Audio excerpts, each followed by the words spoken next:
Fixerbot says. Welcome. Stream starts in 5 minutes.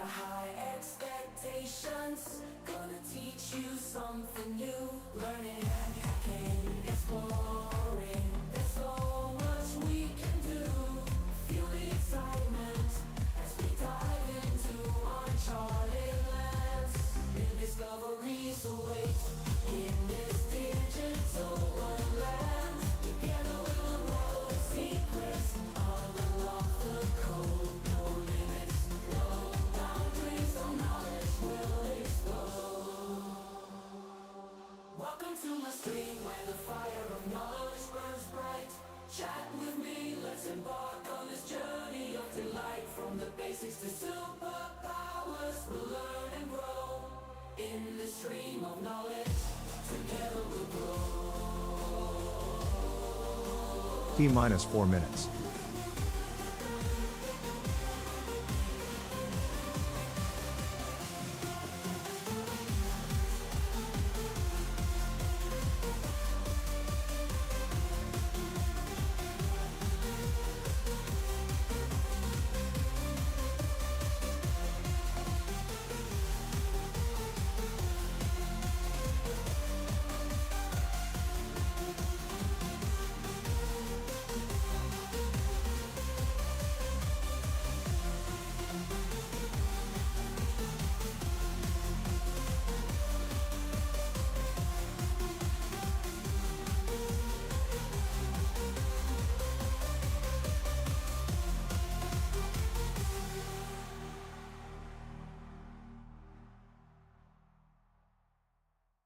Welcome to my stream, where knowledge reigns supreme.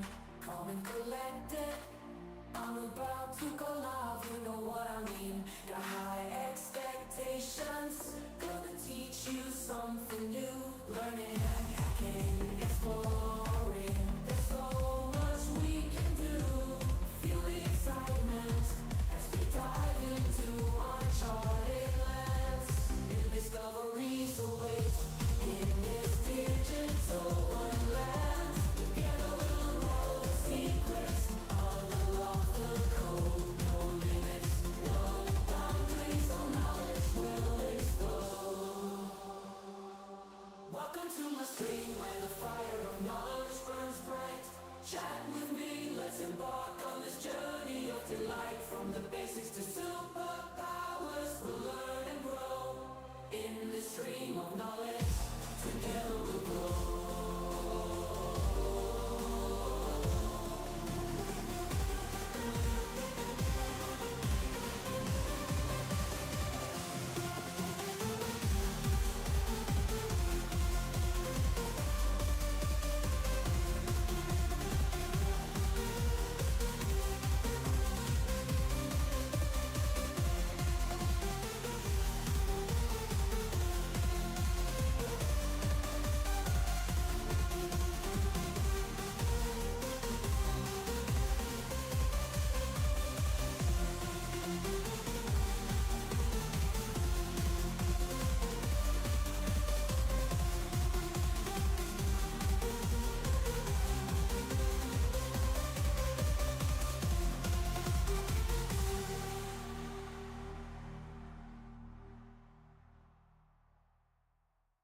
Welcome to my stream, where knowledge reigns supreme. Calm and collected, I'm about to go live, you know what Stream about to start. 1 minute left. expectations, gonna teach you something new. Learning and hacking, exploring, there's so much we can do. Feel the excitement as we dive into uncharted lands. New discoveries await in this digital wonderland. Together we'll unroll the secrets, unlock the code. No limits, no boundaries, no knowledge will explode. Welcome to my stream, where the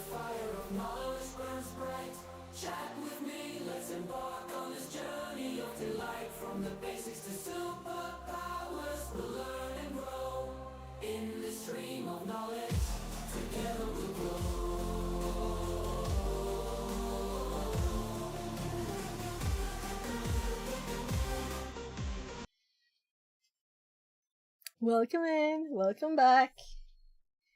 So, I'm just logging into Kali here.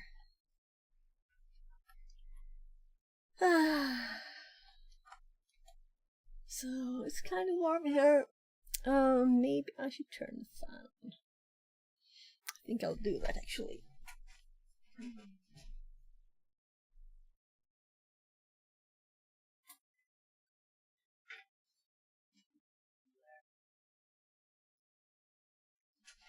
I think the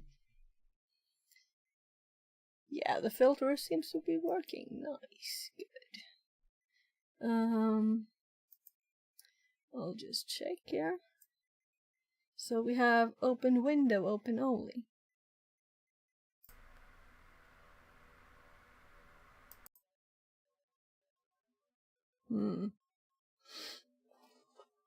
So maybe the open window one. I turned this off to test this one yesterday.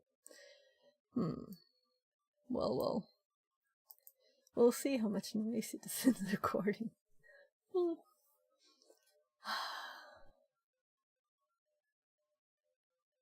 think this is okay. Yeah. At least the mic volume seemed to hear me. And not the fan. So, yeah, we're going for the next one in the new learning path we started, offensive pen testing. And since there were already some that we had done, the first one was this one yesterday, so let's start with, well, this one now. It doesn't say in the path there like it used to.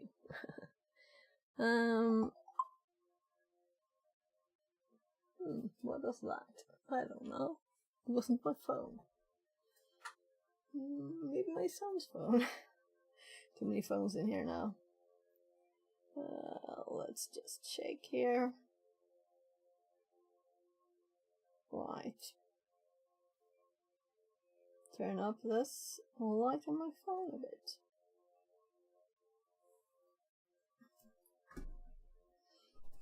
I didn't see any important notifications there at least. So I'm just starting again here. And let's see, we probably have started by then. So these stay forever, let's close them. Hackpack. Brute force of websites login with Hydra, identify and use public exploit, then escalate your privileges on this Windows machine. So more Windows practice. And there's a video here.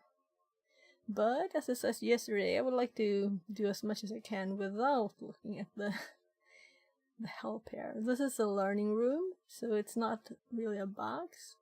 But still, I think the best practice is to think yourself first, right? But I will read all the text and all that. So, logging in again, so again, and let's see. Why didn't this one pop up? So my screen switching need to work too. Yeah, so out in my flea market I found this. I used to use this one. Oh my god. Another TikTok ad. I guess I should switch to the web one. So, PCMCIA Wi-Fi card. Wireless range max. Oh, this is so old. So since we had one of the old computers over here with PCMCIAs, I thought, I don't know if all of them, well, the old one might not have Wi-Fi, so I brought it in. I don't think anyone will buy it on the flea market anyway. Well, no one had. So,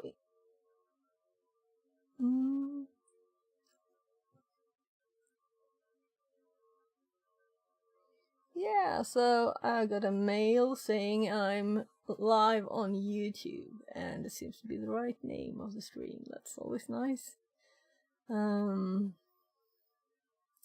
Yeah. So now I can switch screens. Hopefully.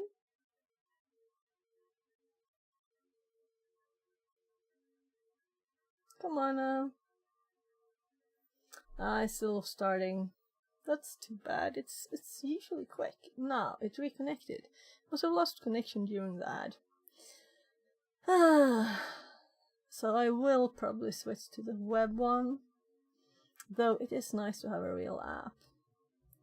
But we won't do that now. So let's just first start a terminal. The box is started. And though it's not really a box, let's start with Nmap. And let's make some box nodes. I'm copying the IP. It's Hack Park, right? So it's always good to have all the techniques and things we've used here in the notes for later, so you can remember things. Right, so I was apparently on this side, and we can close Hack the box. Open this one. Yeah, I had the funniest thing yesterday. This one didn't want to start. I could only do Nmap. And then after like an hour, well, 2 tries at restarting, and then it just worked, of course, after it had restarted. But then I didn't have time for it. So we can close that one. I'll have to do that maybe later today, but it's nothing I can stream, you know, because I don't have... you're not allowed to stream the active ones, and I don't pay anything, so I can't stream anything there. I might, but first we have lots of content on TryHackMe that we can stream, so I'm going to start with this. And apparently my memory is not long. Hack Park. Talking too much. Hack Park. And let's start with it. Info here, and we have the IP, and then we're going to do map. It's always nice to be able to find these afterwards easily, you know. We could have started it first though, because it will take a bit. Not extremely long, but still. There. So Nmap started. Let's also make... Well, I assume web first. But it might not be. Hydra. Let's just start with web, right? So before we even read anything, let's just look at it a bit. So Nmap is going there, full port scan, that's why it takes time. And let's open burp. And Firefox. And I still have the IP copied.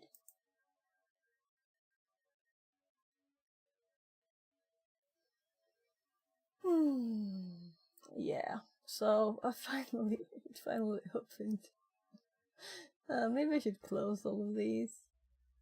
Let's close all of them.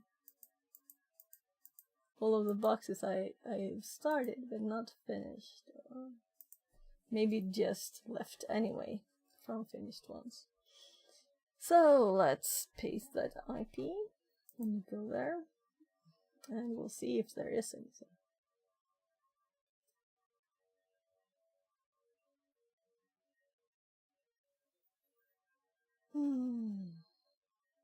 Burp is not started, so it will not succeed. Because no, burp is not on. Okay. So it is a Windows machine. It said 6 minutes to start. It might not be started yet. So we'll see.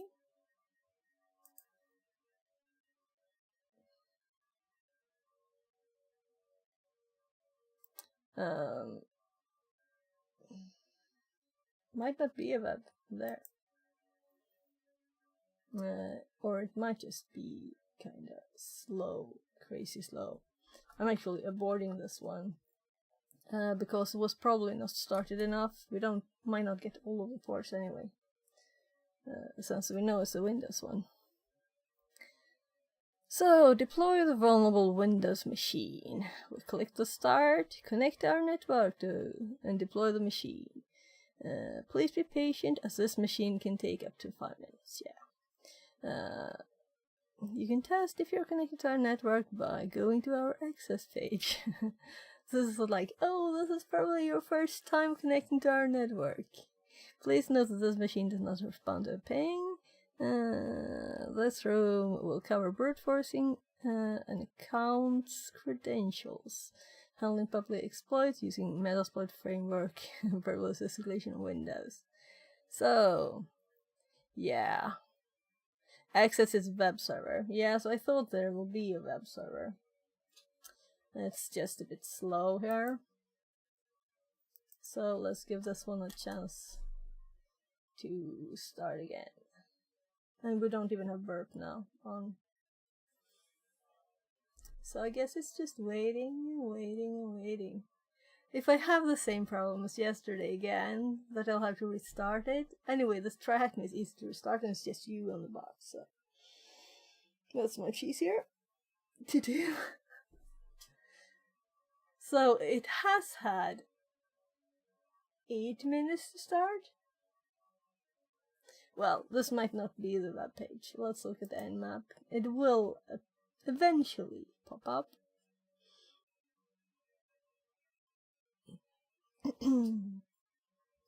So, what's the name of the clown displayed on the homepage?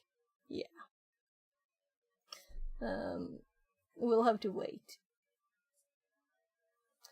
So, this is the first time I feel I should not have done the full one. So let's do a quick one too.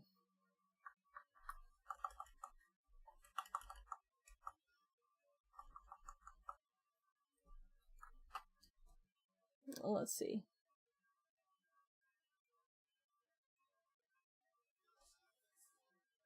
It seems to be a very slow one, this. I might just restart it at once. Because it's usually not normal. This is not normal.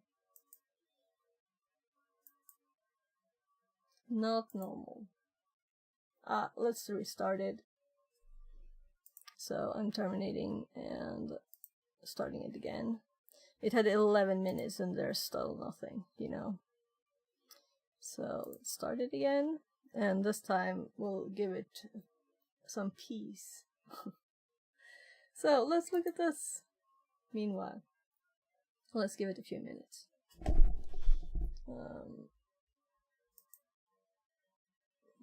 Closing that tab. New one we can use later. So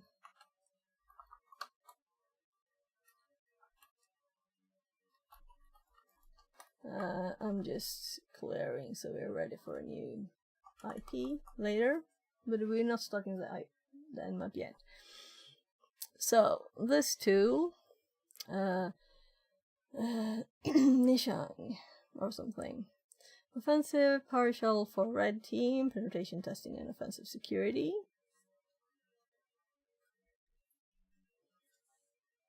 And we have lots of things here. Active Directory, backdoors, bypass client, and the one that we were using did not seem very good. Not as good as the one that I already had. So PowerShell TCP, this is the one that we used. Well, we did use it once, but it was much buggier than my normal one. So we used another one most of the time. But I'm not saying this is not useful just because of one thing was not as good as what I already had. It seems to be a lot of things in here. but I haven't really heard it. But I had another link in my notes, I think, for this. So, keeping track on this a bit, it's just 2 minutes still. So, what is utility? Let's read. I've already read this part. Framework and the collection of scripts and payloads, which enables usage of PowerShell for offensive security, penetration testing, and red teaming, using during all phases of penetration testing. So you can import all the script or a specific one using this dot thingy. Oh, they don't have the dot slash here, they have a full path. Yeah, so load it and use it. To get help about any script, get help, the normal help in PowerShell. Note that the help is available for the function loaded after running the script and not the script itself, since version in all cases the function name is same as the script name. Well, that's good.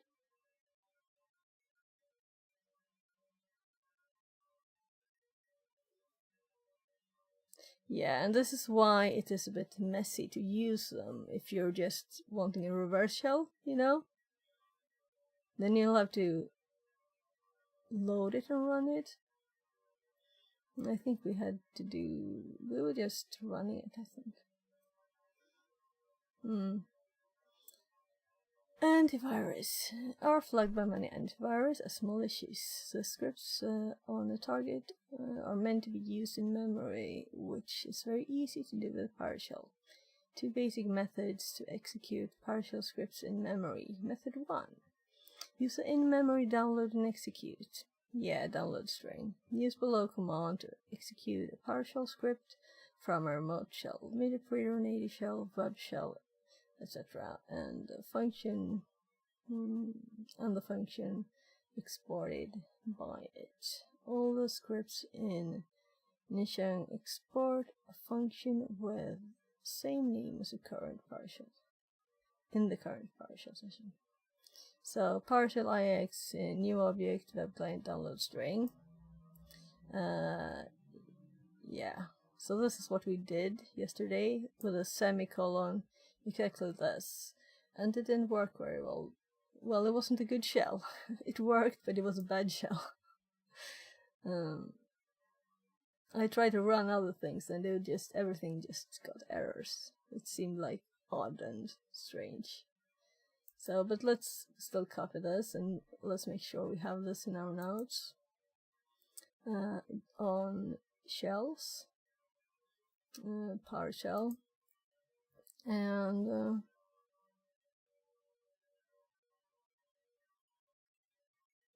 yeah, so here it is. Let's confirm that we have this sign. Though I think I had it to add the IEX. Right, so PowerShell IEX, new web client download string, then we have mine instead here, of course, and I have a directory where I have it. And then we have invoke, PowerShell TCP, reverse, IP address, and the IP and the port. So it's exactly this, what I have in my notes already. So we don't need to add anything. But we could add a comment that this is the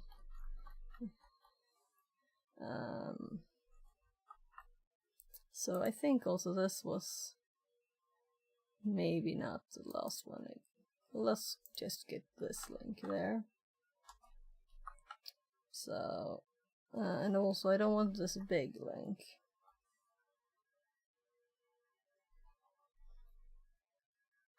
Let's see if I remember. Or is it a square parenthesis?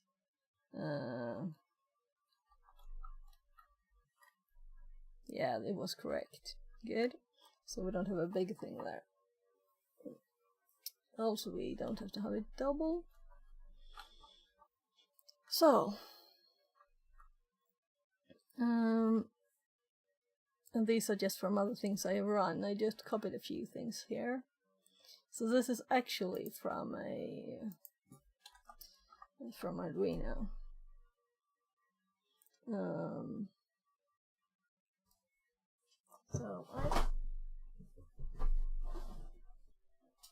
Oh, it's for these. Oh my goodness. Digisbox. So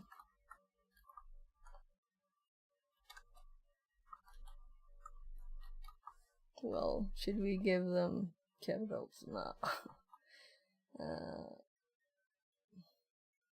So it's kind of like CPP. It can be like that. It's okay. Now the box should have started, right? The time is kind of quick. Let's take the opportunity to read a bit more here. Method 2. Use the encoded command or E parameter of PowerShell. All the scripts initiating export a function with the same name as occurred. That's the third time. Well, I guess if you just read a bit, it's good that it's everywhere. Therefore, make sure that the function call is made in the script itself while using encoded parameter from a non-script shell.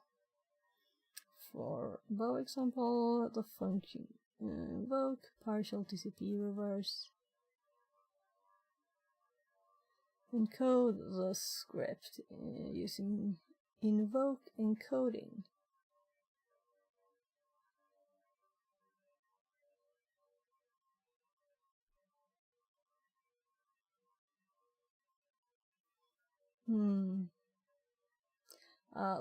Let's not spend too much time there. Now it has had 9 minutes, right? It should be able to handle a simple nmap. And this might be stupid now, but let's start with a simple one. Do all parts afterwards. Just be sure that we get something. It might just be slow. Though I notice the IP number now is much lower. I might just imagine things, but it seems like when you get high numbers, there are more people. Of course, someone will be using the low numbers then too.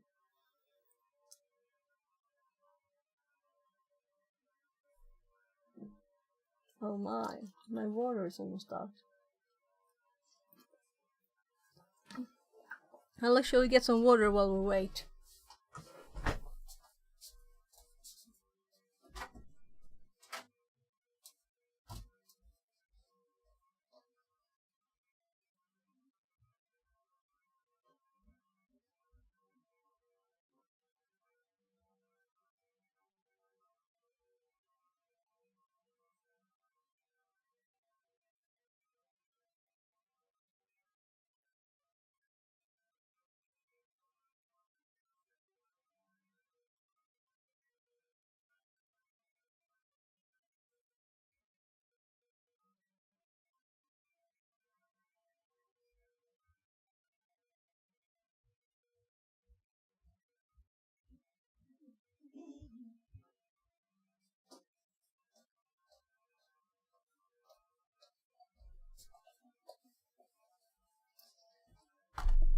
Nothing yet.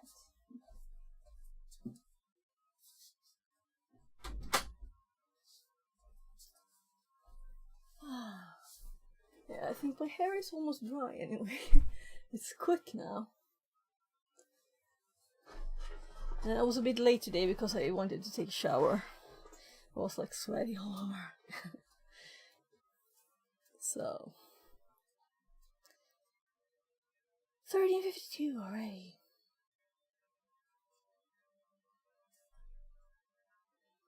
So let's try the new IP. Though it seems like it's crazily slow. Is it? Oh no. Oh, I know what I did. I know why nothing works. I didn't switch. Okay. So what do you think will happen if you do hack the box VPN?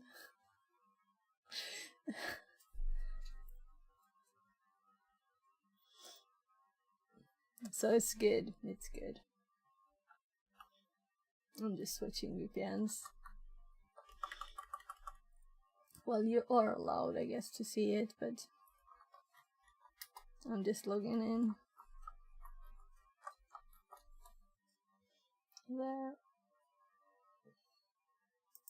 So now we will be able to read the door machines. And we can add the full P here. The machine should really have had time to start. And now we should get stuff quickly.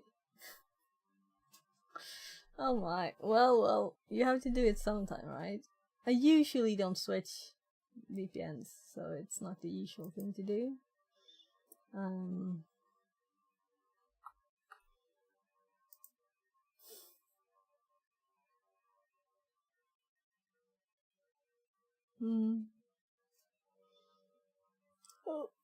Because usually TryHackMe works, so I was a bit surprised. Yeah, so we have a clown. Blog engine. Let's actually turn on burp. There, I just didn't do it because, you know, if I just do this, it will probably Google so better ads. There. So, Hack Park.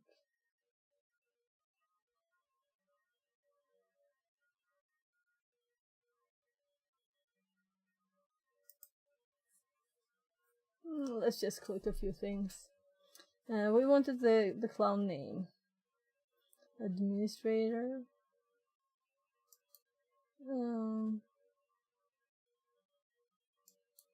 Lots of links here.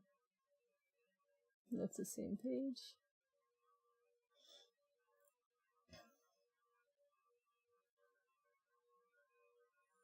Same again. Oh, we can leave comments. So, is this like a throw your human thing?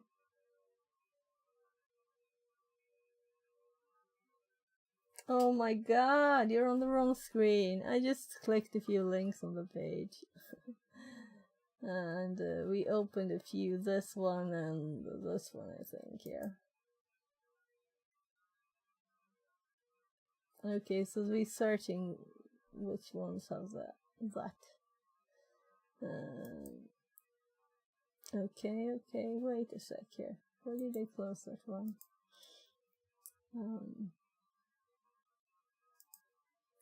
So, author admin.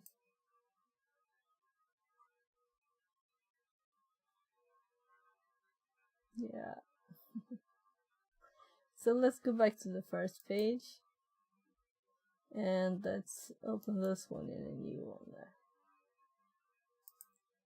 So let's just look at the source for this. Also, let's just, because sometimes you can see the dark. What? So it is dark.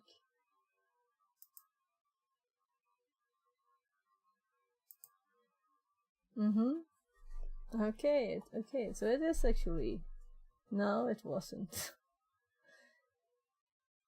Usually they just update, but this is probably a simpler one then. Let's look at the source now.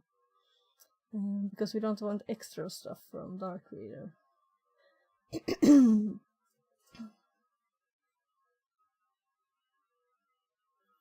So, archive. Can you hear me when I talk? I think so. The fan is kind of loud. But you can't hear it. That's nice.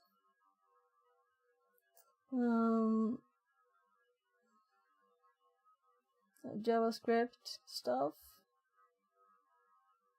Xregex. Syscore. SH Outlogo. activator.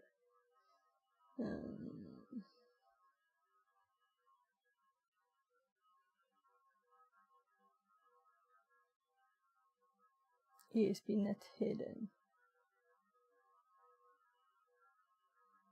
So now I'm curious what this is, of course. But it's probably nothing, right? But you never know.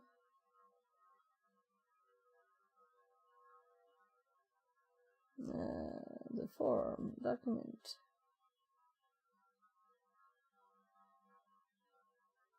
So I'm sorry if I'm slow, but I really want to look at it just to learn here.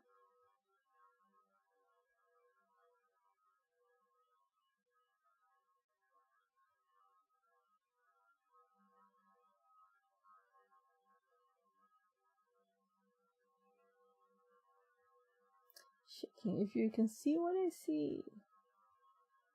So, picture.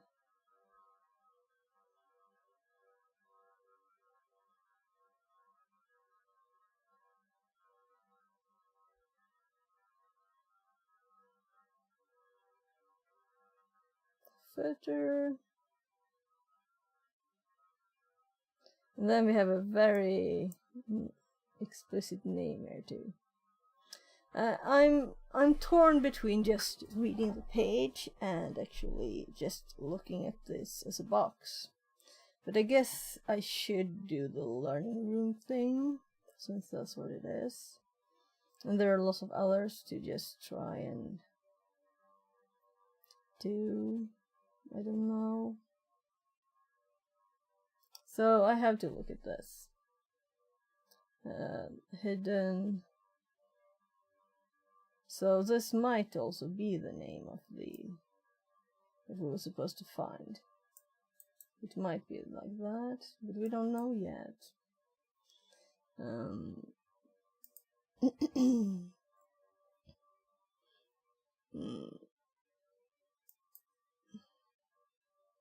Well, this is not what I wanted. Where is it?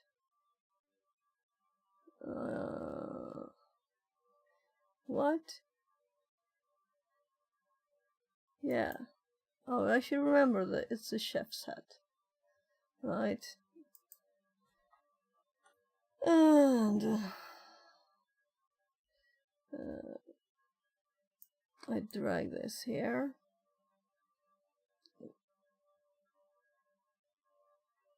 From should be right, but that's nothing, right? It doesn't have to be, it's just it's not, I mean, we're not supposed to make it now, so this would have been the right one, only it's nothing.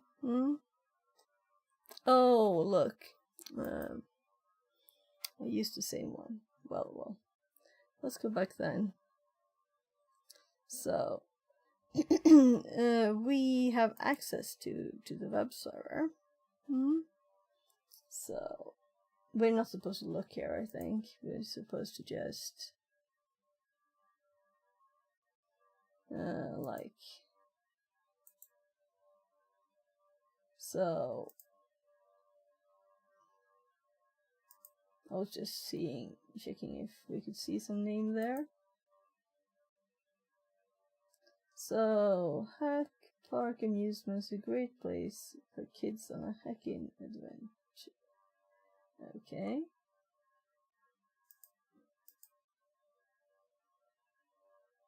Home, archive, contact, login.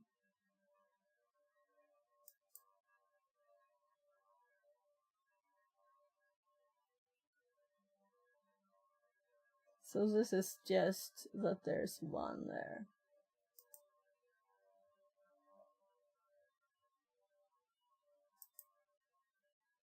We had 4 before. And it wasn't that removed. And we also have contact. So yeah, this was the category there.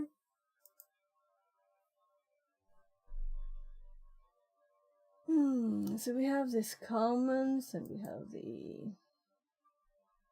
Oh my god, this is so annoying. I hate animations. I hate them so much. So, what's the name of this clown? Am I supposed to know this clown and recognize it? Huh? Or is it supposed to be somewhere? I'm actually looking at the hint. Reverse image search. Well, that's not logical. Search on the image?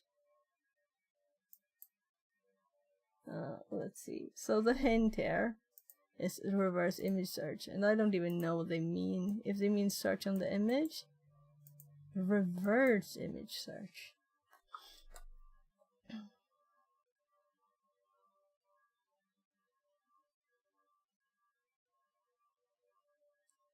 Reverse image search. But why call it reverse? It's just image search. Potatops says, reverse image search means finding the original image. Yeah, but that's just image search. That's image search, it's not reverse image search. That's very, like, odd. Well, let's search for the image. I would call it image search, and we are then supposed to, like, recognize this one. I mean, not that I do, but let's save the image. And why are we in the unknown? Because I added stuff there. So let's go to the... I would so prefer to have like a shell thing here instead of the clicky thingy. But I'll have to get used to it. So let's make a new one here. Oh, I found a plus. The other one where I tried, it didn't have a plus. Heck park. Yea, the reverse word is always used very weirdly in IT. Yeah, it's very weird. Thank you, potatoes. Very weird. Yes. Yeah, so let's just save it here. It can be called image. Let's should I call it clown? Whatever. There's just one image in there. So, Google.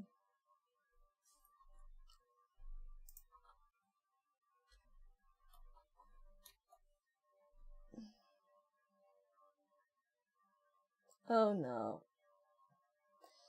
So, I don't know why it seems to always think that I want Swedish. The intelligent thing would be like, what language is the browser in, right? I don't know how to do I use this. Google and Tiny. Yeah, the one that we got there. Tiny or something, right? Maybe it's Tiny, like the TTS thought. So yeah, I usually do Google, but there's usually buttons. So this is images. I want to search for an image. Do I have to log in?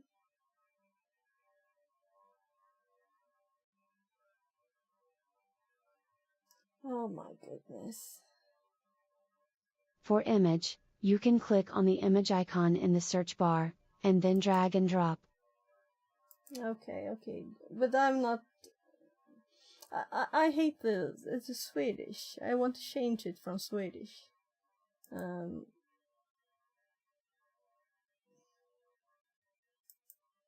Maybe this.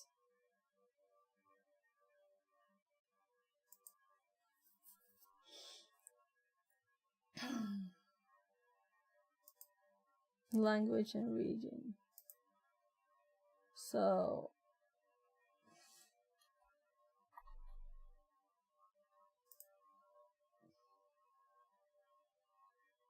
there. Let's see if it's actually English now. That's better. Yeah. So let's click here. You know, the graphical in Linux is not. I prefer the terminal. So home, GHM, and then we have Park image.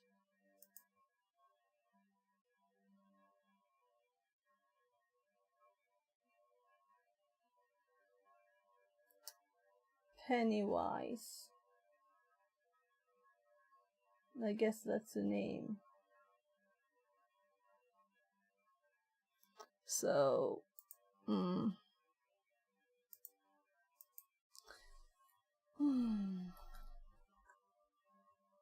this is the first time I looked at the hint.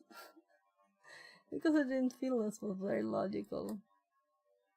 Because I assumed that the text, we were supposed to find it hidden somewhere in the page, not Google an image. So we're supposed to recognize it and know that this is Pennywise, right? So It was the scariest movie I ever saw as a kid. Frown frown. okay. Yeah, I've never seen it, obviously. Though I read a lot of Stephen King. I didn't see any movies. So let's read the text and go that way. And just worried that you can hear the fan all the time. It seems okay. Is the audio quality like, does it feel like I'm in a jar from the filtering? Or is the audio okay? Because when I have filters on, I feel like maybe it's horrible sound. Using Hydra to brute force login. Yeah. Hydra spell is fast, flexible login cracker. If you don't have Hydra installed. So I'm sorry, I'm just skimming this. We need to find a login page. Yeah. A GET request, which is used to request data from the web server, and POST request, which is used to send data. You can check what request form is making by right-clicking on the login form. Okay, so I haven't actually. I usually just look at the code, but I guess this is okay. Let's see. Where did I find the login one? We have the contact and we have the comments. There should be a login too. Well, this is not really a login. It's not, and this is not either. It's just a comment. So,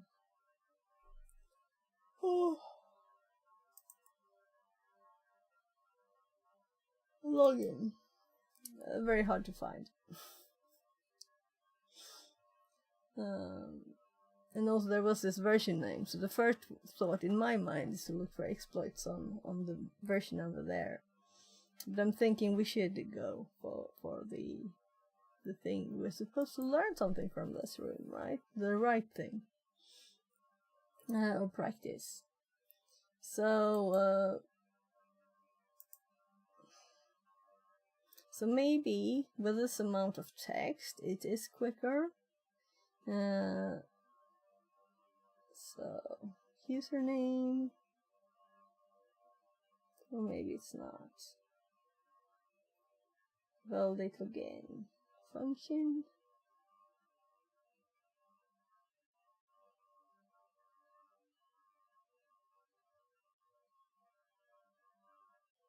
Forum group.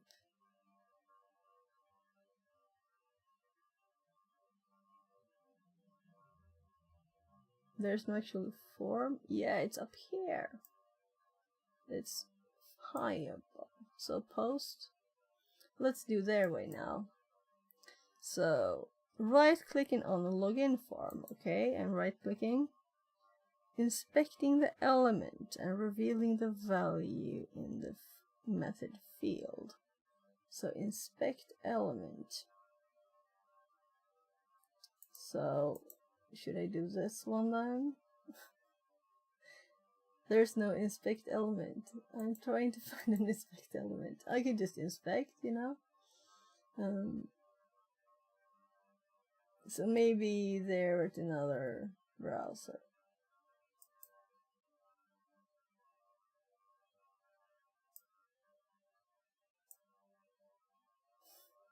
So seriously, why would I ever do this if I just want the code?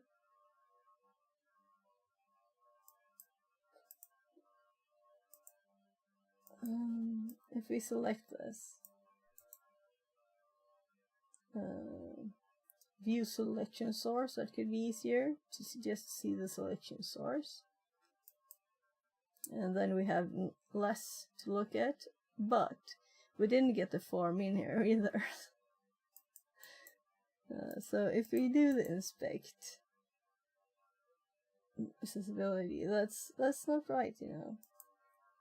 Yeah, so oh, this one it actually worked and something popped up, but it's still just looking in the code, and it's much easier to just look at the full thing to be sure that we have it, because there's the input, but I don't see the form here, right? Oh, it's up here. So my way was faster and more efficient. That's what I think, at least. Just looking at this, right? We could also just text search for form in this, because I know it would be form. So if we're looking for form and highlight all here, and we get all the form things. So we can just find, or we can search for post even, because we would guess it was post, right? So what browser do we have that inspect element?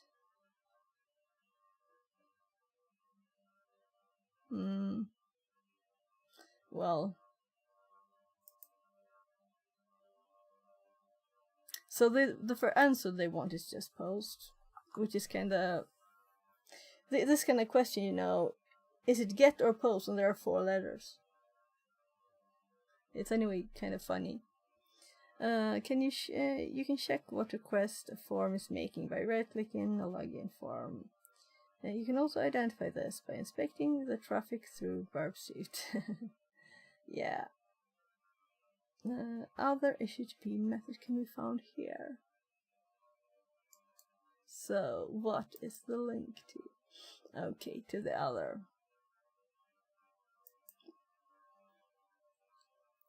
What request type is Windows website? Let's submit the answer. Now we know the request type and have a URL. So what I would do would just be to test something and to look at it in Burp, right? But I want to see if there's something new here. And now we know the request type and have a URL for the login form. We can get started brute forcing. Yeah, well, that's just this one. Run the following command, but fill in the blanks. Word list, word list. See, they don't even suggest the word list. That's kind of evil, because we could do the wrong one, right? Though I guess the password will be in anything.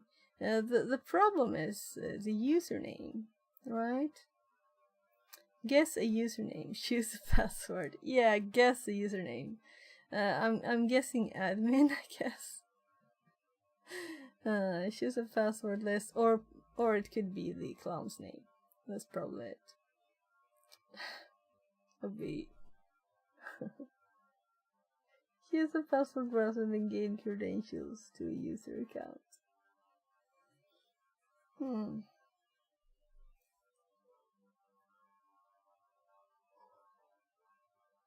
You think it's password? It would fit.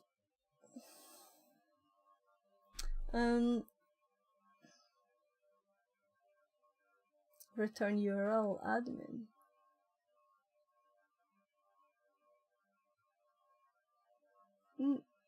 Let's. Oh yeah, so we got this now. Let's paste this in the notes.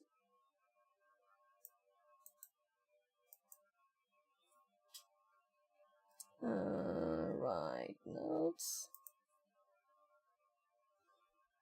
So I was just entertaining myself there. Meanwhile. So we have 80 and 33, 89.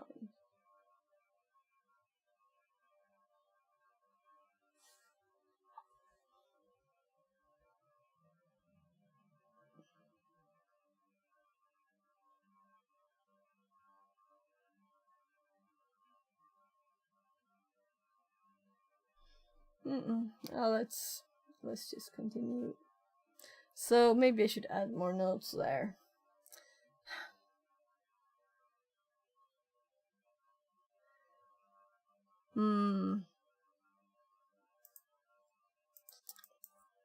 So let's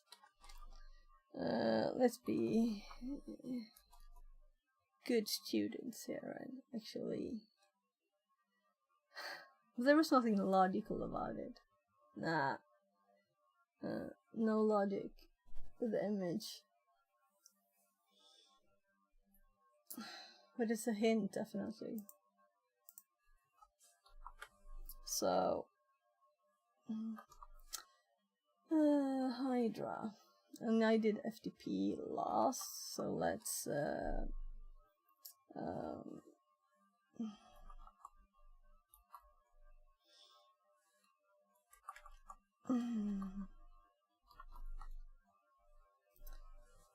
so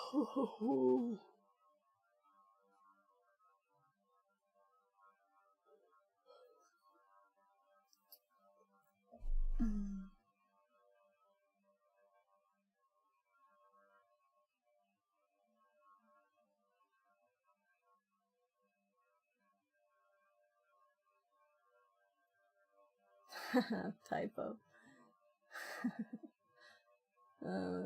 So I think I'll actually just type. So Hydra, let's do V, and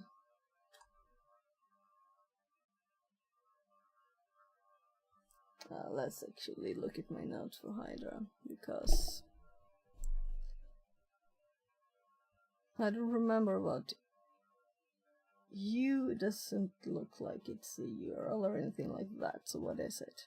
That's what I'm thinking. I need to sheet and look. We could just have looked at the help, but I have more things here. So help. No, don't I have the help? Then we'll get the help. Because I want the help there. That was HTTPS too. So help. My, that's annoying.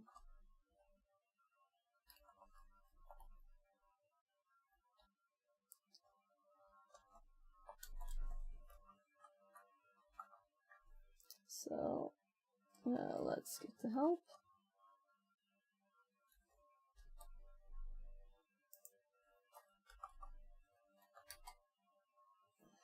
And let's copy it. And let's also take the opportunity to look at you. Yeah, right. Yeah, so since I had the list of like 4 users, I wanted to try all the first password on them and so on. Right. Oh, that's annoying. For some reason it just copied. It copied the last bit there I selected.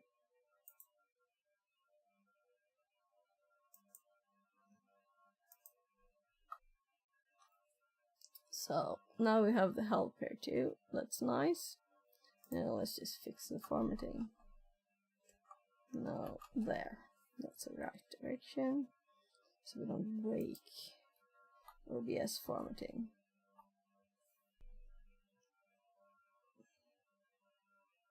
So let's also double check the single capital V. And I was assuming verbose, but verbose, and debug. Yeah. So the V does login and pass for each attempt, so we can see what it's trying to do. That's nice. And then we have LMP, of course. Oh. But let's actually look at if I had a HTTP post example here, which I think I probably do. And that's HTTPS, but it's post form.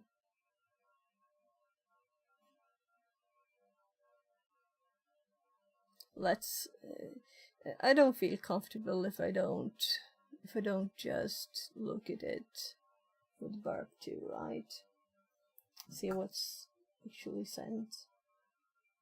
Because why not? Why on earth would I not do that?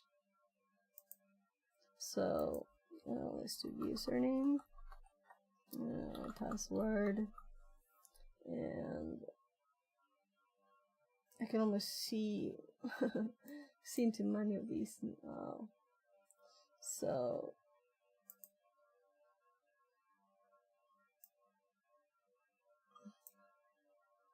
all the Google ones. So here's the post. Let's look at it here.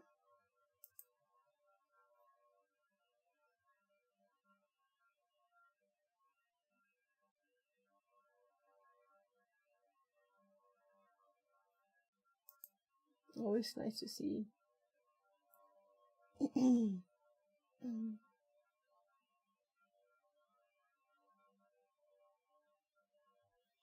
Yeah, I'm thinking I should do the let's see, in my Firefox I have put this one here, Port Swigger, and I don't feel comfy enough with the web stuff, right? That's what I feel least comfortable with. So I need to practice this more, so I'm thinking I'll do this. All of their things. Well, all of them I guess takes a long time.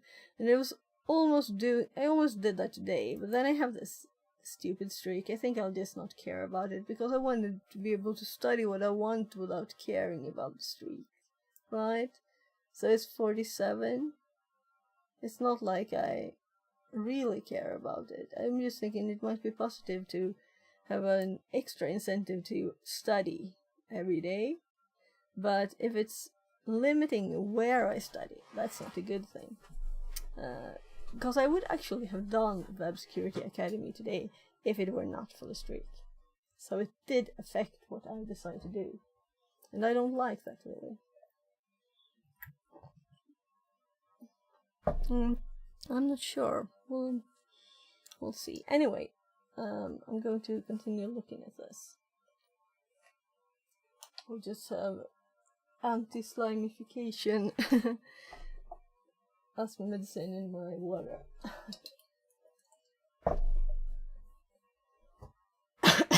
So, let's see.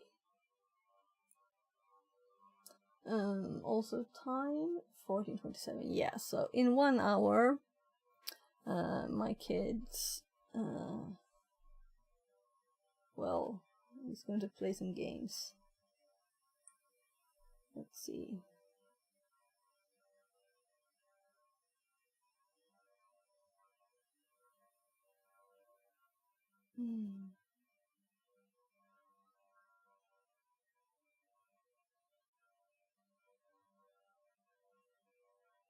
So I did get a message. I'll just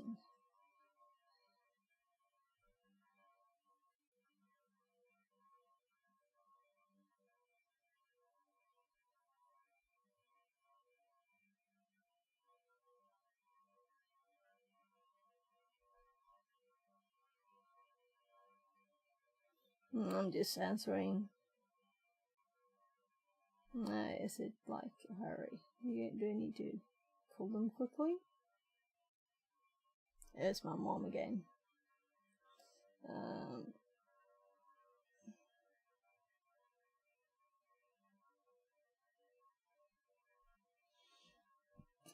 Just removing a few messages.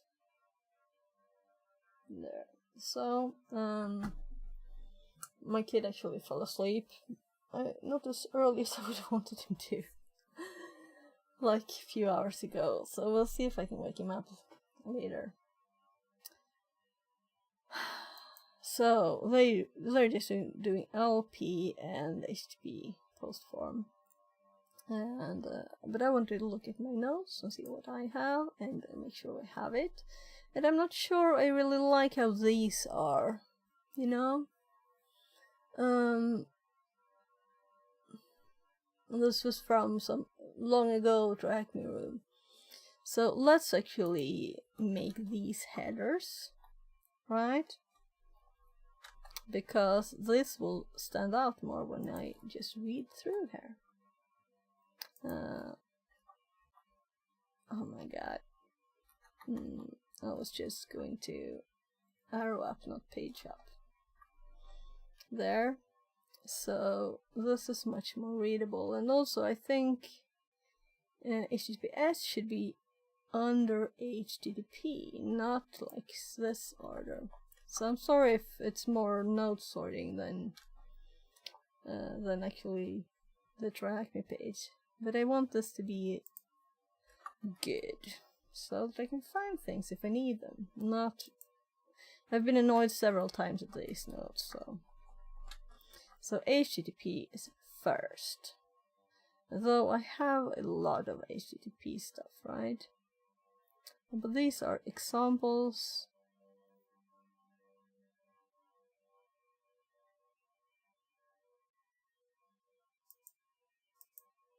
Where are they from? So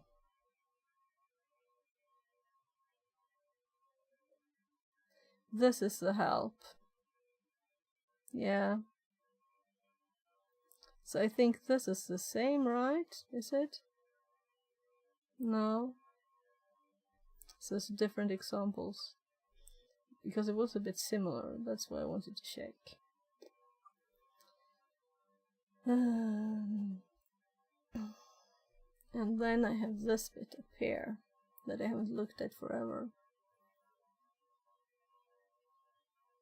So this is Advent of Cyber.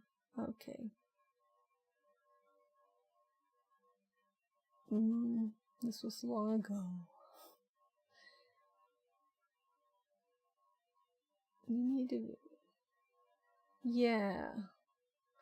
So I don't want to remove things from my notes, but also this is very obvious to me that of course we do this, you know.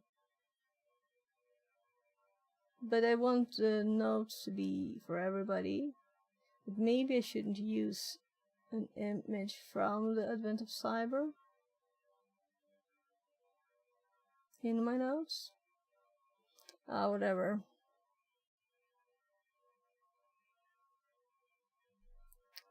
So I think that I will just change a lot of things here. And I'm sorry if you think it's boring. This is my studies. So I want to put HTTP first, because that's the most common thing to have an login form at. Then SSH is kind of common too, but it's very simple, you know. And FTP is also very simple. SMTP is not very common. For me, yet at least. And I have HTTPS up here, so why do I have HTTP at the bottom? Help for the module. Alright, yeah. So why didn't I do this? And this might be the help. So, let's hop over here again. The fan is annoying me. because it keeps blowing on the same little tiny spot on my arm, because there are things in the way, but not at one spot apparently. So we'll see if I get too warm. I might open the window. So that's also very nice and quiet. So, yeah, I think this is the things I had here in my notes, and that explains things. Yeah, so I'll actually recopy this. So see how first. So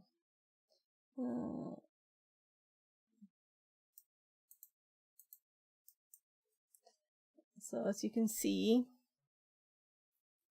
most of it was actually just the help for the HTTP. So this is not actually HTTP, this is actually help.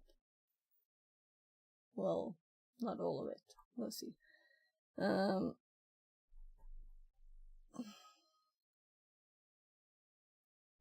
This is part of the help. All of this. So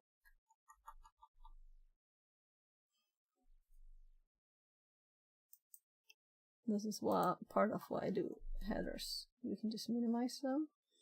So let's now do a help HTTP and get form. That's what it is, not just more specific. And then we will paste the whole help here.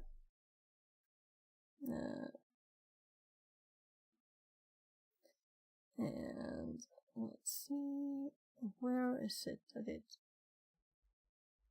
is funny? It's here. Okay. So this breaks it. Backslash. So let's just put an extra one there. Kinda off.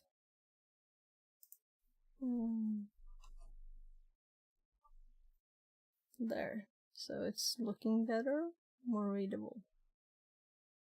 And obvious that it's not my text but the help.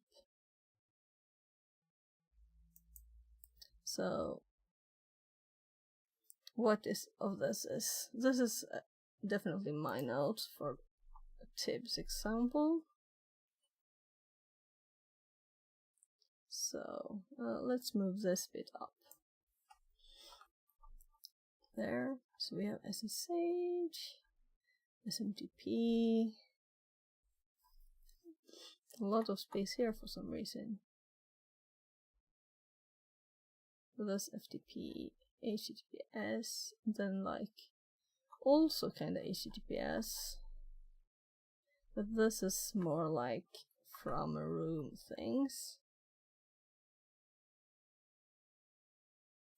Why would I want this? The pin value, well, maybe this is good to have still.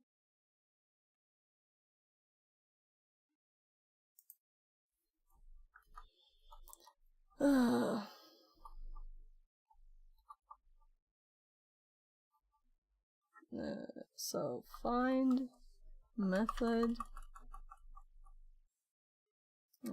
URL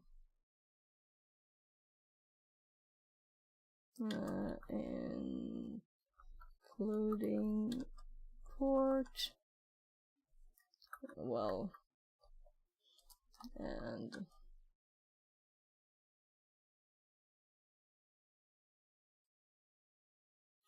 everything. Right, very, very nicely written.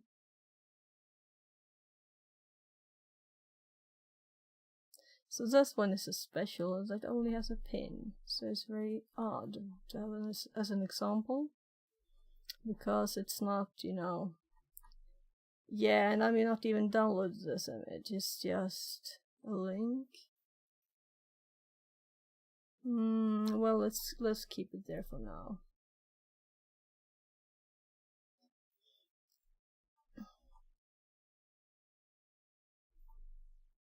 This is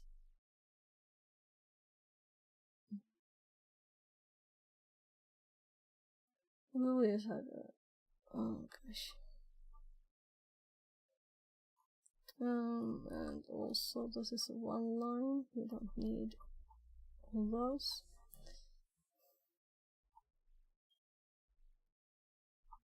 Yeah.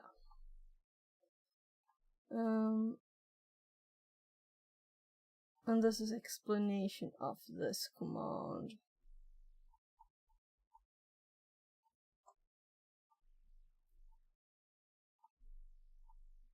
Yeah, so S for the port. But that's obvious, right? We have the help too. And here I have another one that's like more. It should also be in these.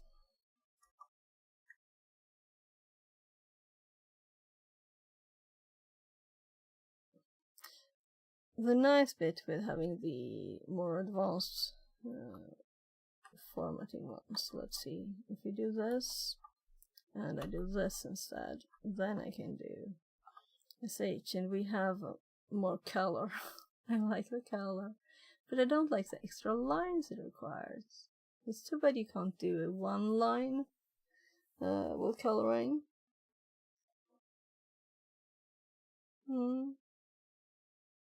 So there I also have the command to get help. And this one is also not the word list that I want to use now. So let's just make another example here and of what we're using now. So and also this bit is more like what I imagine we will use. But I don't think they did that.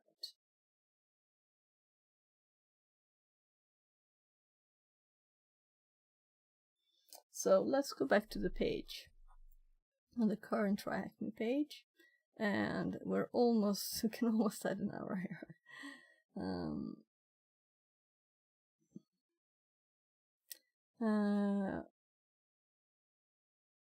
You can check what request the form is making by right-clicking. Yeah. That's the post bit. And now we know, it's like, I think I selected this because of how it's selected, you know, it looks like a selection. Now we know the request type. Yes, run the following command. And they just do this. And on the IP, nothing more than the IP.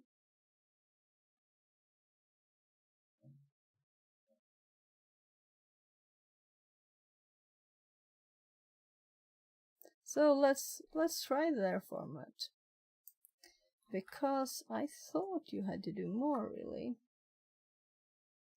Maybe.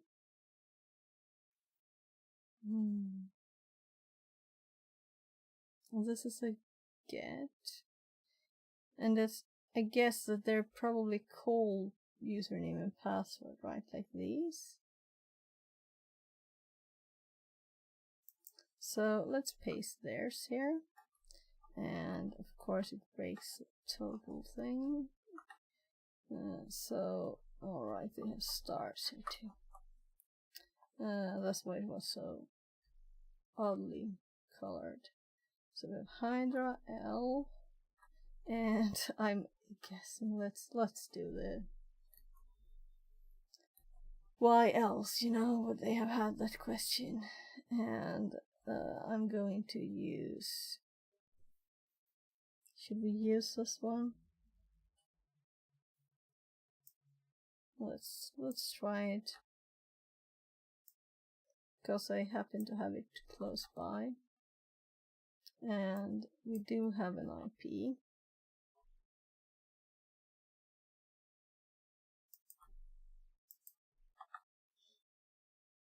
So let's just paste the IP and do its way of doing this.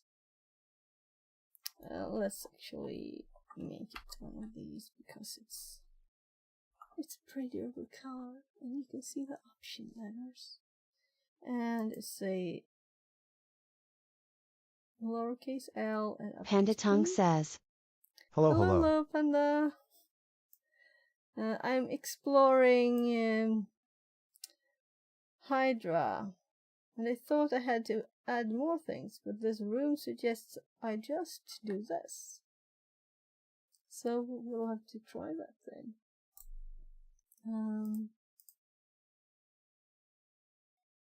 If it just works,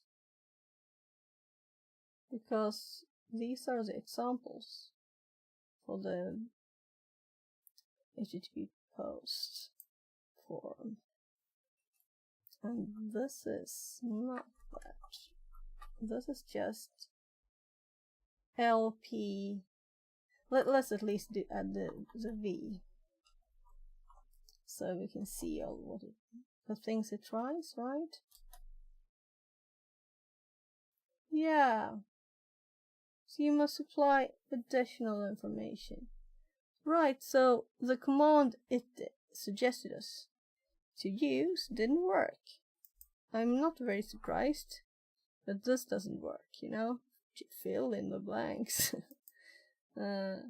No. So,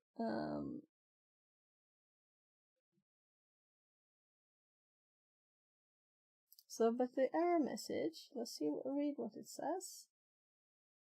You must apply the web page as an additional option via M. Default is set to /. The variable's argument need at least strings user pass use 64 plus 64 now. Right? So I was correct to be a bit, you know, we need this bit too. So let's look at the page that we have here.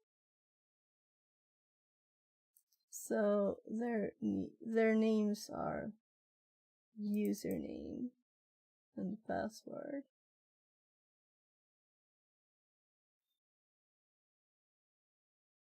So let's try again with a more reasonable example or test. So here we're giving it a string, and it will contain the path starting with a slash, and account login ASPX is the name. Let's just copy the whole thing, and let's also actually look at that. So this would have been a nicer way to copy it from. So there we have the full thing, and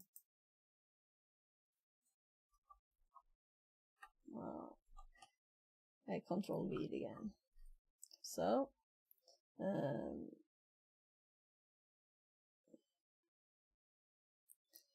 then one of my example has a colon and username password.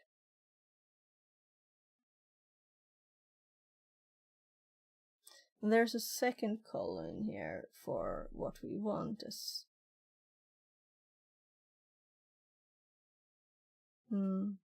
yeah, I remember researching this a bit more before. So let's do the minimalistic test and see what it does with this. We still need to supply the strings. Yes. So what if we try username equals to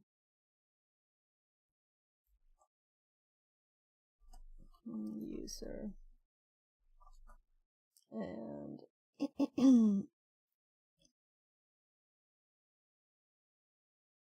and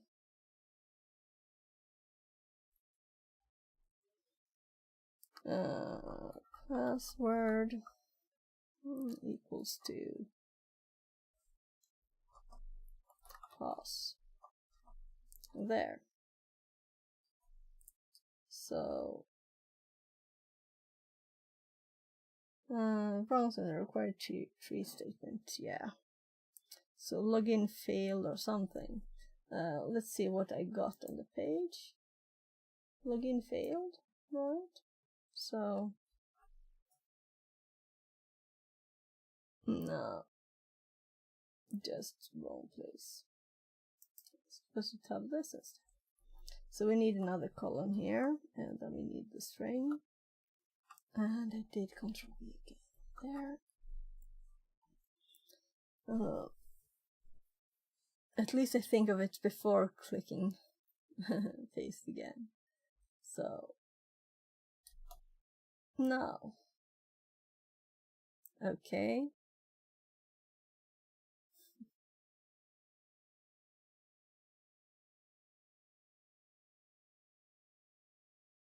Is this odd or what?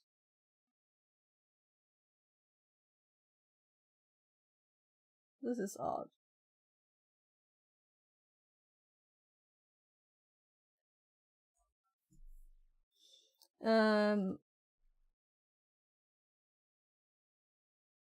Something is wrong because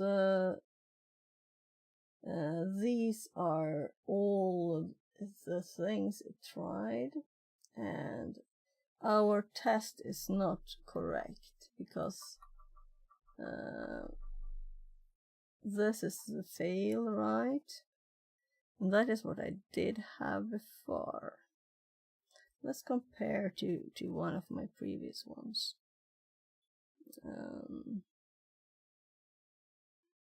So this one, I have login failed here.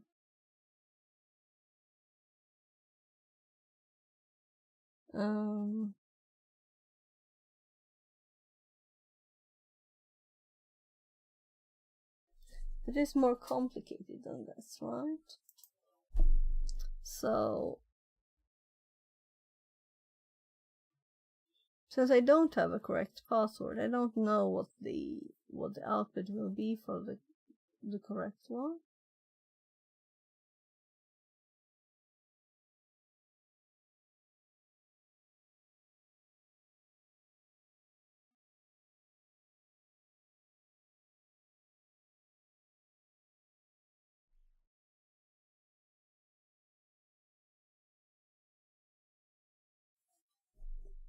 So now I didn't actually look at the room at all, but only at my own very old notes here. Let's look at this one. Yeah, so this one has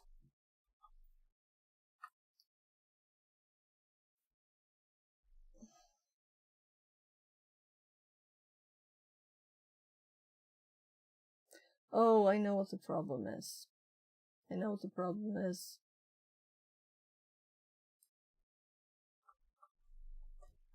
I think it's supposed to be like this. Let's see if this works better. No, same result. Yeah. That's wrong.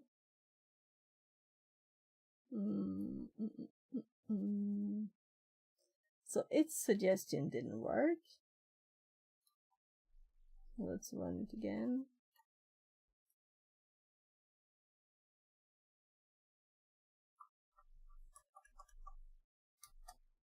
This is what it suggested us to run. This is my last attempt.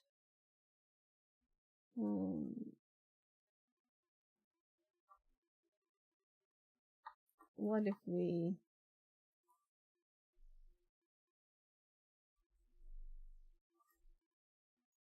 I have the column there. Okay.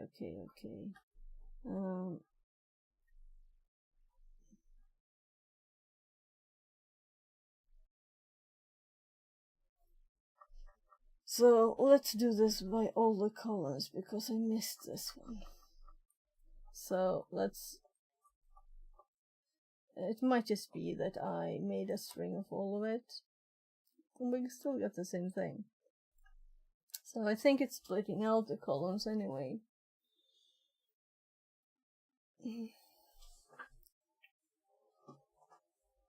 Let's look at the help instead.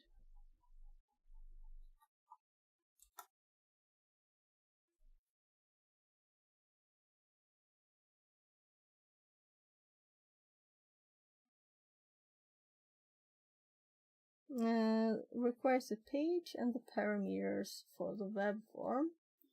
By default, I'm just going to quickly check. It is HTTP post form that it uses. Oh, I did the wrong thing. I did something wrong. I asked for help about get form, but we do post form, right? So, but it's not very different. But it might be enough difference. So URL colon form parameters colon optional colon condition string. So first is a page of the server. We did login. Second is the post get variables.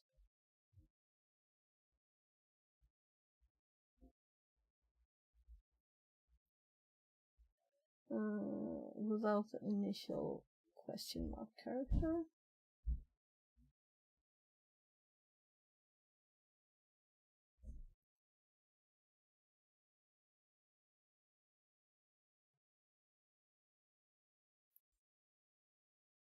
Yeah, invalid login by default. Invalid login checks can be preceded by F. Yeah. Successful login check must be preceded by S. This is what most people get wrong.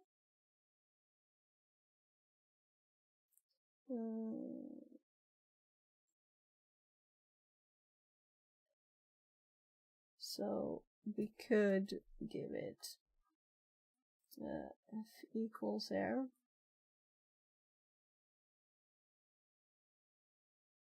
And they don't have these in their examples, so let's skip them. So also, let's skip the return URL thingy. And this one we should skip. I think it already removed that.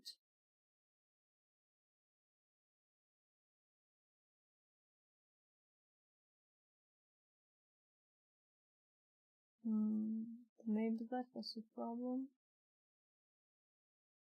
So let's compare to the, we have login SPX colon username equals user, password, and login failed as a fail. And it's the same result, so something doesn't work. So I don't think it says login failed, but when it works, but that might be the problem. It might still be in the page. I hate when this happens. So should we add this one too?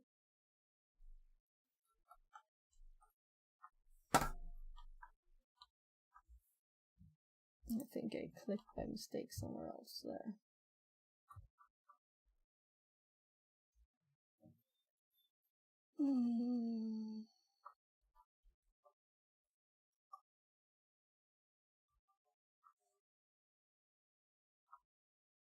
No, again.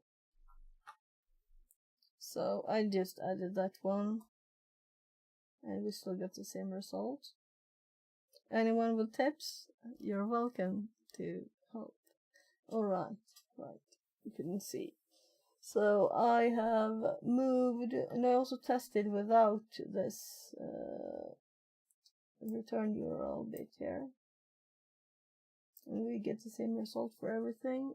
So I also added F, because this is a fail, but maybe it will say login failed in there even if we succeed, and then that wouldn't work. But the login fail is here. Hide status. So if we go back,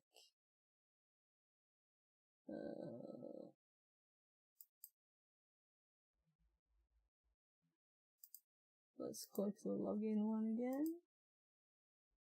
And this is the return URL admin.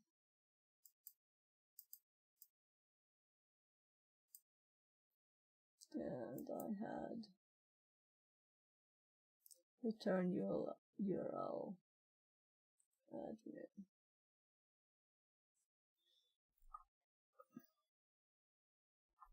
So it's the same. And if I do let's do Pennywise here.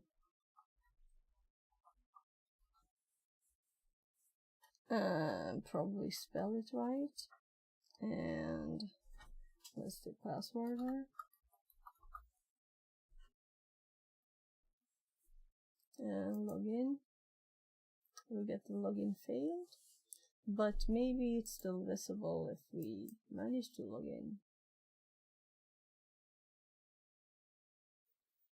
Oh.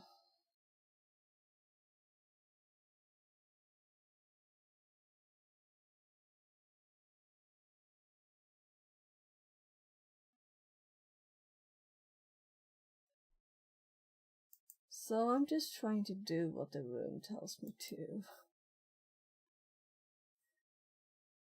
And it didn't work to do exactly what it said. Let's see how long ago it's made to. This was annoying. 1,527 days ago.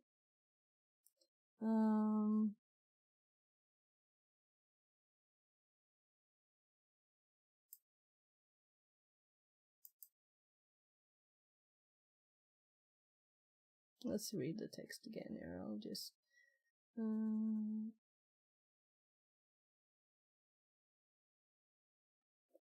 yeah. Right, time 15:01. I need to check on my kid. Checking in on him. So I've been doing this for far too long. What request type? Source I use a post. Oh no.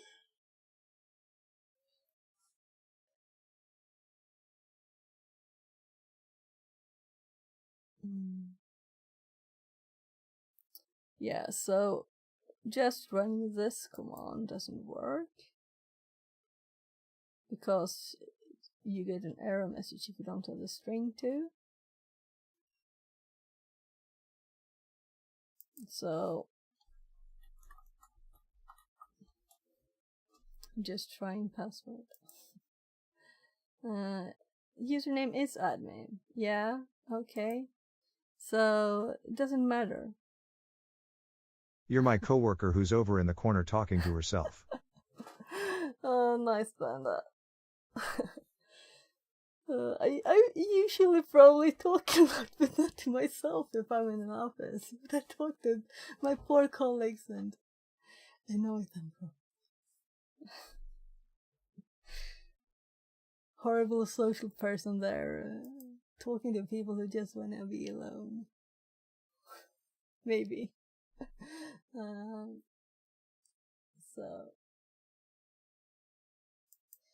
At least we know that my first thought that admin was correct.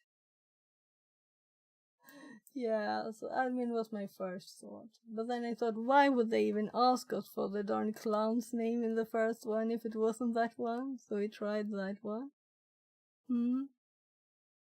Yeah, there are more information here, so I'm going to look there too.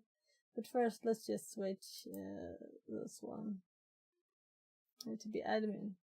Not that it will matter, because if it doesn't find the correct,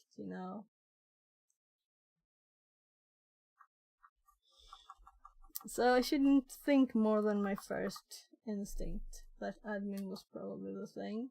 We still get all the passwords to be correct, so it's not correct. So let's look at their other information here. Hydra really does have lots of functionality. There are many modules available. An example of a module will be the HTTP post form that we used above. Well, no. However, Tail is not only good for brute forcing HTTP forms, but other protocols such as HTTP. Well, I have all these in my notes already, but FTP, SSH, SMTP, SMB, and more. Mini cheat sheet. Let's see if their cheat sheet is more correct than this bit. Hydra P wordless VIP protocol.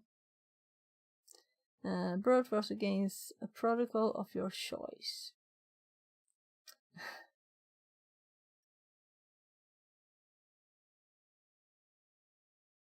VIP. So they just put it there. I put it here so it's not connected, so you don't think that it has anything to do with the IP. So VVU LP T1 U twice. You can use Hydra for virtual usernames as well as password. It will look through every combination on your list. VV verbose mode. Yeah, and they haven't typed VV. They did VV. Because a capital V was showing both username and password. But they have U twice. So didn't they read it? Hydra T1 V FL. So F. Windows Remote Desktop with Password List. RDP. Hydra LP IP V form post, and here they have actually something after here. So this is what we're trying to build that actually works.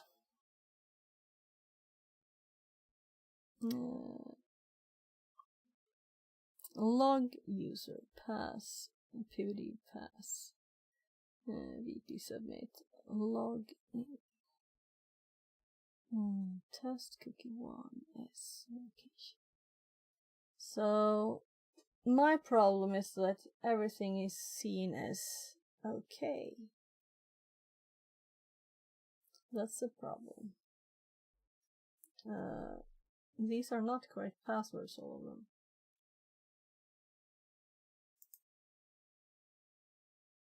So if I look more at this one,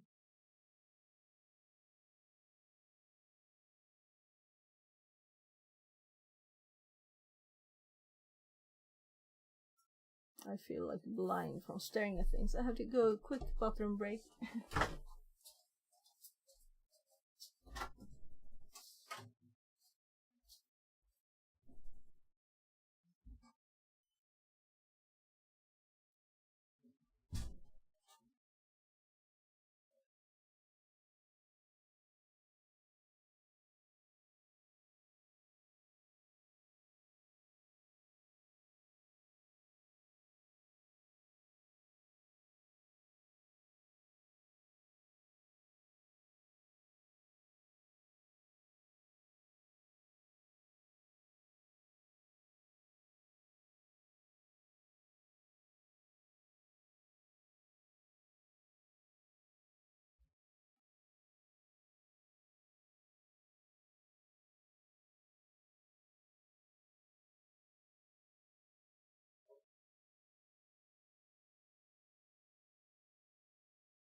So let's see, what time is it? 6 past. Okay, so it's a bit early to try to wake my kid up.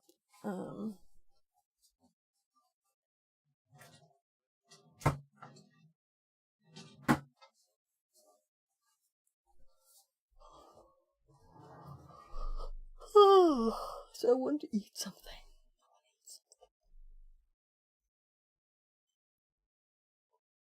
But I don't think I really need food. I'm just... I just want it. Yeah.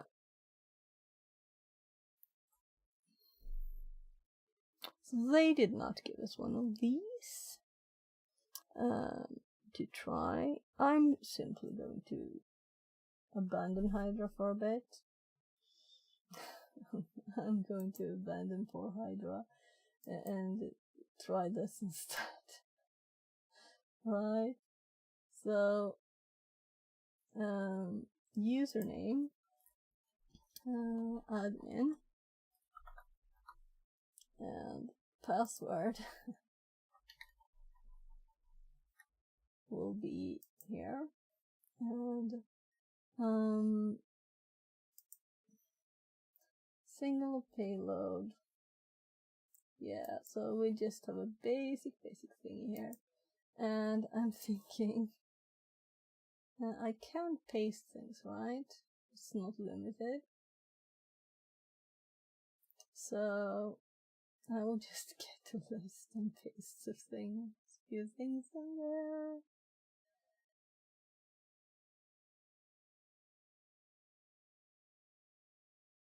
So,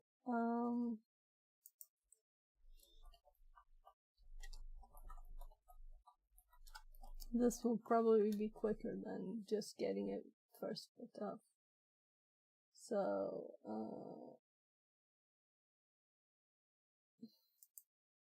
this will be a long list. It won't even be able to print it right.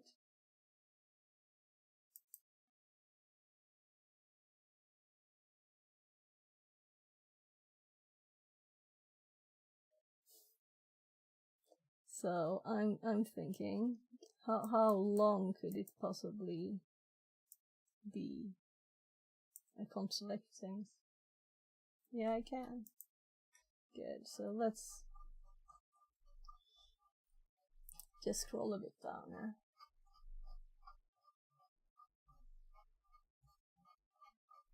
Something like this. And let's copy. Let's close that for tab. So let's paste it here. And let's just double check.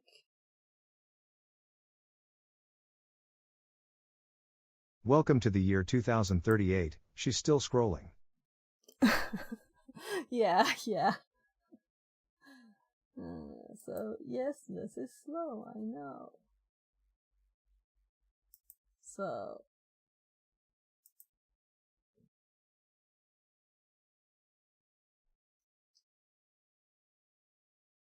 the question is, how will we see if anything is correct? So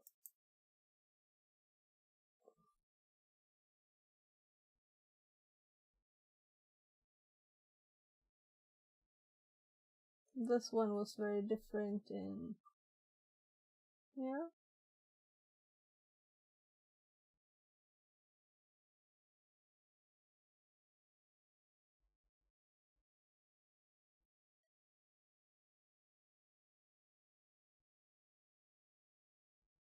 So it just says like that.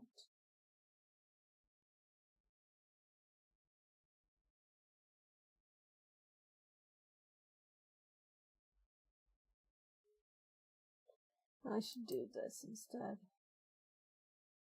It's more lazy.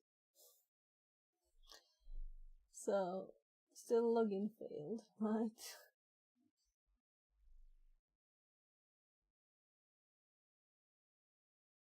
It is still doing it.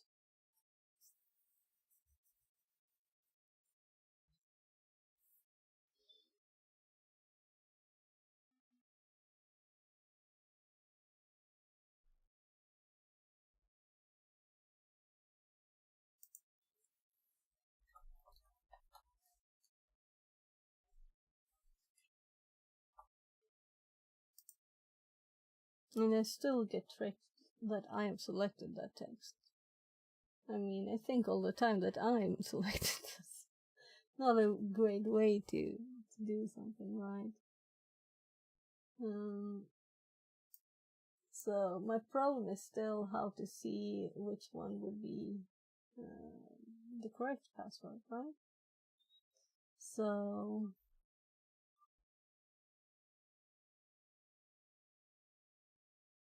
the only one that sticks out so far is that Superman, which is 114 instead of these normal ones.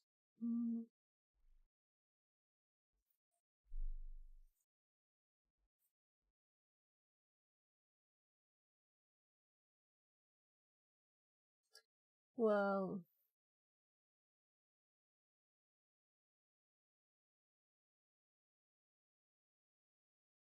this was not like a list starting with password versions.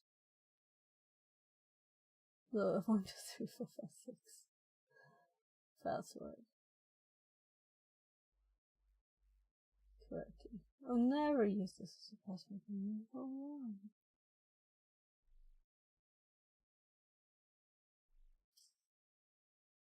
Yeah, so this is why we want to use Hydra, because it's mega slow too. But at least I got 4,546 words there when I scrolled a tiny bit.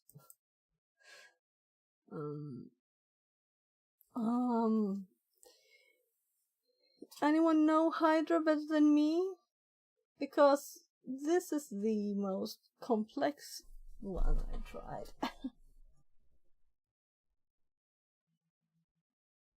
And also, I don't know if the question actually was correct here. I managed to turn my mouse upside down. So let's look at one of the requests. Admin password, yeah. And response.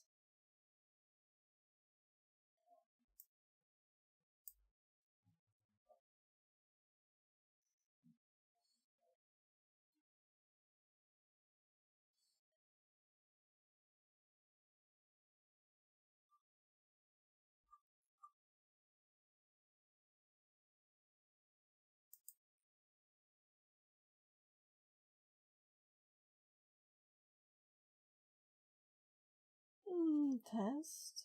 Well, it's very slow. It's crazy slow.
What?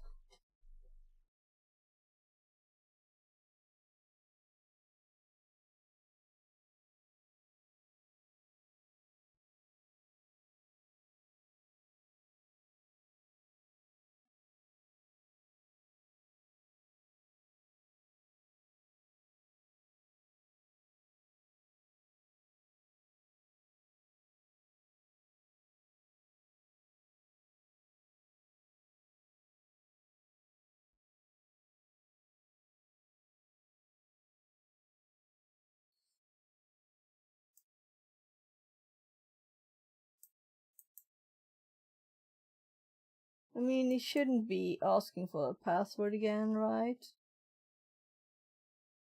You just do password entry.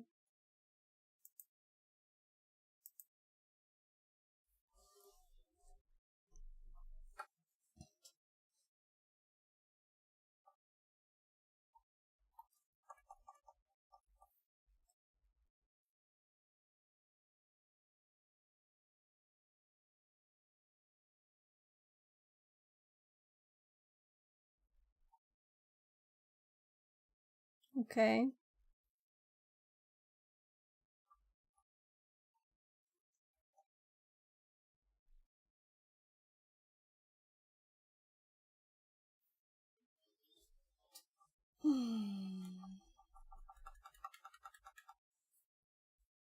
Oh, that's a tiny list.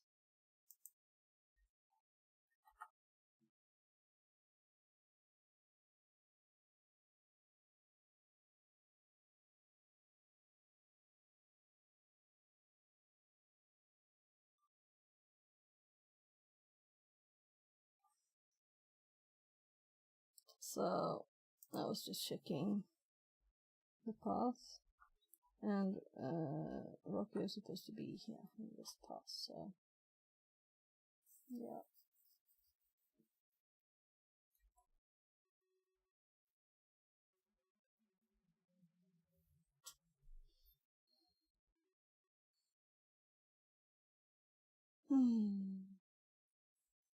Right, let's actually scroll up here. So yeah, this one has 262 things. So this is very much faster. The problem is to find. So now I'm assuming that this thing doesn't exist in the success one. That you won't have the class password entry in there. It might. It might not have the form in there. We can't do things with.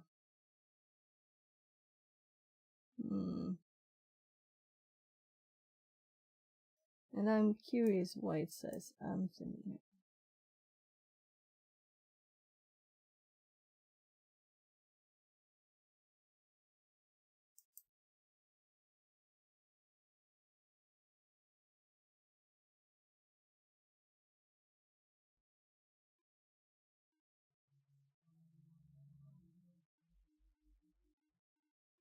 Because this is supposed to be the password.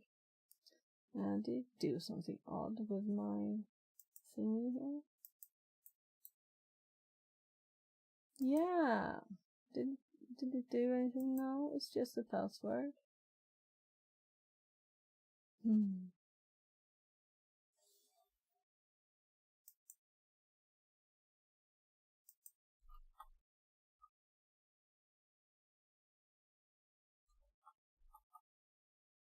So this one might go forever. So I don't think really they have a password after 5,000.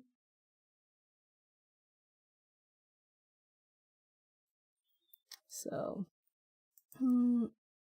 this is when I Google.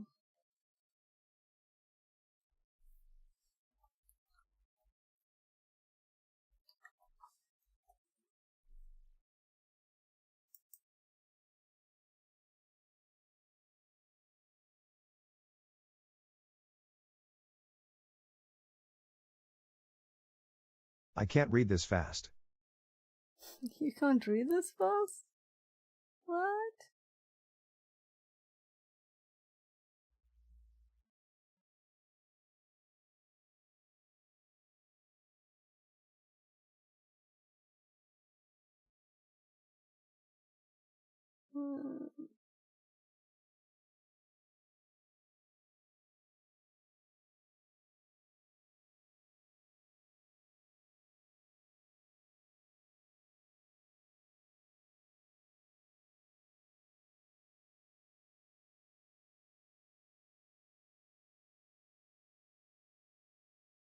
I saw my password in their sparkle.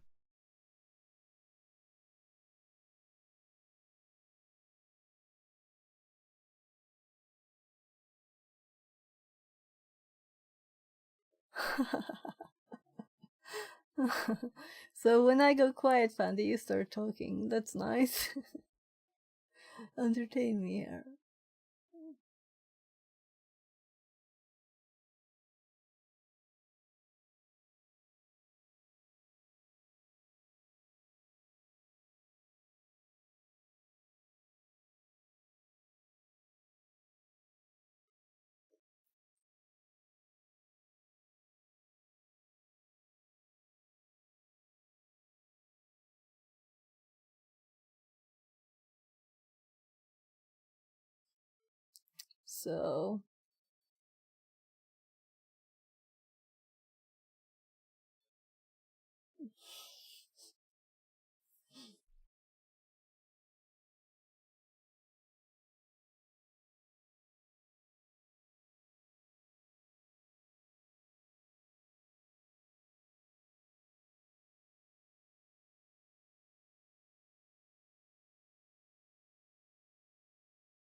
So I looked at someone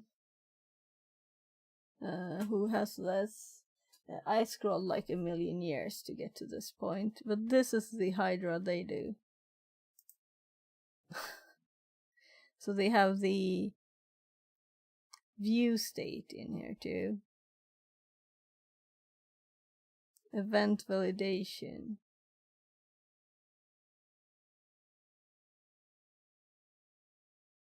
And login failed as the end. And they have the... What? They didn't even have the user in here? Login user? Password pass. Can't even see the full image. Login user. Well, this is very odd. There, username user. So this is the full thing they sent to Hydra. So this would explain, you know, why it didn't work. Would we really have to send all of this horribleness?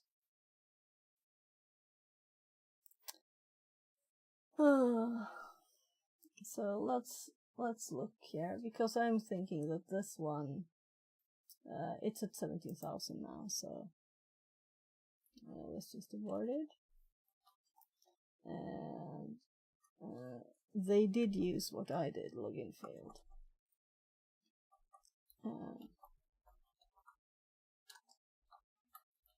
So it should work to find which is correct or not. It's just the thing here is infinite. So let's go back to burp. And let's also look here.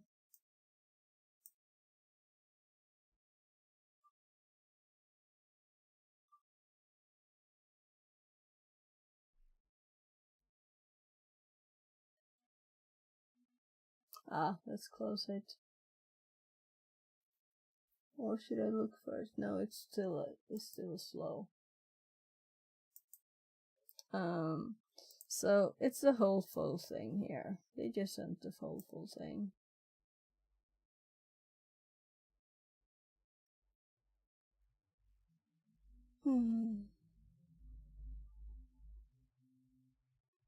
So I guess we'll do it. And if this works, which I kind of assume it will, I did learn something, but really not anything very good. So I'll have to compare other posts and look at them. So let's see this one here. Well, let's actually make a new one. Admin password. There. So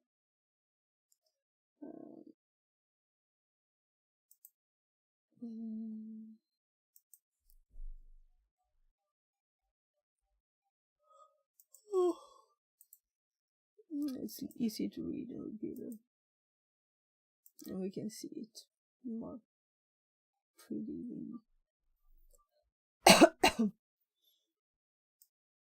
So if we were to take all of this, which is crazy long, and paste this here.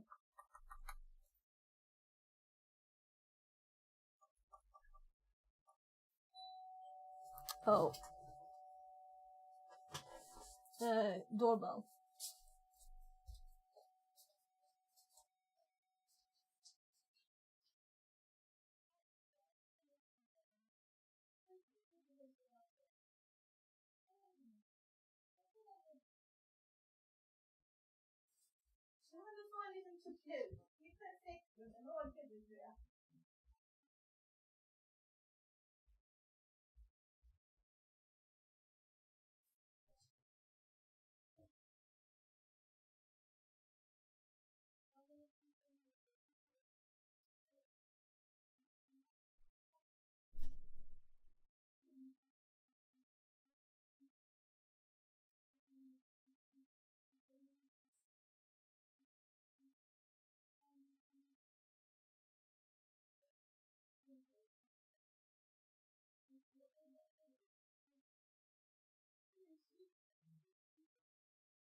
Enjoy the silence chat.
So my kid woke up. We'll see what happens. Well, that's a long one. No, it's not exactly new. Oh right, I forgot to switch password here.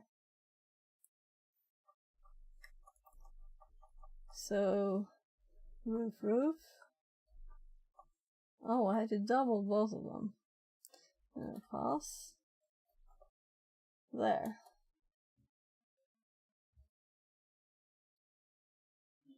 So let's see now.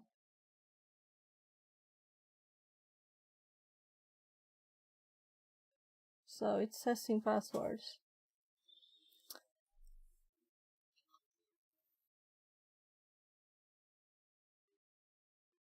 So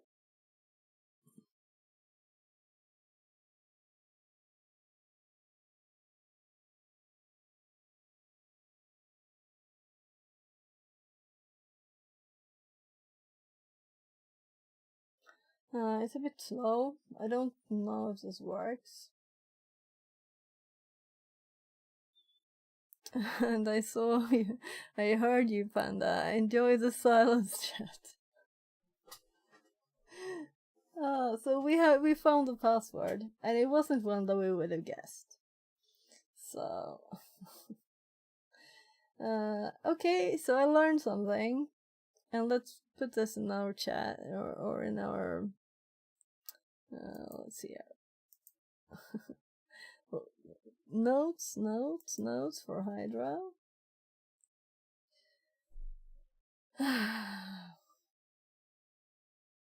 So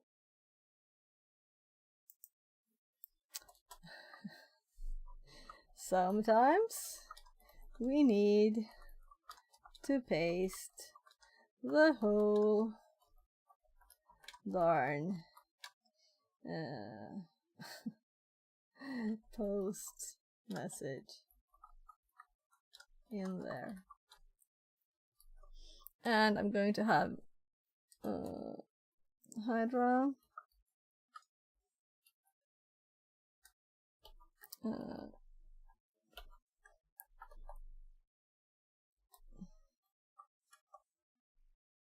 so post, let's actually make this like a header,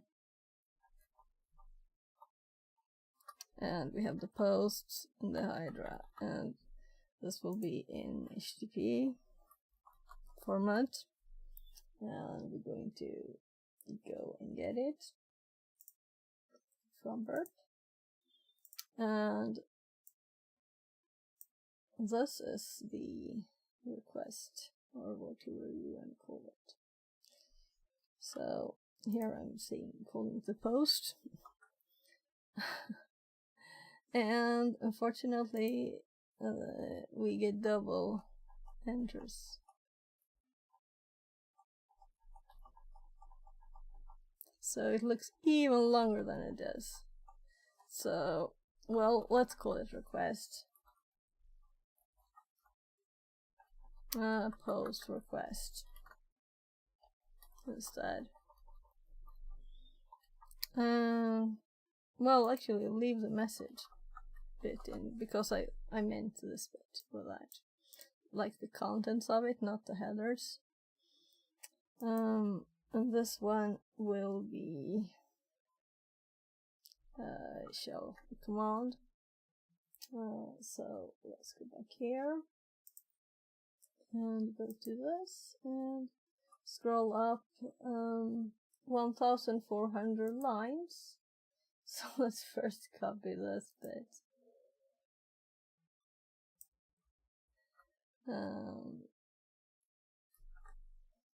For the notes, for the box notes. So new note, let's do like 5 Hydra, and I'll add stuff here later. And this will be the output here. We'll go up to the top of this. Yeah, so I definitely learned something from this. Paste like crazy, right? And this is not the correct one. Yeah. No, that's not the correct one.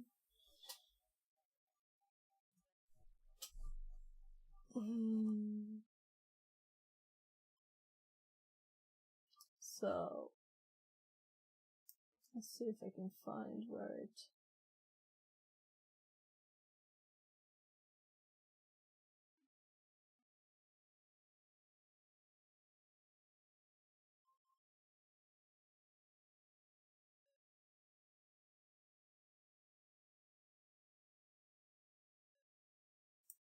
Oh God, this is so hard to scroll. Okay, so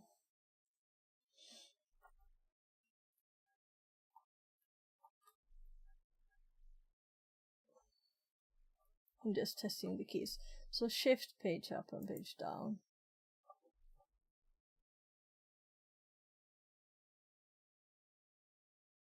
So how many did I do?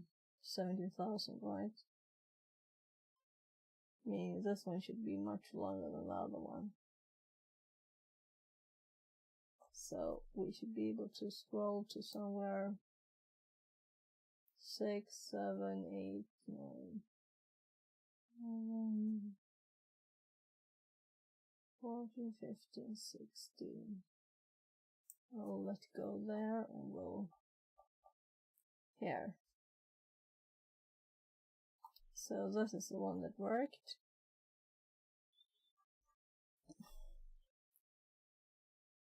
So first let's take this to our box notes. Here, now I'm leaving a line empty there in between to symbolize that there were more between. Well, it's enough. So this is the infinite command that we want for the other nodes.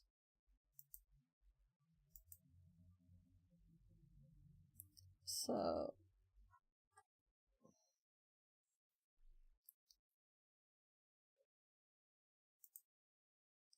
I've a command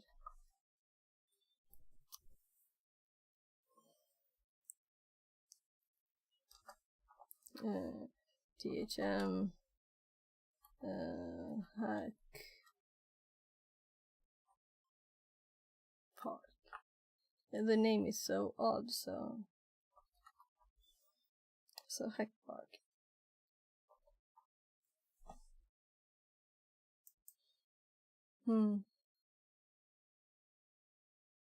Yeah, so notes improved, but I did not expect that such a long thing. And this is what we started with, so let's remove this one. It was a test to see if their syntax actually worked, and it didn't.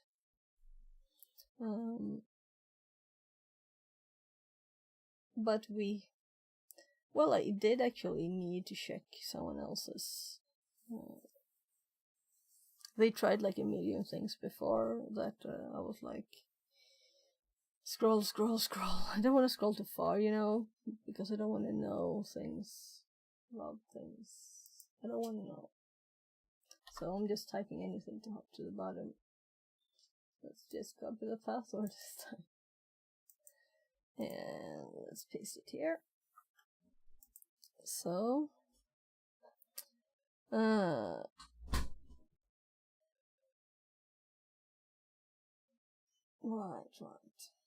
So I'll just go check on my kid quickly.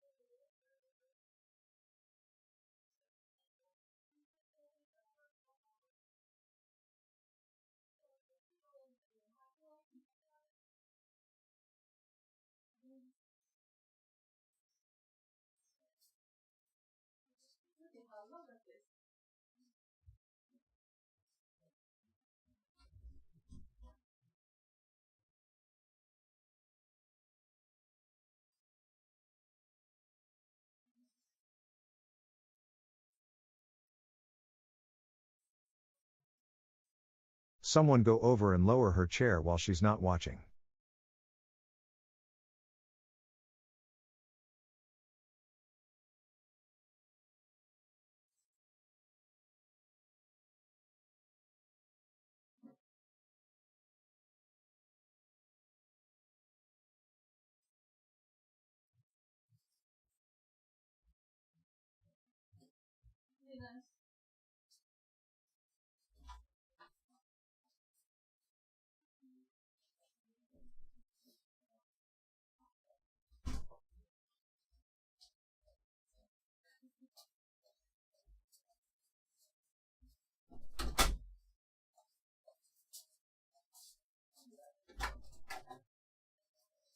I'll have my door open a bit. So, I was just annoying, which is kind of a good thing when you're a teenager. They're supposed to think you're annoying, right?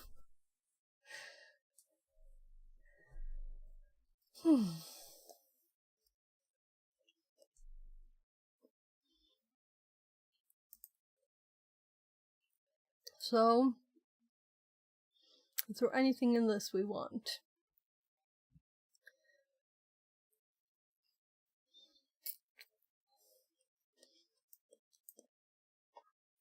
I didn't have RDP in my notes, I think.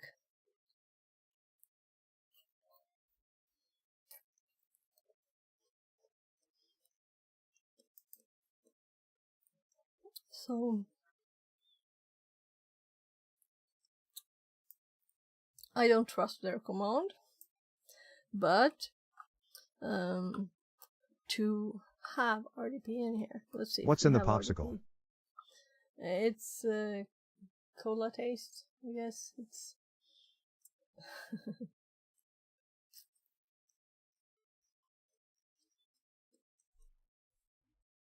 so yeah, we have it in the list here of some whatever is supported. So can we see how many hits we have? It's just one. Meaning we don't have anything on that. Thanks for sharing. I'm leaving. Never coming back, lol. So the wrong taste? Okay, you can get one. Here. I'll go get one for you, Panda.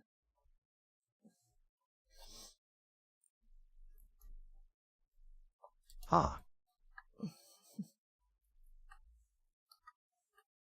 Oh, that's the worst. So it was actually a table that. So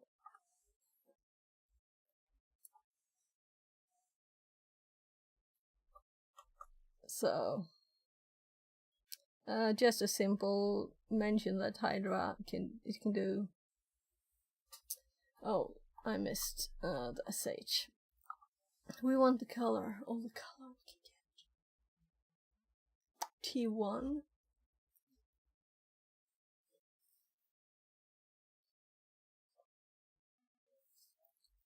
That it can do RDP2. But I guess the list was kind of long right here. Supported devices. Cisco.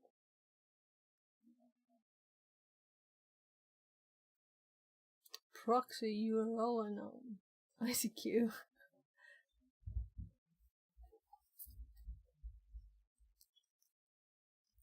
Databases.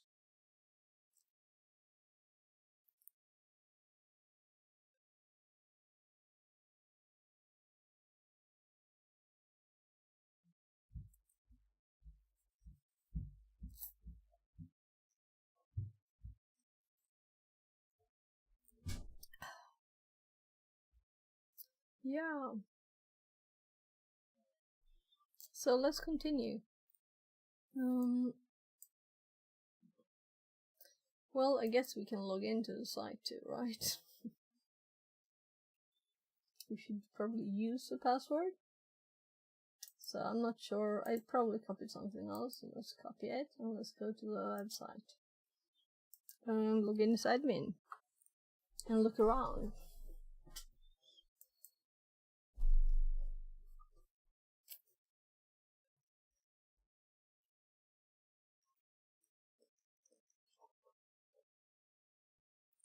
Much prettier than yesterday's. So it's thinking. Logs.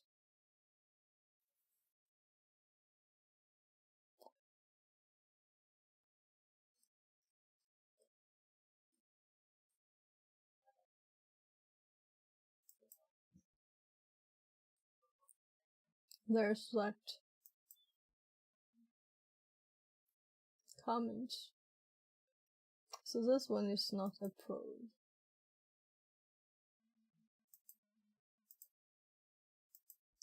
Pages, categories, tags.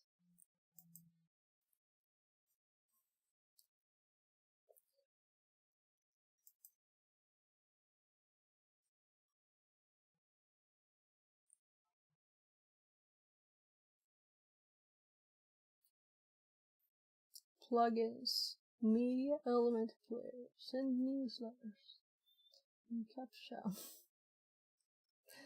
We were supposed to do like 5 plus 5 or something, right? To send a message. Kiss me forever. Stuff from spam.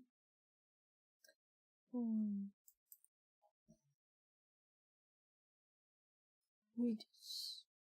Settings.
It's starting to melt, so the last bit there will like just fall off.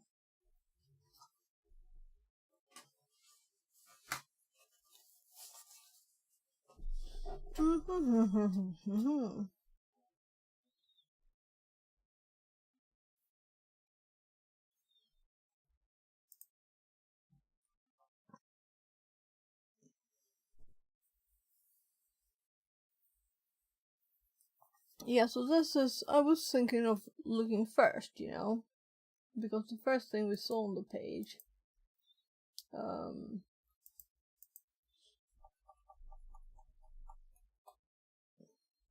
was, there were these very explicit numbers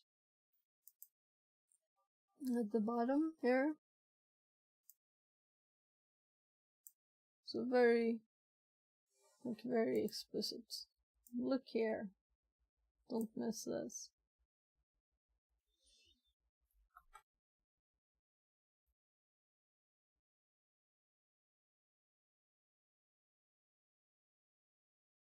It's really using the IP.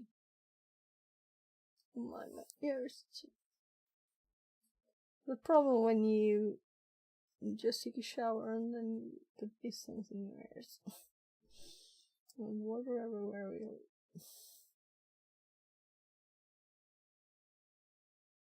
Yeah.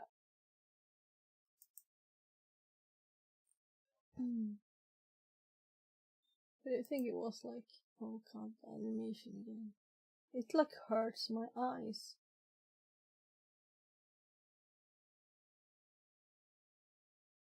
Yeah, so here we can approve it now when we're logged in.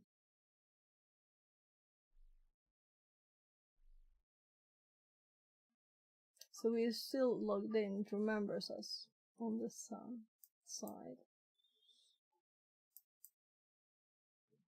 No, it was still up.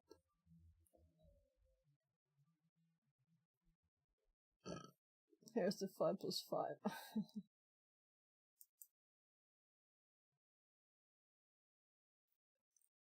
So, yeah, and of course here's also the version, but we could have seen it before. So I'm thinking I'll Google on this one.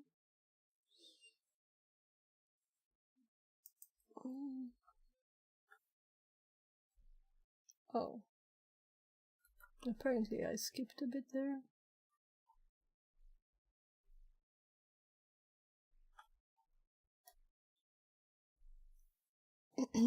Oh, I'm so surprised at first it was exploit DB. Remote code. Sounds good, right?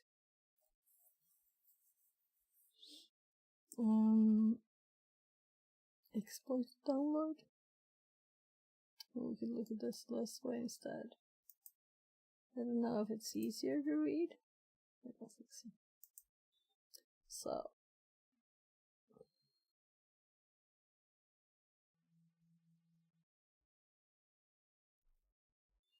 So, in one way, I feel like this is cheating to Google.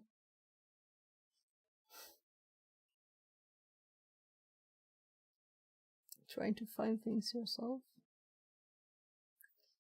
Well, this is caused by an unchecked theme parameter that is used to override the default theme for rendering blog pages. The available code can be seen in this file. Attack. First, we set the TCP client address and port within the method below to our attack host, who has a reverse TCP listener. Well, let's actually copy this one. So, no, we didn't get anything else on what we wanted. And if we save it over here, so let's just, I'll just look at the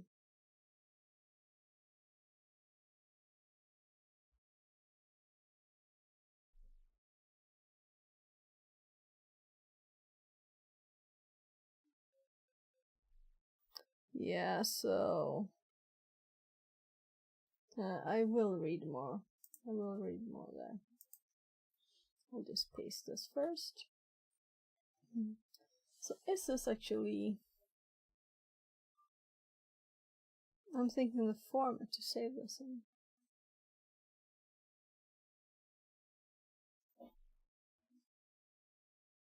Will it be this odd file name? What is the file name for this supposed to be? This is just... oh, let's just read it. I think this is nicer to read.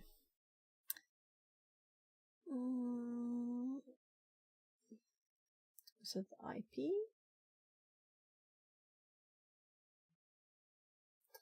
Theme equals data files. The vulnerability is triggered by accessing the base URL for the blog with a theme override specified like so. Let's just start where I hopped off.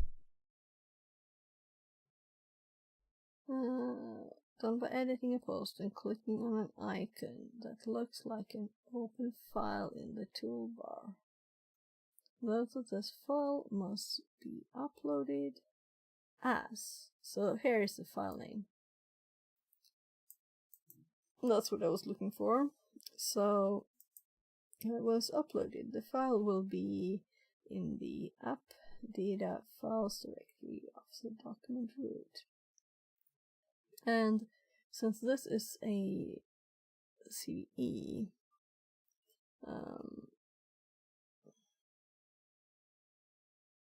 we have two alternatives. I think it will probably be just easiest to save it in the actual directory where we have the things. So the THM one. For just this box, I do have things here, but they are things I think are more interesting to keep.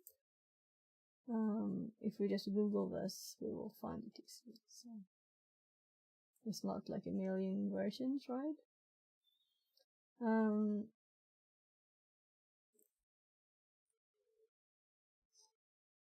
Hookbark.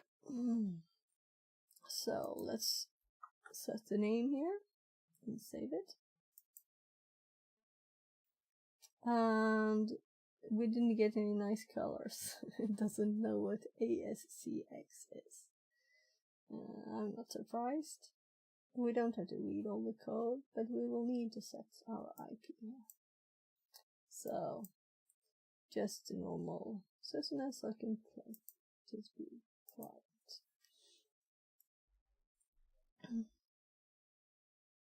I'll be right back.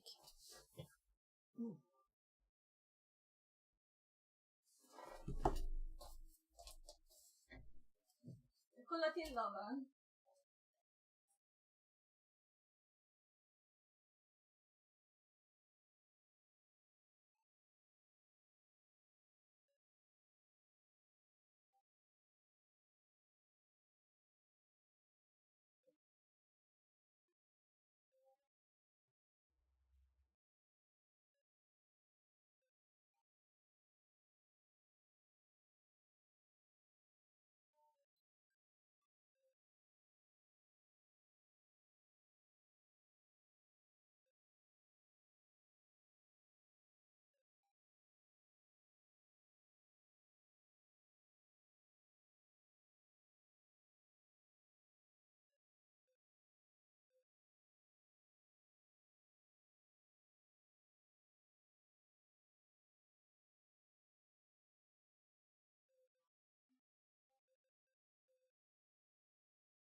Nej,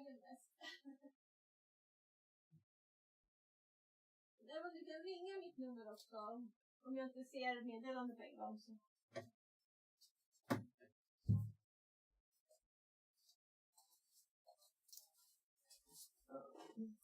So I got a message from the person playing with my kid that he thought he was asleep. He was almost, I think, but he was not asleep when I got in there.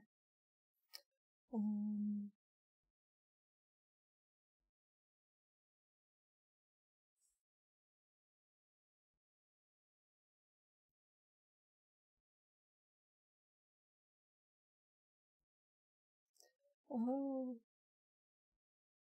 my god. My sister is getting a dog. He's so cute. Oh gosh. Look. Can you see? I can't put it closer because it will be blurry. Oh, it's so cute.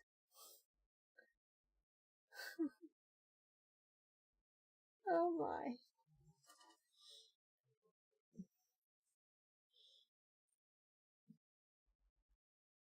She has 2 dogs already, but one of them is like 14 years old.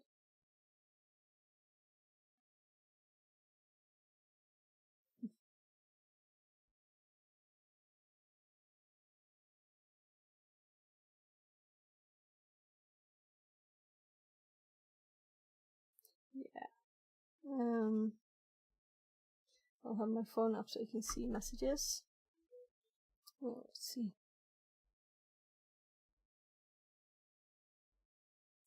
No, wrong app. That's SMSs. But right. So let's continue. So let's actually copy this URL. And maybe it's stupid of me just to assume that this will work, but it seems like very the right version. Oh, exactly.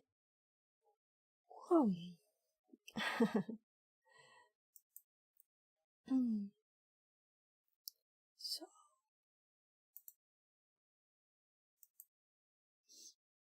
oh my, that's wrong. Didn't want to do that. Didn't want to make a new note, not folder. So I think I get tired from just watching my kid being tired. So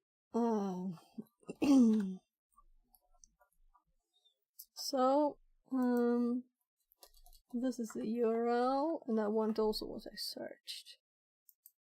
I searched for this, which was in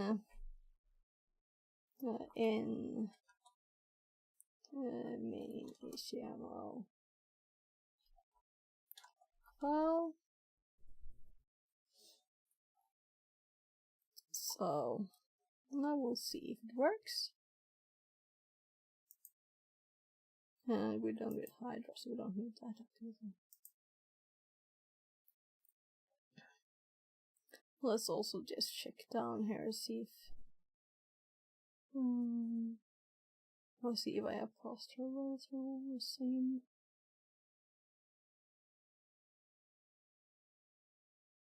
Also 337. Right, what was the actual number? 2019.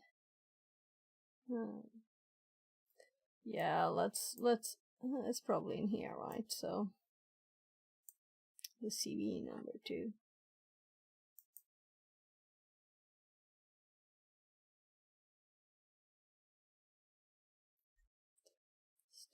$67.40.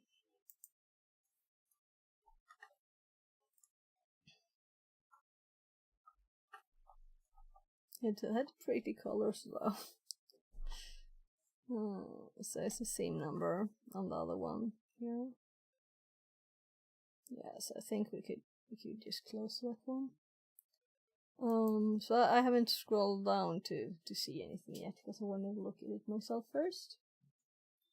So we saved it as the file name mentioned in here. So the file must be uploaded as this. Once uploaded, the file will be in the update a files directory of the document root. This page that allows upload is. So it's even the path to the upload. Very, very nice file. So let's see if we can find it. Oh my goodness, mosquito bites just suddenly start itching. So I'm going to paste it here after, and then we'll just editor delete that. Okay, so it's a post.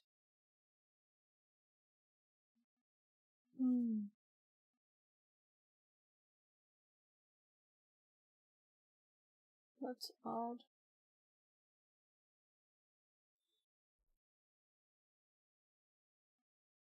I was expecting something in the settings.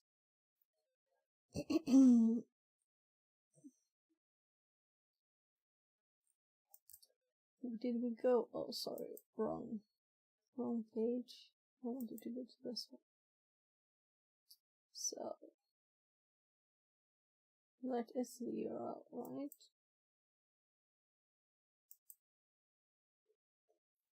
So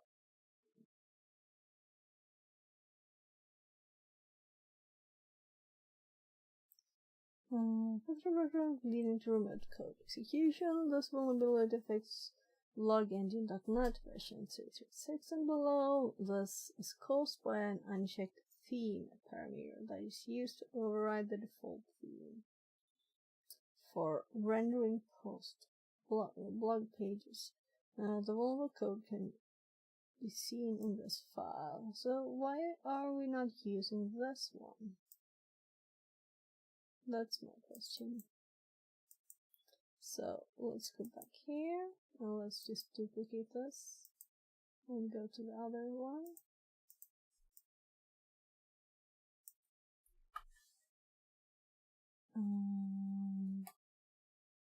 No.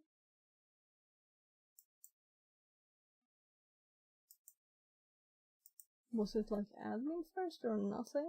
What? No, it doesn't exist.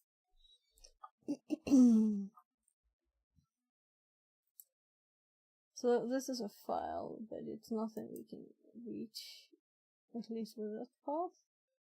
First, we set the TCP address. Yeah, that's what we're going to do here. Reverse TCP. Let's do it when we're at it. I didn't actually finish, I just typed one number.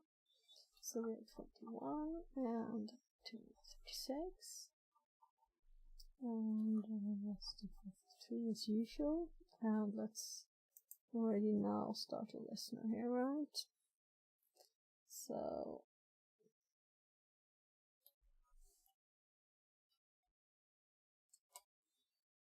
we're using the same one for everything. I'm going to go bananas following that later. So let's start with the new one. There. And this is Fredrik. Well, let's just make sure there's nothing else here.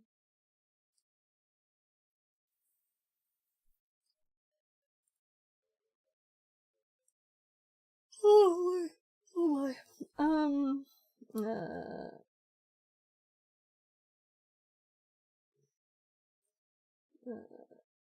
Yeah. Address import within the method below to our attack host, who has a reverse TCP listener ready. We set up the listener. Next, we upload this file through the file manager. Yeah, and this is what I didn't see. editing a post, clicking on the icon looks like an open file on the toolbar. Note that this file must be uploaded.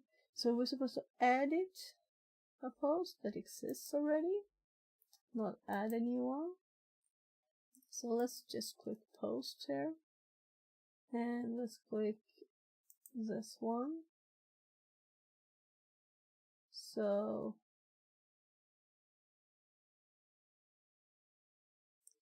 here we have a file manager, right? So we can upload a file here. And let's make sure we save this, because I didn't. And Scully, THM.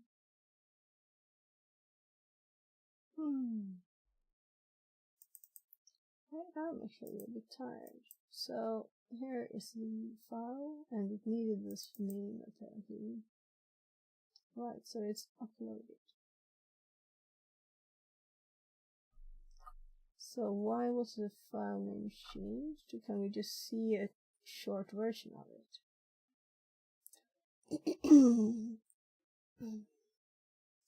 So let's continue reading.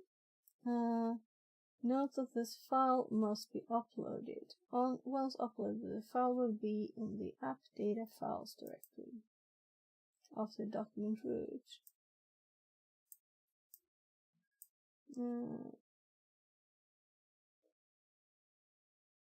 So admin page allows upload. We edited the document as I said. This one didn't seem to be editing one.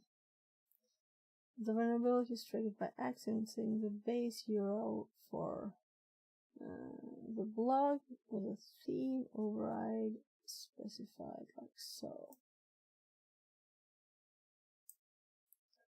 So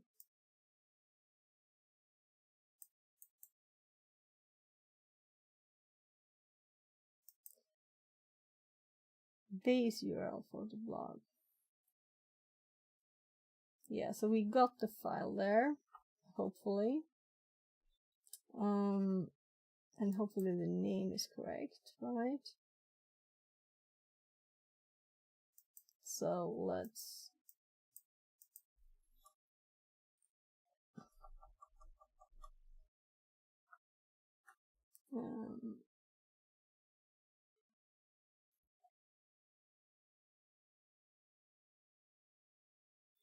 so this syncing is not a problem, but this being open into full is a problem.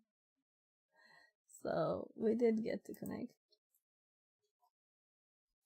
Oh, very cute prompt.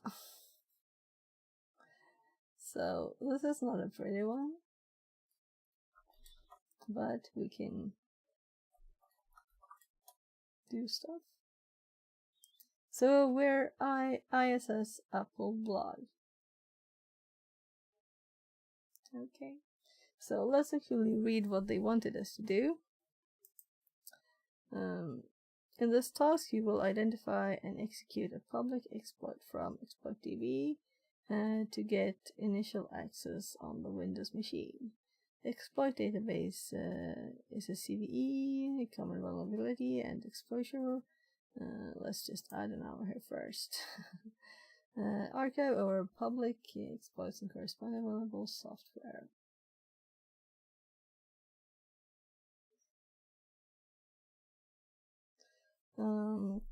I was just checking on the chat there.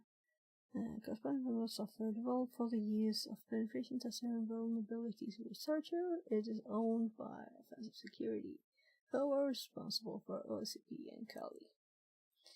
Answer to questions. You have now logged onto the website.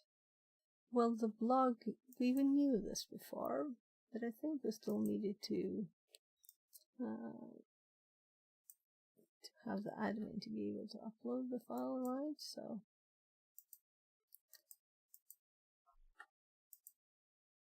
now use exploit database archive to find Again, reversal. What's the CE? And we'll put it in the notes.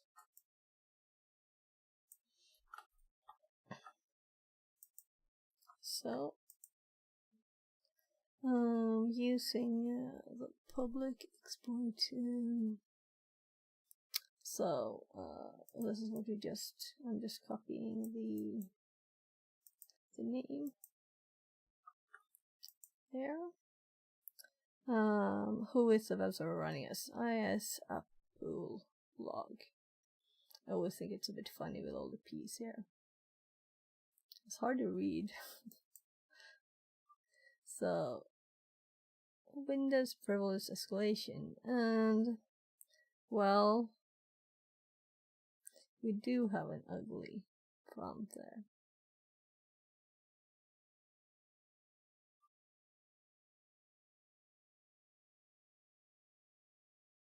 Windows exploit suggestion. In this task, we will learn about the basics of Windows privilege escalation. First, we will pivot from netget to a MediaPrinter session. They really think MediaPrinter is good, and use this to enumerate the machine to identify potential vulnerabilities. But we could just run it from here. Let's try hack me themselves. We'll use this gathered information to expose the system and become an administrator. So, our network system is a little unstable, but this is more unstable. So let's generate another reverse shell using MCFNM. If you don't know how to do this, I suggest you the Metasploit module. And we did this yesterday, and that's why I'm tired of it. Well, I was tired of it before. You can generate a reverse shell payload from MCFNM. Yeah, let's upload it. So let's upload the one we made yesterday, right? Because it's exactly the same that we need. So let's go to the notes and just steal our copy line from yesterday. Because I think I put it in my copy. Windows, copy. So, yeah, this is the one. Yeah, right, I used the 444 because we already have one on 443. So this is for specifically this case here. We just want to upgrade it or downgrade it. I shouldn't be so annoyed at it, I guess. So, alright, I opened a new tab in the wrong place. There.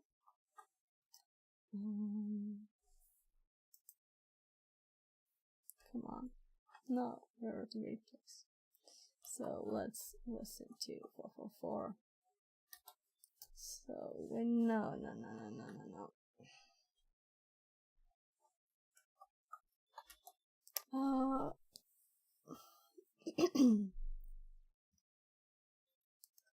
This is one reason. I said the same yesterday. This is one reason why I avoid it.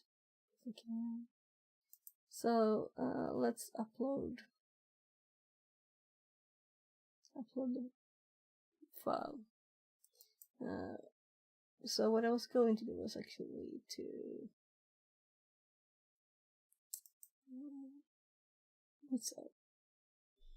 let's open a new tab again. Let's move it before here, and let's see. I'm in a right directory. Let's share files. We can start listening there a bit later. So I'm just going to paste my full command here, and it's uploaded.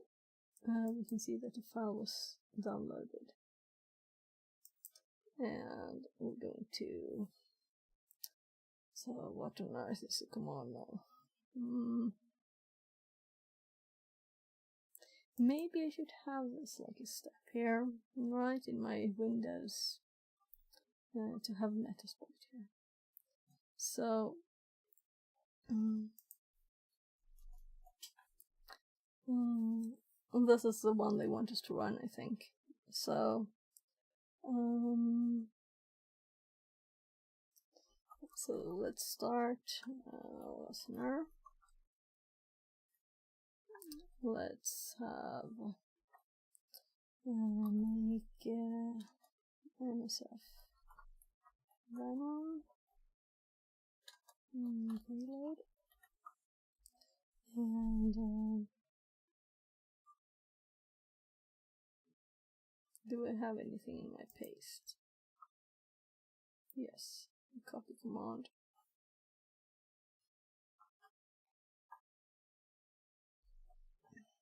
So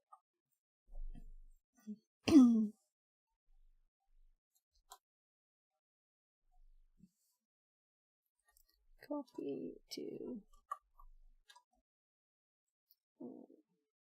box. Well, very.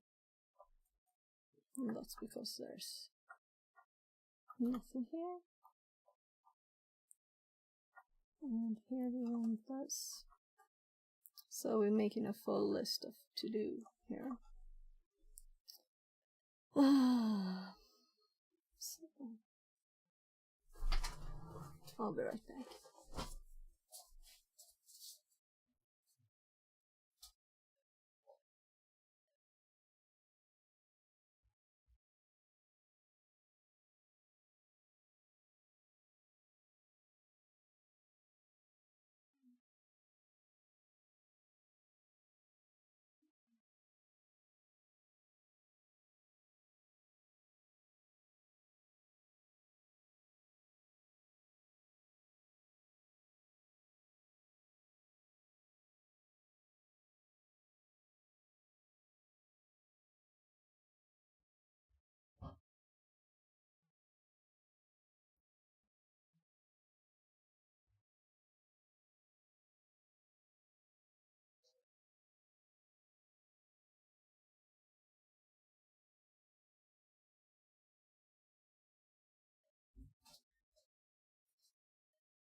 Oh, too bad my kid was too tired.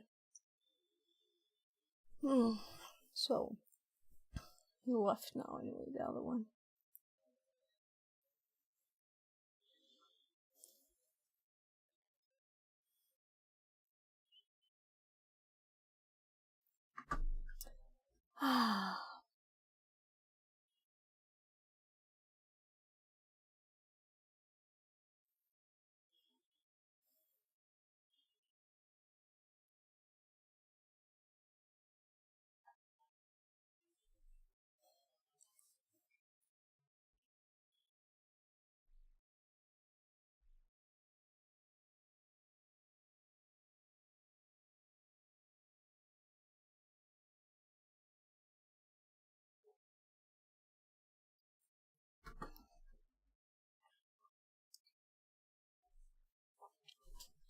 So let's continue. So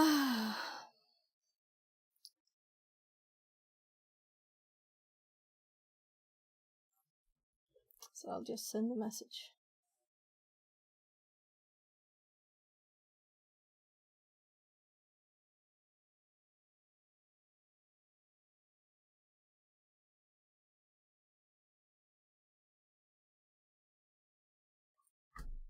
There, so.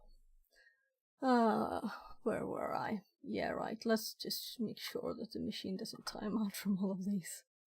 So still more than an hour. Yeah, so Metasploit. I was looking for my notes, I think, right? And we were making better notes. So, but also let's, since I'm thinking these notes are not just for me, but they're for everybody, I will open another tab. And again, I opened it in the wrong one.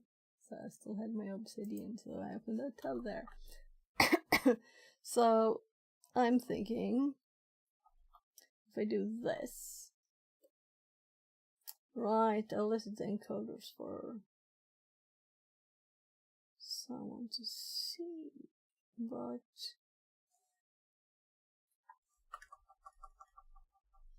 so let's look at the history instead.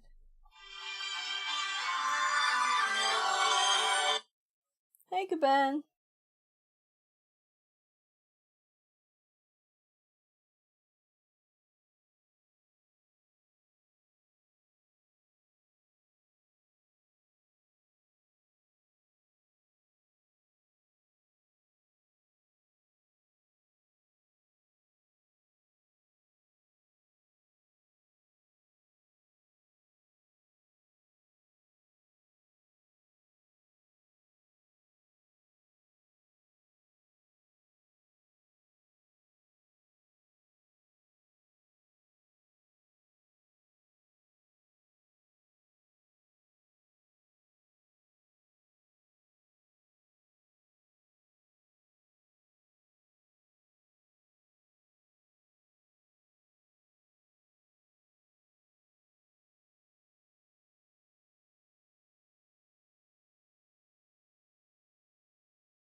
There. It's time to order dinner.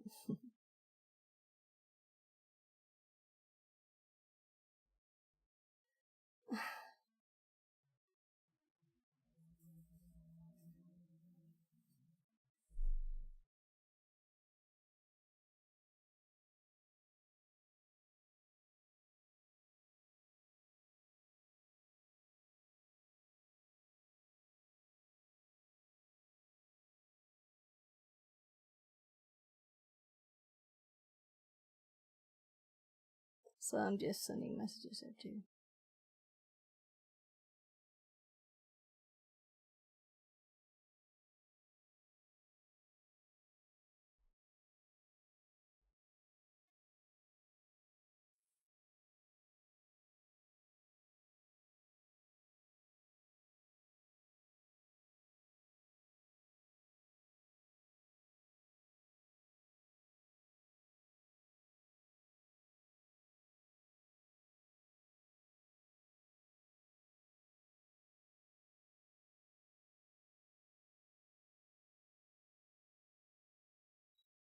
So let's see here. Let's make the call to the sushi place. Well, sushi and Thai.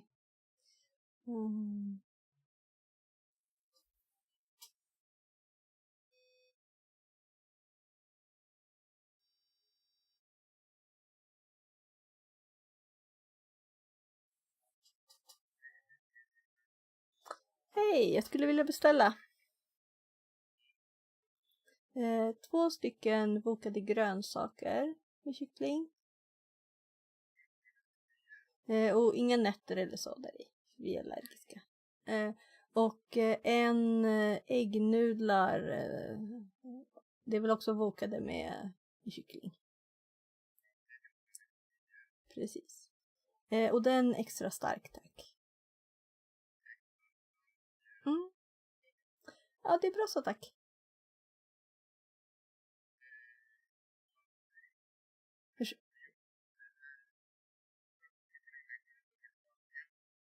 Nej, 2 stycken. 2 stycken. Ja, så 3 totalt. Yes. Tack så mycket. Ja, hej. So we almost only got one of booked chicken, but he also, oh, did you say 2? Did you say 1? So I'm just sending a message to my hubby that is in 50 minutes, so he knows. He likes to know the details.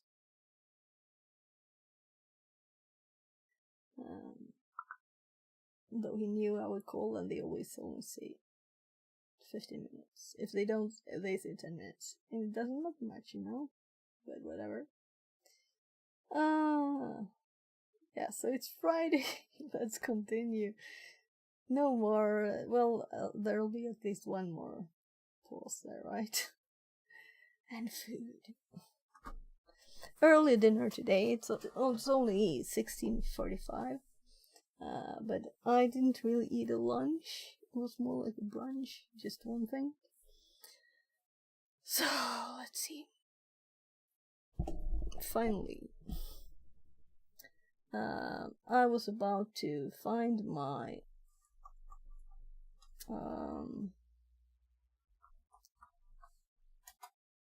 so this is the one, and very recently. So this is the one I want to copy to the notes.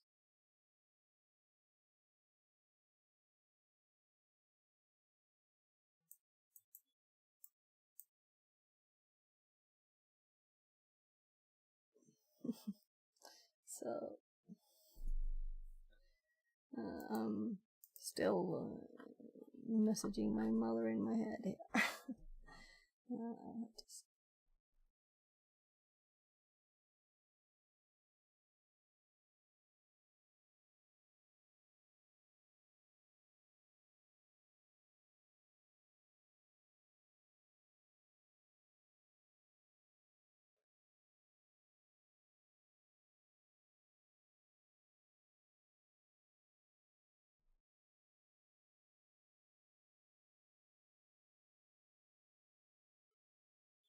making plans for tomorrow.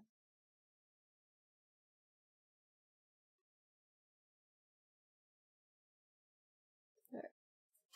So, yeah, so I copied this, pasted it. So first we make the payload, then we copy it to the box from the box. Kind of important there. Then we start the listener. Well, let's extend the time again because I know that it will have passed the hour there. So starting the listener.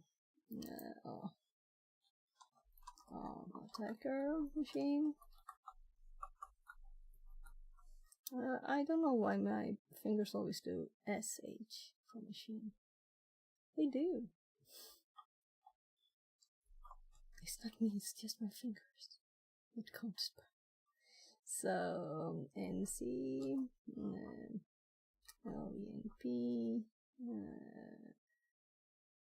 No, what am I doing? So this is Metaspart. Start Metaspart.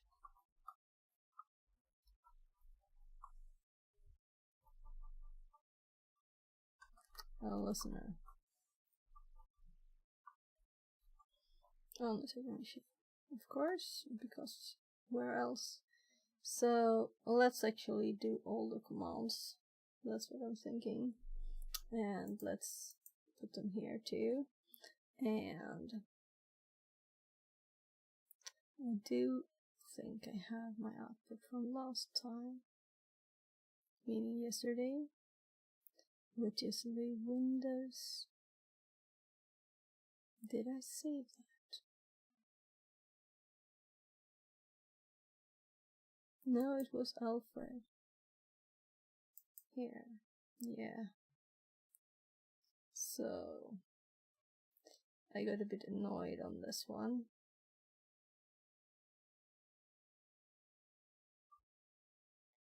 So did I? Yeah. So I pressed Ctrl C by mistake, yeah. So we can just copy a few lines here. Not there, but actually to another tab here, which is the Windows Start here. So let's have it in here. I might move it, but for now,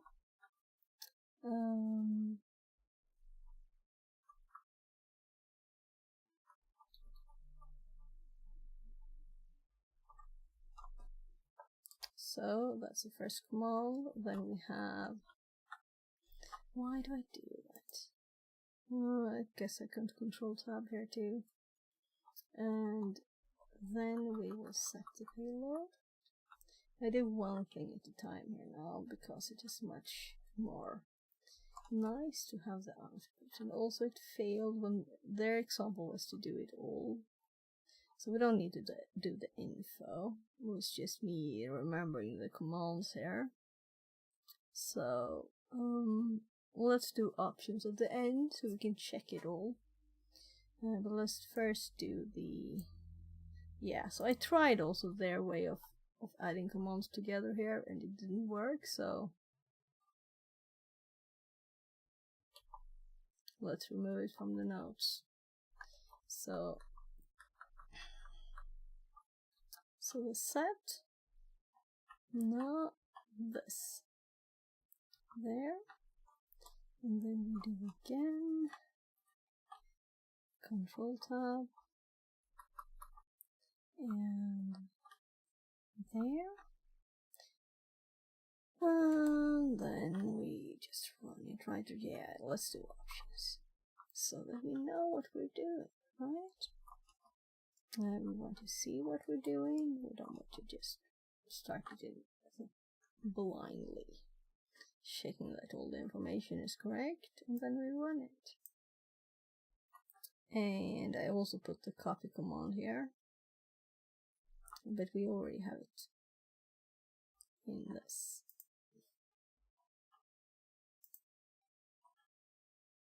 I managed to tab VMware. That was kind of funny. So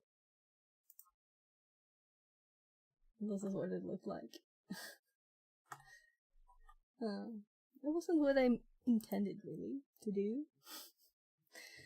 So the last one here is run. Why did I even paste it? But start Metasploit listener on attacker machine, and then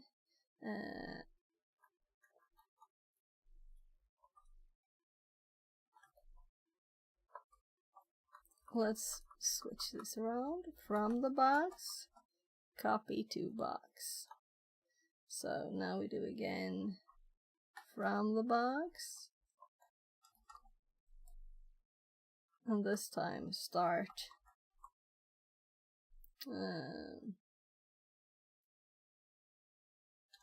well, yeah, start reg. That's the best thing. And we just run whatever we copied here, right? So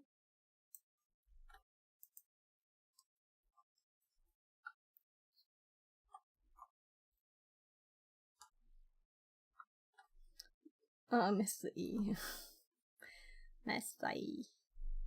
So now we have a full list here to simply follow for someone else or for me when I have forgotten everything about this, which I don't think I will do. But now I'll just confirm that this works by let's type, because type is better practice. Use. I wonder if it has a memory, for more than the current session. Then we could do like up to get it. Yeah, look, it's here. Oh, there, and we can go up again. I was typing. I was going to type. But now I'm not typing. I'm lazy. Well, all the good ways are good. So let's do options now. Options. And we can see that we have the correct payload. We have the correct IP and port. And they're really correct, yeah. So then we can run this, which means we start a listener. So we should have a line here saying that we're listening. Starting reverse TCP handler. Nice. So now we can go back, whatever tab we're on. This was an old Nmap scan, and then we had that. And then we have the copy. So we just don't have a prompt here. But here we're supposed to write. I'm copying it as from the notes. I could have copied it from just the same place up here, right? So, see Windows, and we get the feedback from it, and it should have connected to whichever was the right place. Here, sending stage, Universal Station 1 opened. There. Right, so it's the staged one.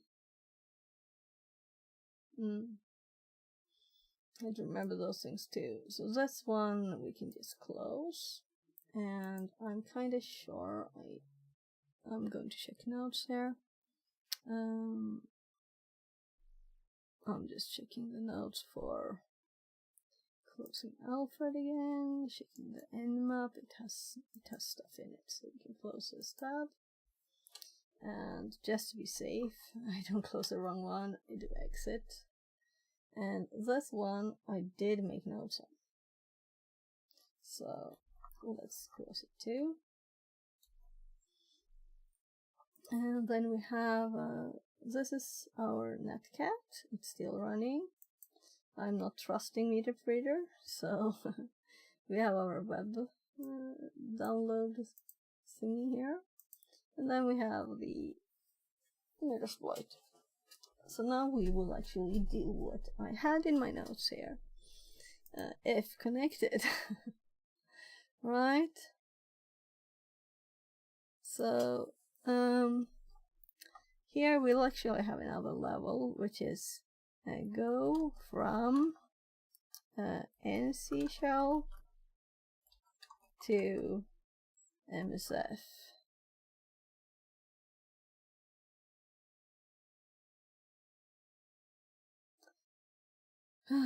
Should I be okay with only that? Let's complete this one with MSF console Q, because we want it quiet, not the screaming one. And then we'll actually tab all of these things. And I'm thinking of tabbing these twice, because they're inside the MSF console, right? And then the if is something else, right? So now it's logical. So this will start listening here. Will start listening. Shake the info. Check that it's all correct. So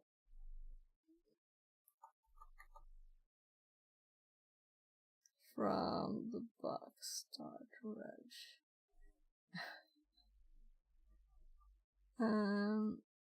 Yeah, I just skipped the tab here, that's the only thing. I was like, what? Why don't I have anything below this? I did. I just missed to tab it, apparently. Almost have to look at the video there and see what happens.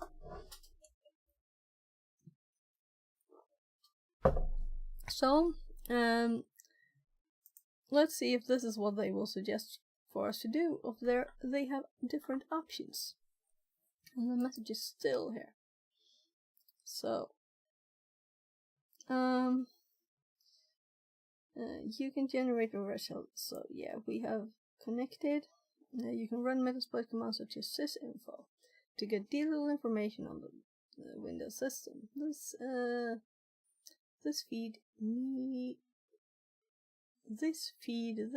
feed this information to the Windows Exploit Suggester script. Oh no. No, I'm not going to install that. No. Quickly identify OS version. So let's do. It might be installed. We could look if it's installed in Kali, but I don't want to install something that it seems very limited, since can't find services, and services seem to be the hard thing to find. So what we can do is to run sysinfo here. Right, so that's why I hopped over. So let's do sysinfo. And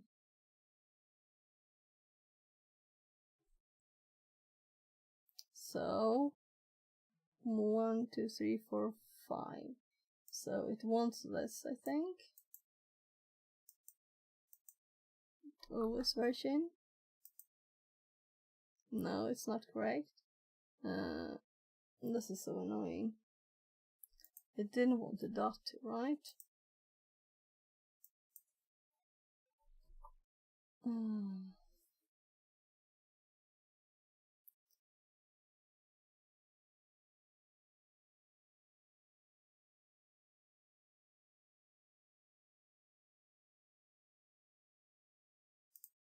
Okay, so they don't want the windows. These kind of things annoys me. When you have to do these kind of illogical things just to find the right answer. So let's open Notepad. You shouldn't have to do this.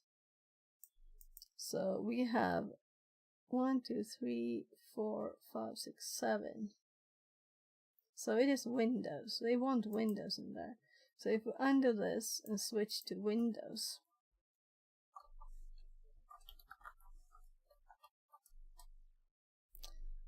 but it's server 2. That's important. That's not the full version name. Annoying. Further enumerate the machine. What is the name of the normal service running? Yeah, so let's actually look here. And let's do what I had in my notes. And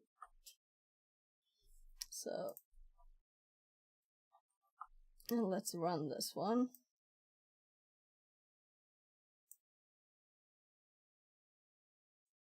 So this is something we can do if we're connected, right? So let's see if we can do it here.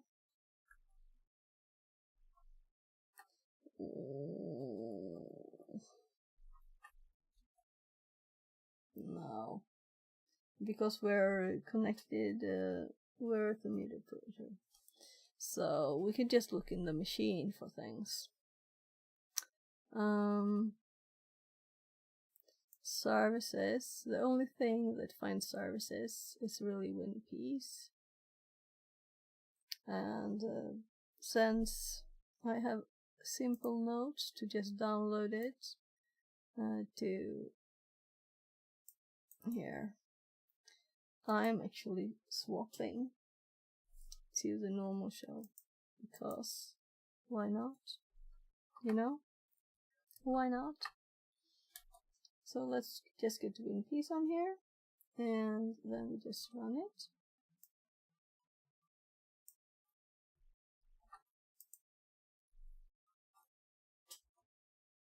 And we have nice colors and everything.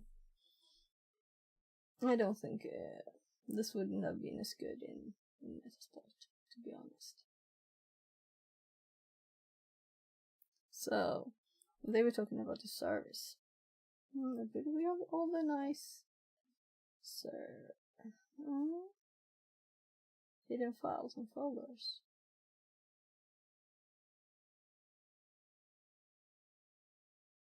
So let's start looking at the top here.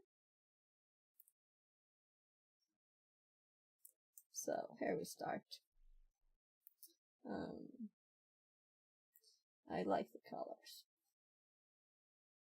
So it might be a simple shell, but it can do colors.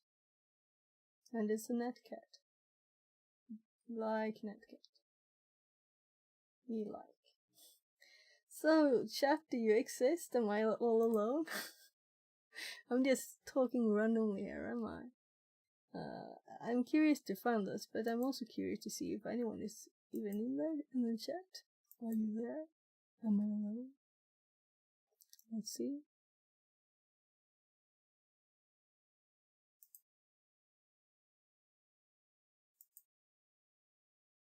Yeah, it's Friday too. More people are streaming too. So more there? Yeah, so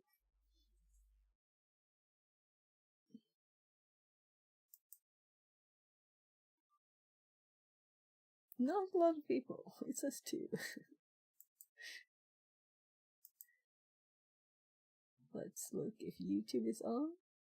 I didn't even look today.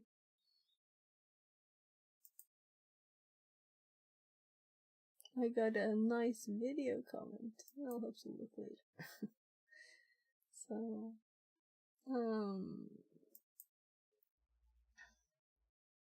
2 people. Is that true? So why? Close player. Video comment. It opened like a tiny thing? Oh well. Let's see here. Yeah, so let's see if we can drag it here. We have 3 now. Was that me? So someone at least might be looking. We'll see. So this is interesting here. Now let's see if we can find any cool things. Names seem to be red all over the place.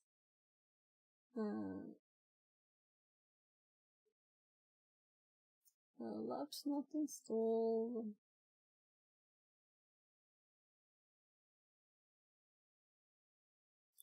So,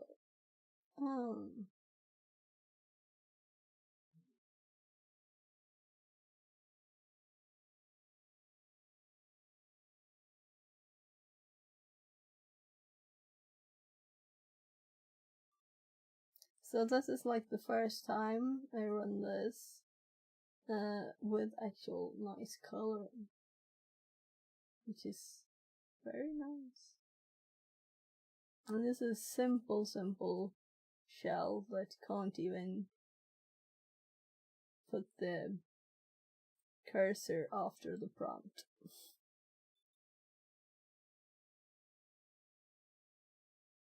And there's echo and all the things. So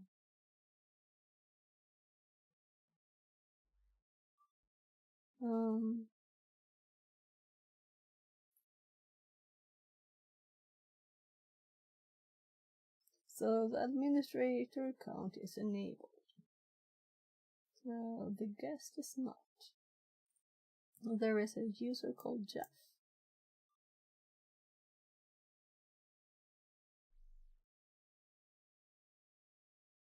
So, well, this is interesting information. So let's actually put in our notes here.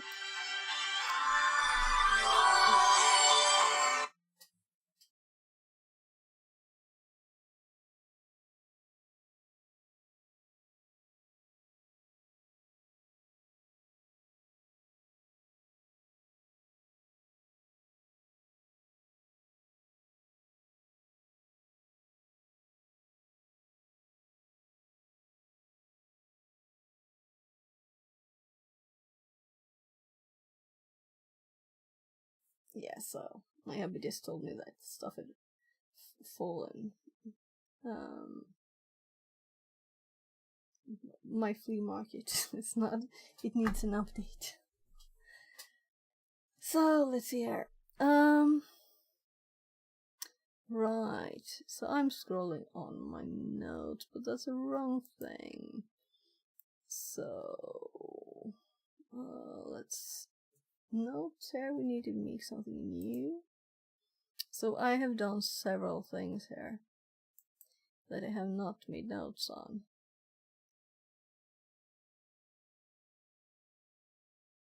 But we didn't use a Metasploit one yet. So let's just say that we let's call this 7 shell, and we are IIS something, and I don't want to scroll up there, but dealing and running win piece,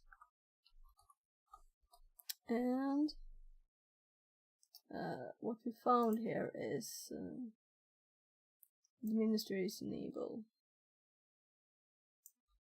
So that is interesting, and then that there's a user called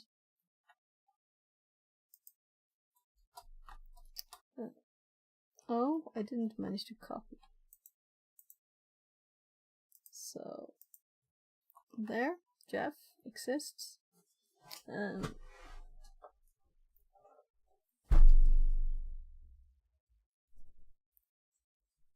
Hello, your thingy.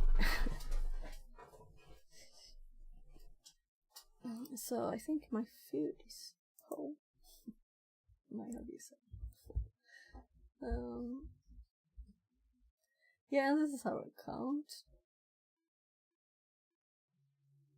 Right. Ever logged users. Okay.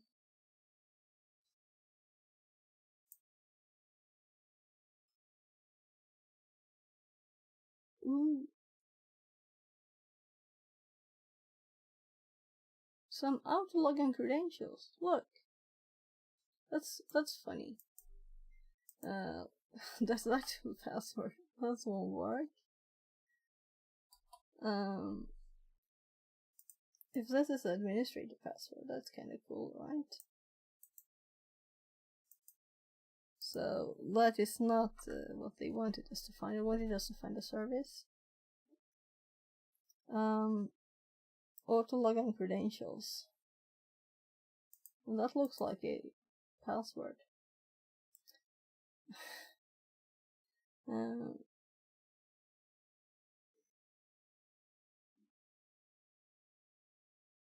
So I'm just copying interesting information to my notes for now. So we have this so far with this administrator password, possibly.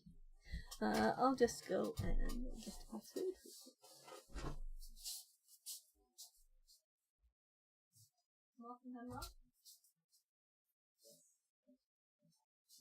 Jag ska bara sätta en liten skylt så att jag behöver hämta mat. Så.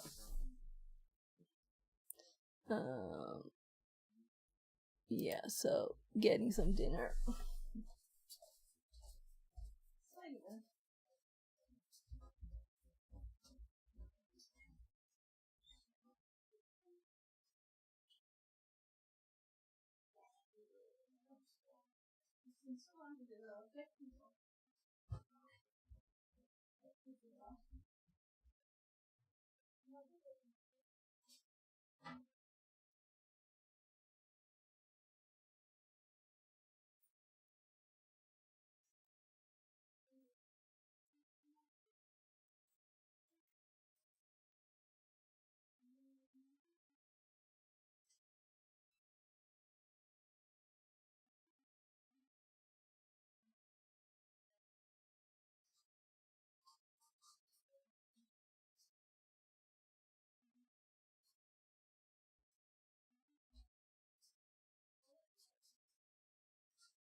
Fast inte den enda saken man fick en extra krydda på.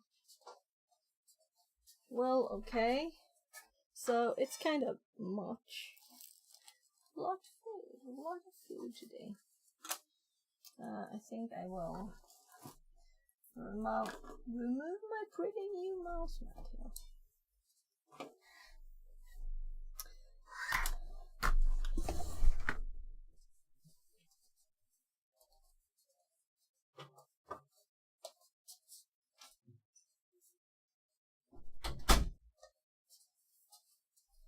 So, my kid doesn't want the veggies, so I get double veggies. Alright. I was like, why is my chair so warm? Because of the food. Yeah, they got us the wrong kind. It doesn't have much taste.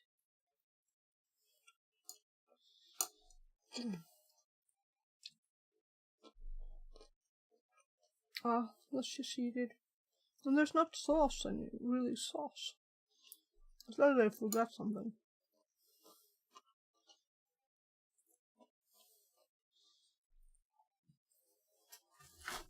So,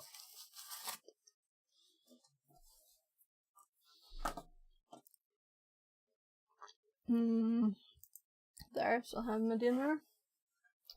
Now let's continue looking here. Process information.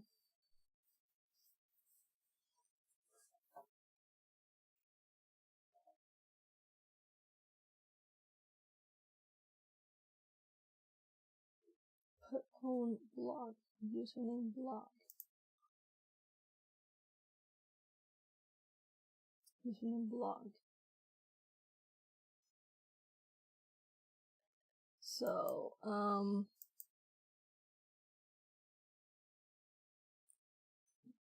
let's make sure the box doesn't stop from me pausing here. So we can't even add an hour yet. So we're looking apparently for an abnormal service. What abnormal service is running?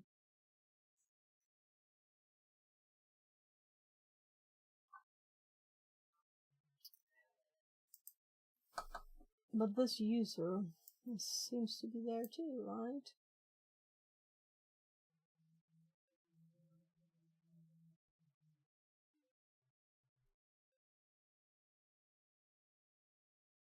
Is this us?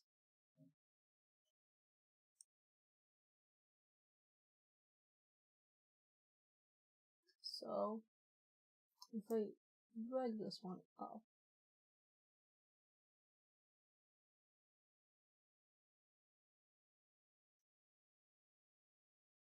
a tiny bit down. Oh my, blog. Yeah, that's us. So we're blog. So I'm thinking if I drag my mouse like off the screen, but I can't. We go to the same place. Well, we'll see.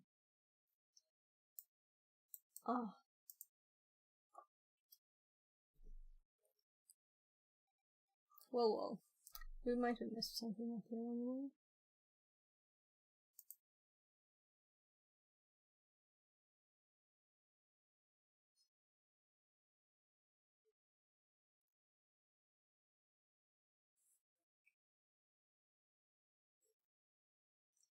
Sorry. Like onions in my teeth.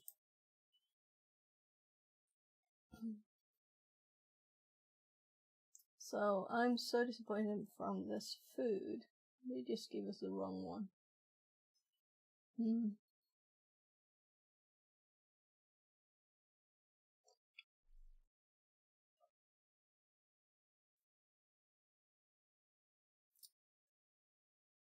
So, current users blog here.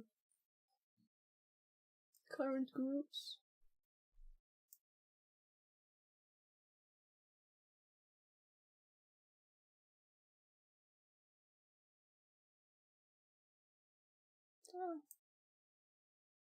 So, copy. And paste into the notes.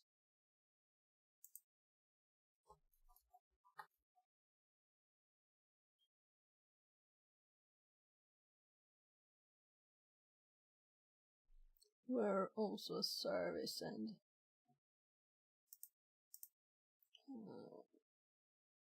let's scroll back where I was. Administrator and Jeff also exist.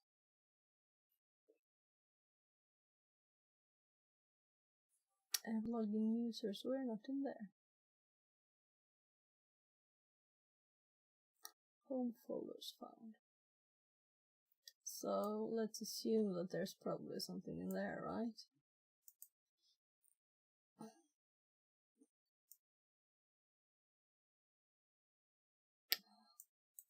This is all interesting, which is good in one way. So I did already save the ever logged in users, so I pasted that over that. And then we have this administrator password here.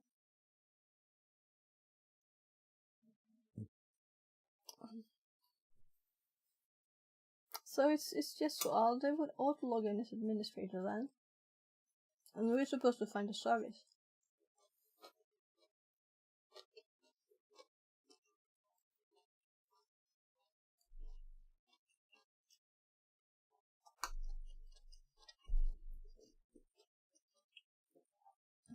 Since we have another one, so we can just shell here. And you can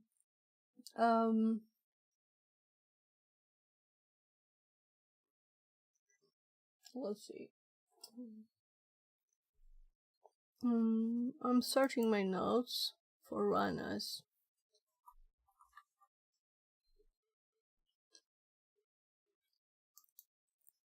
And yeah.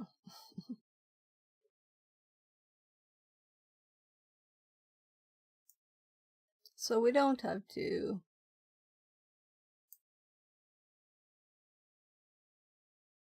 so here, let's see, what is this? Well, it was for scheduled tasks. No, this. So I have a run as here that is for saved creds, but I'll just let's just use the local machine. CMD run as. Can this work? And user.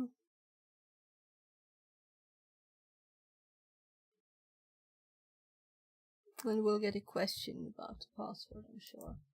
So I'm just pasting the. No, I can't. There. My God.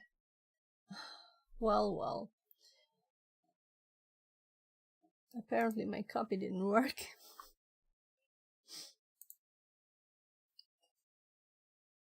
I don't know if you saw that, but I copied the full notes copy thingy.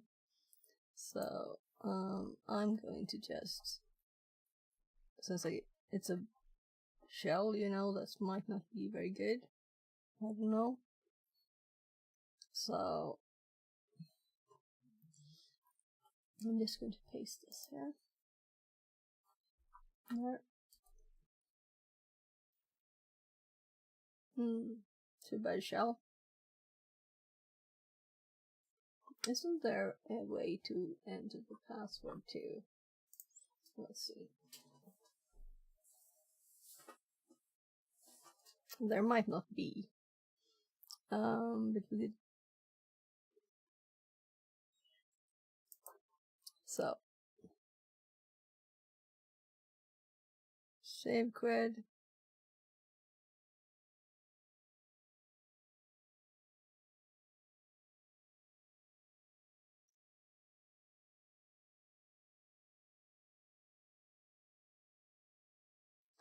I'm sweaty. Maybe we should put on the fan again. This is annoying. Let's just continue looking. I just wanted to see if I could do that, but probably you need graphical GUI input to do anything, right?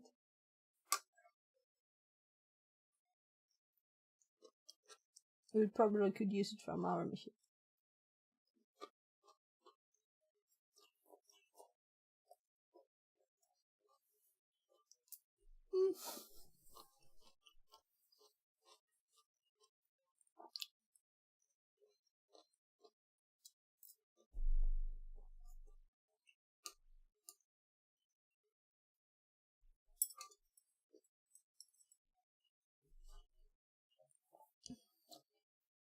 By the way, I'm curious to see, am I in this one today? Yeah, I am. Good. But there are lots of other people too. But that's good. Even if it's me. There's no one. Almost. Probably. I don't know. You never know with Twitch.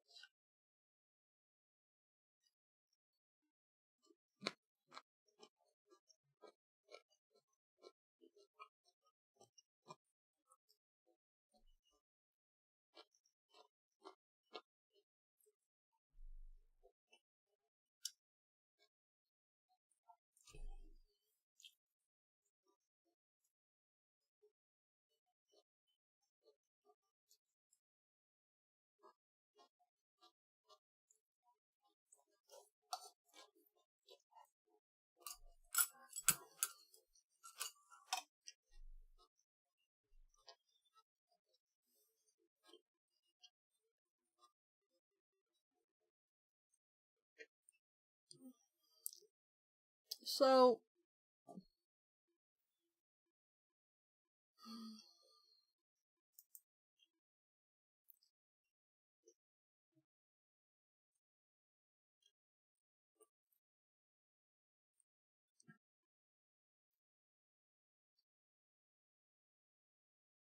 yeah, we did start that one.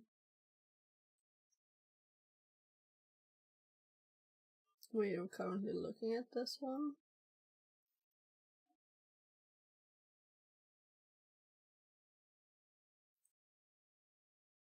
Service information.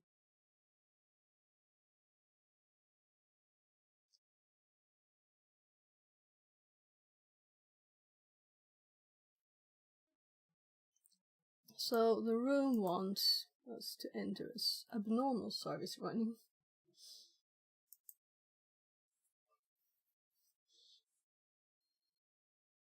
What could be abnormal?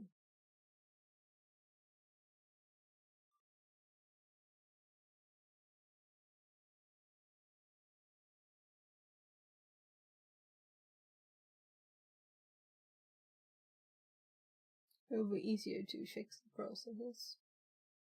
Yeah, we can do that.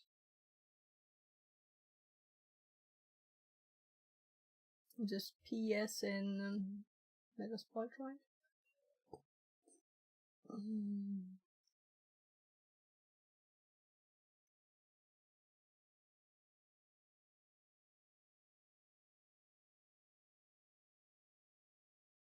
DOL.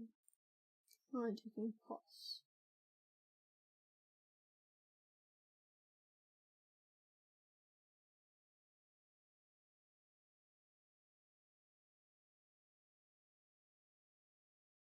Unquoted and space detected. So, but we're not going to restart it.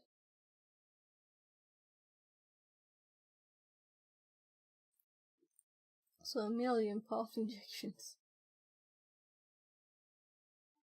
Wow, node.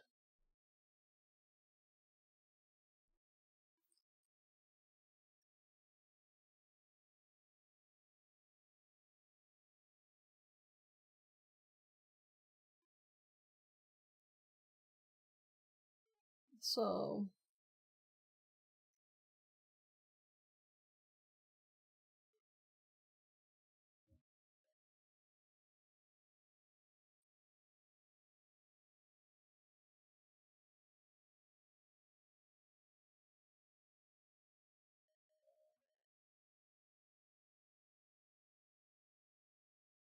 device drivers. So I'm learning here how this usually look like when it's colored.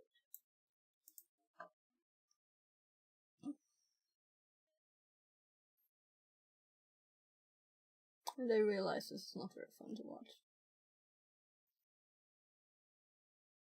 So I just skipped this section.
So this is a lot of stuff.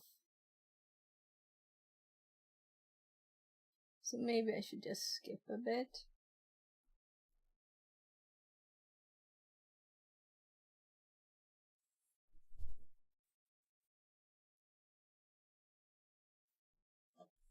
Wrong one. This one.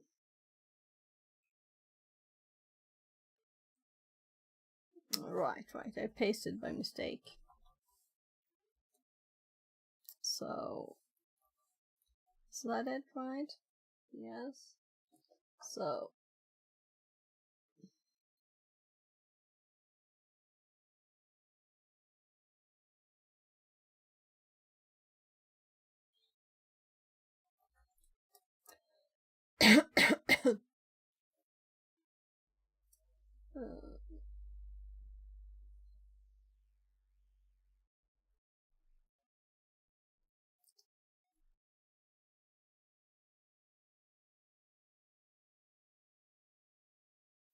so this kind of one.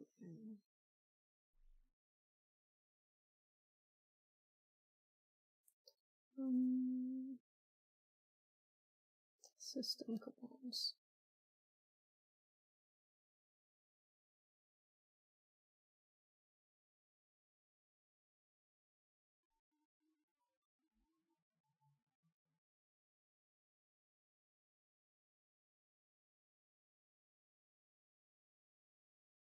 Let's see what happens if we do get desktop. Just to see.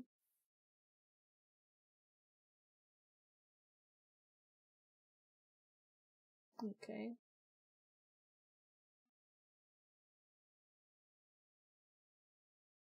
That didn't say much, right? There's also the get system.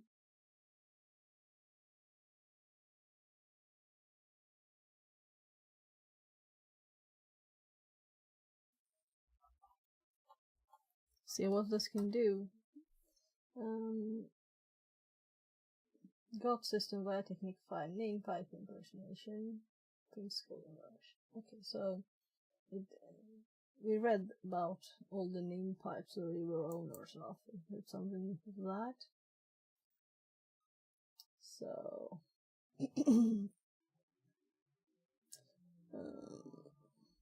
there's also reboot and stuff here. But let's say we want to look at the services. I don't think we can like unget system.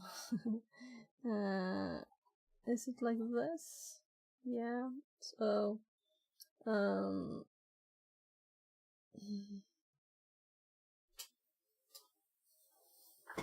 this is kind of boring. We'll have to fix this. It can't be system, right?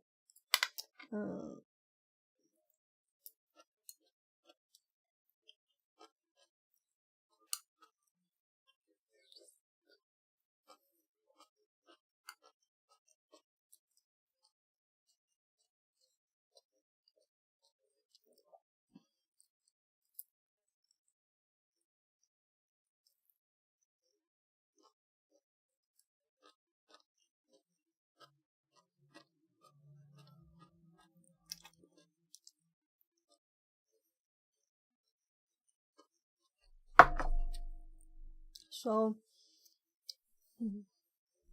if I exit here,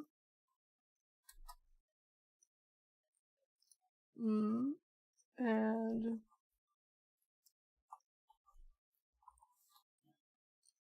good, and we run this.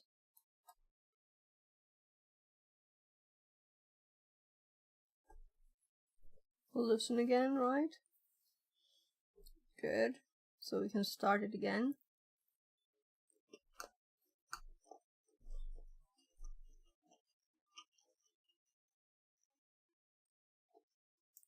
Because we don't want to be anti-authority system yet. Then we can't find more ways to get it, you know? So here, I don't remember the full path, so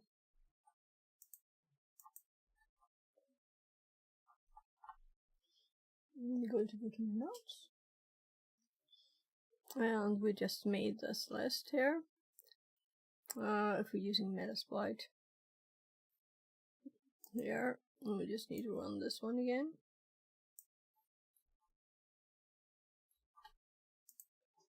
Copy twice to make sure this time I don't paste something really long in there.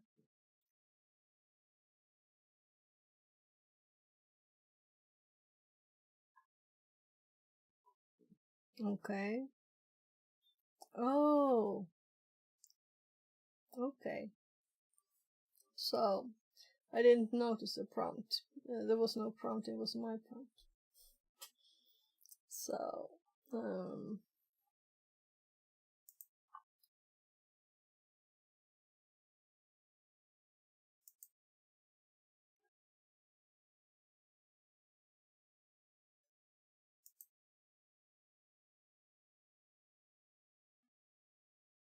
unexpected errors, that's okay.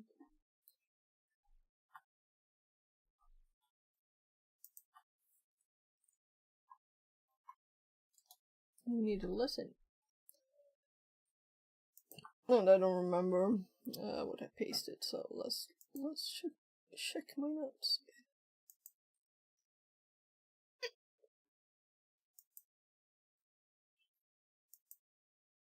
So it's actually in here.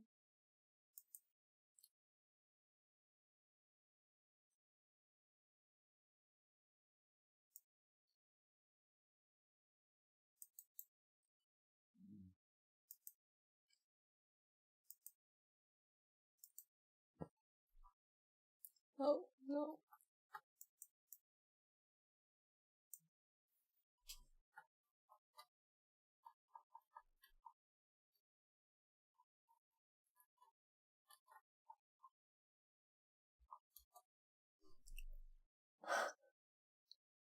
I get like stuff between my teeth.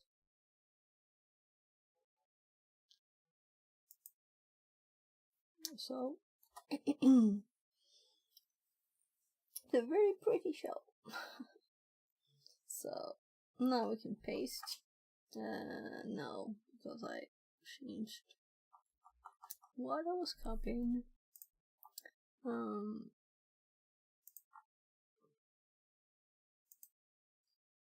So I'm copying it again, so that we can paste it again. There.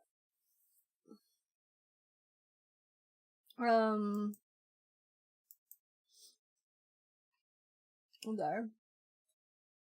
Session 2, right? Because we didn't close it all down. And then it gets a new number.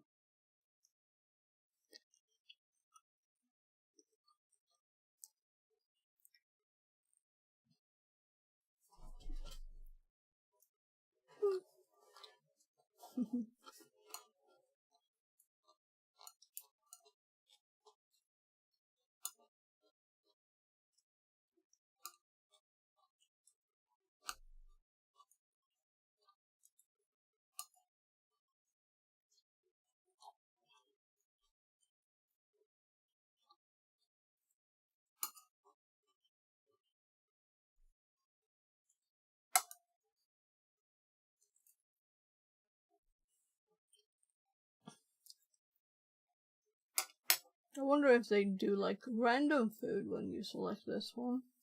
Like say cooked veggies and chicken, and then you get random stuff.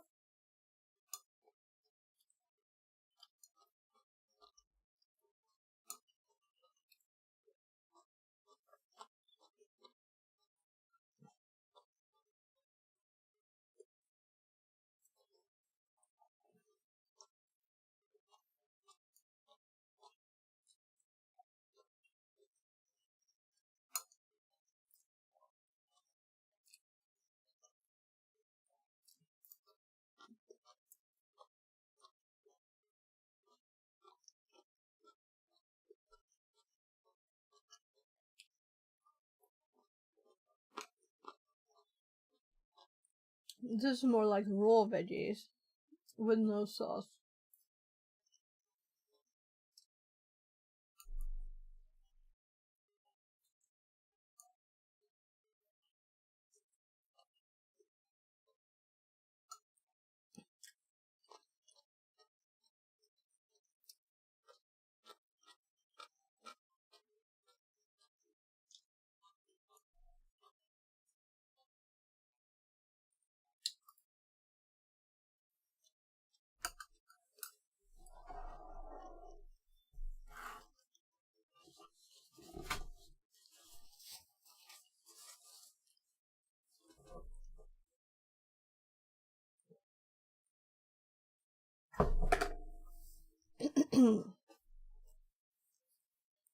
So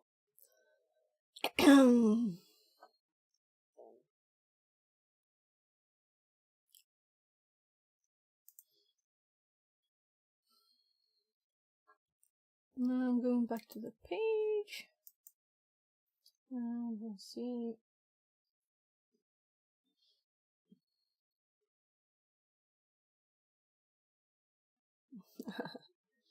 What's the name? Let's look at its instruction. You want us to feed the sysinfo information to Windows exploit suggester. Why did we then use Metasploit was my thought. So I'm curious if this one is in Kali, because then it might do it.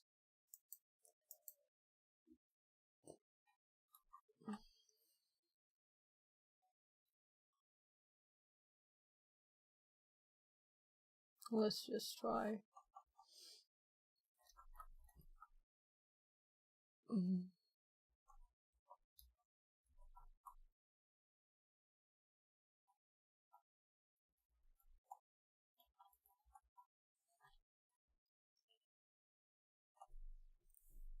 So, it's also last updated 7 years ago, this thing. Well, it only gets the sysinfo, which doesn't contain much more than the information about the OS version. So, I'm thinking we'll just search for this OS version instead in Google. I'll just need a button.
It really feels like a Monday instead of a Friday today. It's very odd this week for me. Since we had a red eating yesterday.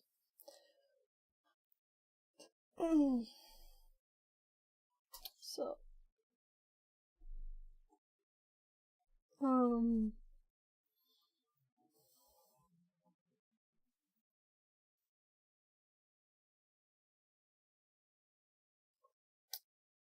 yeah. So let's simply look at stuff. So let's make sure that we're still active now. Yeah. So I'm going to look at services. And let's look at my notes. So I don't have it in my main one, I think.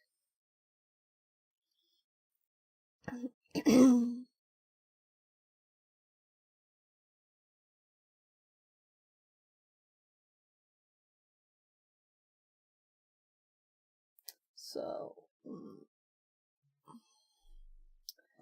let's see here. So Windows services.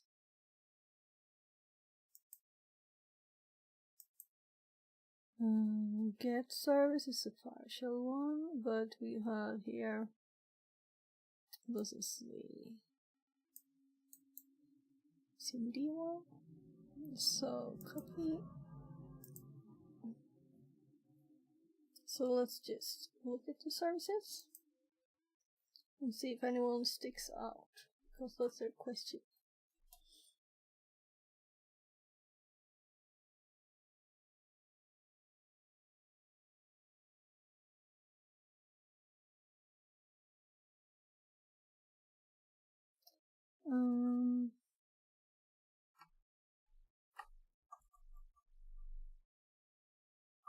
Let's just start with SC, and we can run SC.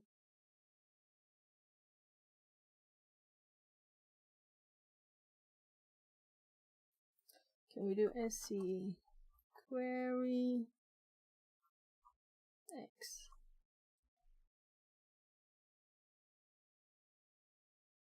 Oh.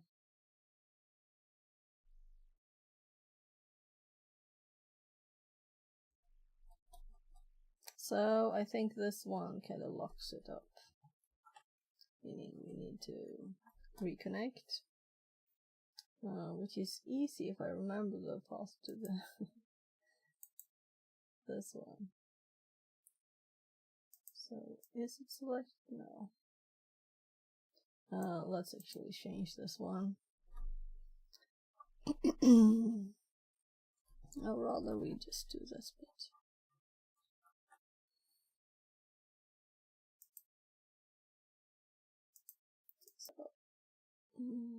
So it's the right one. We just need to redo it. There. So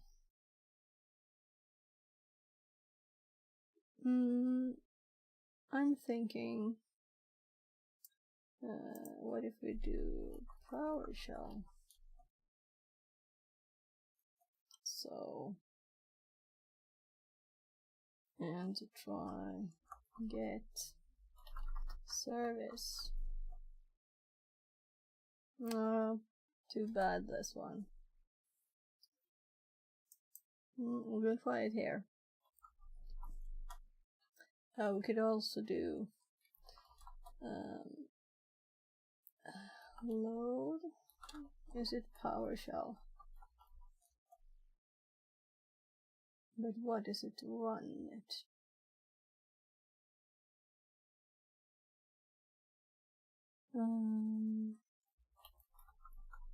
I don't think it's just PowerShell. PowerShell shell, maybe.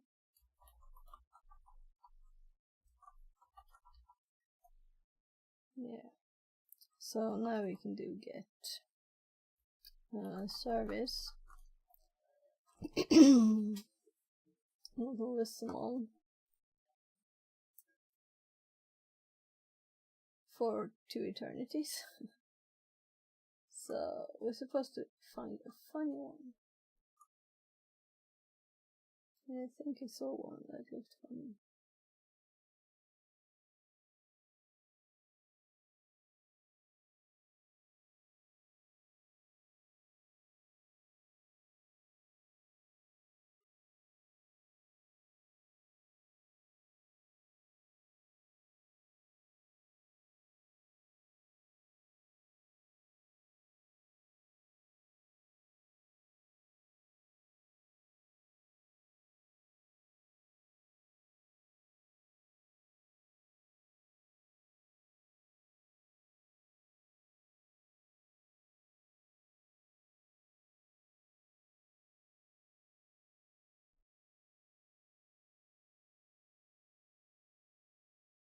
Well, let's see what their question actually was.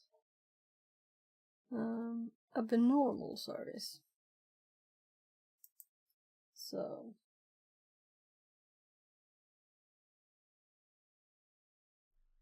oh god, I should have not listed all of them.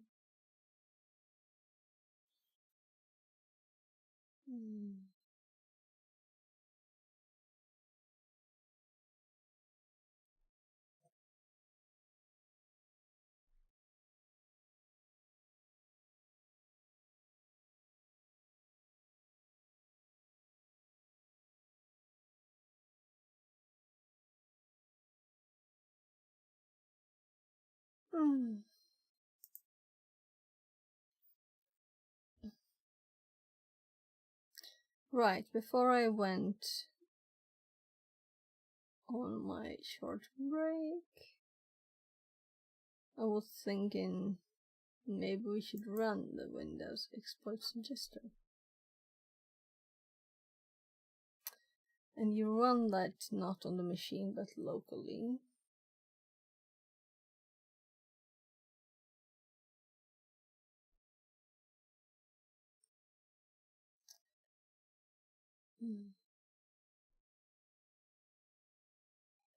And from that I was thinking, if we're supposed to find something on this version,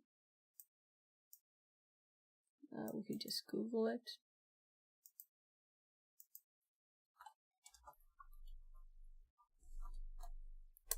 And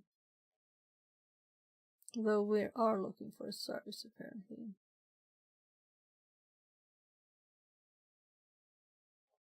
And obviously we could get the authority system from the spooler.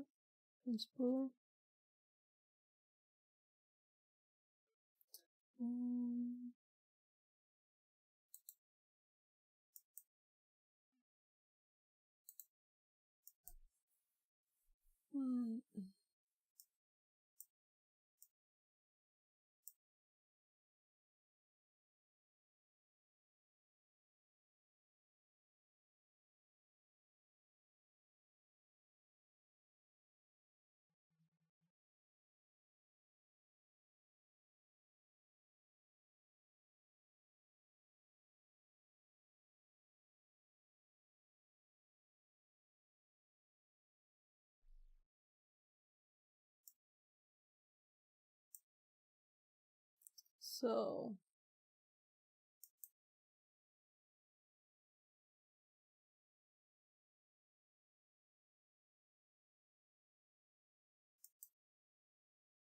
I'm just Googling a bit. Where is this?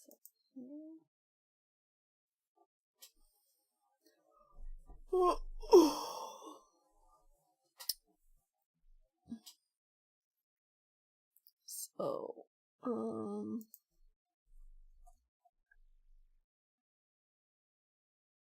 I found one more.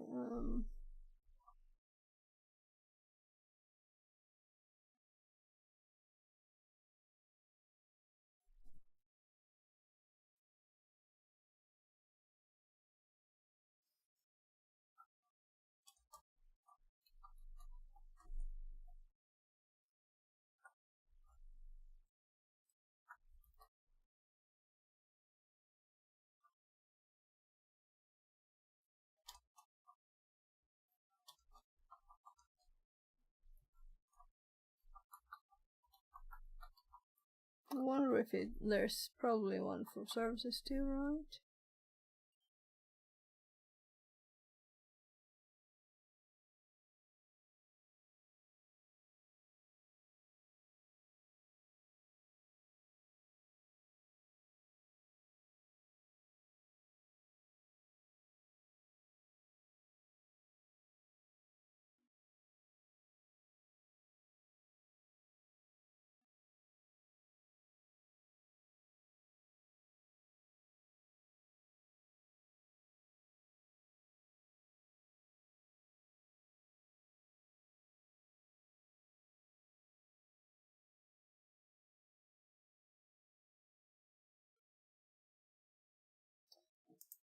Oh, let's see. I think I will be looking up here a bit again.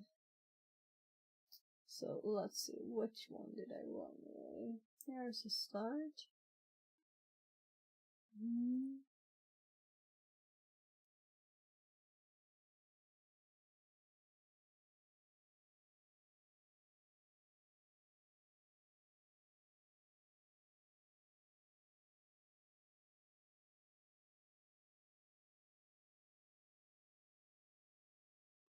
So this is where I think that what annoys me a bit though is that we didn't get a long list of services, but maybe I should be happy about that. But it keeps asking for the service, or rather, look, I still haven't answered the question.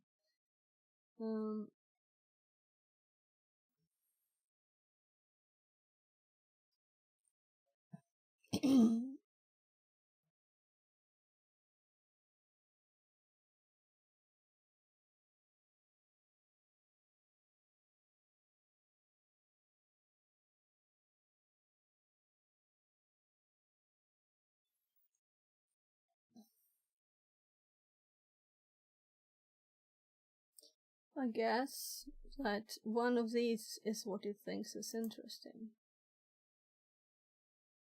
So this one has file permissions, everyone. So let's see.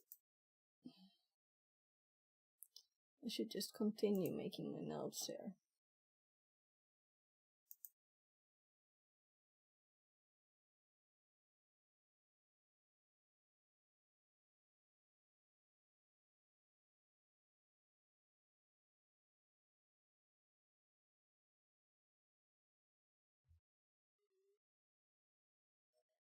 Okay. No quotes and space, so we could also use this one for program files.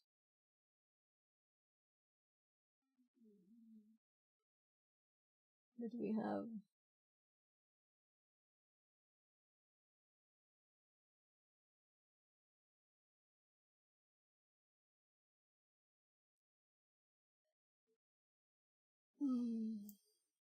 let's take all of it. Let's look here what it's saying afterwards too.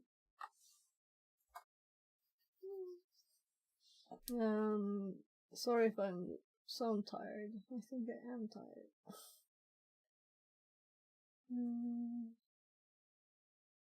Let's.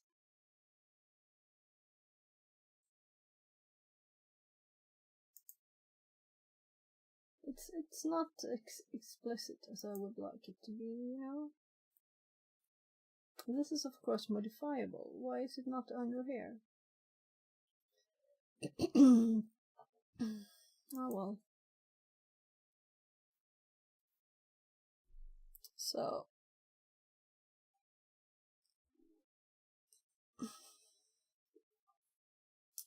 if we check through what I found here, if we blog, we have this. The administrator seem to have a password here.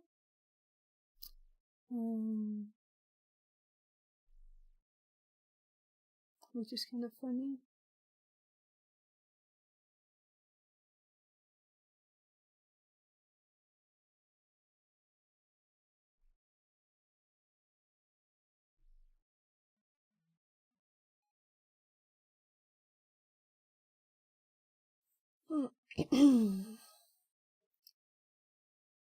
Why didn't I switch? Should I stop streaming when I'm like not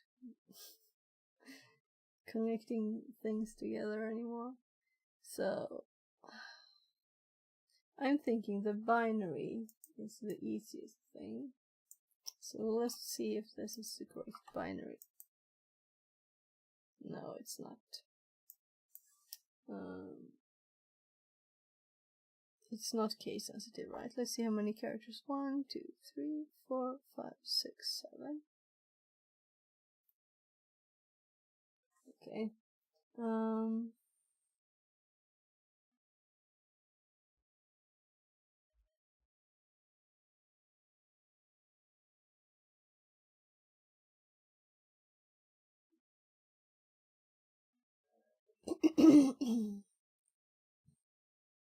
Well, let's try this name and see if that works.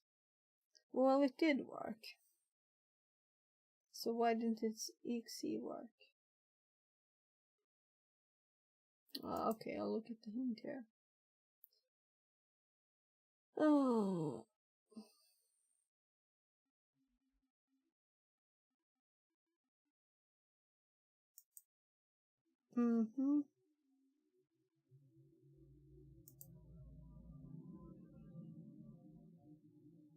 For logs.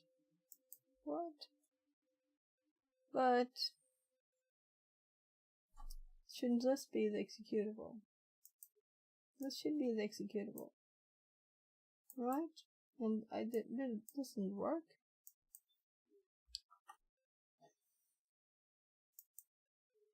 It fails.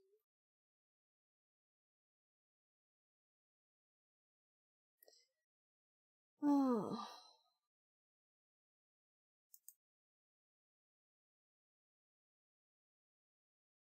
All right, so I just clicked this one. I don't know if you there.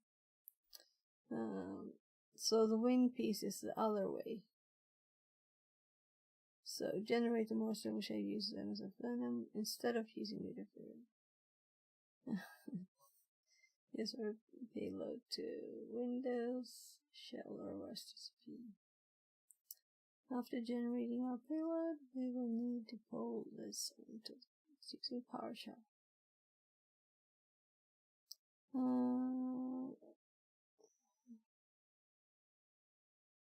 We can run WinPiece, only I only have done that already.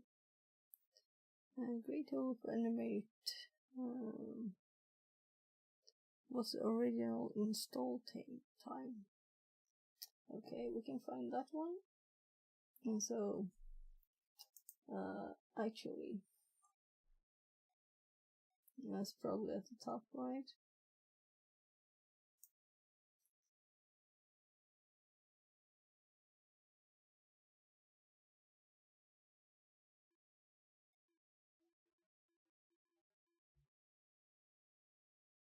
That's the current time.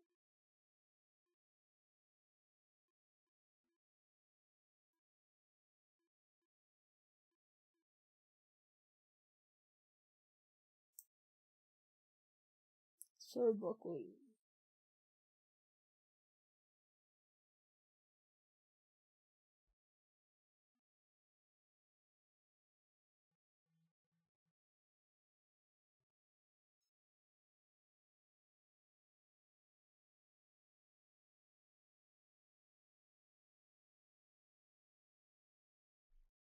Lost shutdown time.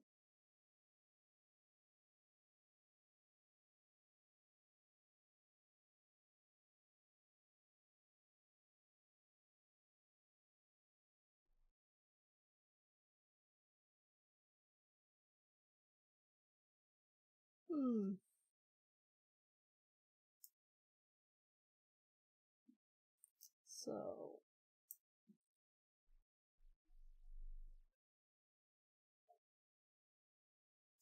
I don't think it's in here.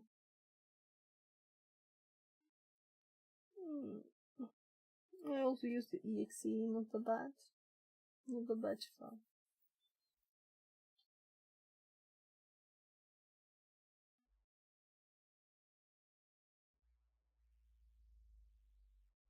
I'm just copying it to my notes, and then I can also search it easier.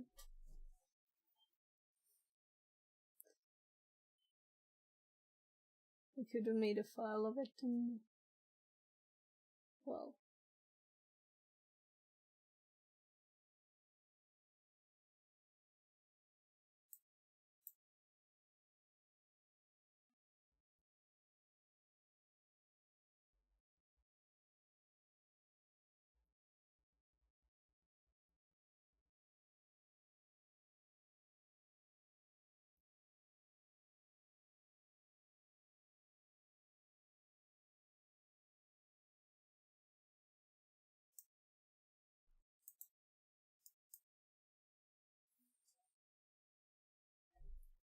so let's see,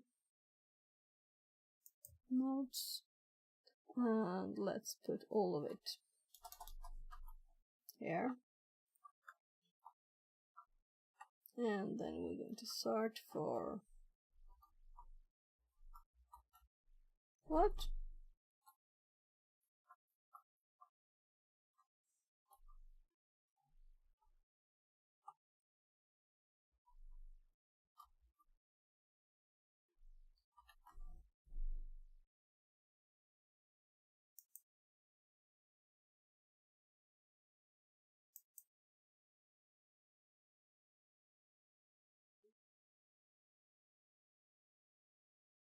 Original install time.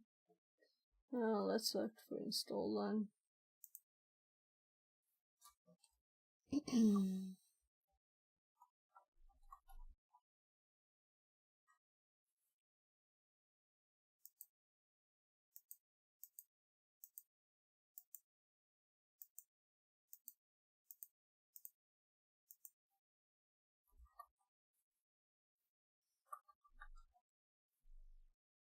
So install pins you. It success lots of times. But I can't see how many, right?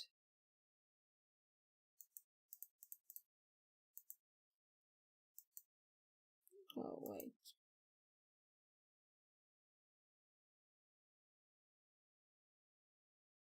Oh, that's just the versions.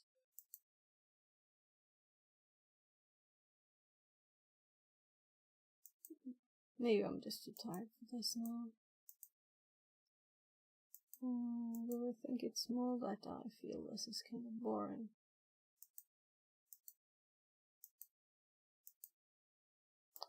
Not just trying to, you know, exploit stuff, but finding an exact service that they want. We already got anti-authority system 2.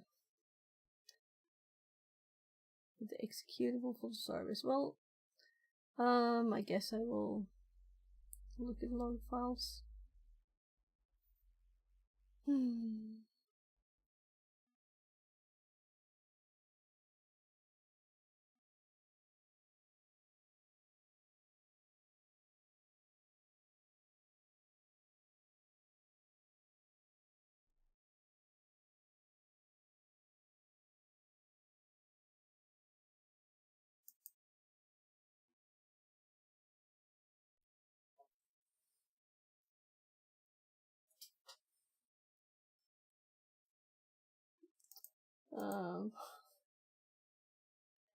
Why didn't I just Google? Because I'm tired, I guess.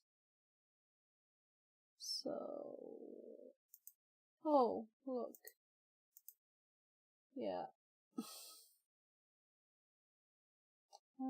Still.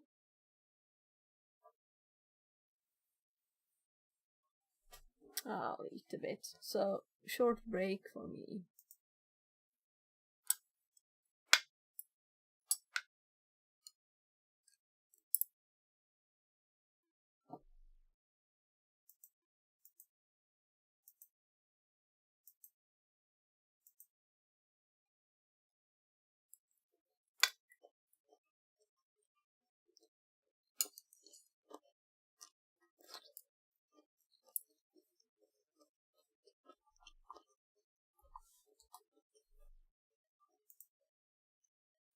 I'm sure it's here, so we could just try Turn this.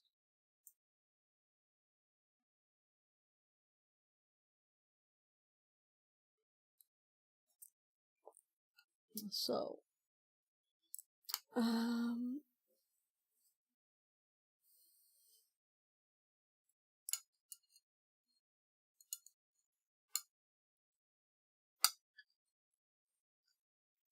we found what service it is, but the executable name doesn't work.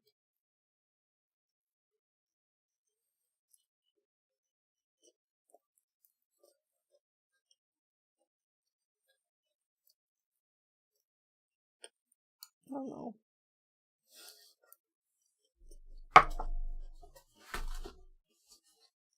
Oh my goodness. Maybe I should turn this off today. No, I will still continue anyway, so.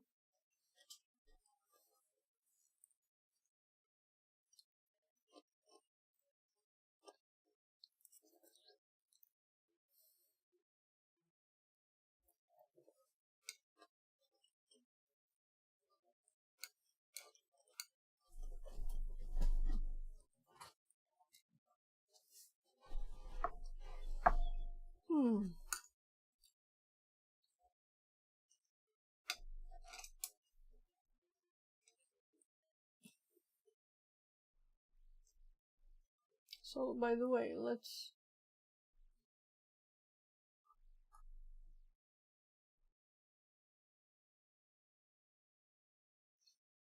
So here's the sys info. There's no date there too.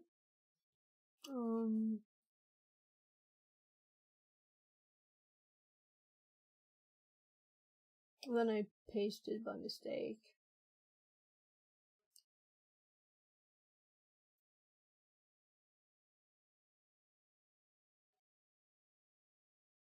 Yeah, and I did the processes here too. Let's go up to the.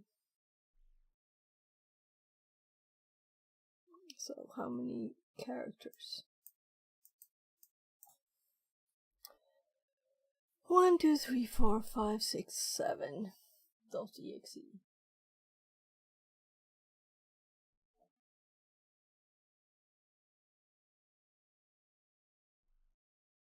Well, let's try SVC hosts.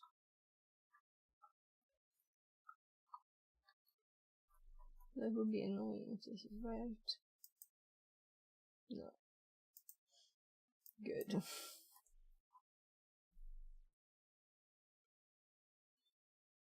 We know that the spool is. But why would... No, I don't think so. No. I hate this. This is not good. Testing. So, let's look at the hint. Logs. Right.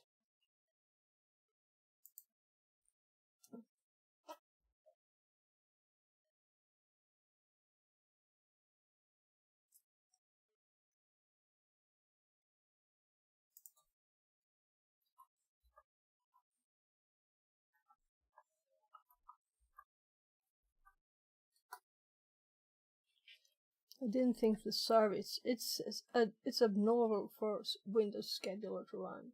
I don't think so. What?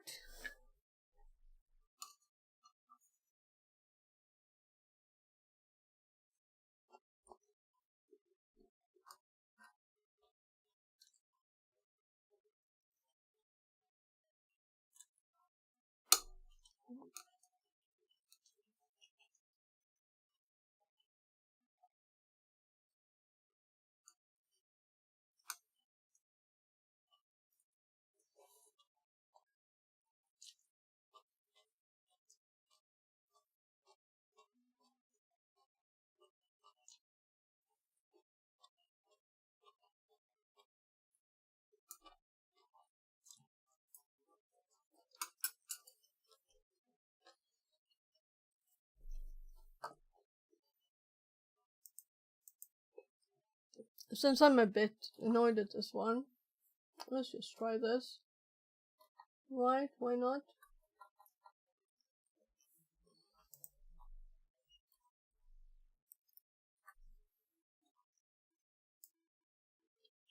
I'm scrolling up to the saved auto-logging credentials for administrator.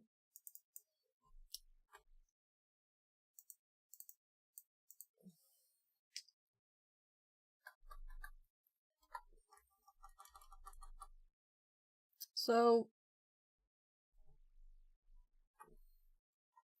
and the IP, what's the IP? Also, I need to, no risk of, it feels like I'm doing this forever. So, 3396.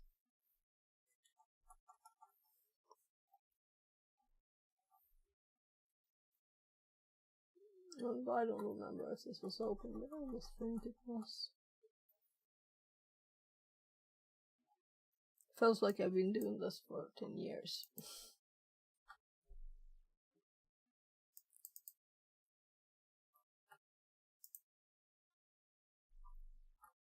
Well, we'll see. Yeah, it's not there. So, it was worth a try.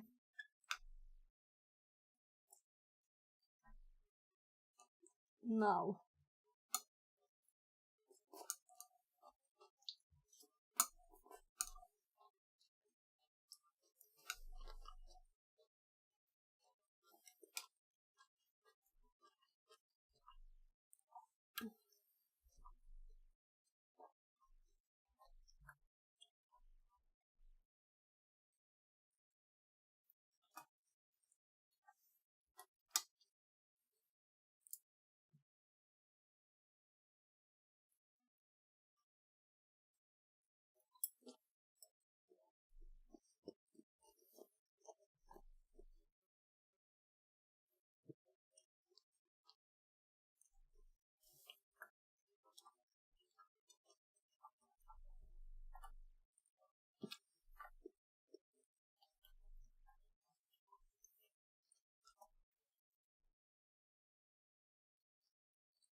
Maybe I should make like Fridays just do a box thing, not to these annoying things. Finding the exact.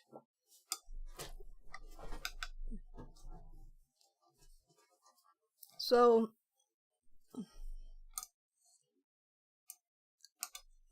we'll have to Google a bit, I think.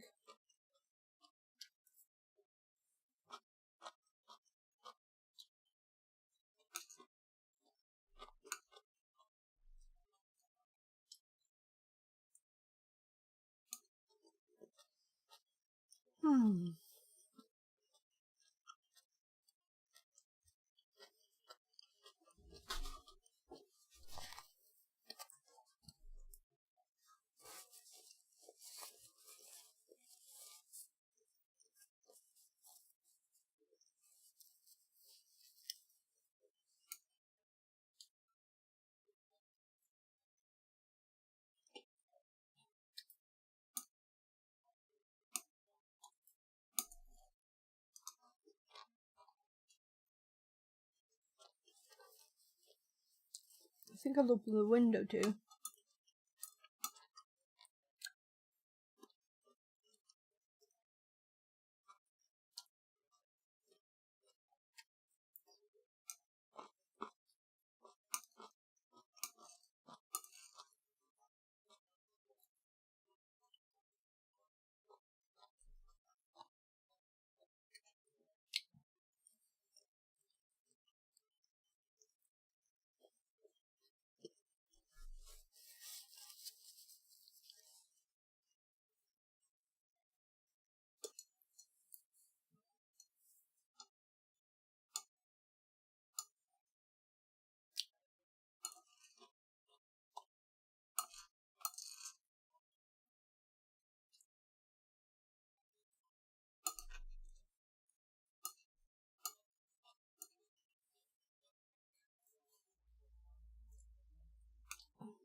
So let's continue here.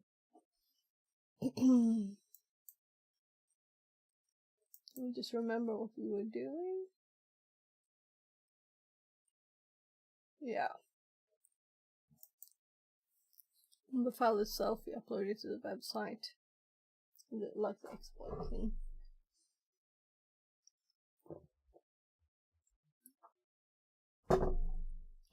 And Media Breeder can just get this one easily.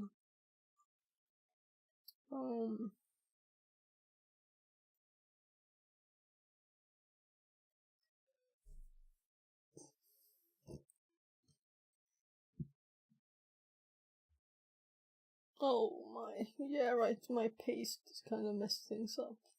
I'm mistaken paste.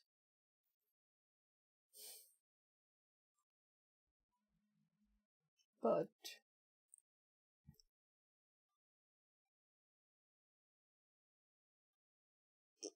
I think I cleared it maybe. No, here it is. So I'm thinking let's put this one in the notes. So that this works.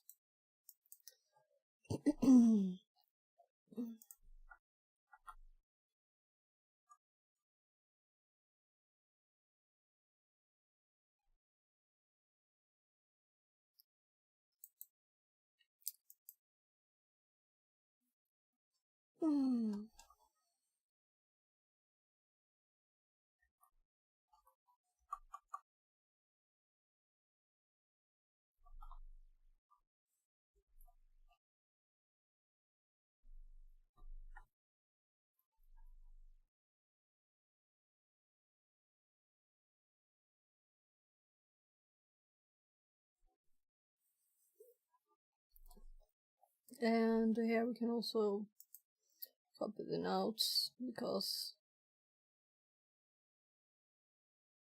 if you don't want it complete, you know, you can just copy this bit, because this is what we did.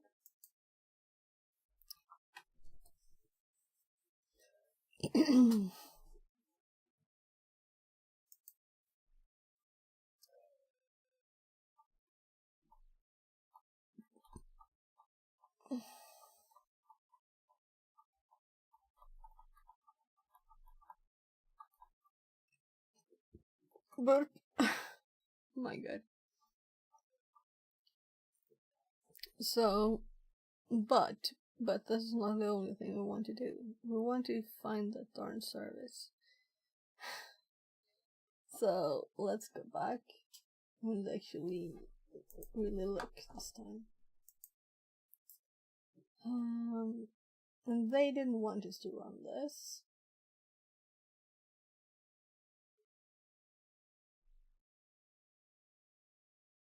Though it is very cute. And it has very nice colors.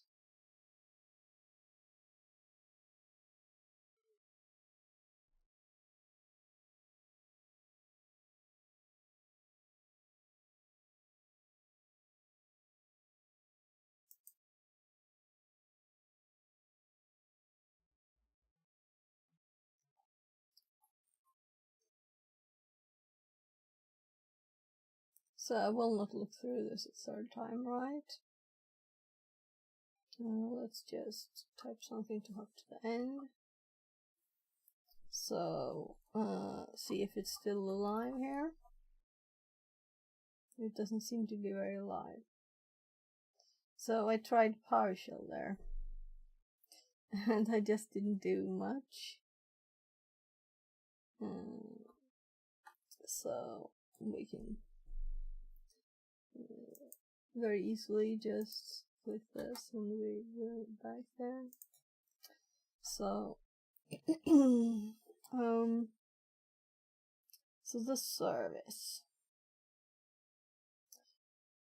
How would I list the services if I have like a little shaky shell? And another little shaky shell over here. Let's type something here too. So what did I exit and I didn't exit?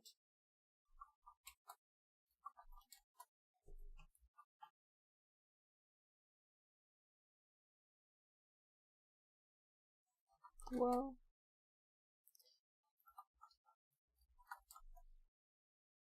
so now we have nothing again, or do we? We're still in interpreter.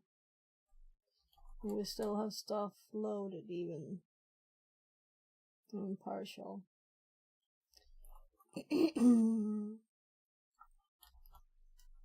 Yeah, and that's why I got the partial shell here. And then I did the services thing. And it didn't really give a lot, right? But now we have the service name. Because of this one. So now we can actually get the right kind of information about it. So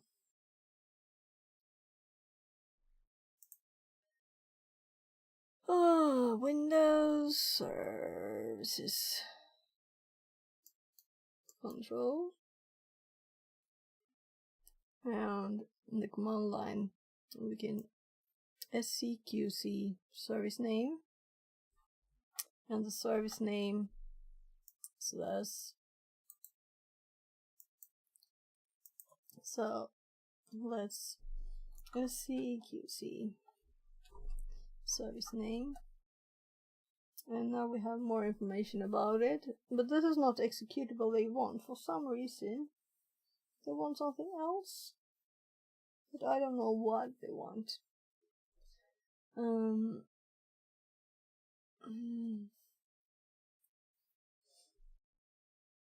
So is this something that is scheduled that they want?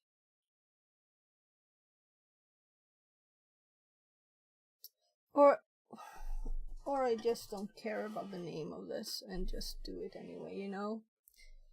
Because it's annoying this.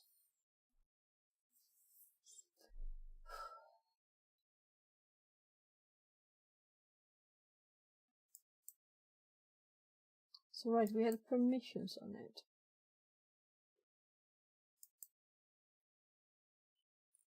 So in the notes, God, it's so warm here. I have to open the window.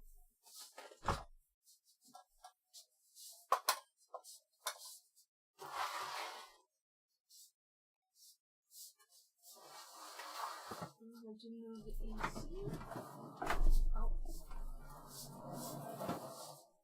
gosh.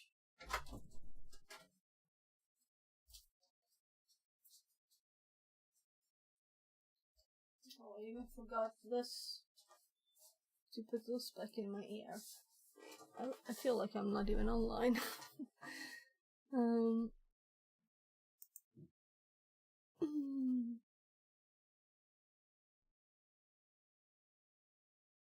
So am I online or not? This is very, very odd.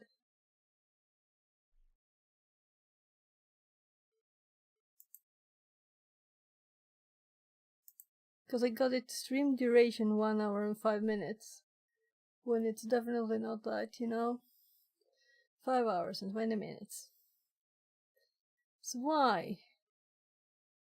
Why does it think? Why does Streamerbot think it's 1 hour and 5 minutes? Let's double check these.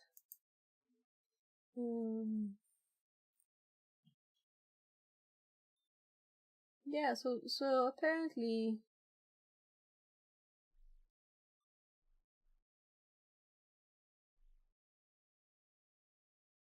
it lost it. It lost the track of time.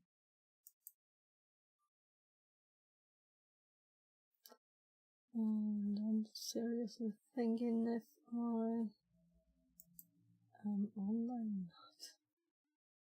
Well, let's do a bit of testing here.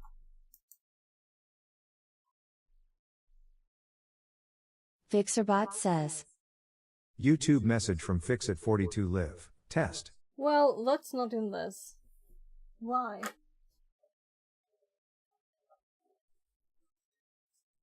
That's odd. I put it in the wrong ear too.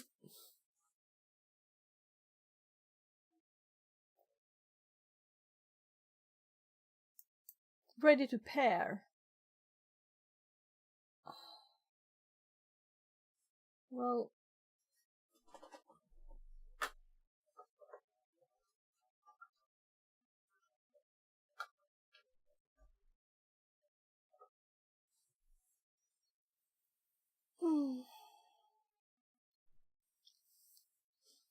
they're definitely paired.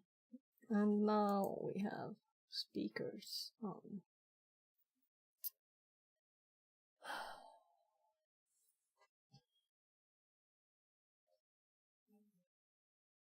So, what I don't get here is why the binary is not connected to this, if this is the service, right? And it says check logs for abnormal service. So I guess I will have to look at that, but I'll be right back. Opening window first.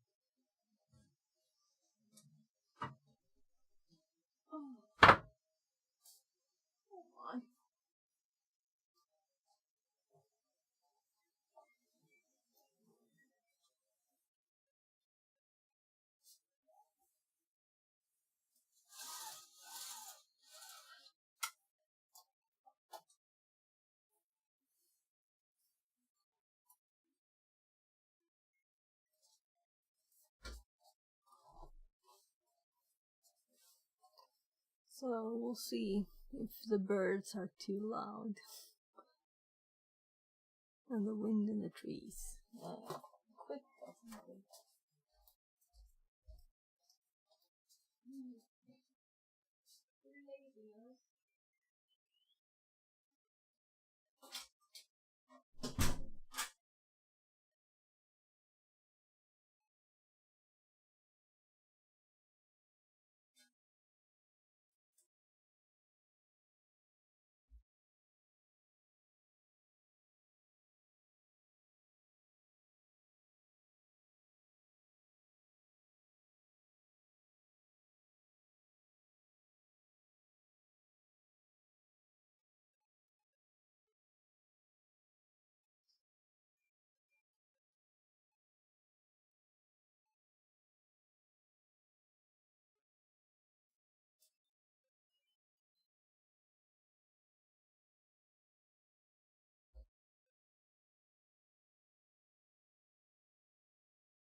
So let's start the fan too.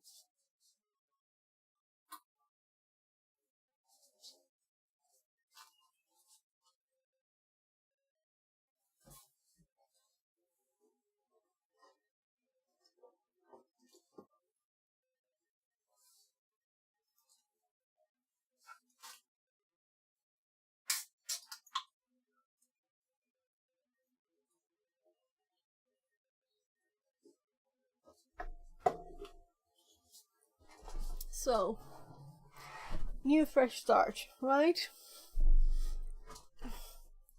And now I'm not overheated, hopefully.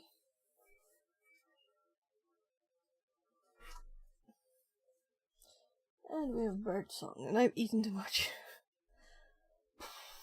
I don't think I've eaten half of it, but it was so much. So, we even get a hint here to look at the logs. And it didn't do the window explosive gesture. So, first I just want to look at where do I find logs for this.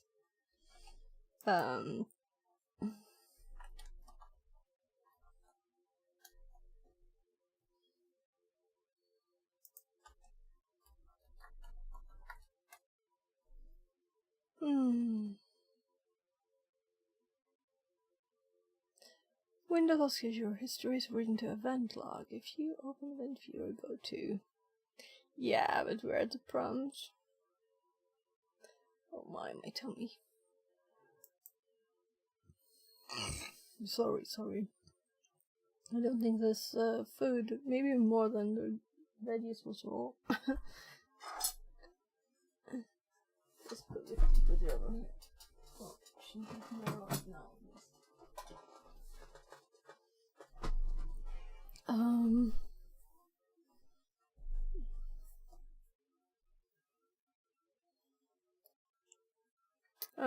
Let's do ChatGPT.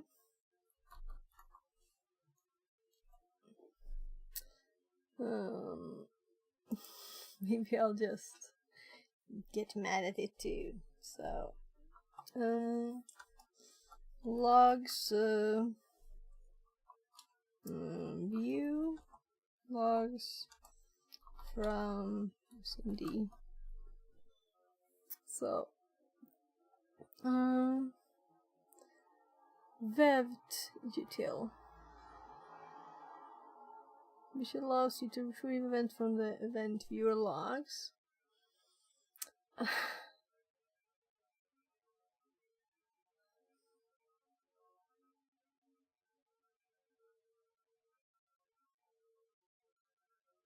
Let's see if I can use it then. Task schedule logs are stored in the Microsoft Windows task schedule operational log. To display these logs, operational. Well, let's try its command. Right? Why not?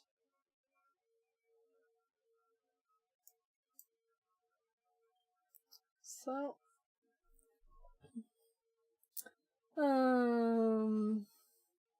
because we didn't get very much from here, right? Come on, click. There. So, let's paste this command. And I think it run it. When you copy from ChatGPT, you get the new line in there. So it's probably doing it. Vevt util QE operational. Well, we'll see.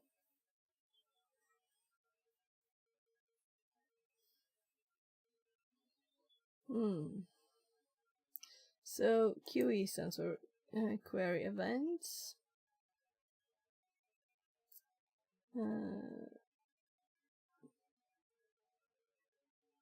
10 most recent entries is the C10. So this shouldn't be a long one.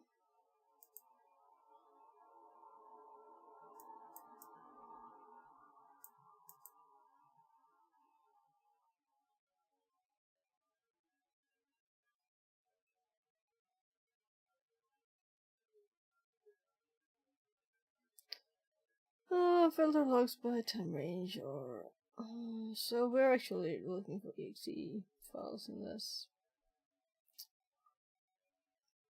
This doesn't seem to be good. Can a non-admin user use this tool?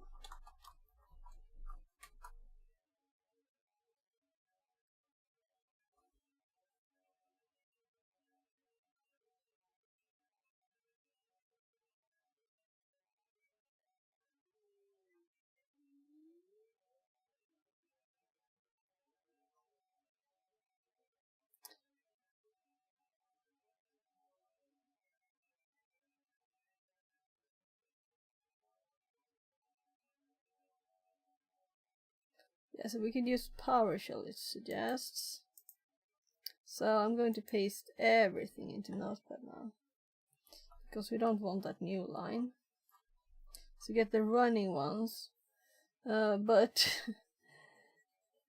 we were asking for the logs. But still, this is kind of could be useful anyway. But it totally forgot the actual question at once. So we happen to be at partial here, so I thought I'd paste it here and see if ChatGPT is gonna play today. So everything is very slow. So there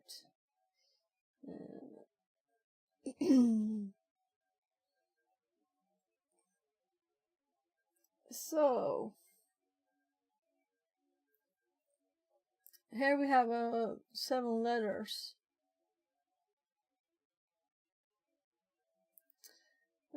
So let's just try that one.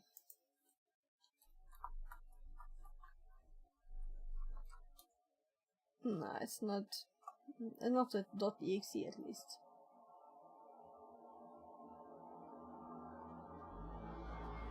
Oh, I ate too much. So we're looking for this darn binary here.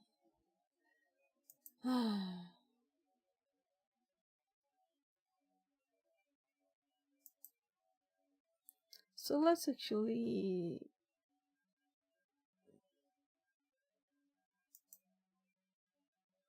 So I opened this because this is what I really wanted to do today.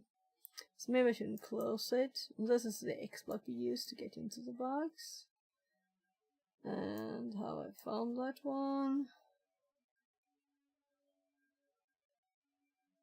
Yeah, now we're looking for more stuff.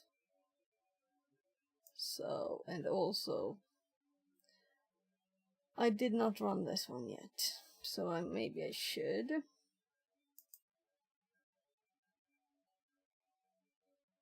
I wonder if this one can get information about services.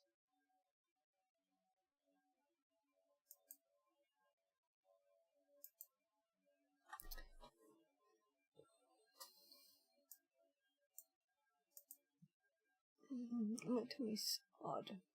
Well, mostly air, you know. I don't want to be air burping all day. So we will just skip this. Because we could get this from, you know, the other thing. Or we can just learn more about how to use.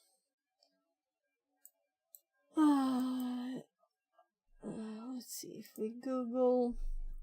Let's go to the notes again. And this one. And let's copy this and see what it did, because we didn't do this. So I want to know more about it. And what was it actually doing? Oh my. Oh, it's 19. Already 19. Yeah, so we have answered the questions today, 11. So it's not like we haven't done what we need to, like, that way. Though I would like to finish this one, and not by cheating. Um,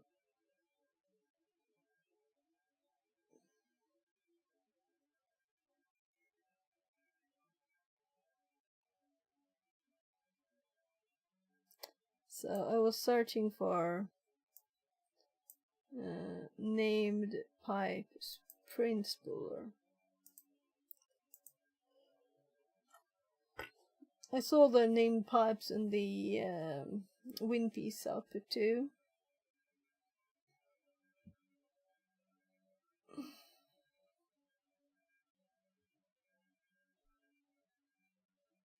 Yeah, but I don't know want to know what it looks like. I want to know how it does it. And also,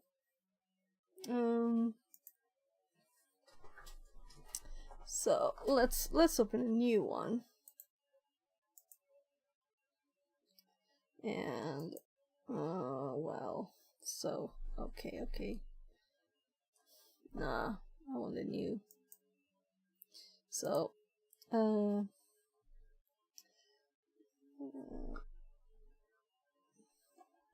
so how would I use my administrator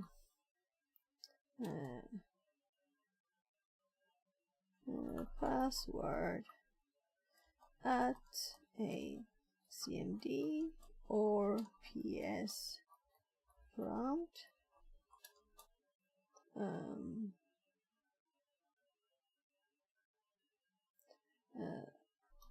That are run as a user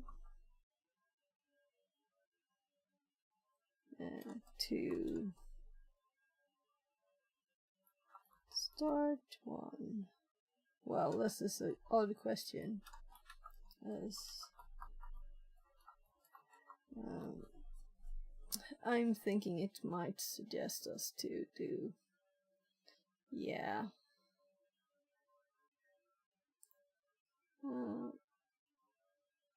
Yeah, I don't think this works, because I tried. But we can try again. So...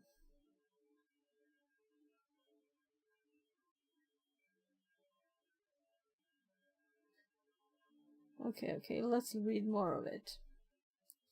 Because this is assuming graphical. And this one too.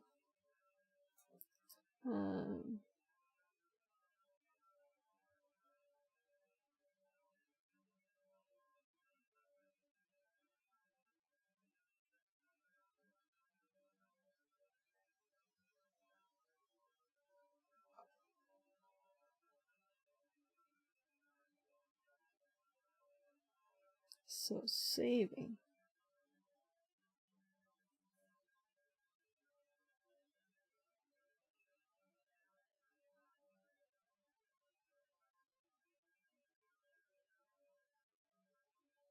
Might this work? Well. It might just think of things that don't work, you know? It just might not work. First, add an hour. And it might soon run out the hours we can add. I don't know how many hours you can really do it, you know?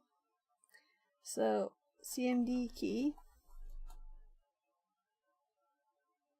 It exists. Creates a space and delete stored user name and passwords. Yeah, so what if I do CMD key add localhost user administrator pass, and let's look at the notes.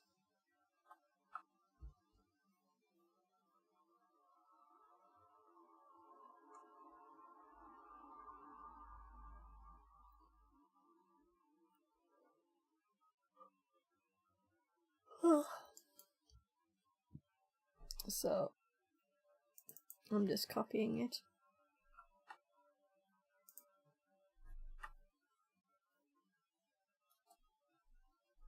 Credential added successfully. If this works, this might be a workaround to not being able to type at the pop-ups. So if we run as user, oh my god, who knows? Localhost administrator cmd.exe. So now we will see what will happen with this.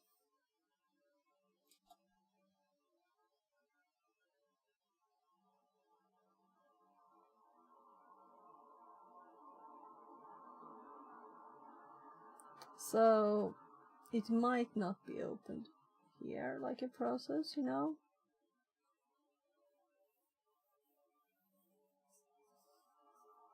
And it might still be popping up a question that we can't see really, you know, because we're not graphical. And this machine didn't have it either.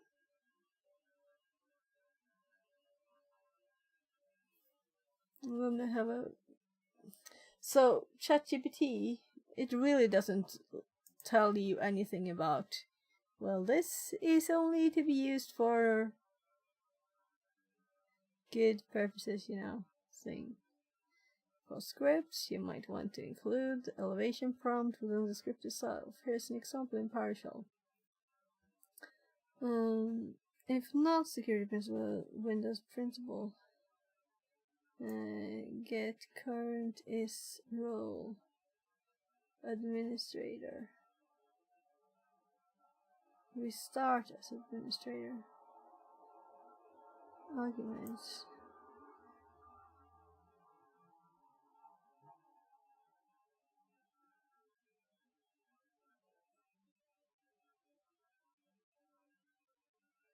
The script shall running into program.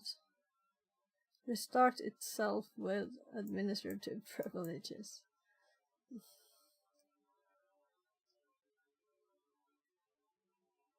YouTube message from ST0RM. Are you newbie in hacking? Yeah, I'm a newbie, especially Windows. And I've worked in IT for a long time, but this is like, you usually don't have to do these things. And Windows is very like, it wants to be safe, which is good. And I don't think this will work. But we gave it a job here, ChatGPT. So this is just waiting for nothing. So let's. So this is not this one. This one's probably also died. So I'll have to.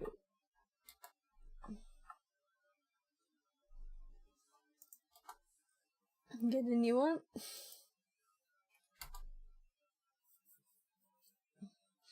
So, by the way, I didn't even look at anything yet. But we have anti-authority system one way, but I want to explore all the ways here, and the intended way.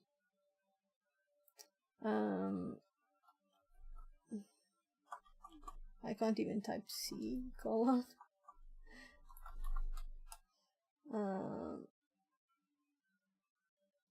YouTube message from ST0RM. Nice, me too. I study hacking for about 2 years. Oh, okay. Yeah, for me it's about a year. So, well, not intensely for a year, intensely for a few months now, probably. More intensely. So, how are you doing? Do you have any tips? So this is just random stuff. I'm not doing a box or anything. This is a learning room in here, Try Hack Me. But they want a specific executable name, and it's not the executable name of the service. And they want me to look at the logs. So it's a specific thing I'm to find here. Not just get the flags. I could get the flags from the what I have, and also the original install time and date of the machine here.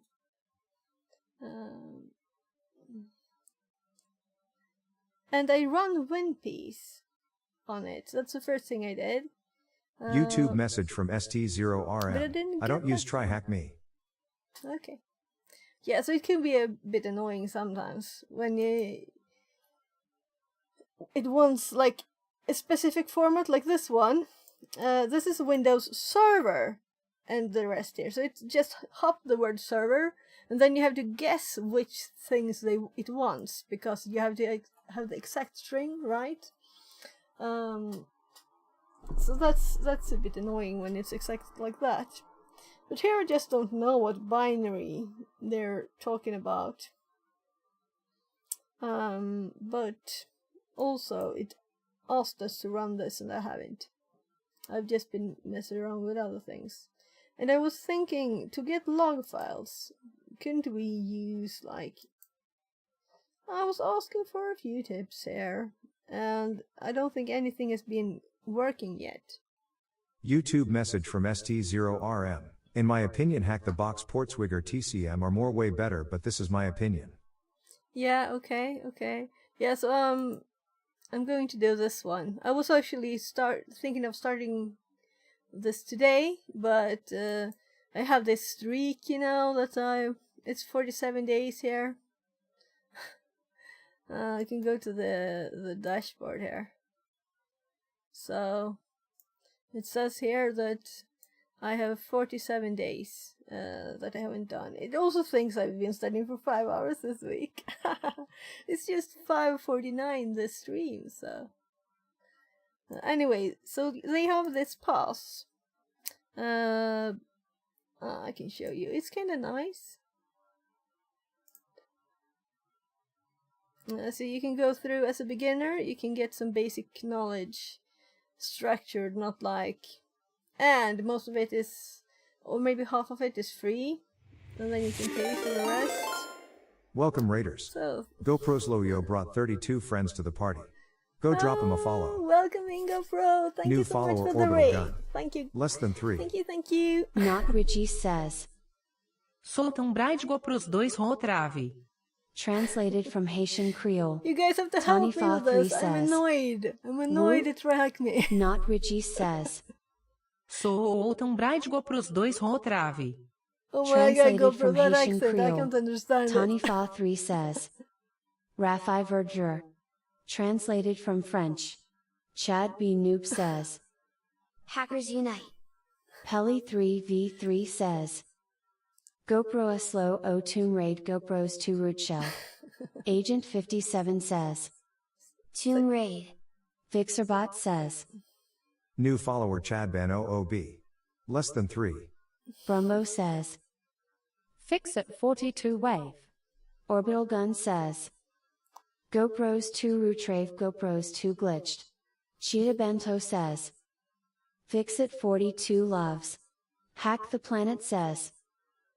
GoPros 2 Ruchal, GoPros 2 Kublov, GoPros 2 Tune, GoPros 2 Will the Glitch, TTS read GoPros it 2 all? What do you Retrieve, think? GoPros 2 LFG.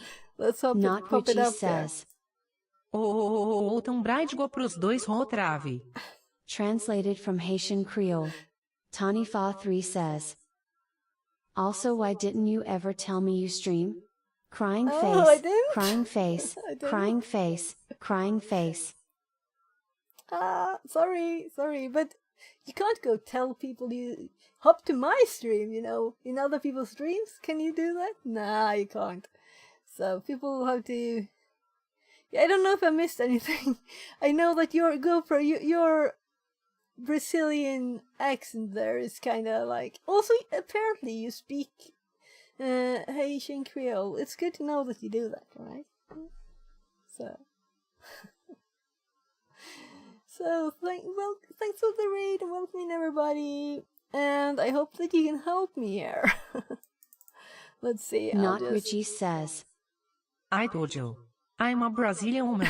Yeah, sure you are. I know. So welcoming guys.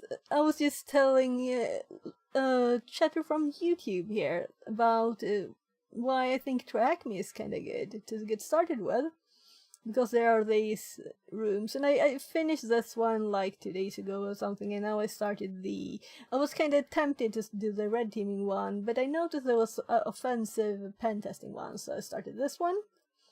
And right now I'm hitting my head here. There's a video, but we don't want to look at that, right? To find this executable here, and it's supposed to be able to find this in the logs, and it's not executable for Windows Scheduler. And yeah, so with Metasploit, I also you could just click or type the only thing, whatever it's called, and it got it. So that's not the problem. The problem is I want to do all the things, all the ways, learn all the things, and I don't know how to find, how can I when I just have a shell? And I have both the Netcat one here still, and I have the Metasploit one. Let's see if it's here. So I tried this from ChatGPT. It suggested me doing this CMD key and save, because this was also as WinPiece.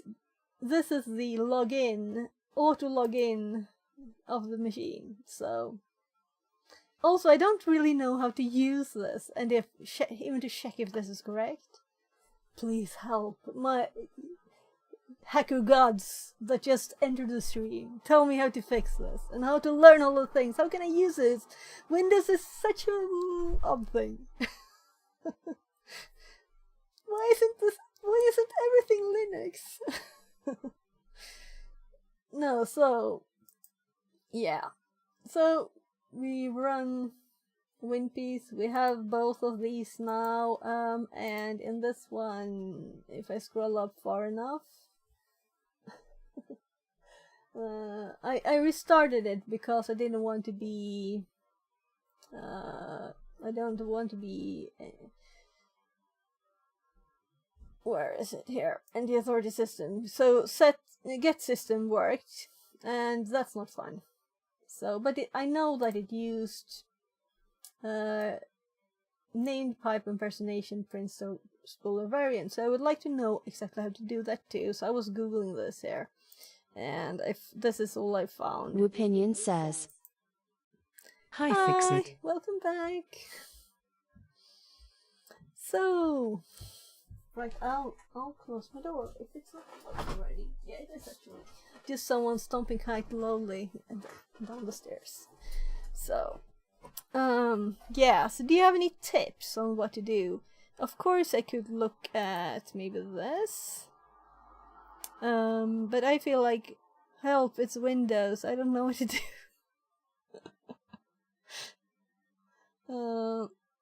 What does Meter get system do? Yeah. So this might be interesting.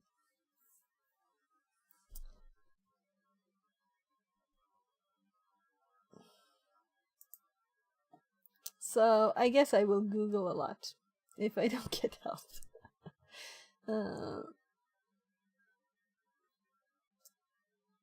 And I'm not reading it all aloud if I don't find something very...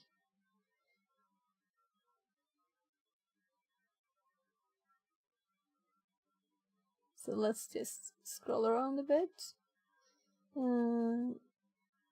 Get system and meter breeder. Choose the most prevalent adversary tools. Yeah, so this is from finding them, right? But there might still be information here. So my phone says stuff here. Yes, I don't think this is really interesting, is it? Because this is from finding it, from the other side, detecting if this is used.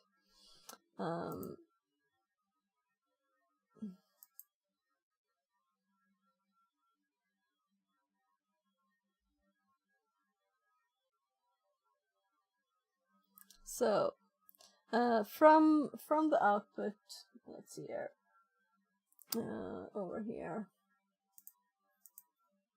So if I scroll up far, we will have all the things here.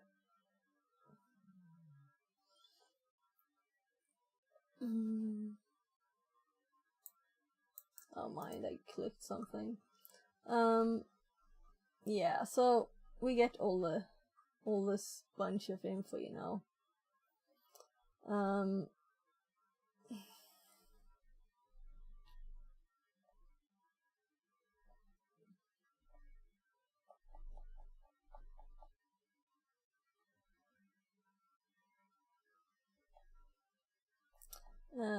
Let's go down to the.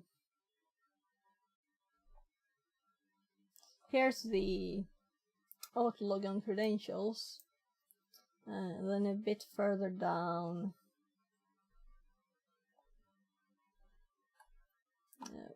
My. Yeah, that happens. Fixerbot says.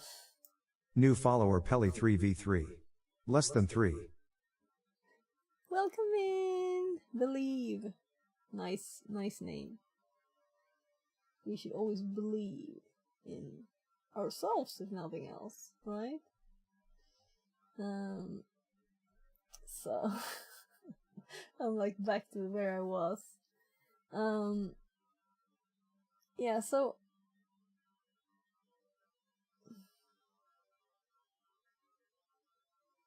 Pelly 3v3 says.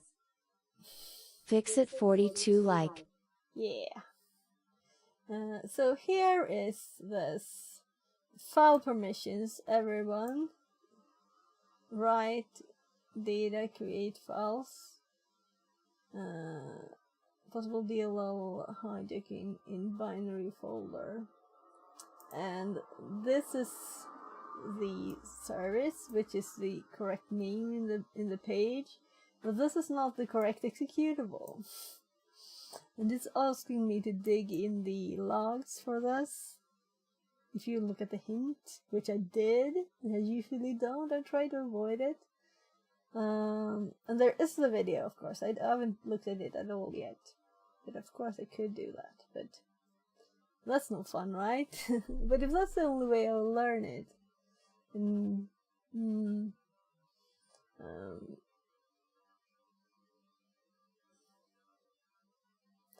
possible deal hijacking. Everyone write data, create files. System scheduler.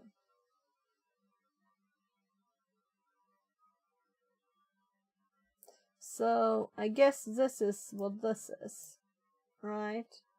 So maybe I should just look here in this directory. We can do that on the other one. So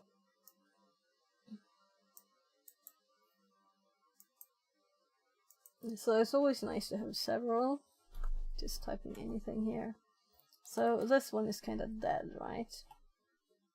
Yeah, it died. So what now? Yeah. So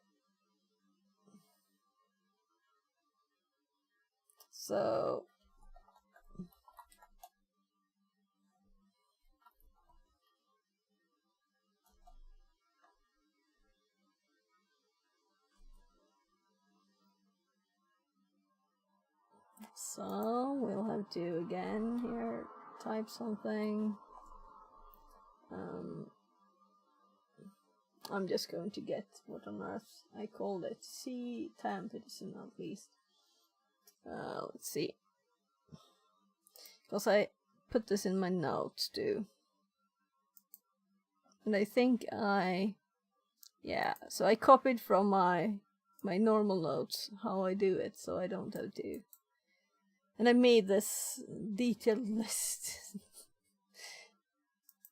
So this is from my start here for Windows. So lots of things to try with Windows, but I don't have any. Maybe I should look through my own file and see. But this is mostly from the Windows privilege escalation room that I did a few days ago. Well, did during several days. It was good and long and lots of things in there.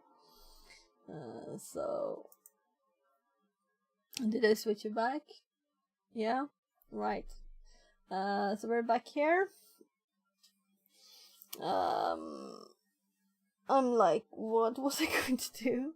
I was going to load PowerShell.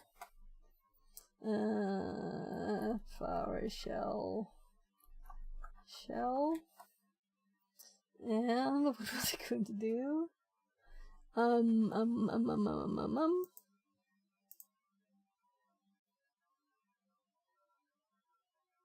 No, wrong thing.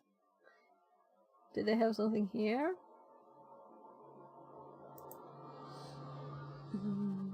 Let's start by checking just through this file. It's not that long.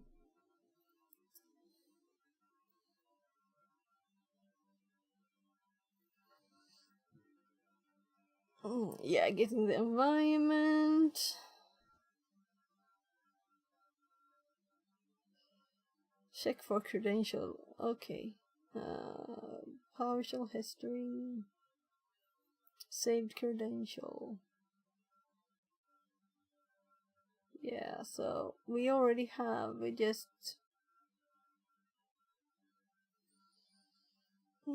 configuration files. Yeah.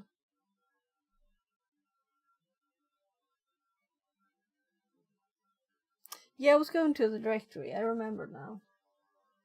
So it was going to the directory that I think I found here, right? Wasn't it here? No. Yeah, it was this one. So it's the same here, of course. So let's cd this. And, well, I guess ls works just as well here. And here we have... there are no logs or anything here. Are there log file?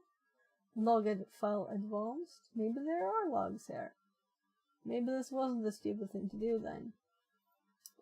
Also, we're looking for an executable with 7 letters.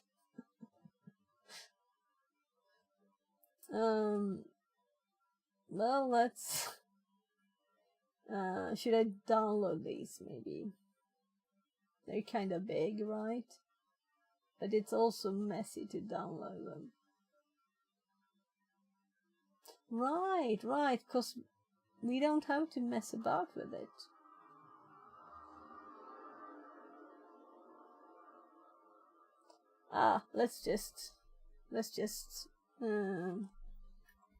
Let's type log file. No case sensitivity needed here.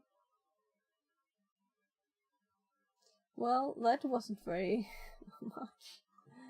And advanced. So, nah, of course.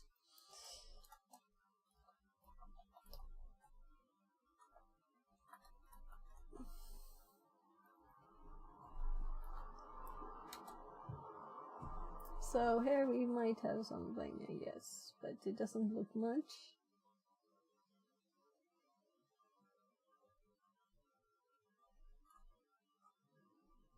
So it almost felt there like I was scrolling down when I was scrolling up.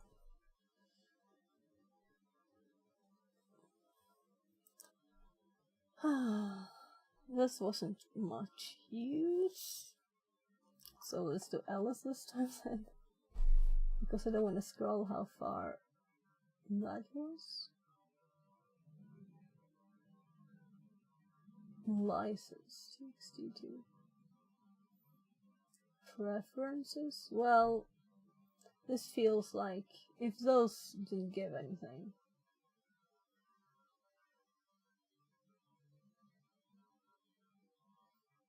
HLP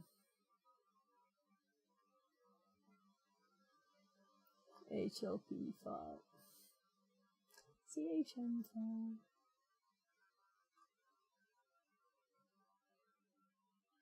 Well,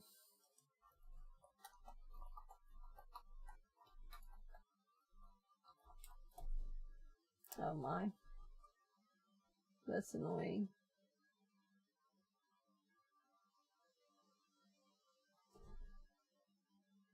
Ini, of course.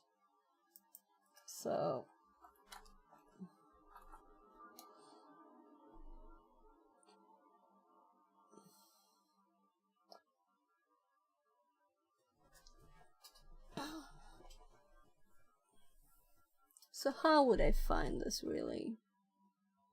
Well, let's look more here. So I kind of assumed that we were going to use the permissions we had to do something like this. Here we have modify permissions on the exe file. And that's kind of what I thought it said. Not modify, but we had... It's in the notes.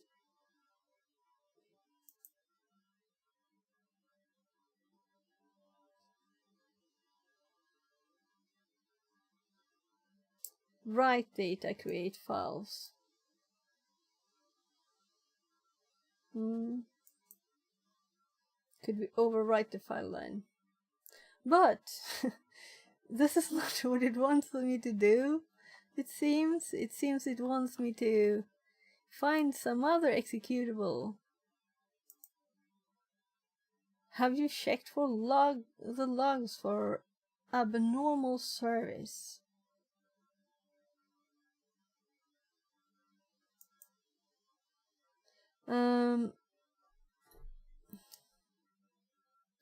And that's the answer to the previous question, right?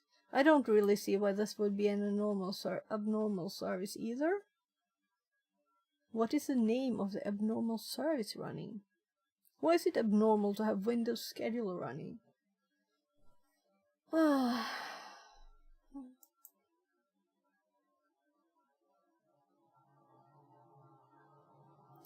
So, we didn't look at this directory. So let's start looking there. We're actually in there already, right? Can I do CD here?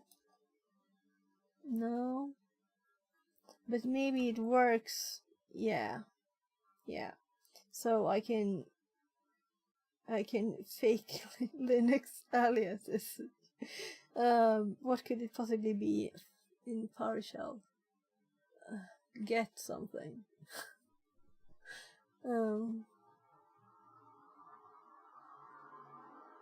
Yeah, so I found this very good site recently.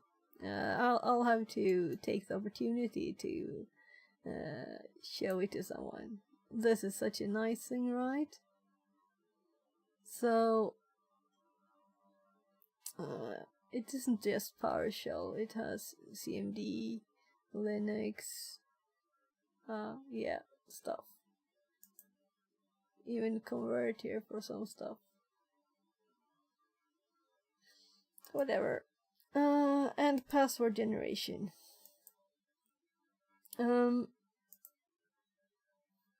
So I'm guessing it's get something. No, I didn't want to make it. I want to search. Get and highlight all.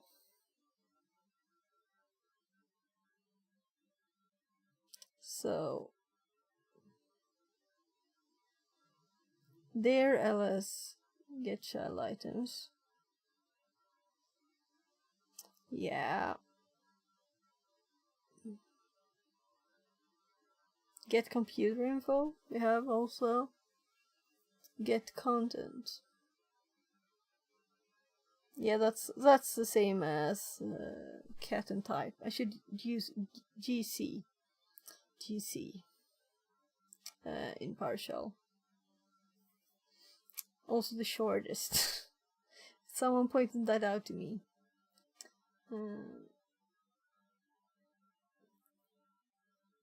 Child item again.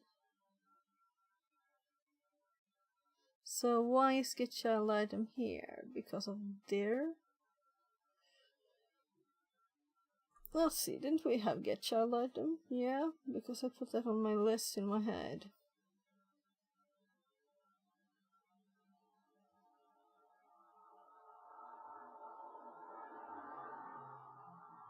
Get one or more discs. Well, let's what happens if I do GC here? I will get a listing of the there, right? This is the same as L isn't there.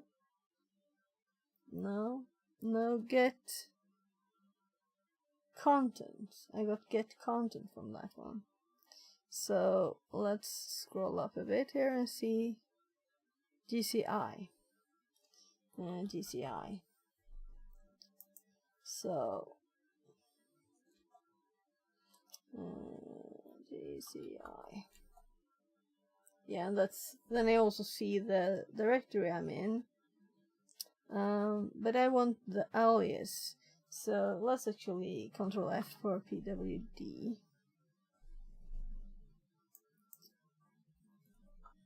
And it is get location. GL. That's get the current location. So the correct PowerShell for PWD is GL. Okay. Let's see if I will remember that. But the more times you do it, the better you will remember it, right? So let's do GL again. So let's actually do the dare. So I'm again hopping over here and searching for what on earth is SL. SL. No. Oh my god. So here it is. Child item. GCI.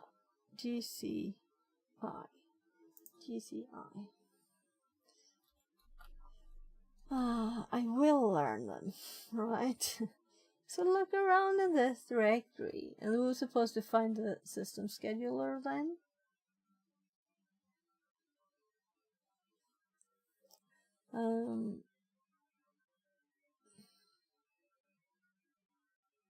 Only it didn't give me anything. And tabs won't work, right?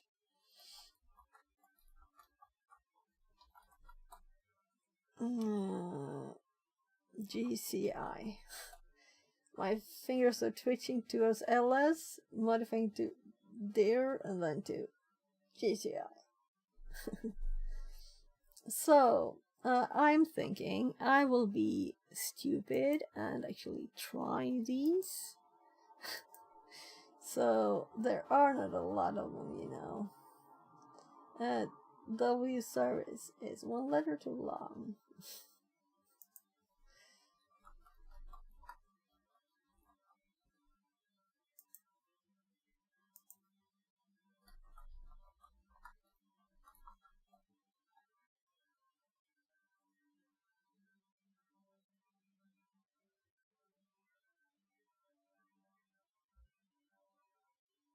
Website URL.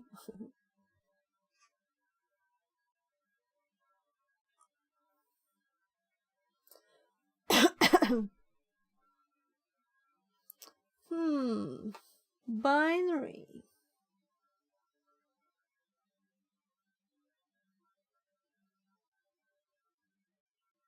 Might mean it's not an executable.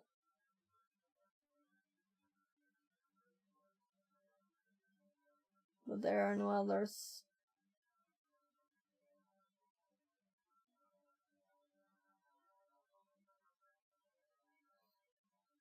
One, two, three, 4, 5, 6, 7.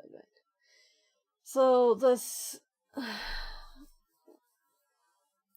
Should I just not care about this and just see if I can do anything with the other one?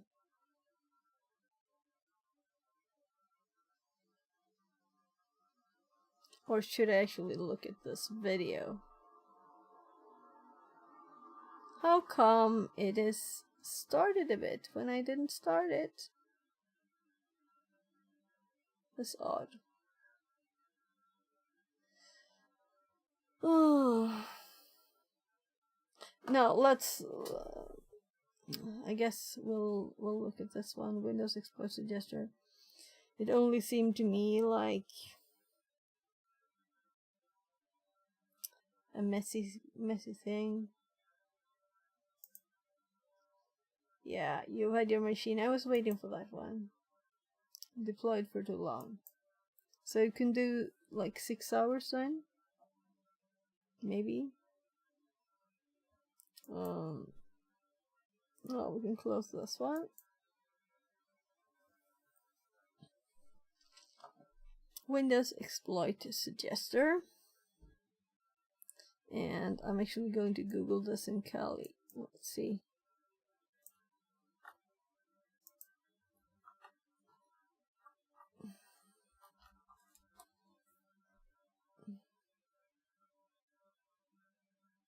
Oh,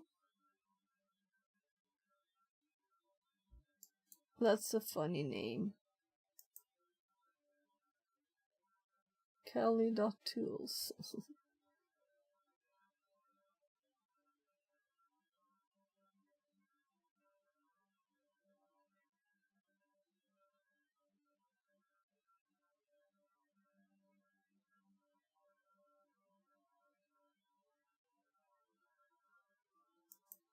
Yeah, and it was very old, this thing. It's very old.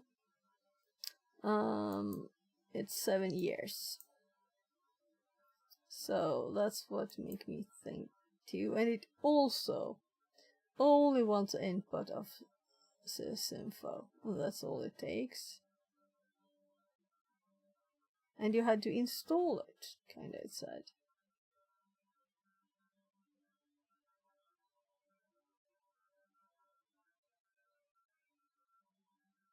Fixerbot says, New follower Tanifa3. Less than 3. Tanifa3 says, following and running, take care. Take care, you too. I hope to see you back here. But I think you will since you followed. So. Thank you for the follow. And also, I'm a bit tired now after 6 hours. So I just opened my window, put on the fan, ate a bit of dinner. So my brain is like eating mode. And why does Streamerbot think it's a 2 hours and 5 minute stream? I don't know. It must have like glitched somehow.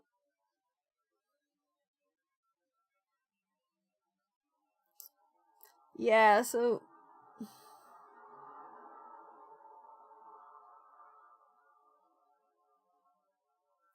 we're inputting a text file.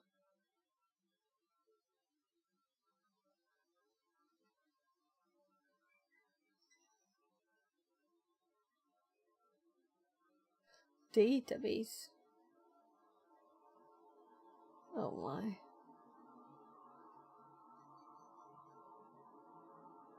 So maybe the database is more updated than 2014. As the example. That's just the name of it.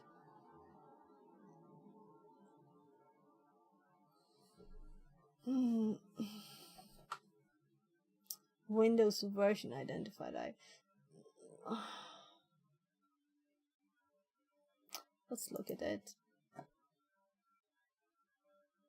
Because I don't see why I should install something very old.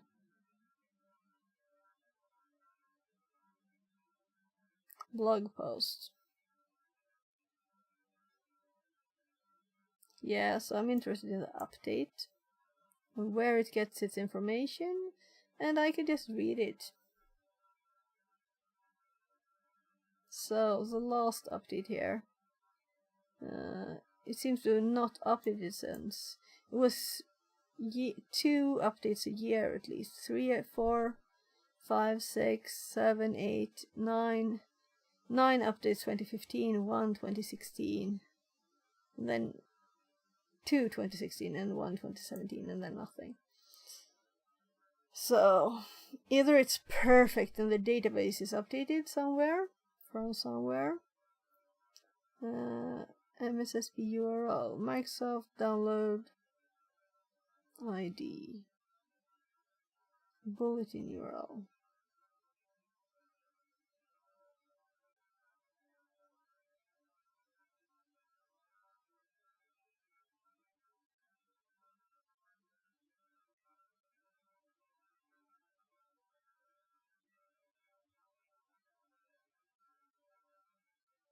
So I guess I should just look at that video. But I'm also interested in knowing if this is any kind of use in this tool. If it's useful somehow.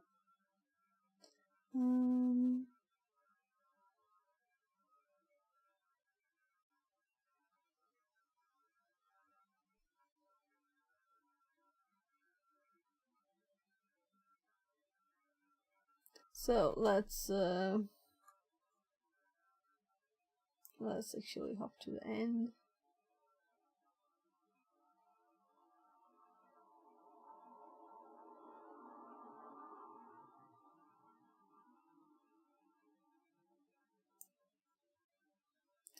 Yeah, found it. Update. Could have searched also, right? File names.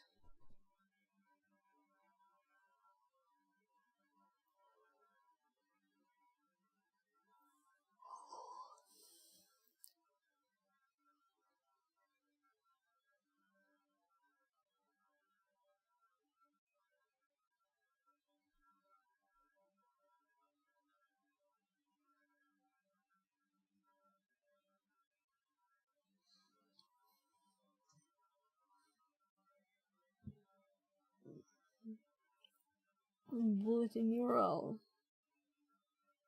Bulletin data. So it's getting the info from Microsoft, meaning it's doesn't matter maybe if, as long as the URL works still, these could be unupdated and you could still get stuff. If this even exists.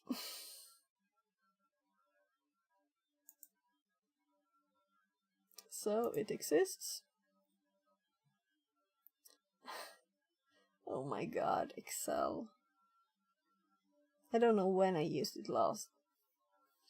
Apparently it's still installed anyway.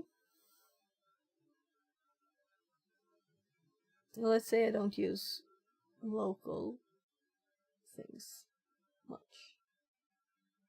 So, let's see here.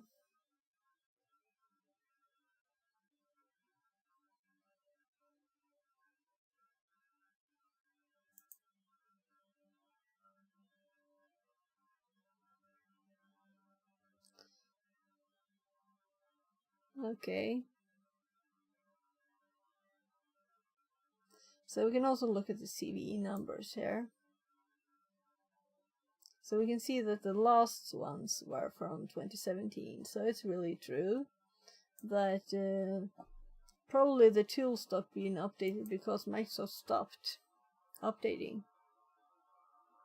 So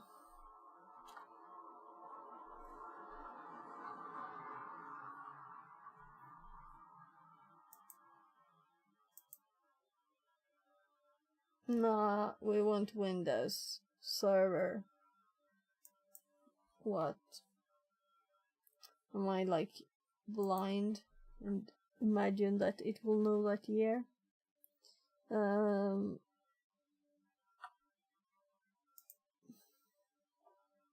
So this is our actual. So I'm assuming that this might be what it wanted. So now we don't have the installer tool, we can just search.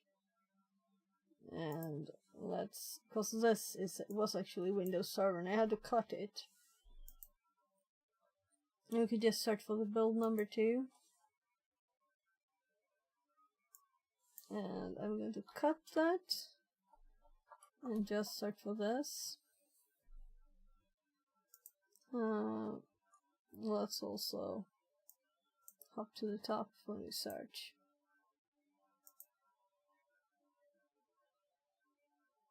Yeah, so losing one bit at a time here of the search.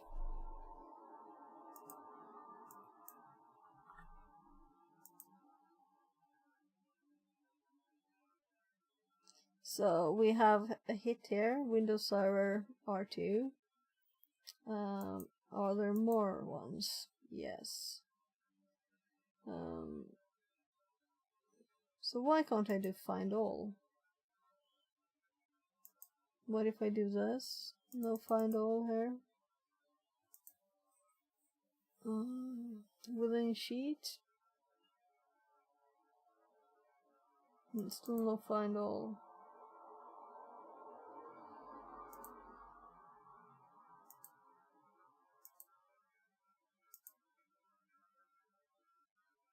It's not Servicore, I think. It would have said, right? So we're getting a list of CVEs here that are and we also get the name we should be searching for, which is this.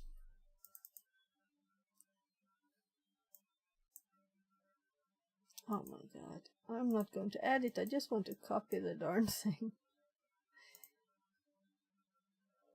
Oh, I don't like Excel.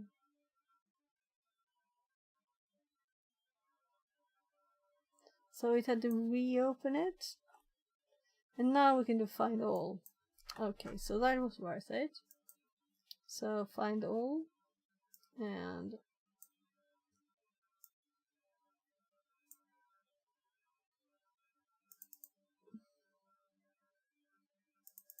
yeah, but we don't want to know the cells. We want these lines without the core. But there are quite a few. Right? So let's just say it's kind of like everything, right? And why wouldn't we use Metasploit for this? Why would we do this when this was a Metasploit version of things? I don't understand. Why use a script?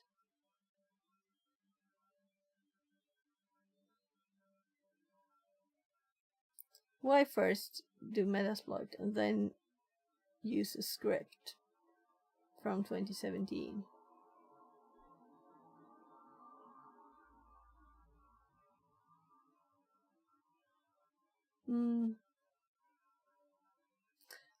Whatever. Let's look at this video.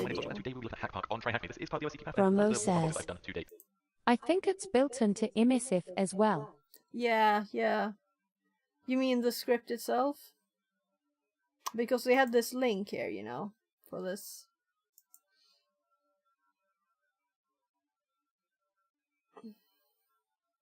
So it's funny that this video had already speeded up, you know? I would have probably been typing things when I had the wrong thing selected, so that might be it. Yeah, so I'll close that. It was interesting to see this file though, but you should automate finding things. Apparently, we could just sort it though. So we could just sort it on G. Data sort by. Well, it even has a name somewhere. What could it be? Affected product.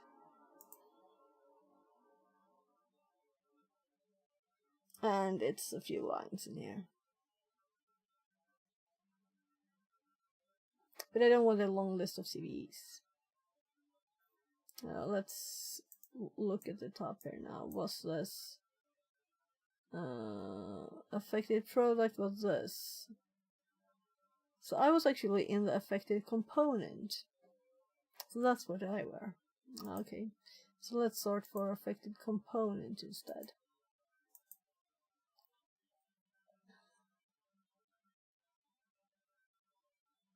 That's like backwards.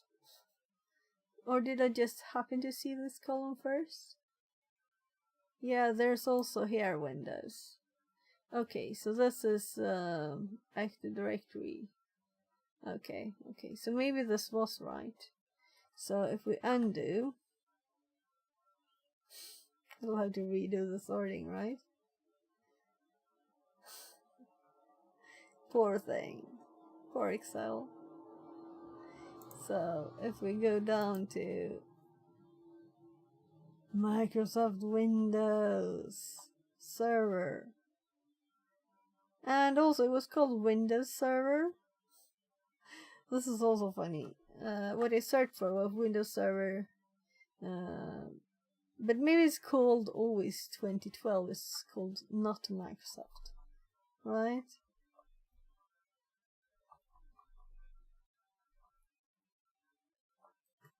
Let's see again. Windows Server, meaning it's after M. Now we have Windows. Before it wasn't Windows. 2008.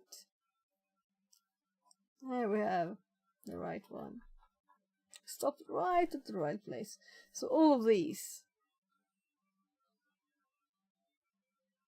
Were we supposed to find something in this? I mean, there are quite a few things here.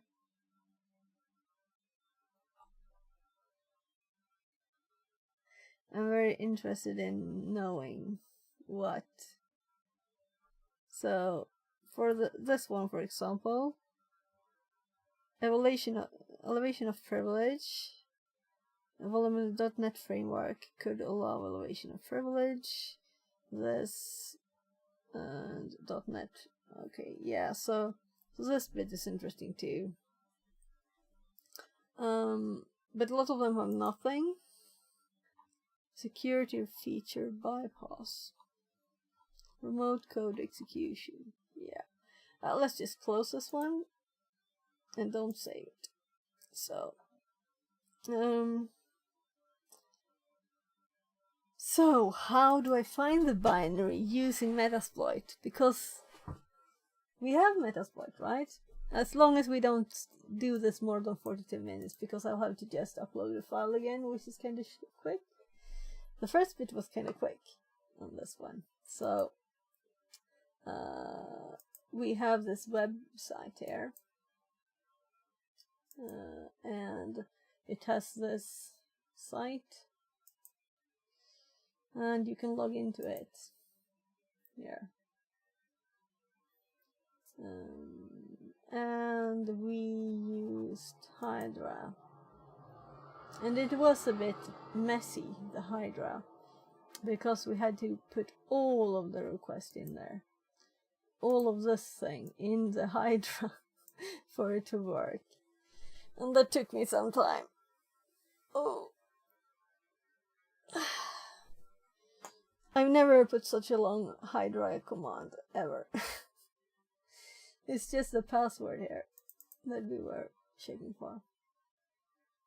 Well, I also tried doing it here with Intruder, but it didn't work. Apparently the password wasn't mega easy. I just had like 4,000 and maybe just did 200 because it's slow, you know.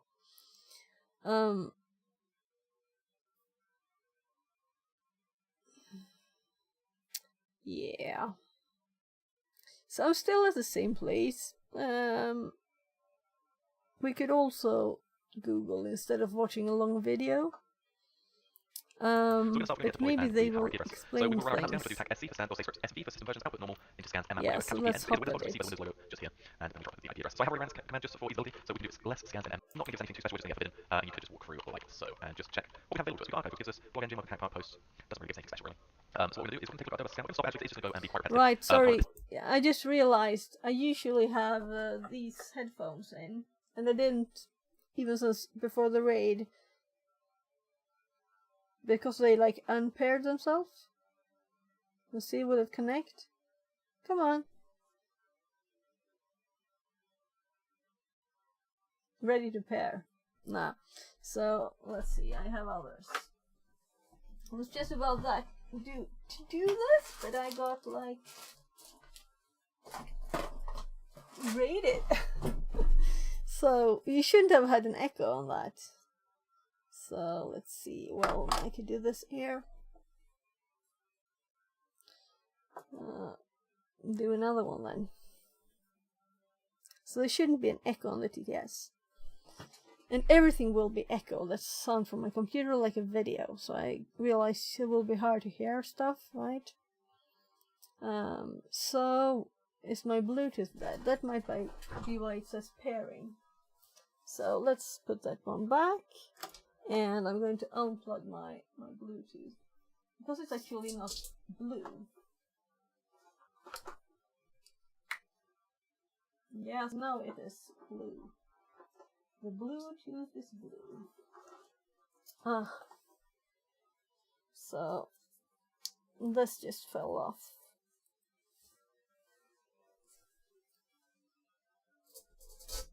So this one had nothing to attach to.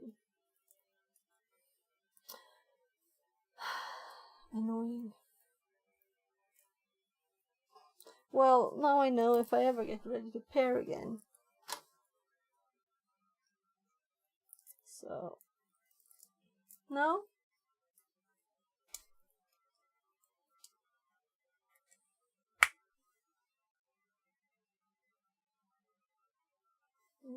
Let's leave it here.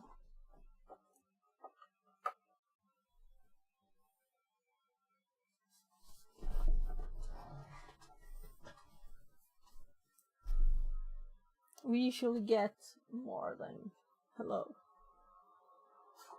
Ready to pair, yeah, so it's not connected really. Unplugging this in. Plugging it in here instead.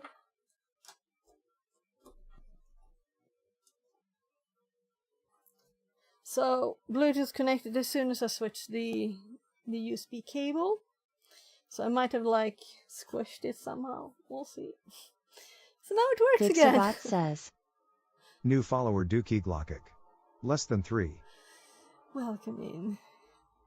Dookie Glockik. Cool. So, now you won't have an echo on things. Sorry for that. We've got admin, which if we have a look, it's going to be our blogengine.net login page. So what we can do is we do blogengine.net default credentials or default login. Yeah. So it tells you admin. If we try that, we're just going to get an error message. So this is what I talked about, the initial thing.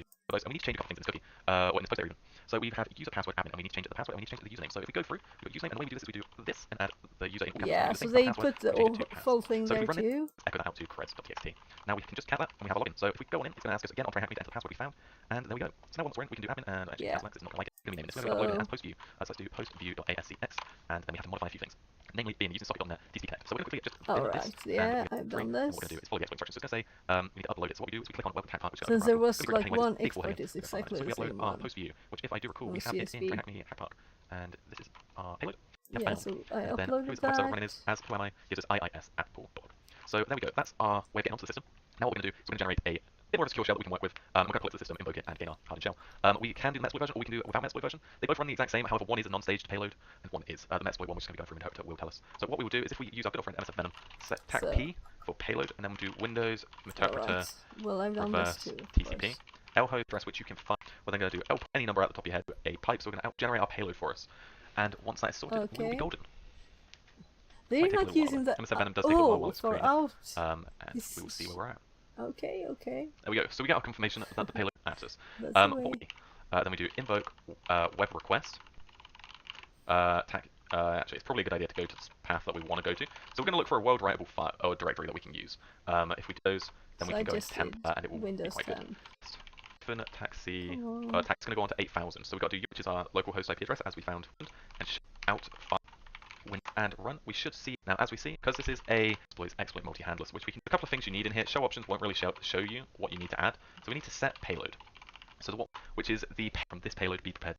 Exploit can set the address you have going to put that. Now what we've got to do is go over. Sorry for the Congratulations, that's how Metopter works. Makes it very usable in our stand.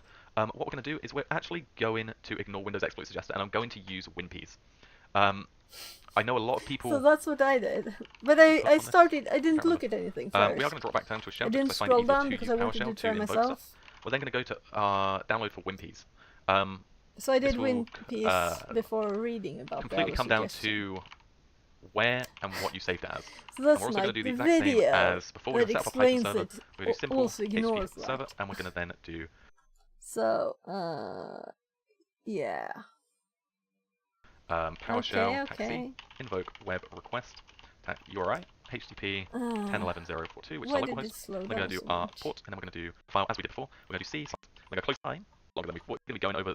We can run a few commands. We can run sysinfo, which will fill this out. So if we do exit, it should put us back up. We'll do sysinfo. It's going to tell us what version we're on, which is going to say Windows 2012 R2 build.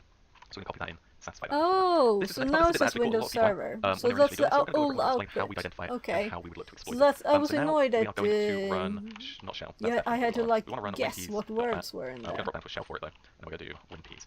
This is going to run, and if you have never used WinPeas before, I recommend you look into it. It's a great little tool. It also has a Linux counterpart. Yeah, and if you use the netcat, you get the nice colors.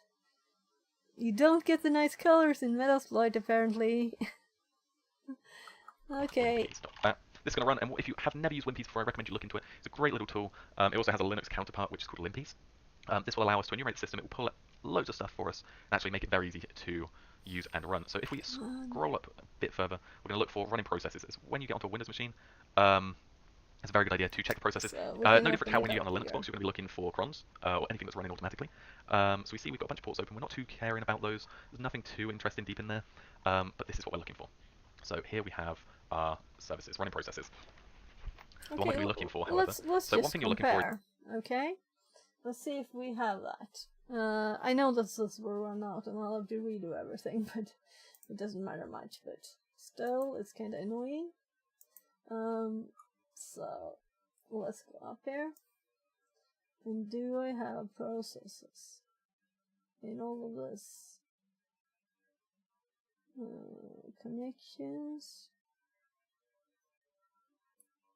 I'm not sure I did, because I don't remember reading them.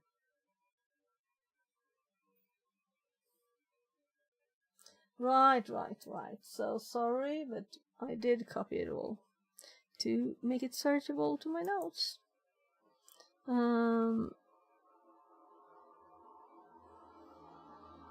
It's the one we're in. So it's all here, but without Too colors. Fantastic says. Fix it 42 wave, fix it 42 Hi, loves. Fantastic, welcome back. Welcome back. So I'm just going to search for running processes in this. It's not there. I don't think this is.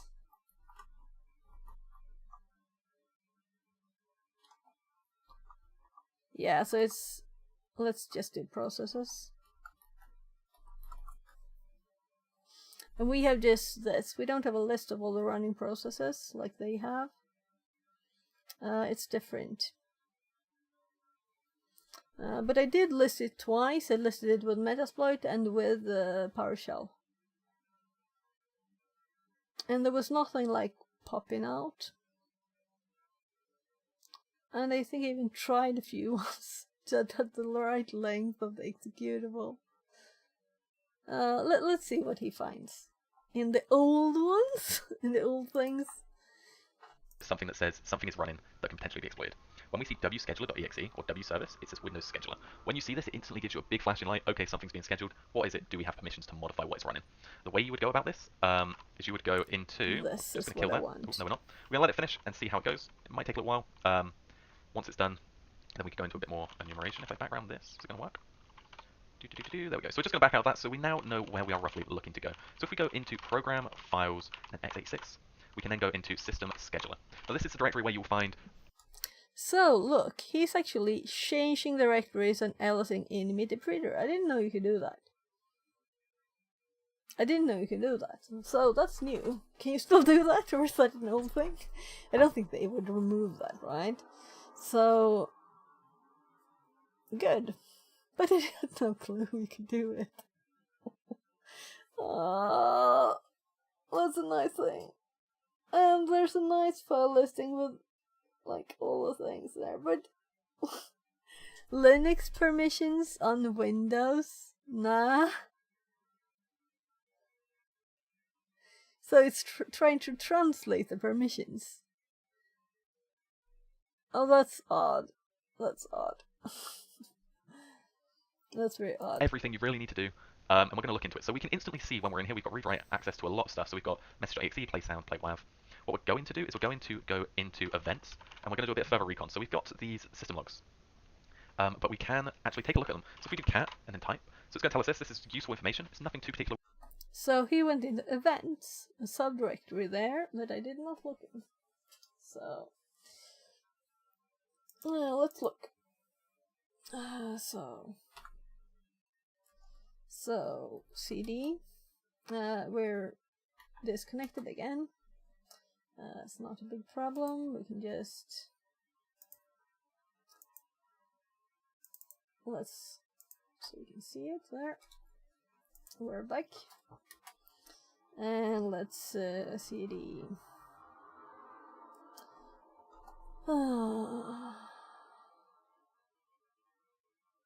I'm just thinking, is there a way for me not to do this? Yes, there is. I'm going to type the full thing. And CD.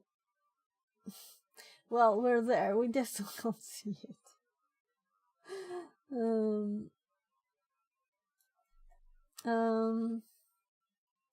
CD events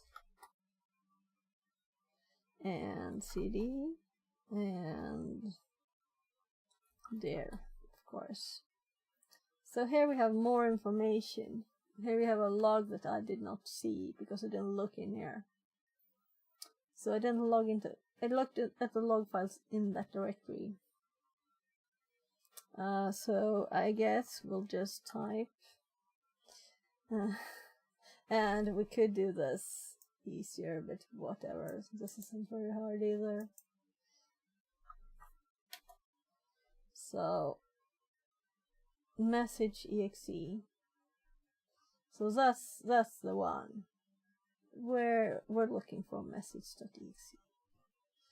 So before we continue, let's actually enter this here before I go crazy.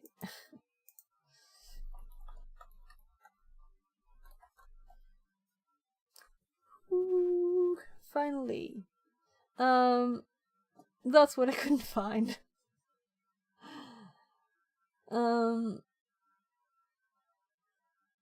So I have 27 minutes left before the box expires, and I cannot add more time. I've had the machine running for too long. This is kind of annoying.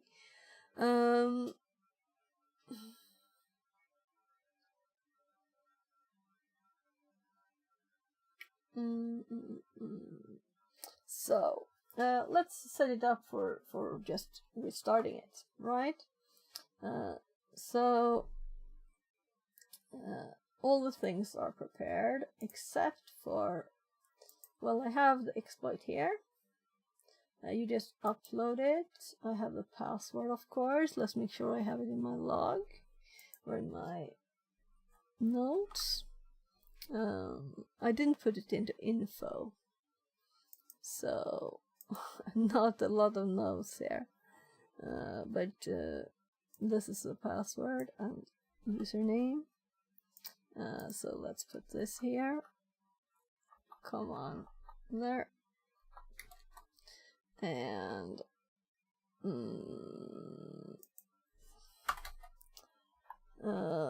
we uploaded a file. So let's just exploit name. There's nothing here, so let's just put it here.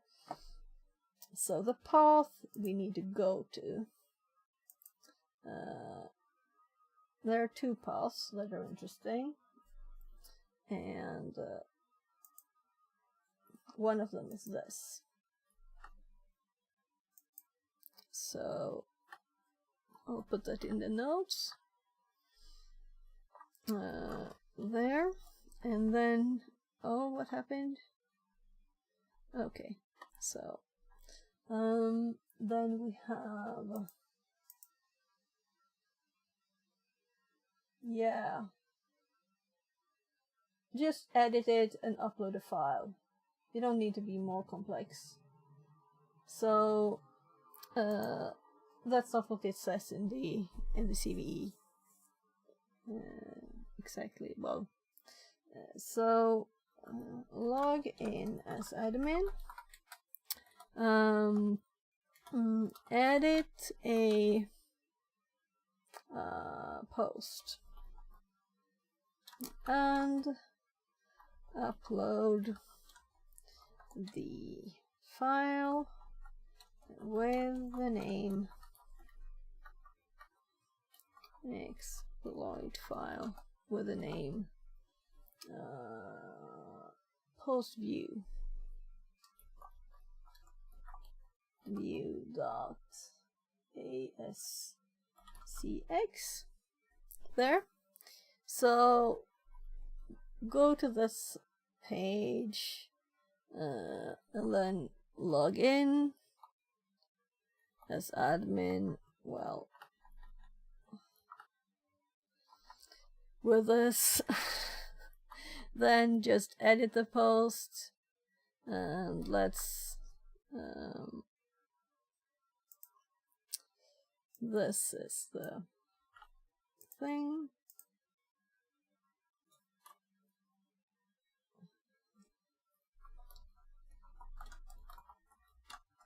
There. Edit the post and upload exploit file with a name. And then we just go to using fake theme. So, and then after that, whatever, you know, we're back. We have to re-upload files, of course. Upload MSF Venom Praetor again. Okay, so I'm ready to just, it's stupid to start something with 20 minutes left, you know? It's better to just redo it. So I'm going to terminate it. And so we have infinite time of 6 more hours, which I will most definitely use all of them for this one. No, so I want to know all the ways to do this, because just getting the let's see, I was lazy, I didn't type all of the name. I should have done.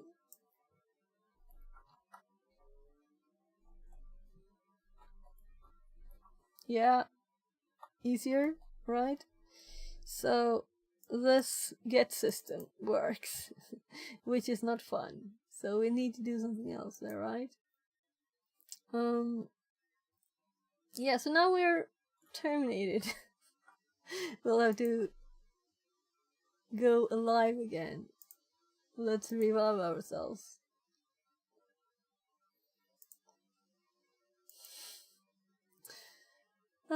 So back here, and now I will go to my notes, and we will do what I just did here. We just need an IP, and we needed like 5 minutes or something, right?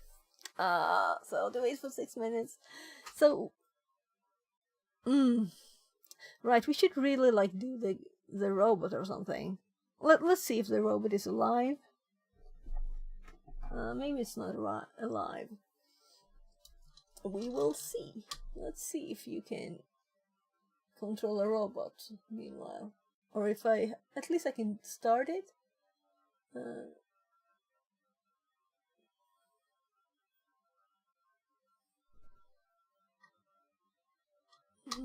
So we have to have a camera. So maybe 2 cameras. Let's play with something new too. Why not? So let's see if this connects. Hi there.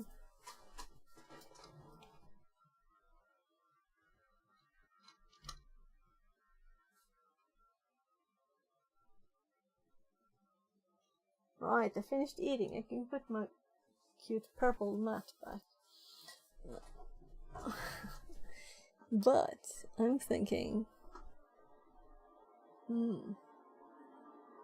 let's see here. So here is the robot. It's a bit dusty. It hasn't had power in a few days. So I did a bit too much cleaning, I think.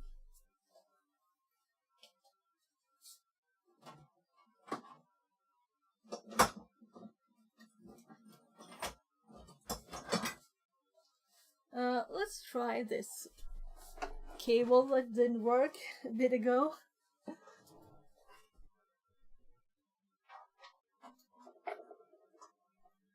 Oh, I see it. So we don't have to use the broken one. I had this just there.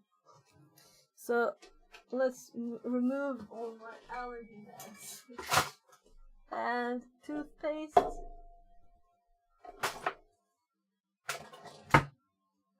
And let's get this one here.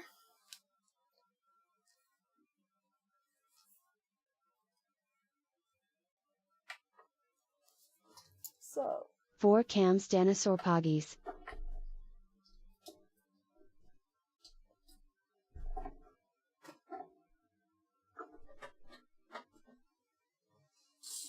it's alive. And dusty.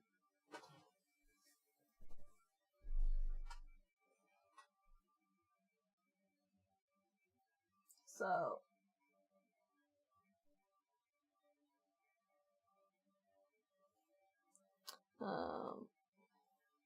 so we have it's only been 3 minutes.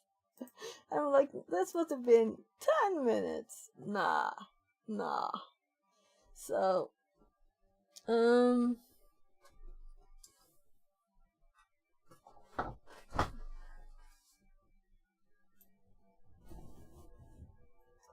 so we could always zoom this a bit.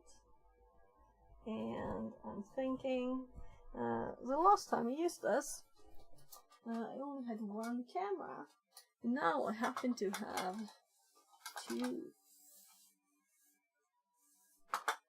2 phones that can play here. So let's see, this one, it's 100% power.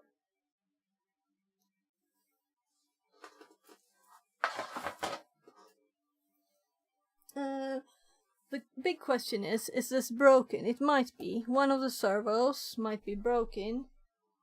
The one that does this rotation, right and left. Let's try.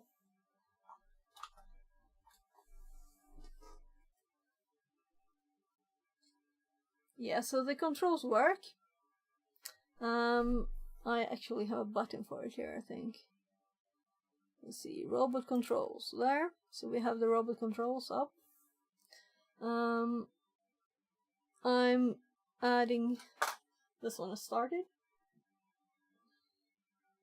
because it's hard to control something in 3D when you only have one direction.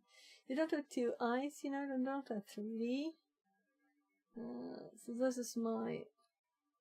this might just beep in the middle of everything because it's my kid's schedule in this. And the screen is burned in.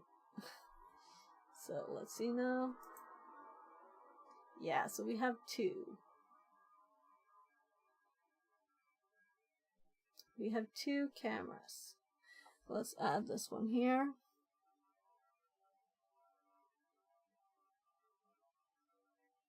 I'll just add the source.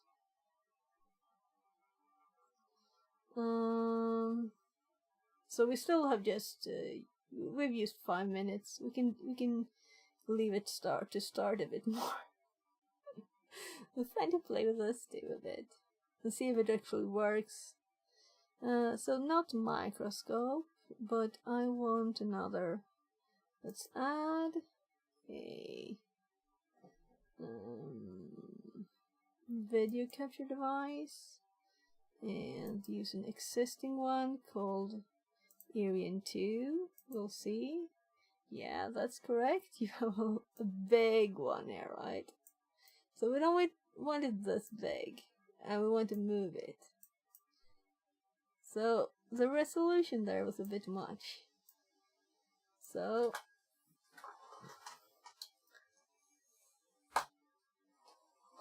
let's. Sorry for the mess. I'll try to see if I can like angle the mic. I could also switch to the mic in my ear if we need to. So up a bit more. Let's angle it.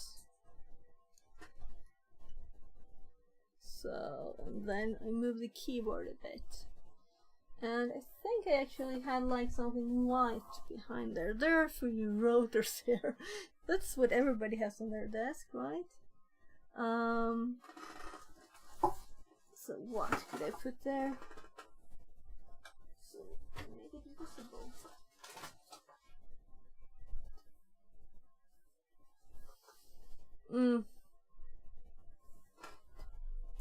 So let's put like a microscope box here or something. Just removing the things there, so it's more visible, right? So I'm not sure this rotation works to the sides. If it doesn't, we will notice. But it didn't actually reset. It's supposed to reset straight. Right, also this camera placement is bad.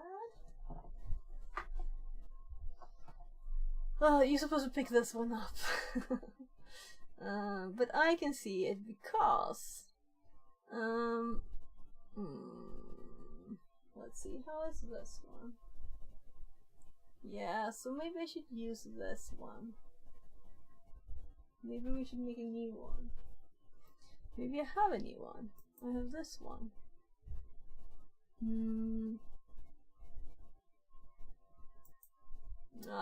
We'll have to mess about with this one a bit. So the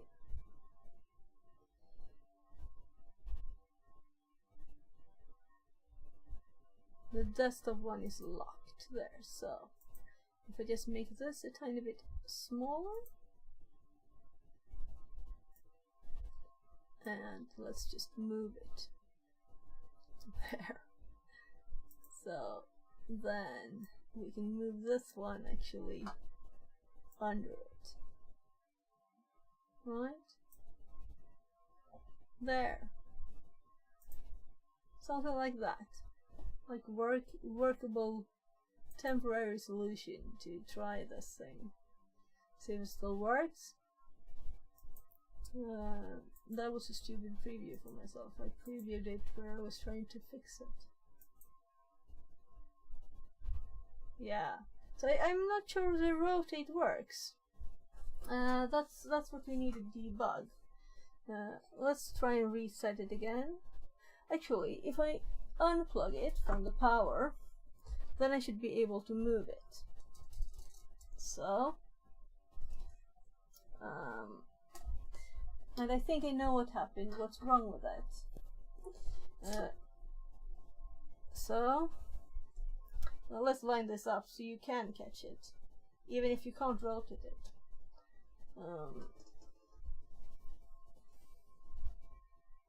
Yeah, I think that's kind of okay. Let's try. Let's try it. Let's try it. The mic is like over here now. Maybe I should have the mic like this. Let's see if this works better. Now at least I can lean towards the mic if I need to. So, you can see on this camera, like the position there, right? Let's see if we can do it. And also right and left if they work, because I think we will have to replace the servo with a spare part. I might have some servos that are a bit tougher. Yeah, so that's just a Bluetooth error. So since it's communicating by Bluetooth, it might take a bit for the signal to actually get Not there. sure it moves at all. So forward, okay. So let's do up. It moved a bit when I tried before. So up 30.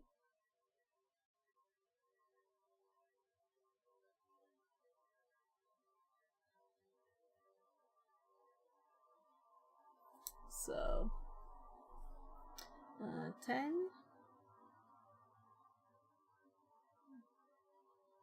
So this was like the pause to get the machine started, and it started now, so.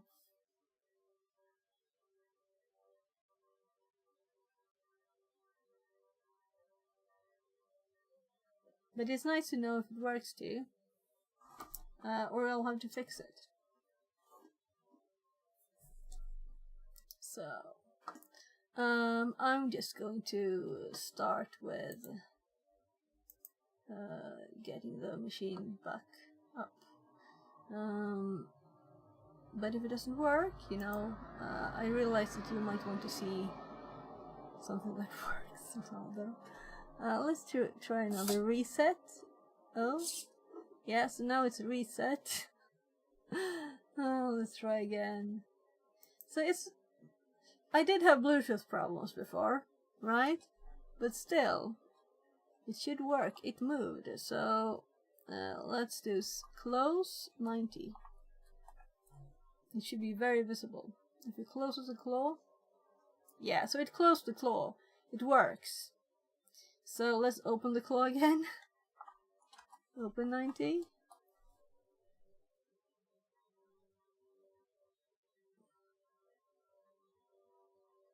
So Bluetooth signal problem, and then it worked.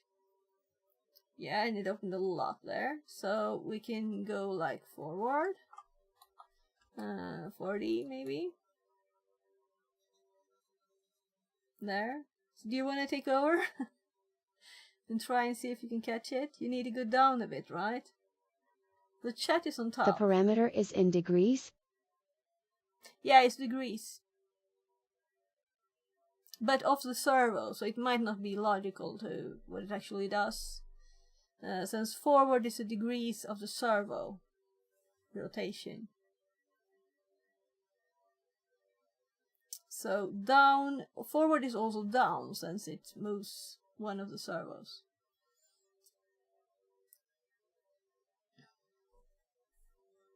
So meanwhile, I can look and see here. There. So it looks kind of odd with the chat there.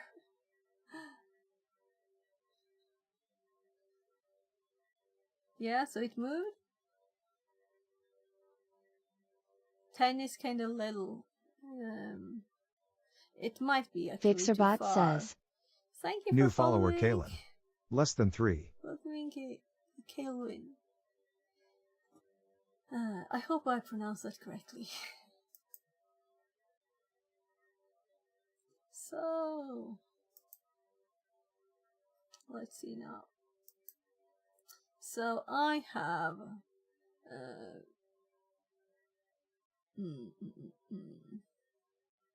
Kaylin says. Less than 3. That means I didn't break it totally. At least our name. Sorry.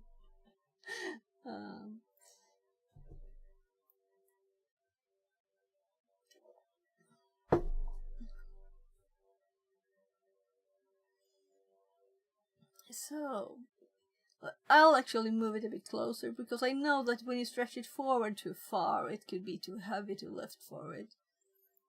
Yeah.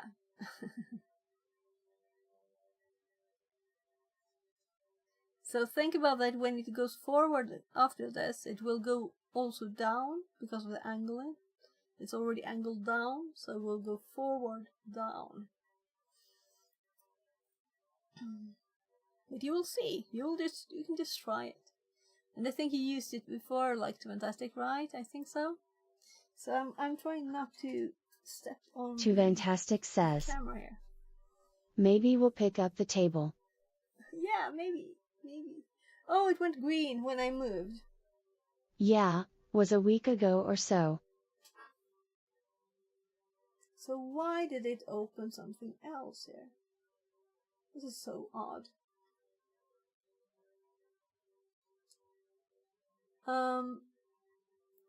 This phone, it opened Google TV. I've never heard of Google TV, but it opened it. Just like I had asked it to. I didn't ask it to. So I'm sorry about chat. Maybe I should just turn chat off. Maybe I should like move chat over here. There.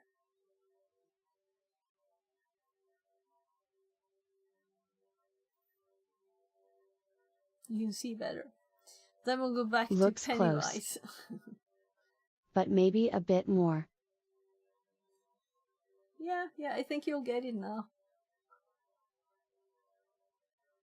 And I should have zoomed that, but I didn't have much time now, so we could have zoomed it better.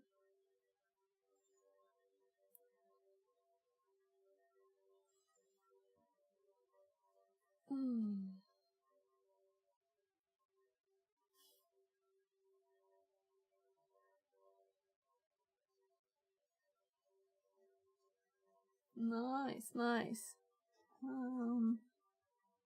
Maybe a little bit more. Oh, did you do 90? That must be enough.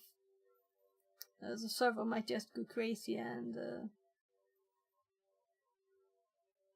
start spinning or like whirring. Yeah. So that's probably more than enough. Back is the best option there because it will die from too much pressure. But you did it. It couldn't handle it. These servers, they're so tiny. You can see here. So they're really tiny, the servos. So they can't do much. And if you try to lift it when it's fully extended... Half a second of lift. Yeah. So if you would have gone back instead, it would have managed. So you have to be a bit of tactical there too. Also, I will try to connect it. Now it's just connected to the PC for power. And the PC is not a good power source. So I should connect it instead to like an AC adapter. And then it would probably do better, but I don't know yet because I haven't tried. Oh, mosquito bites here? Why? I must have gotten it today now. Oh well. It itches. So let's go back to So also I'm going to get this now when I'm finished eating. We can have the nice purpleness back.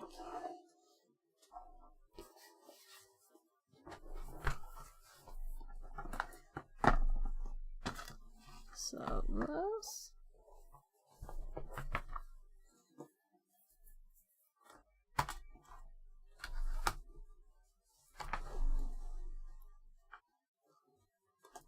So, and here's the phone that I control the stream with.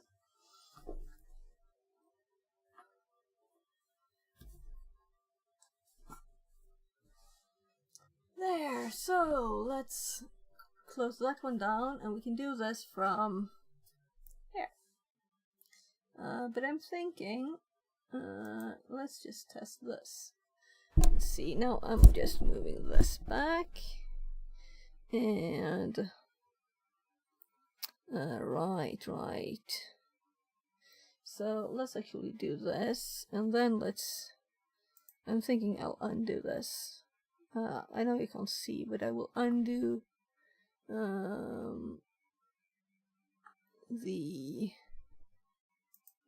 let's hop to the one we were at and see if I can undo all the changes there. So that's good enough. And then we go back here and this one, and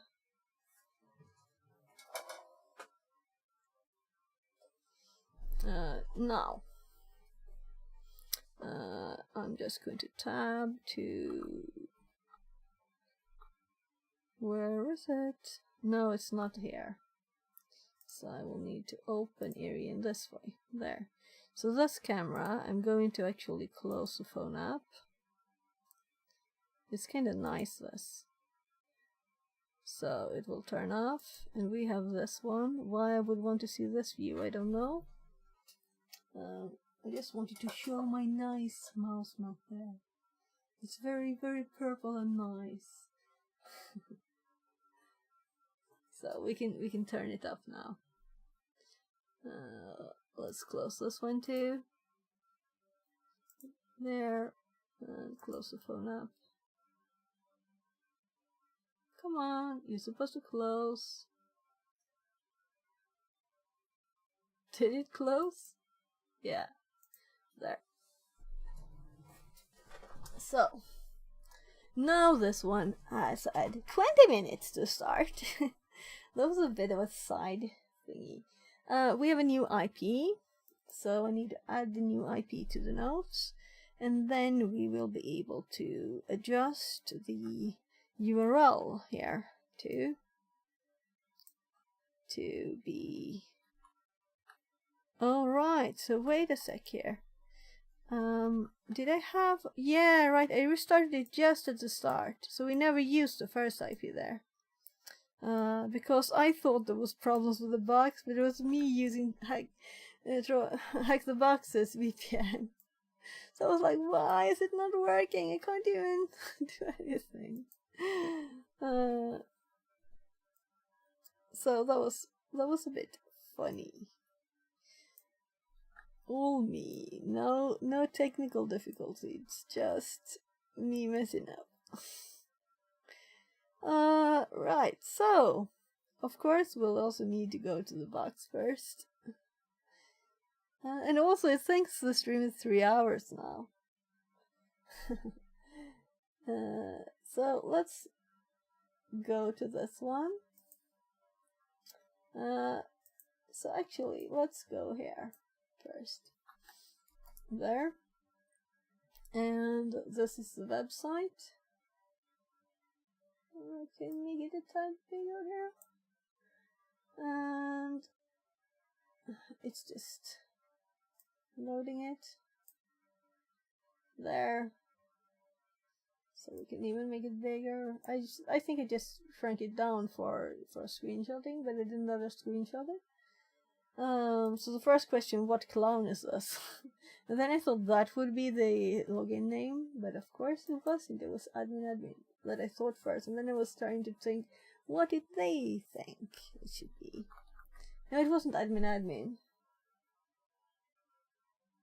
Well, I don't think it was. It was a password, right? So, admin and 1QAZ. Let's copy it. There. So, that password was Hydra found.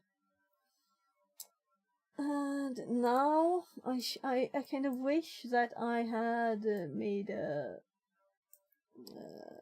host entry for this one, so I didn't have to update all of these URLs. But this one will still exist, right? And we can just download the file here or upload. And it thinks desktop, but I wanted to go to THM, MacPark, Post View MCX, and it doesn't show the full name, but it works at least. Got me a bit worried there, and that's all we need. We just need to listen to. Let's see.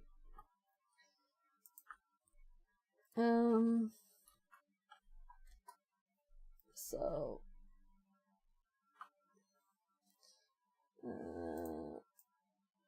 new IP. Go to this page. Trying to load this theme here, which is actually a traversal or an exploit, I guess you could say also. Ouch! This new mosquito bite itches. So we only have the bit left to actually do upload again. If you want me to creator, I guess we do. So we don't have to create it, we just have to download it. So I'll just copy this and we're going to paste it here. Command completed successfully. Just let's confirm that it was downloaded, because sometimes it says completed successfully when it's not. And then we'll have to go, and we have already this loaded, right? So it died, so we want to terminate it, but we want to run again to listen. So we don't have to do the full thing, it already knows what we're doing. Let's just wait for it to say that it's listening. Started reverse TCP handler, that means listen, right? Yeah, so this one doesn't just give us a prompt, we have to click to do it. So we're going to run the one we just uploaded.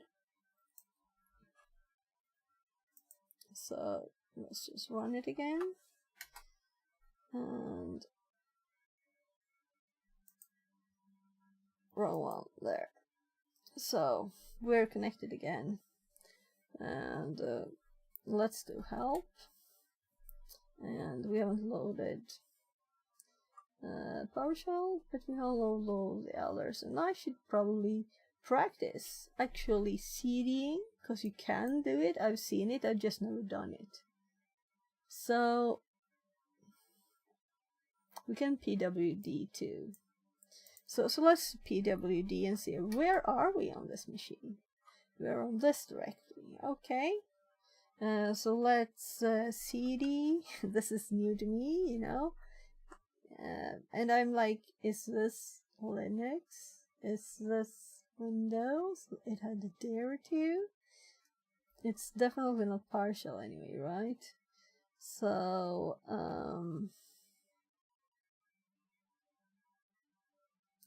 I feel like, should I use the full? Yeah, I think that it could tab, right? Program files. No. Let's actually there. Let's cdc colon there. And why don't I use ls when I can? Anyway, this is a long list.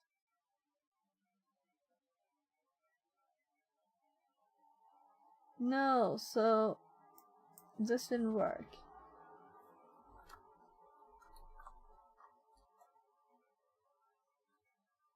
No, it doesn't work.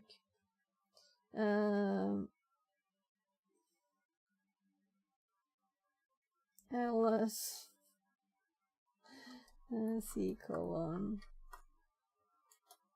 It can't do it. Yes, it could. So there. Now I can cheat and copy the x86 because I didn't remember exactly how it is typed. So now we can see the c colon.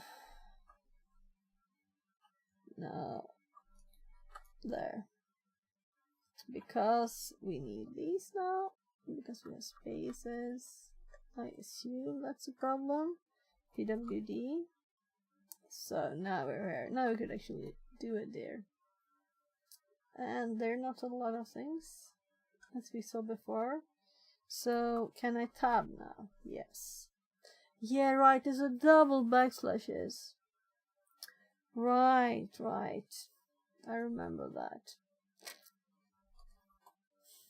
We're back here.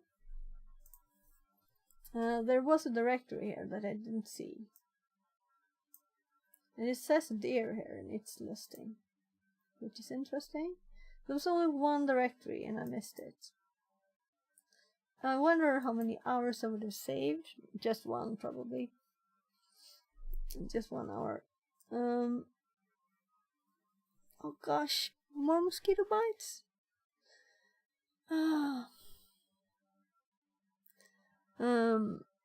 Yeah, so now we're back. Let's look at what the next thing to do was.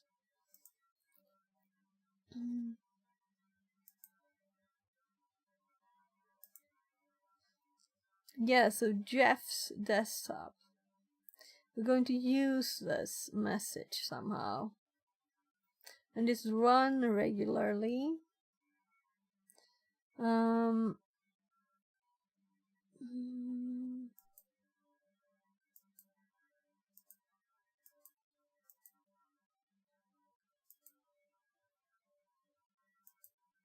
So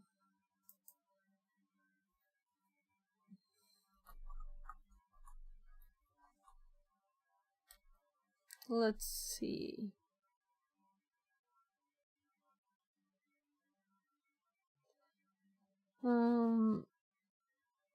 MSG, no.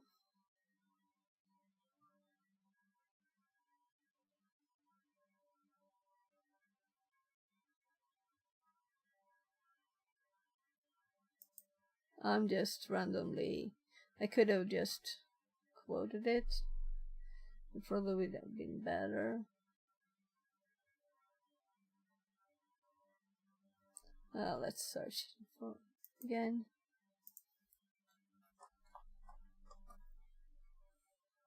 Let's do for exploit. There might be like you can exploit it like this or something, you know?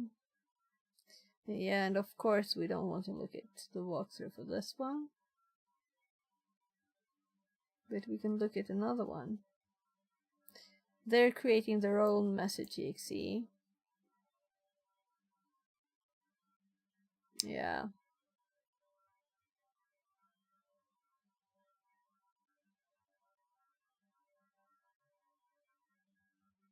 Yeah, we'll do that. Where is it then?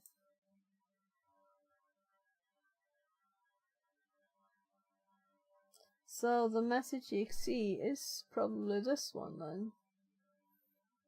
I'm kind of assuming this.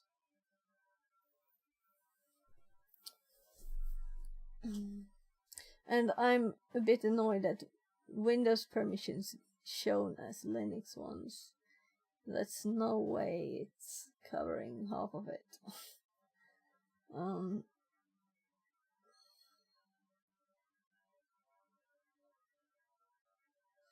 So, is this a service? Or is it just a normal executable? It's just a normal executable, right? because I have a service one too. So we could just stop this one, listen for 443 again. Yeah, let's support this one. It's very easy to get back, you know. I just click here and enter and we have it back.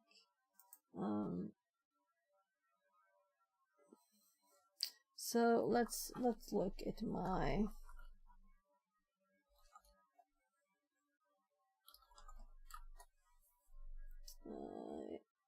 exe.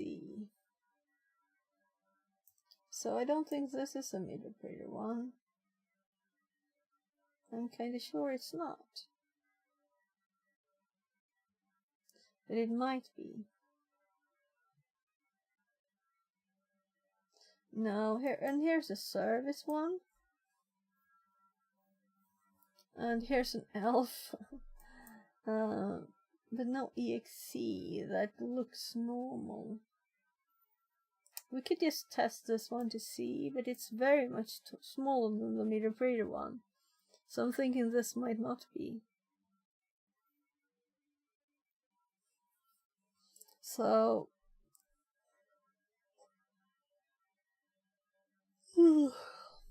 so I just grabbed history.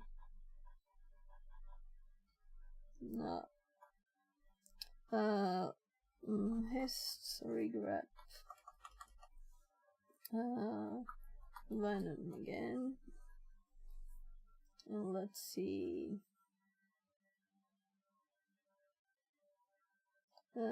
Let's just do this one without service.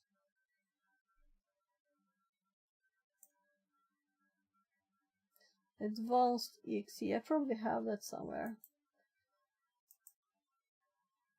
So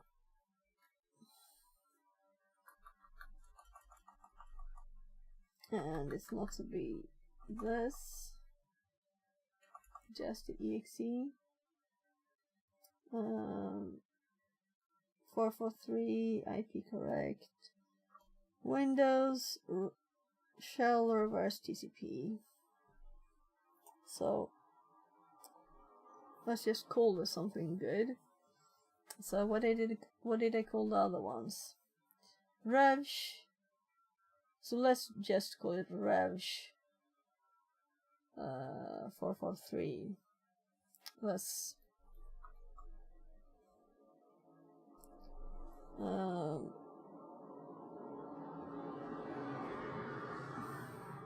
meaning it's just a normal one, not an interpreted one. Yeah. I don't want to have to start another Metasploit. And we don't need it either.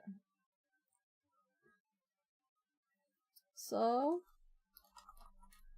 it should be here now. Here we have a new one. So let's actually copy the name of this one and make it easy for ourselves.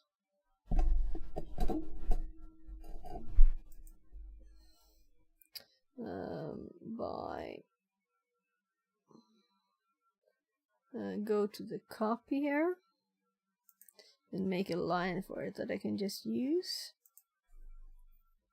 So let's copy this line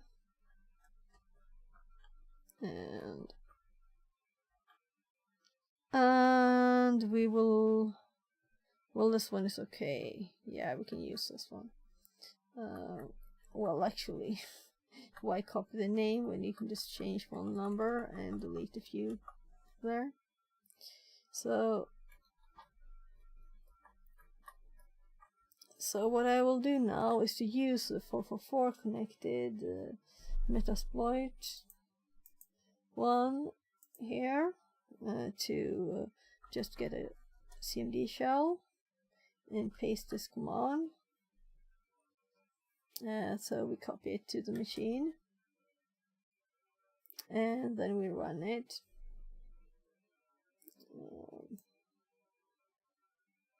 The nice thing with Windows 10 also is that there are no spaces.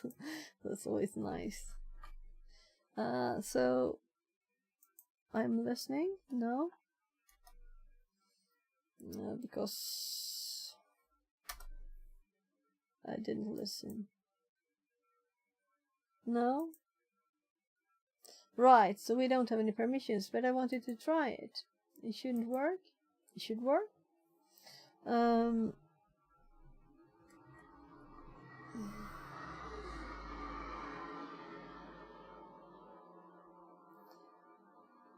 So let's do it again. It runs it. We don't get anything. Because if we can't do it like this. So let's look at what I did when I created it. Did I do something stupid? So Windows shell reverse. We have this IP. We listened at 443. We made an exe to this name. Choosing platform Windows from the payload. x86 from the payload. Attempting to encode payload. Succeeded. Chosen payload size, final size of exe. Saved as. And then it was not downloaded. Did I copy the wrong thing? Because that's odd. So command completed successfully, but we didn't copy it, or we didn't download it. Obviously. Right, so let's just restart that one so we have a fresh start, we know where we are.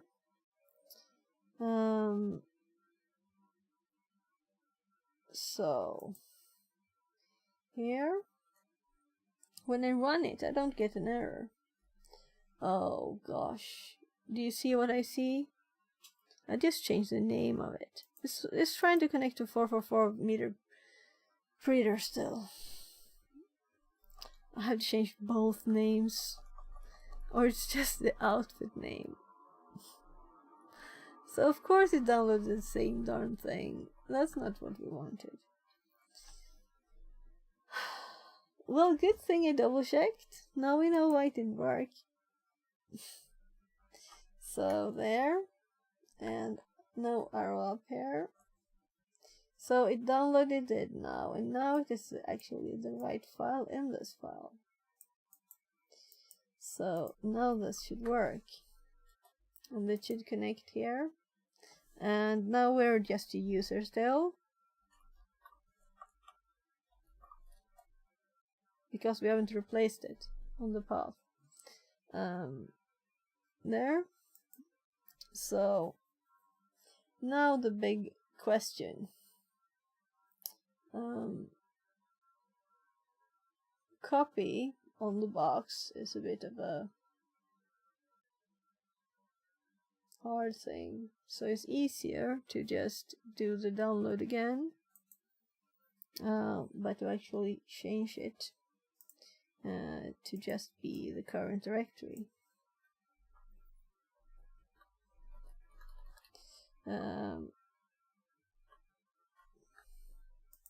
And let's see if this works.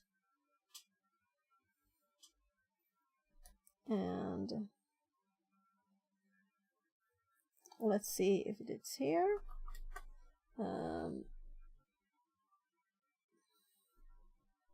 Yeah, it is here. So now we just do one last thing, and that is to see. Right, I can't backspace even. Let's just call it. I can't even do that. So, so I'll do another copy. And then we will call it message here instead, and see if we can override it.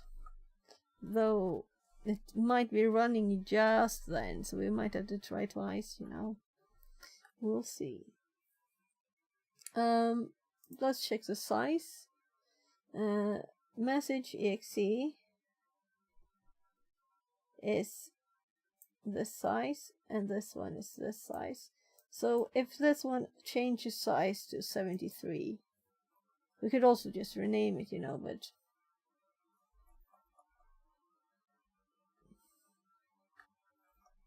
let's just yeah, it managed to do that too. We might have an odd file there. So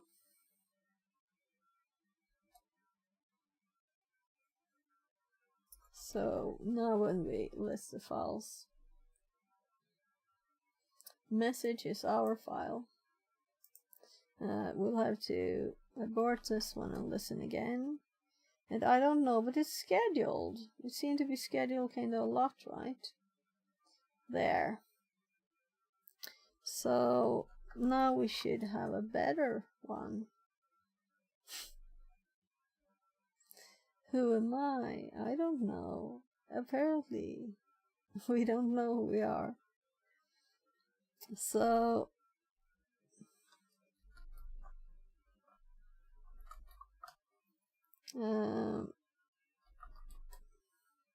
let's see if we can go into Jeff here. And come in. Knock on the door.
There, so my kid was sleeping, woke up.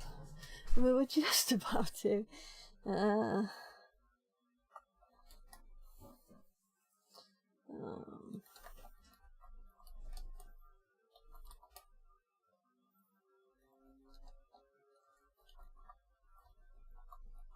Är du färdigstreamad? nej, jag håller på fortfarande. Labban vaknade. Måste du göra det hela fredagskvällar och sådär? Nej, det måste jag inte, men det är aldrig någon som vill göra något med mig.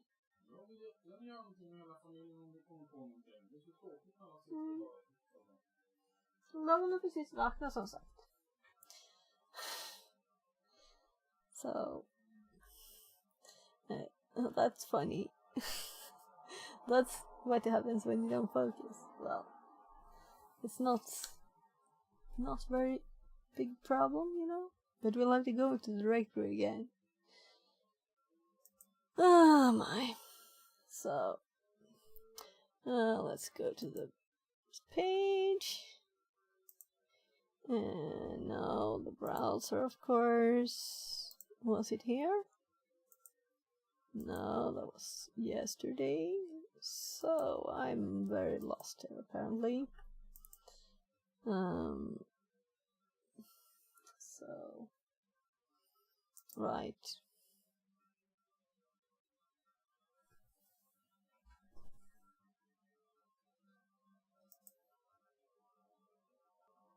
Yeah. Oh. Why is this up? I tabbed. Right, I tabbed. That's why. So, let's go back. This one.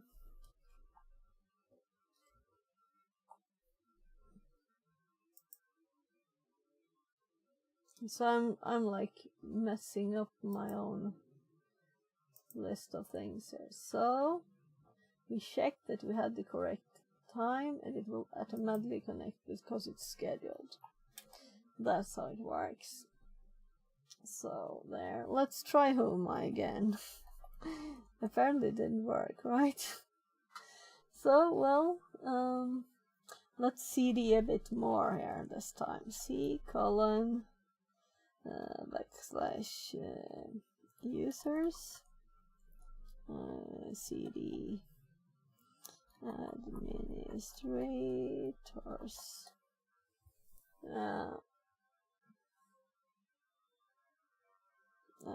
let's do it. CD administrator. I added an S. Why?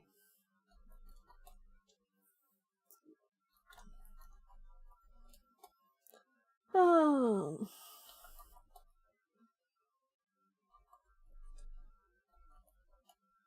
I'm a bit curious why there is 2 if we still do both as root, right? So that's interesting to know why. And also I still want to know the printable way, but I guess we'll learn it in another room.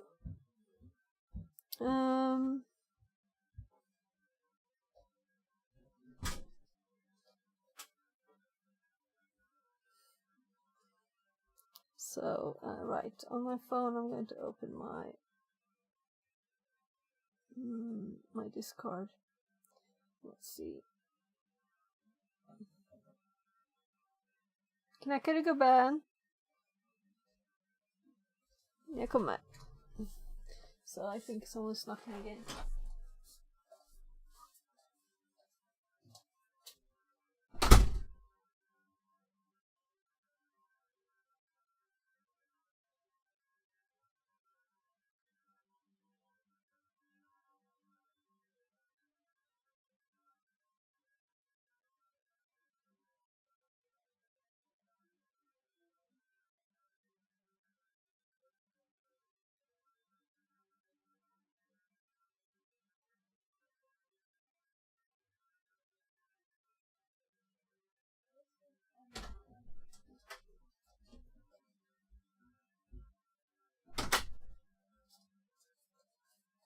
So, I guess that the box expiring is not a bad thing, but a nice thing, because then I had to redo everything and make a nice list of what I did, right? So we have the, well, it's not here, but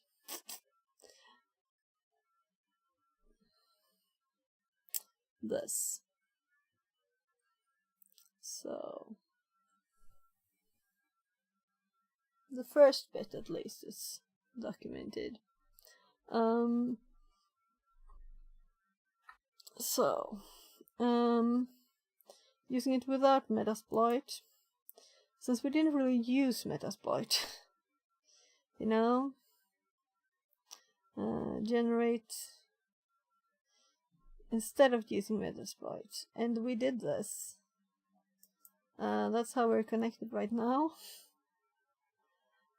Even if it was this one happened to be with. We can make it 444 one too, so we have alternatives, right? Because this is a 443. So if we make one called 4442, we have alternatives to hop between, you know. So it's very easy just to change 2 digits and it will use this port instead, right? And we have it ready in our shells directory here. So that's kind of nice. So now we have both. I don't really know what this one is, so maybe I should just delete it, because these all have the same size. So I'm a bit curious what this one is. I'm sure it's 443, since all the ones where I don't mention anything, they're 443s. Well, except for the revsh.ps1, the first one is not actually the right thing. This is the one connecting to my... this is connects to my PC. Well, it connects to this machine using the IP it has from my PC, not from TryHackMe or anything. It's for using with... I should rename it. And every time the Digisparks, right? So when I put the Digispark in the computer, that's the one that's downloaded from that. So I'll have to, if I change the name, I have to change what's on there. So after generating payload, we need to pull this onto the box using PowerShell. So why with PowerShell. It's common to find. Yeah, so this is what I did all the time. So let's see what their hint is. Yeah. Yeah, so in our notes, except for this, I also have just added IWR instead of wget, because wget alias for IWR will disappear. It will disappear. So all the old boxes still have it, but apparently in the current version we don't have wget anymore because it's an actual program. They don't want to like spoil its use by having an alias named it. I read that yesterday, I think. So that's why we'll have to IWR, invoke web request, instead. So WinPiece is a great tool that even the one in the video used for the first one too. An emergency system attempt to respond to potential vulnerabilities. Purchase is most interested.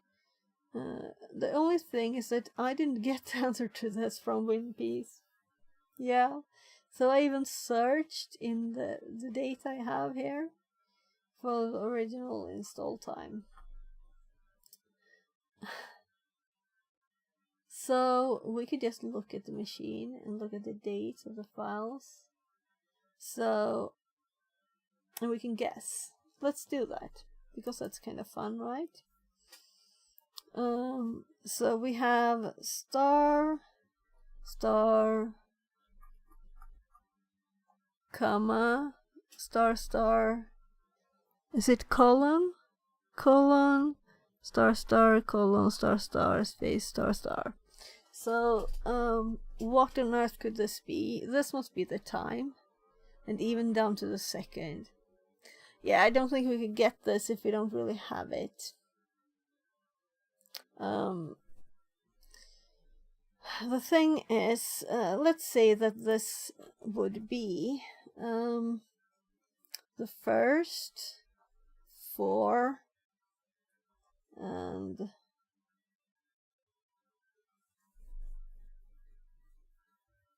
I can't see the year here. Now, why am I doing first 4? Because that's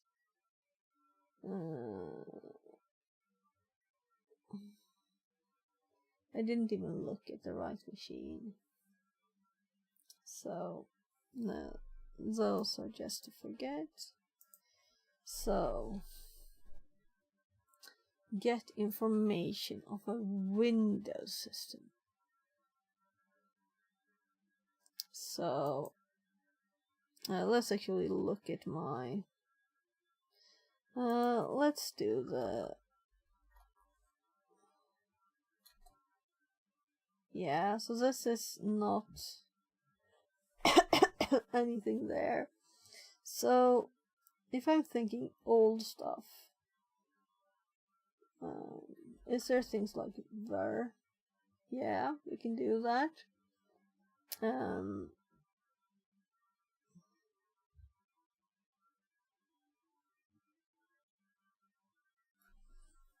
Let's look at the notes. Oh my god, my old... I don't think I've ever wanted to see the install date of the machine in old DOS days. I don't think so. Not down to seconds. I would have just looked at some of the files, you know, and they don't have seconds. Yes, we could do set, but I don't think there's any variables that have this. And we already looked out, actually, because we looked through the full... This is a bit part of the...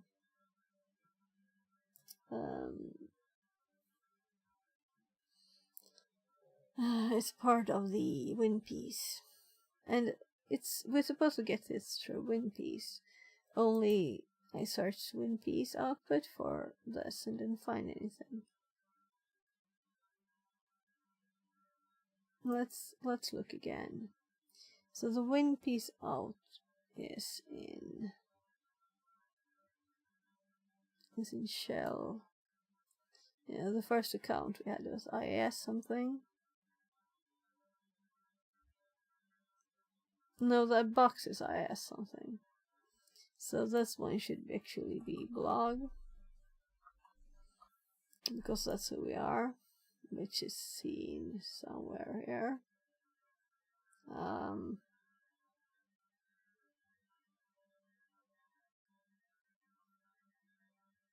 Probably, well, let's just scroll down. My god, should I really read this through thoroughly just to get the darn date? And this is all messed up because of this character. So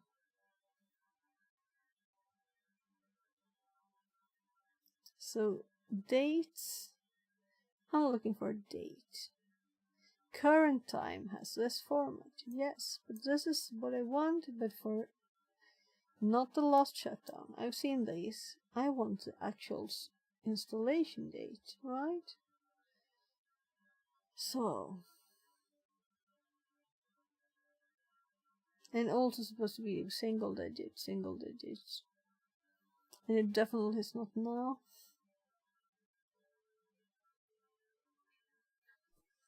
So what else? Let's assume it's like 2020, right? We could search for 2020. But I did search for other things. And numbers tend to show up, so you can see them. Well, let's just fix these. This is annoying.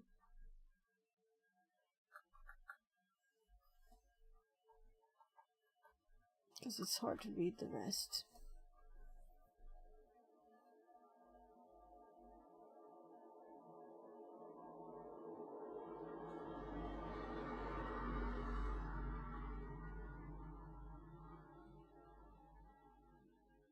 My eyes will go. I'll be like cross-eyed from this. 2024 startup, yeah. Current idle time. Anything that has time. So local users, last logon. These are nice, right? 1970. So this is probably the install date. Oh, now we have 2019 here too. So it must have been installed after 2019. So password set 84 2019.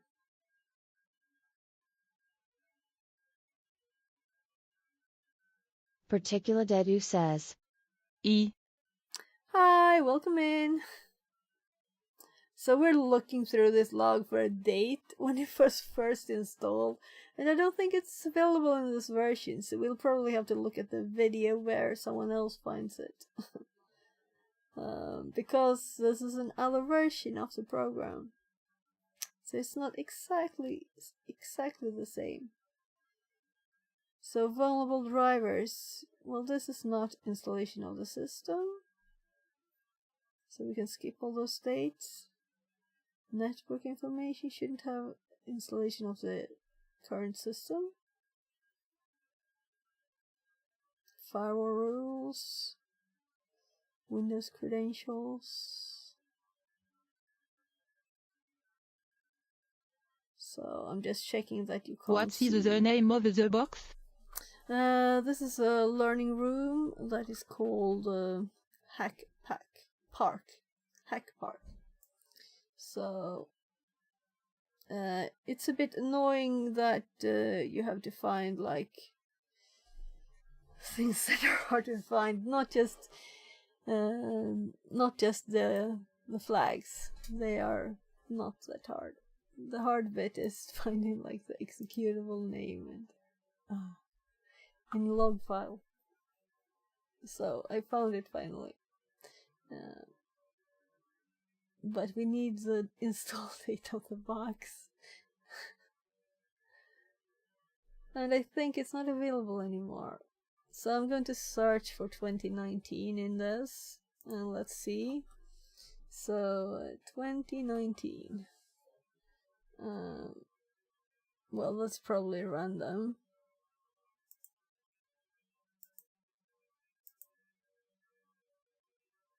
Yeah, now we have the password sets here. These are the closest numbers that I've found. And I can't really use this one, right? But now I know what the two letters at the end are. Because this is the format we have. So this is the last login. Oh, sorry. Here. For the hack part user here. So that's the last, the most reasonable date, and this will be AM or PM then. So this will probably be 2019. We can't just guess. so let's go for the next one here.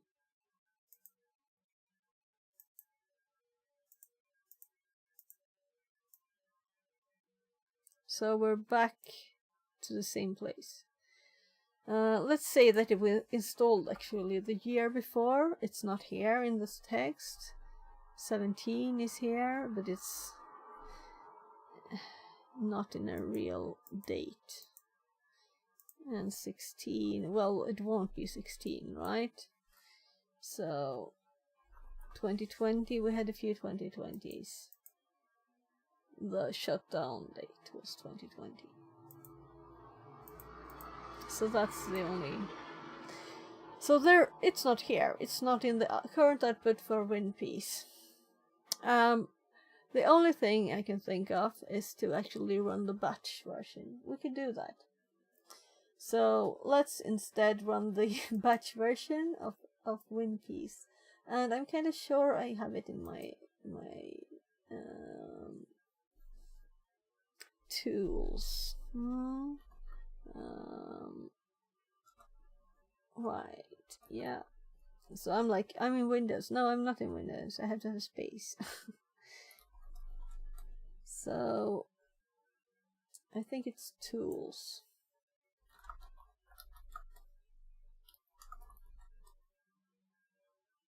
No, enum. So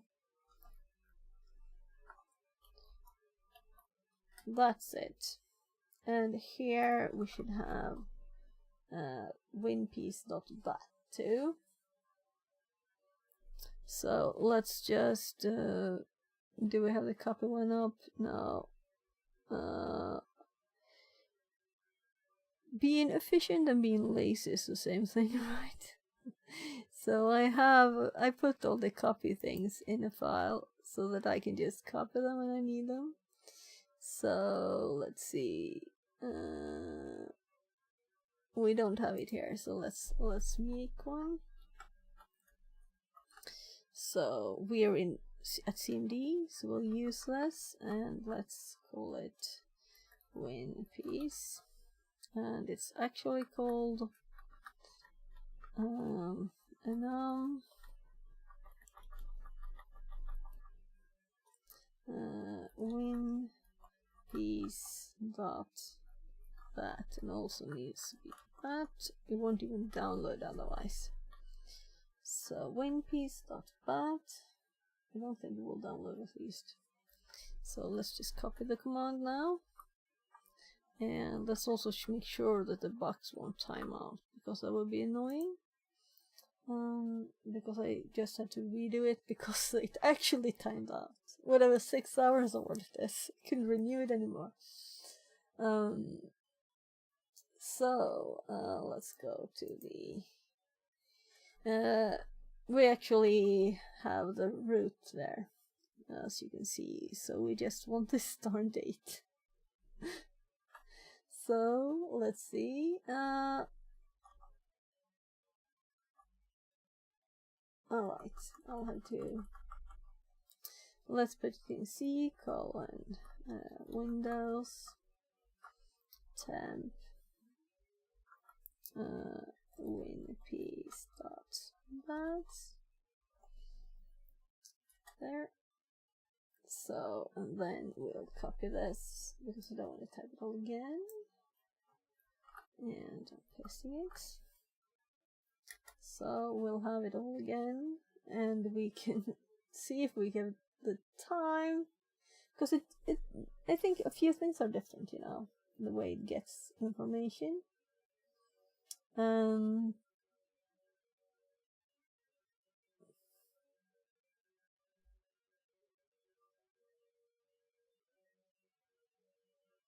Yeah, so we definitely get different information.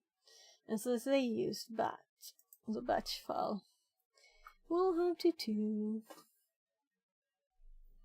And let's add the information to the same place. Now we're not shell as blog. Well, right. So now we're running it as possibly system. We don't really know because for mine doesn't work. We will see when we run WinPiece, of course. So WinPiece.bat run as. We'll see. We'll paste it here, and we'll see. So is it done? Let's just take the opportunity to look at the top here. Come on, I just want to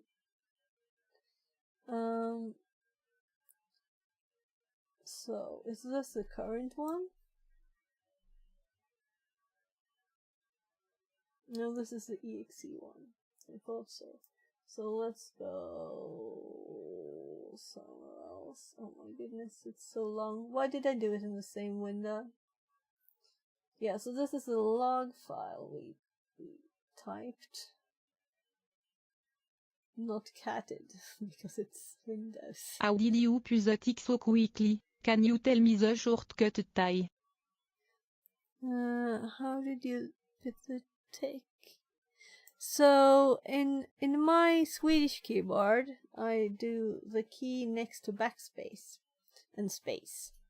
That's how I do it on the Swedish keyboard. And then if you use Alt GR and that key and space, then you get the other direction. So Okay, tie. look, now we have the original install date. This is why we did the second run. We got the date. Finally! And it wasn't far off of the date, but we could never have guessed the seconds. There are too many combinations there to have been. But we didn't have to look at the we didn't have to look at the video to get it. We got the darn date here. So if this is wrong, then I'm fainting, you know? Woohoo! Fireworks! So GG. nice. Translated from Latvian. Finally! So let's actually still look at the rest of the output, and we can compare it to the other one. I'm not going to go through it all or anything, but it's interesting to see how well we see the, and what happened to the colors. Well, we have colors, it's just white this bit.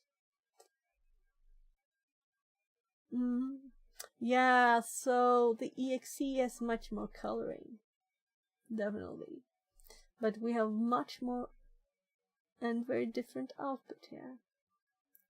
So yes, we'll probably have a list of all running processes here too. Yeah, and this is not there either. So different information. This is still there, I think. Yeah, also the firewall information is different. Is look like Linenum. Yeah, but it's WinPiece, so it's for Windows. And here we can also see, because we should be able to see who we are. Username administrator, right? So we couldn't do who am I? It didn't work. It didn't return anything. So, but we're administrator. That's who we are, apparently. So, yeah. And here we can see the accounts, administrator, guest, and Jeff. And before we were a user called blog, because we got in through a blog site. New follower product 1969. Less than 3. Thank you for the follow. Thank you for the follow. So,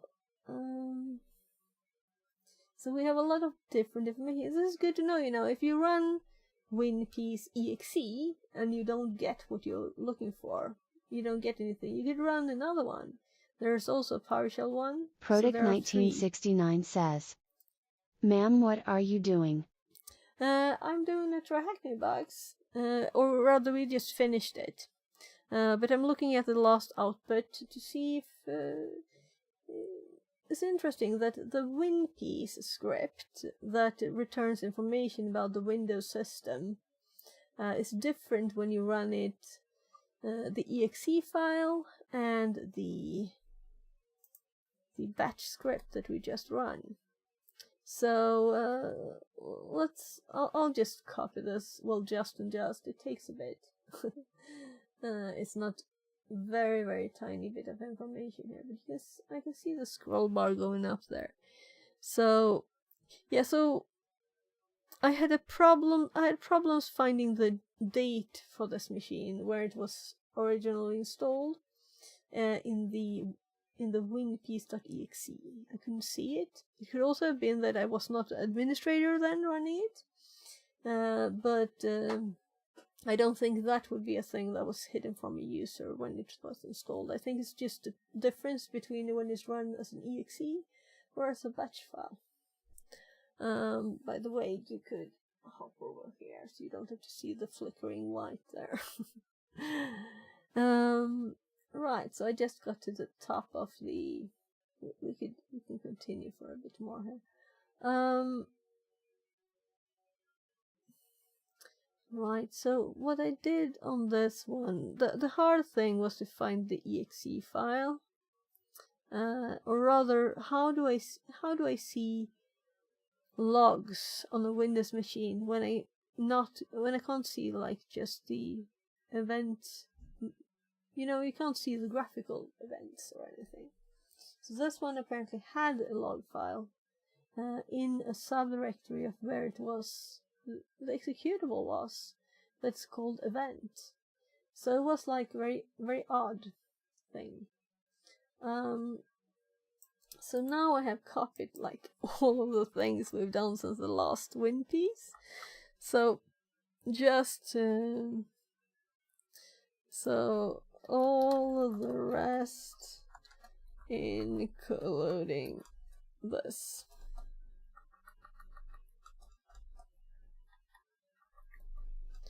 There, so this will be a long paste. So this page is now 400,000 characters. Just a little note. So let's. I don't really care. This is not really a box even, but let's make it like done here. I might fix the notes a bit, but also we could do like more Metasploit notes.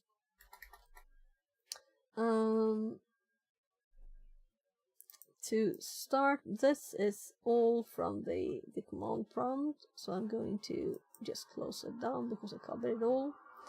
This is actually Metasploit's shell. So if we were to exit from this now, we're at meter breeder. Come on.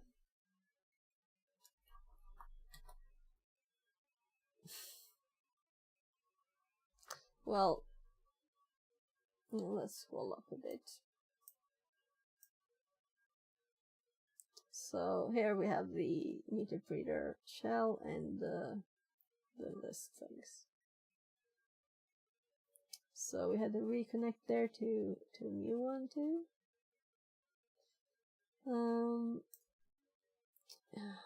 I'm not sure how much of this was useful, but I think I will. If I want to look at this later, I want to remember what it was doing. So I'll just copy it.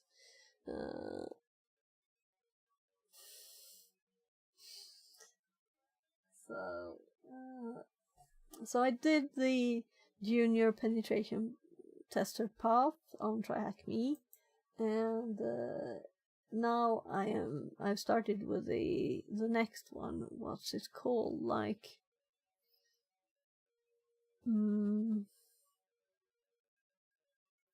well, something else. And then after that, there's a red teaming path too. So it's almost scrolled all of it. It's not like it's secret. I'm just thinking it's flickering a bright light. So there. So I just started by mistake. Netcat. My loved Netcat instead of. So I'm just doing all of it. It actually includes what's on top there. So pasting it all there. A lot of characters there too. So before I close these, I want to make sure that I have all the notes I need. And this is just the downloads that we did. Well, that's annoying when that happens. So there were quite a few downloads here. So I'll just make it. So let's call it just like 9 webdl log, so that I can see, like, connect things. These were the files I downloaded. And then the last one. So I will Control C this, and let's exit. So we only have the last one where I actually made the. I don't think we need this one though. It's already like in the logs. So we made the shells, or the here we're making the rev shell for 433, and here for 444. So I wanted to have a 444 one ready too. And then we looked at the wing piece here. I think we don't need this, so we can just exit it. And this is the CVE we used to get the initial access to it. Ma'am, how to start hacking? Just know all the basic. Well, I think that TryHackMe is good, and there are lots of free stuff there if you want to get started. So I think I was done with this one. What on earth did I have here? It's just this, yes.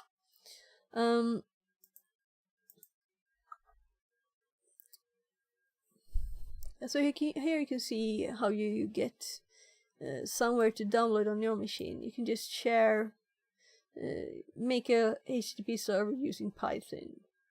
HTTP server module, this simple. This is a great functionality of it. And then you can download things from your machine to another machine easily. But to get started, I would suggest TryHackMe that we here. So this box is finished. We can terminate it. By the way, first I want a screenshot on the web page, and I'll tell you more. So let's just I have this. We don't need the rest of burp. Yeah, we'll want to exit. So the first page here, I think is up already.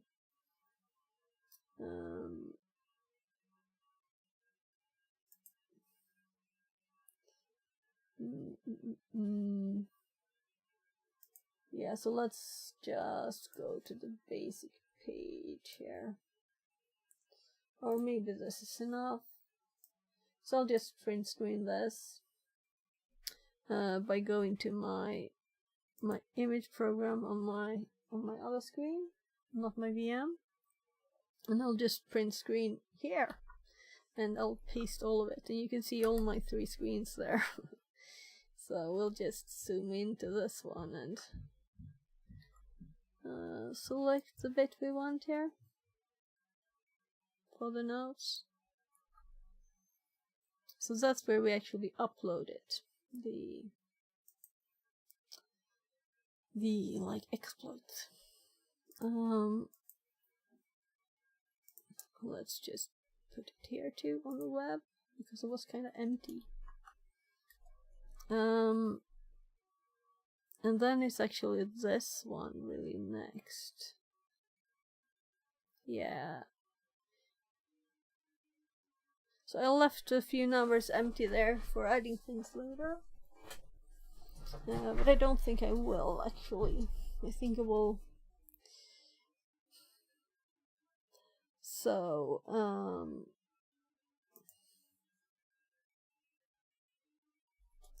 here we upload. I've written in another place. The exploit file. And it is more about that in here, and possibly here we have I'm supposed to have at least, let's see,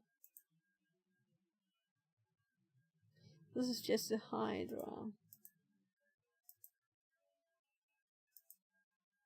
So did I miss that bit? No, here I have the explanation.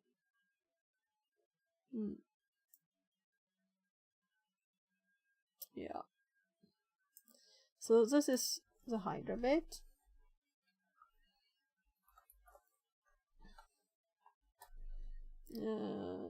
And then this exploit bit.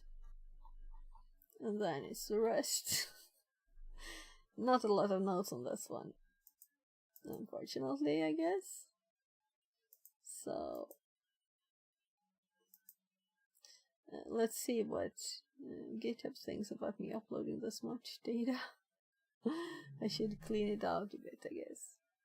But if we have long informational things, I shouldn't feel bad about it, right? So the same page again, and so this actually, most of these notes come from one very good room on TryHackMe that's called the Windows Privilege Escalation. There.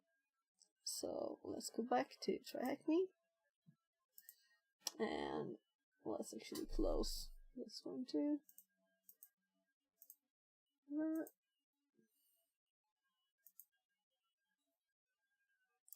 So we can terminate.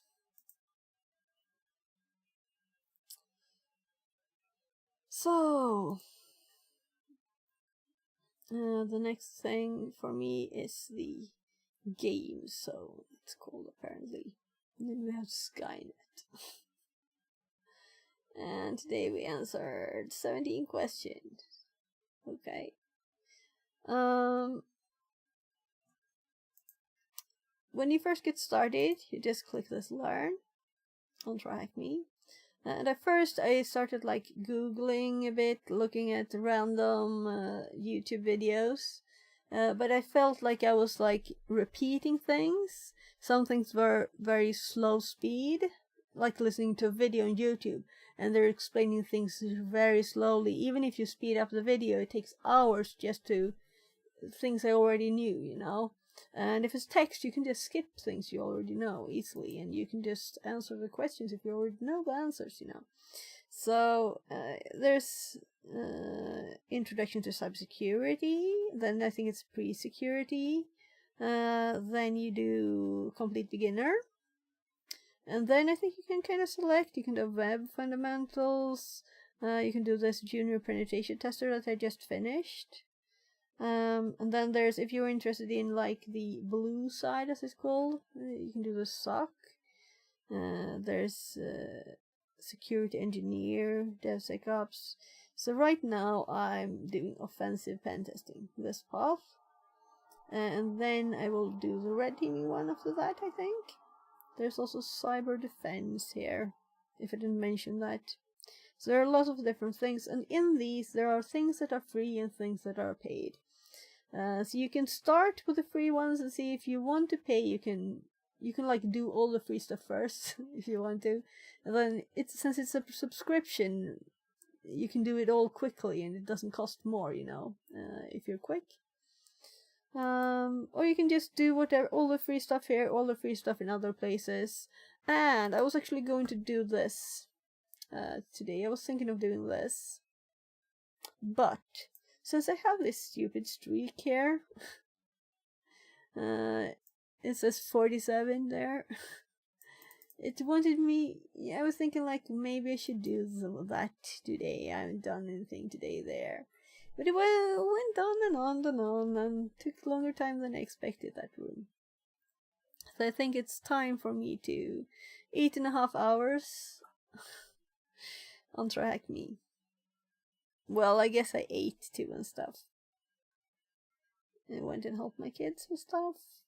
So also these are learning paths. You can also just select modules there. So if you want to learn Linux fundamentals, you can do that. If you want to learn web hacking fundamentals, cryptography, you can just select anything. If you want to do malware analysis, you know, you can just do any of these at once too. But this one, I think I can log in here without too much of I made an account. But I don't know if it was long ago. No, right, I have to make a new one. I think I made one and then it was deleted. Yeah. So if we now click on the link again here to go to this place, I think I will hop into some learning process. And you can see how much I've done here. It's 0.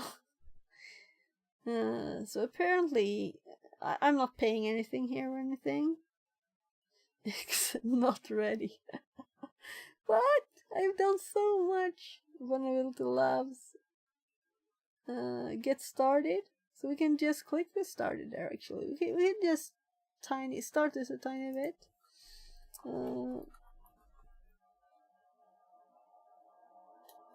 So I just made a marker here because I'm switching things that I'm doing. So let's see, let's get started. Web Security Academy Learning Paths. So web is just a part of everything, right? But it's usually the way you start with all the boxes. It's usually always web.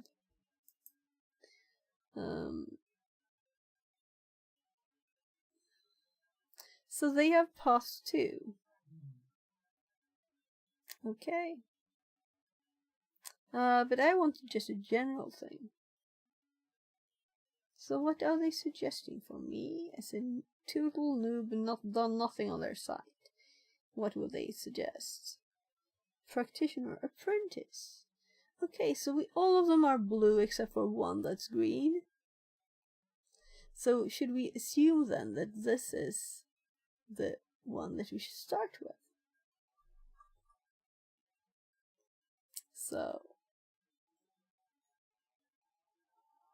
So all contents. Let's do all topics.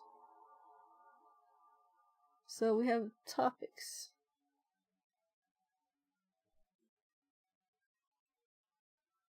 Yeah, so if I were to like try something that feels like not so strange, maybe command injection.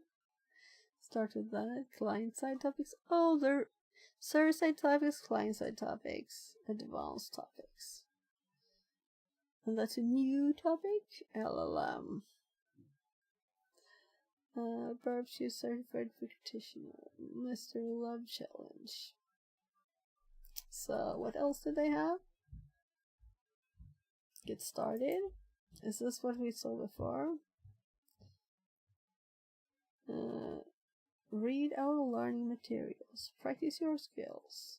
Track your progress. Okay, sure. And learning path, guided learning path through Web Security Academy. Yeah, so they list SQL injection first, and that sounds like a good start, right? Also something that you might have heard of before. So let's open this one in a new window or new tab. Okay, so we get back to this side. Right. So learning paths then. It's the same. So I don't want to start with API testing, you know? So here's SQL injection.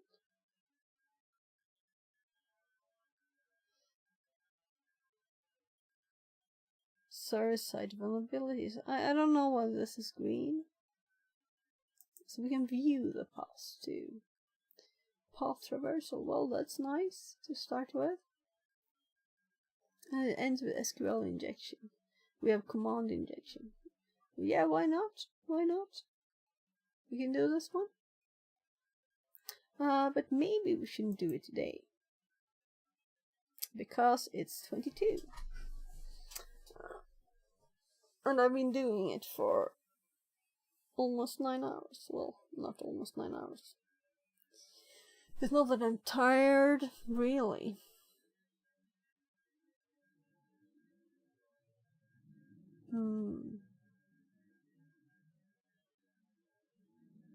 So I'll just check a bit with my family. If they feel like doing anything. Because I'm really streaming at this time on a Friday night because no one wanted to do anything. That's usually the case. Sometimes we have like a Friday movie. But today one of my kids were asleep. So the tacos I had planned for several days, it's always been the sleep at dinner time. So we'll have to do that tomorrow. And then we can do it anytime during the day. Yes, you can hear the airplane.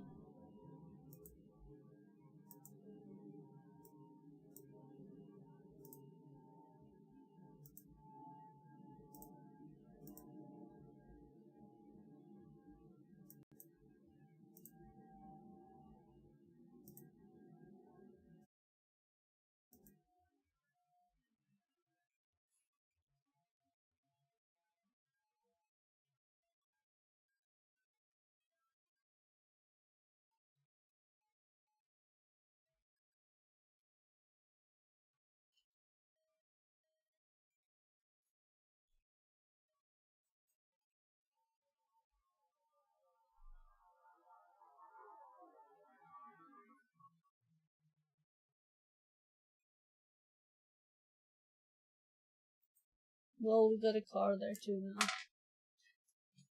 So it's not just airplanes. Is this better? Is this okay? Do I sound even more like I'm in a jar?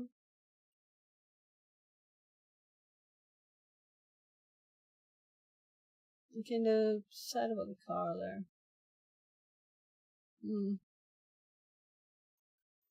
So let's close that one down and let's call it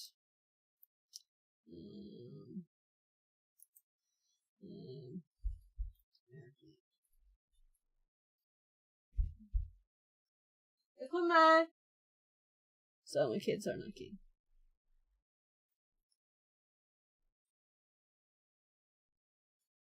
So I'll be right back. So we'll have to change the time to continue.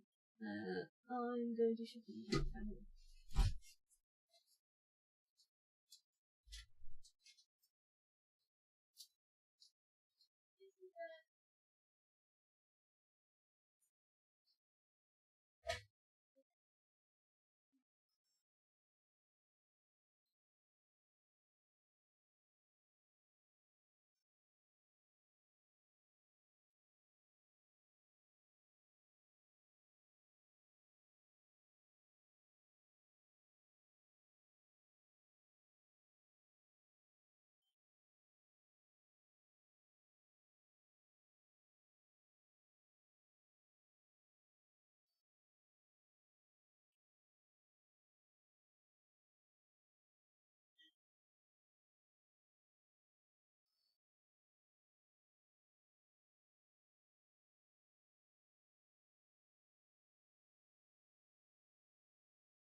So I'm going to go and get some dinner for one of my kids.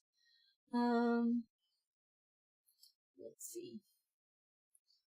So I've never done any web security academy before, so this is a totally new thing. And I'm a bit tired, so we'll see how it goes. What am I looking for? So let's see here. Yeah, things seems to be working still. I'm just checking that both my streams are still working. You never know, because yesterday or when I was streaming for 13 hours, the YouTube one only was 11 hours, That's how it's usually ends up. A bit, can't really trust the systems. So I'll do this now, and I'll change this one. What? That's far down.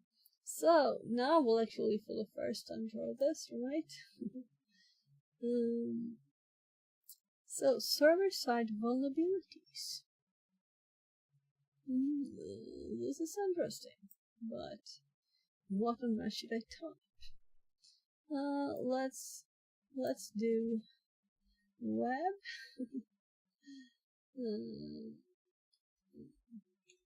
Type it one word.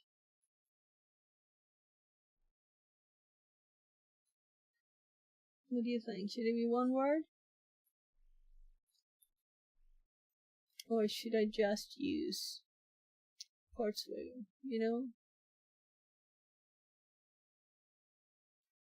Well, it's called Web Security Academy, right? And we're doing what?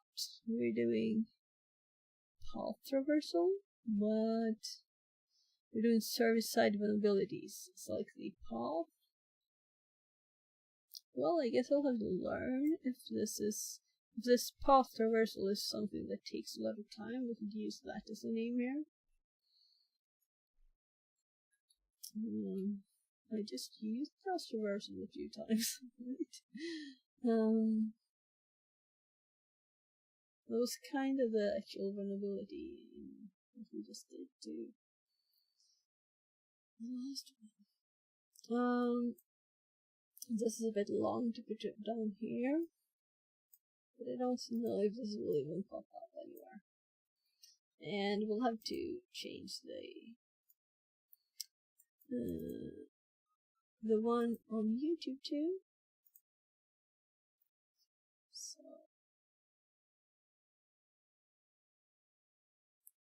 come on, we want to go to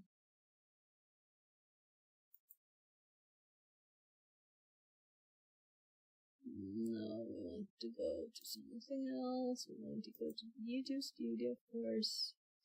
And if anyone has a shorter way to reach the spot, please tell me. But that's the way I know. I'm still new on streaming to YouTube. So now the YouTube one should be updated too. Maybe I should close as well. I won't do a third topic today, will I? But what I will do is to get some food. So I'm actually going to get something for me too, I think. And I'm going to microwave some spaghetti and meat sauce for him. And I'll make myself a sandwich. Though I still have chicken left, I need to put that in the fridge. Yeah.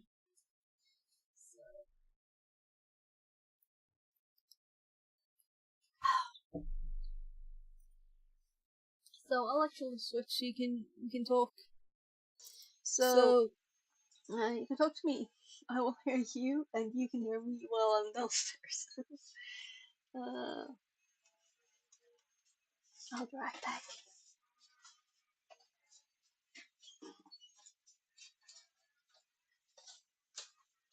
Vi kanske ska se film imorgon, Andreas. I'm suggesting that we see what video more we to get tomorrow.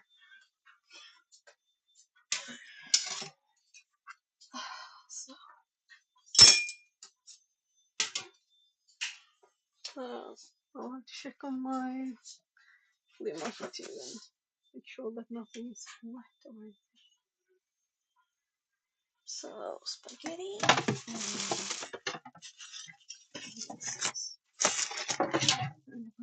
And spaghetti tomorrow.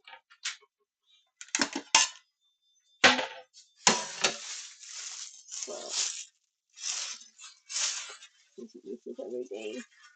I'm gonna get a lot of it. Right. So I actually need to shop tomorrow.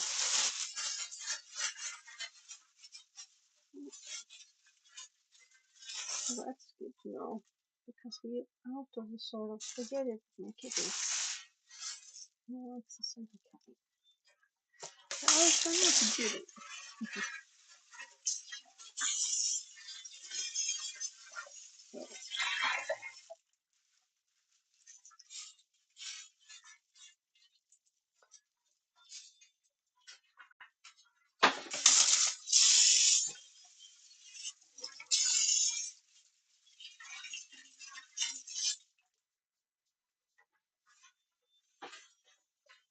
Hello.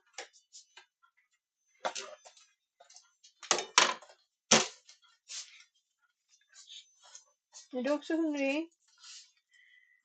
Det är det sista spagettin nu. Vi måste handla imorgon förresten. Vill du följa med till mamma imorgon? Mm. Vore roligt att ha sällskap. But I am gonna go shopping with you, probably.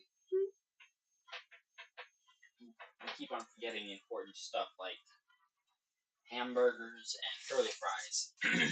Och då sätter vi det på listan. Säg till pappa, han har också lista. Han kan också sätta mat på listan. He's taking a shit right now. Okej, men då kan vi göra det. Kan jag fixa det upp. Jag ska fixa lite makaroneter. Ska vi få en kramgubbe. Fines. Don't forget to put the clothes, you know. Ja, precis. Har du helt slut alltså?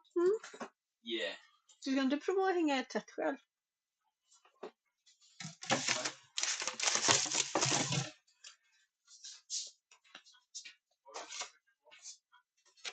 So I'm going to make with his spaghetti.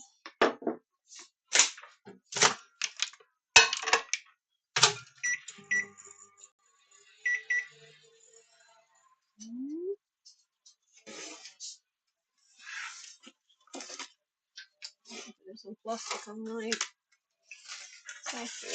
I didn't finish. It's too much.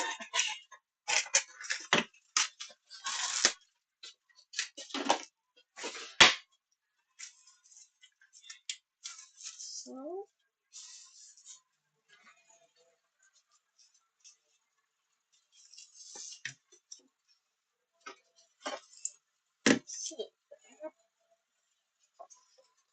I'll just get a few sandwiches.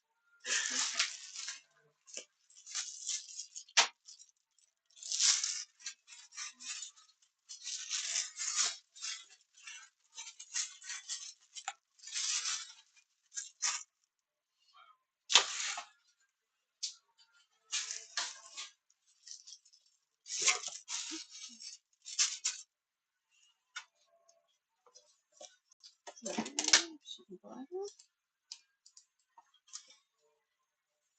So I'm very interested to see how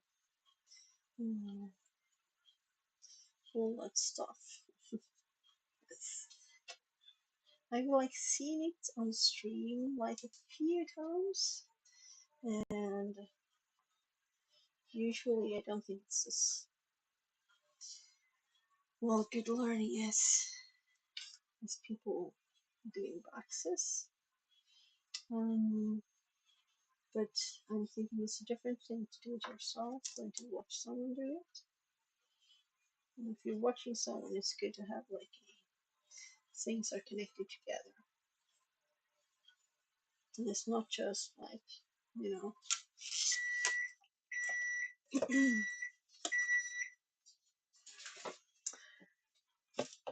things not connected.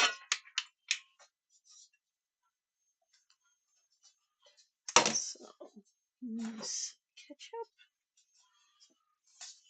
Let me just try to. We have a few half. Well, that was kind of odd. Half. Also fork.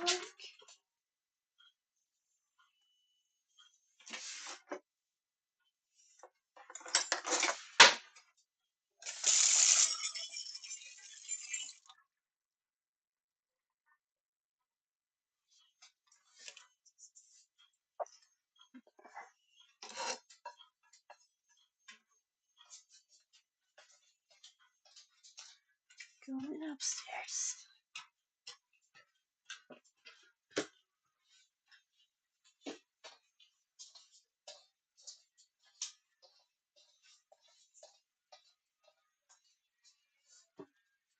So let's see.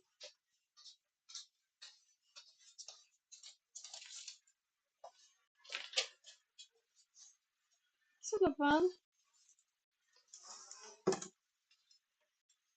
Ska jag fixa nytt vatten också? Det gör det. Jag tänkte det.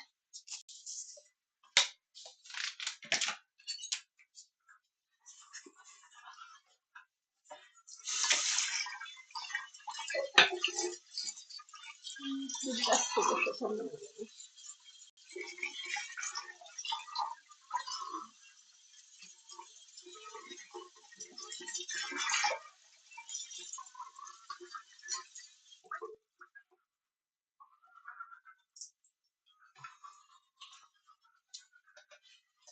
Vi får se film imorgon.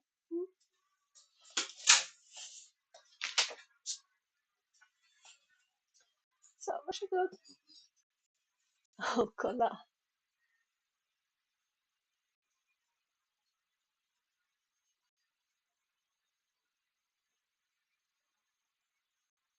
Nice. 22, 22, 22.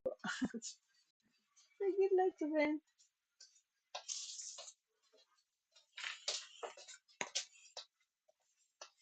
Så.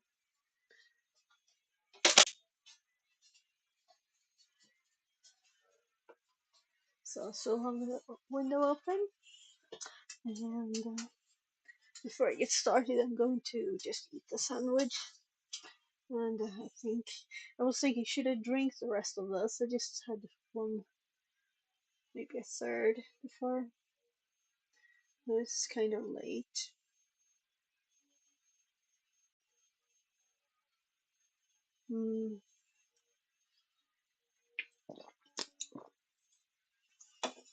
Just a tiny bit. Save the rest for tomorrow.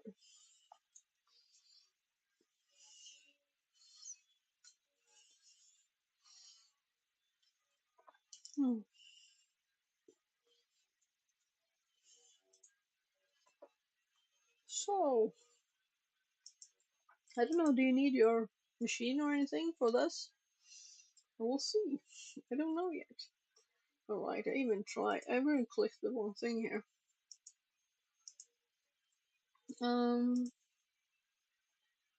So, let's see. Right, and every time I leave for a sec, people leave. Not very strange. And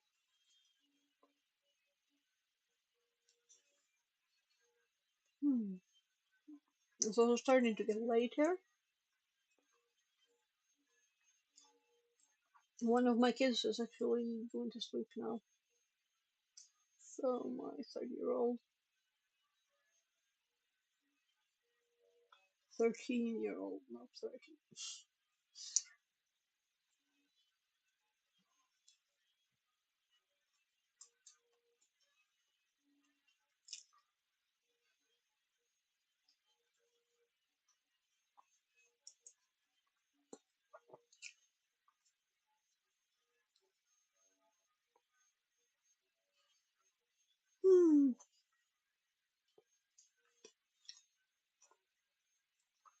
So, I'm starting to feel ready here. So, also, this feels a bit like I know it already, but I want to go through it all just to interact me and make sure I know it all. So, just there might be, well, I'm sure there will be tips. I don't know.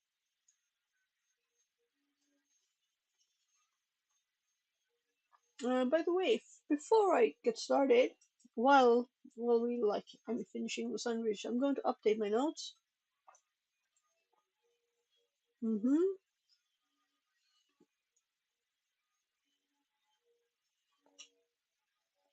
Restricted mode is intended for safe code browsing. Process window to enable.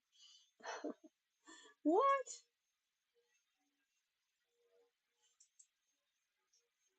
My god.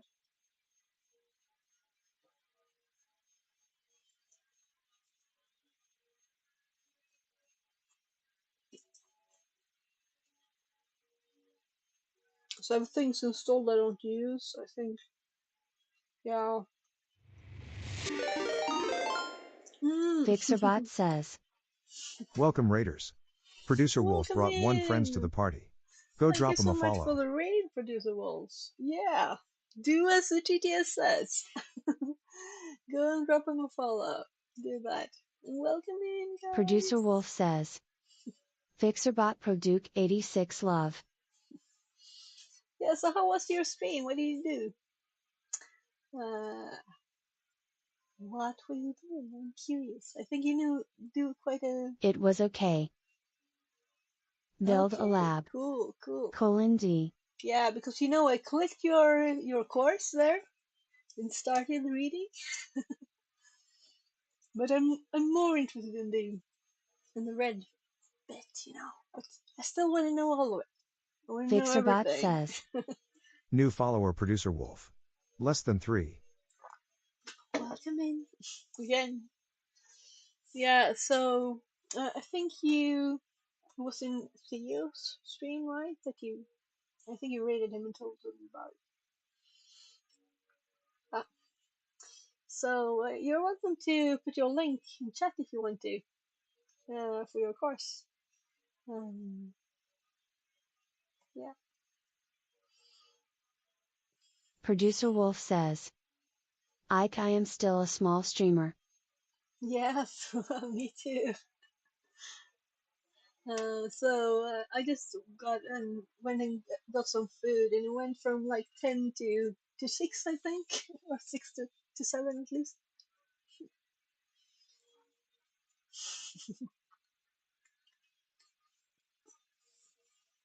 And I'm just eating some Web food. link. Then I'll get started with the. And I think you had your course too, didn't you? Hmm? Let's see.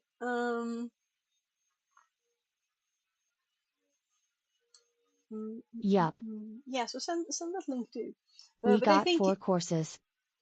oh, nice, cool. Because your And 1 link book. to your stream, that one I already sent with the when you got here, I think, at least, right? Maybe there's supposed to be a shout Oh, out you mean the automatic one. Discord? I Or don't know. website? The website, yeah. I don't know what you have, but everybody has a Discord probably. So of course we should shout. I didn't do that last raid. I have to remember to do it manually now when I don't have that Web many link. one. Yeah, right. There you go. So there. So let me click the link and uh, so we're just going to for the first time. I haven't done anything on Portugal here. So I was going to start that. So courses.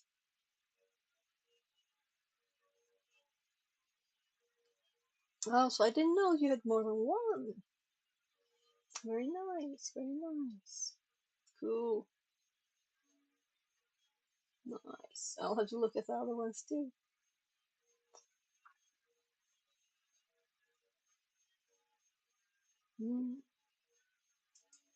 Yeah.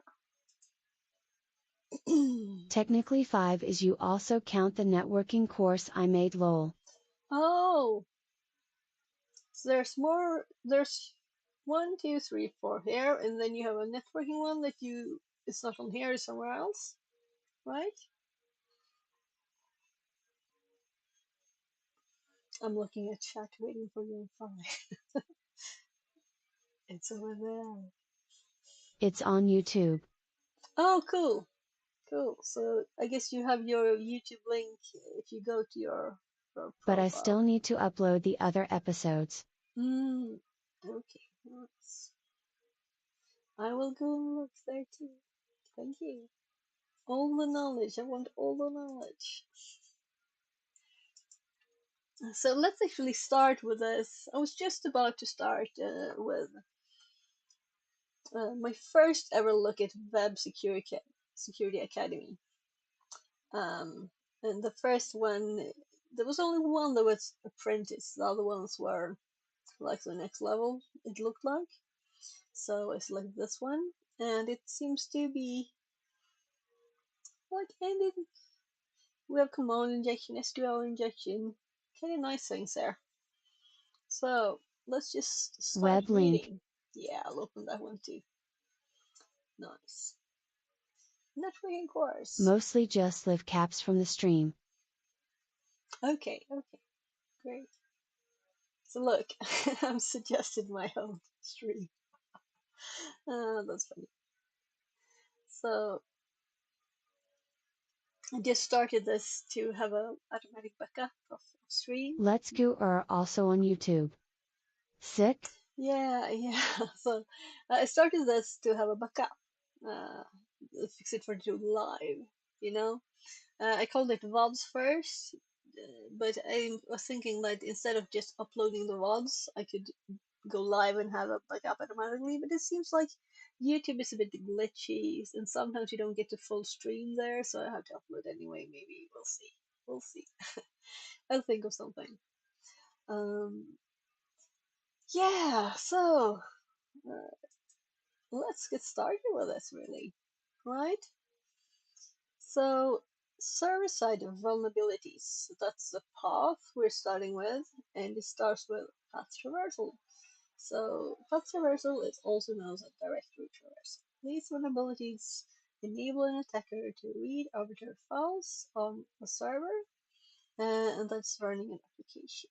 This might include application code and data, credential for backend systems, sensitive operating system files. In some cases, an attacker might be able to write to arbitrary files on the server, allowing them to modify application data or behavior, and ultimately take control over the server. And this is what we just did earlier today in the Triacme room, which is kind of funny.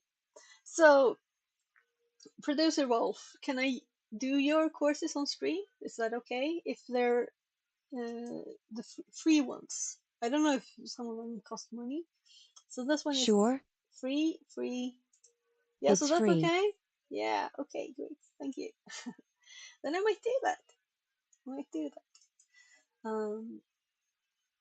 So yeah, so in the room we did, let's see, it's still, I was showing someone here, Hack Park, this one. Well, I'm not going to go back to this, but the privilege, or the first, the web vulnerability was like a path-traversal thingy, really. Because we could upload a file in a post, and then we could go to that file and use it as a theme for the page, and that, well, got us the reverse shell. So let's continue. Reading arbitrary files via path traversal. Imagine a shopping application that displays images of items for sale. This might load an image using the following HTML: img src load image file name png. The load image URL takes file name parameter and returns the contents of the specified file. The image files are stored on disk in the location var www images. To return an image, the application appends the requested file name to the base directory and uses the file system API to read the contents of the file. In other words, the application reads from the following path. This application implements no defenses against path traversal attacks. As a result, an attacker can request the following URL to retrieve etc password file from the service file system. So they dot to get back to the previous directory. This causes the application to read from the following file path. Yeah. The sequence dot slash is valid within a file path. This means to step up one level in the directory structure. 3 consecutive dot slash steps up from var www images to the file system root, so that the file that is actually read is etc passwd. On Unix-based operating system, this is a standard file containing details of users that are registered on the server, but an attacker could retrieve other arbitrary files using the same technique. On Windows, both // and // are valid directory traversal sequences. The following is an example of an equivalent attack against a Windows-based server. So, in securewebsite.com, load file name equals // Windows winini. Yeah, so winini, let's actually copy this one and let's put this in a place. I think I have somewhere for this in my notes, but I'm not sure. Yeah, I know what I was doing just when the raid arrived. I was going to actually update my GitHub with my public notes. We can do that later. So,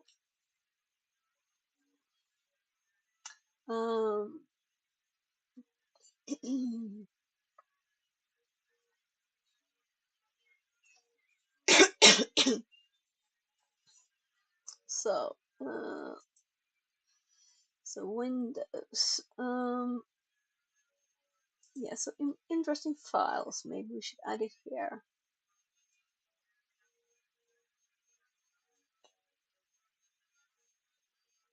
Or maybe I should have a list like this is just file search.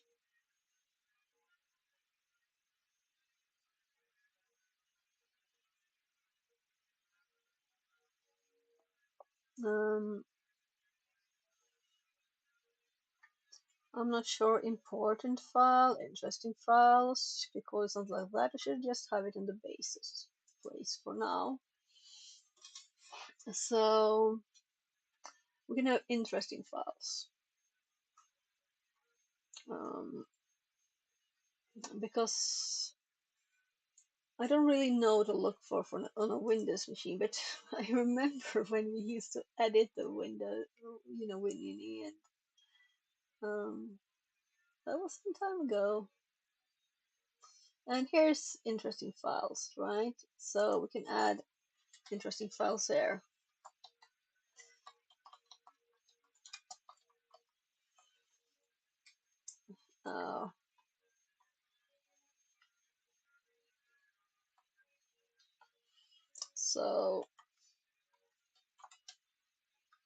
So Winini, oh, it was already there. So these are good for just the same. If we find that we can access files, I want a list of these files to know what to look at, and of course also the previous one, the partial history. That's an interesting one, but I think it was with the username in the past too. I don't think you can use variables there, right?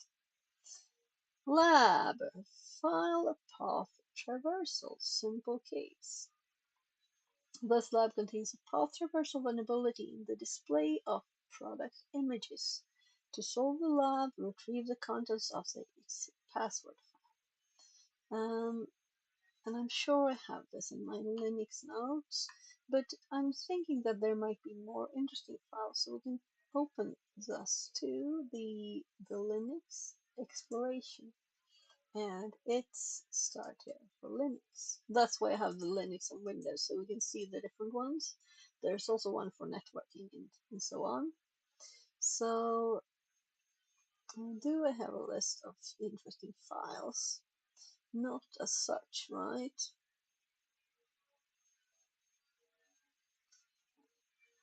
So I have a knock on the door from the kids again, so I'll be right back.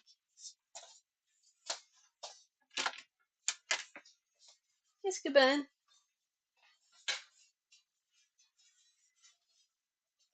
Är det där?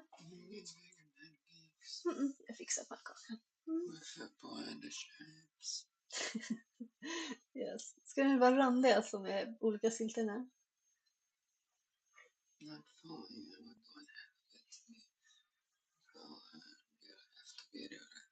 Okej.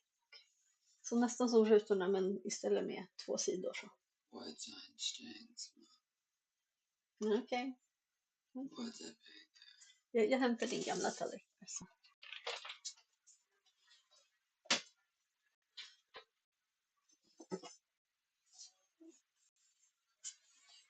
Så, precis. Lite bäng. Jag ska faktiskt gå ner och hämta. Jag vill gå in till mig och kolla en sak. Så då fixar jag det sen.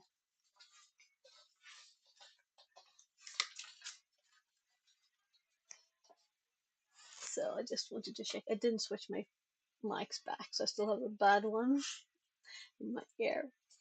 Good. So I'll be right back. So tell me about your best files for finding information on a system by directory traversal. Tell me all about them. Do you have any tips? I'll just microwave a pancake, actually. And put some jam on it and then it's done, and I'll be back up. So, this will be really quick. Oh, upside down.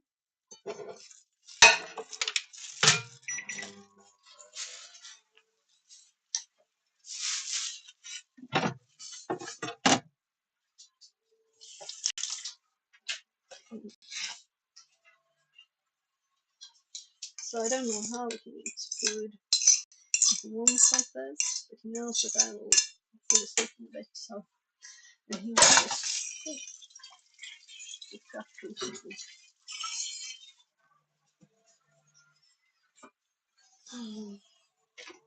He's got sleeping problems.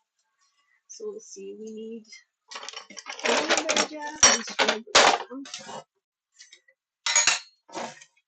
There. So let's take 2 spoons. So I'm ready when it's done.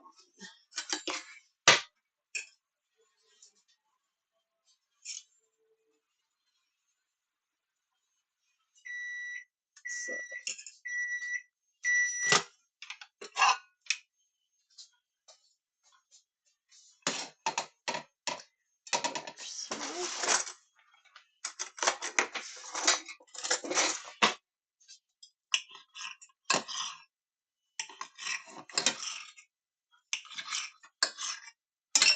So I'm actually cutting it too.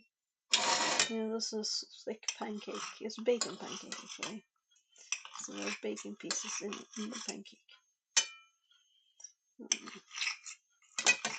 So it was some time since I didn't make that, but now we did. There.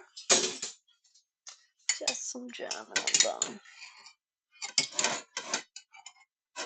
So I'll need to eat Oatmeal with lingonberry jam tomorrow. This jam looks good. So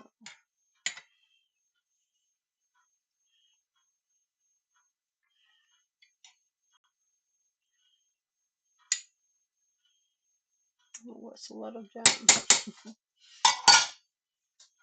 Connected to channel fix at 42. Oh, the TTS disconnected. Well, good that it connected again. That's odd. Can you hear me? Can you hear me still? I haven't got any tips yet, but maybe the TTS didn't work. So we'll see. I'm on the last dot of jam here. When I have it like not mega much, but just enough, just right amount, the perfect amount. With a Swedish word lagom.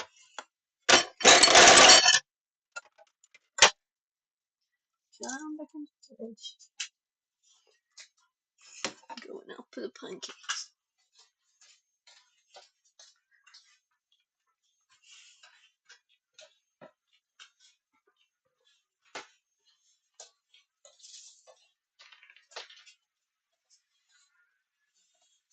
Så Bubben, varsågod.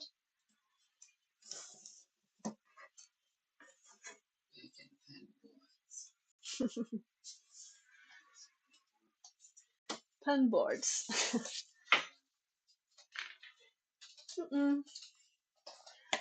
So we called it boards. Like not like a chessboard, but just like boards. We usually do it like in squares like this. The different jams.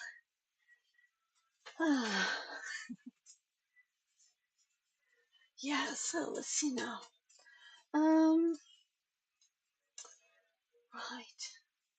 I'm sorry for leaving. In the Windows, we have interesting files now.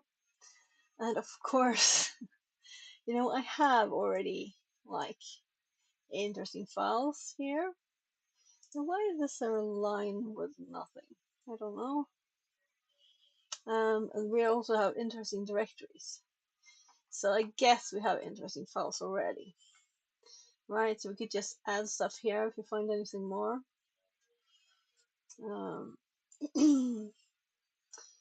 And this is always interesting, even if it's not, you know, the users and everything.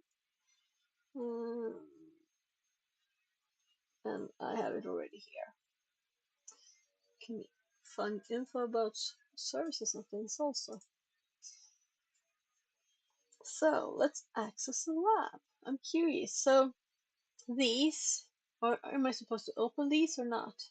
I don't know what it means, you know. I've never seen this before. I don't know how it works.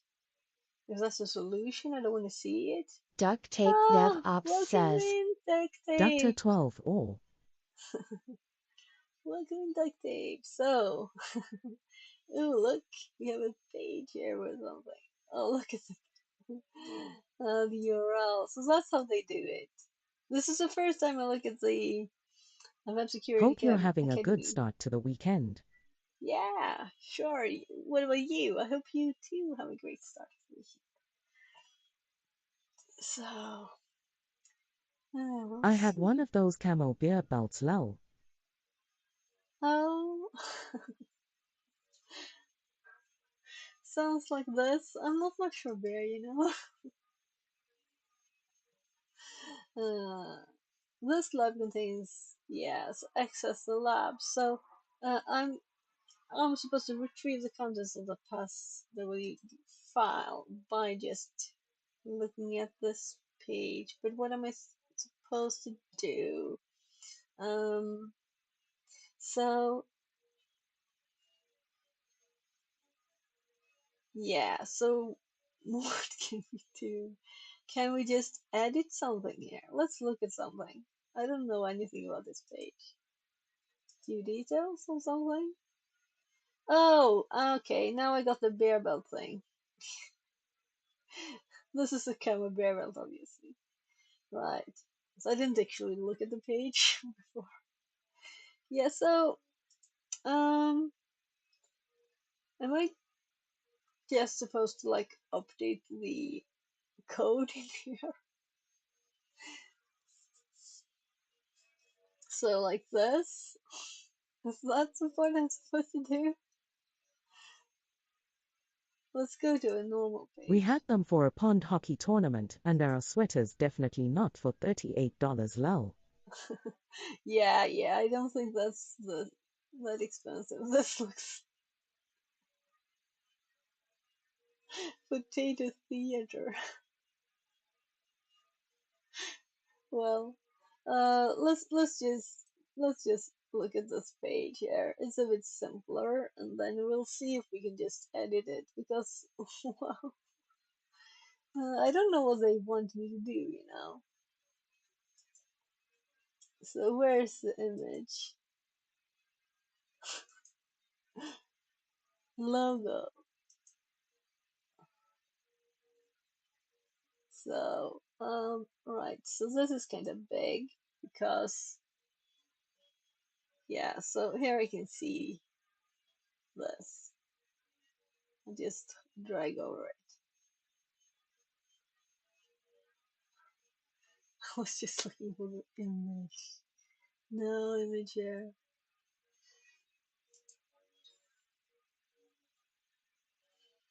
I'll maximize it on the other screen. Sorry for not seeing this. I mean, you're like supposed to, right?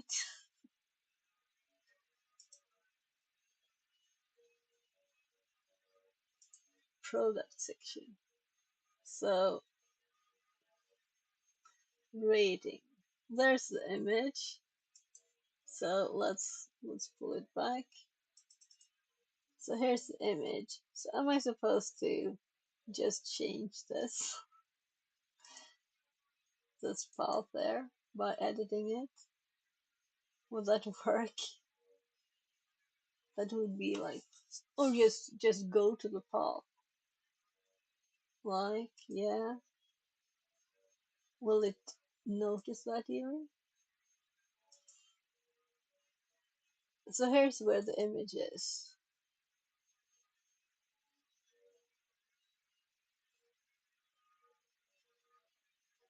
Open link in new tab.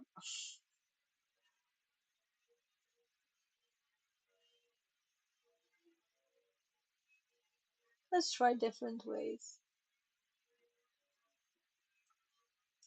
So what I was thinking of first was just to edit the HTML. That might be funny. But I was also thinking we could just open it and do it like here, right? So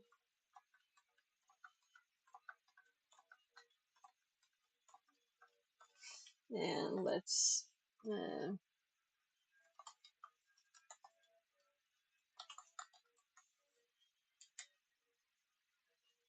missing parameter.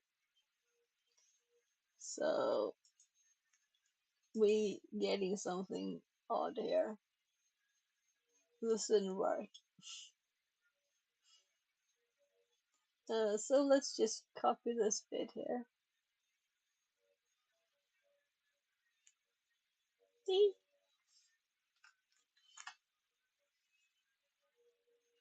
And so it's still there. So it's just trying things. I feel such a noob. I've never done anything on this side, on this page. So if we edit this HTML and put this here instead, will there be a difference from it? Will it still be the same? I never remember how to finish it like that. So it's just a broken image. So we don't have to have the image, of course. So you're welcome to give me tips here. I don't know what they want us to do. I don't know much about how the site usually works because I haven't used it before.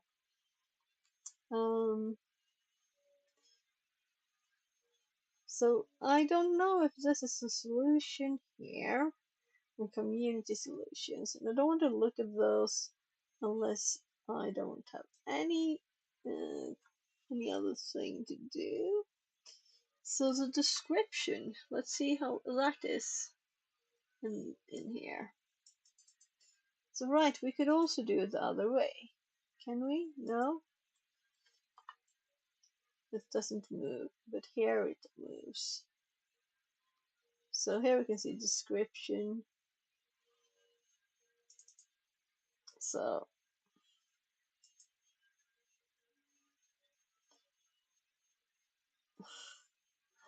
I'm just randomly looking. So here we have simple text. Yeah. So, but the simple text is not like anything.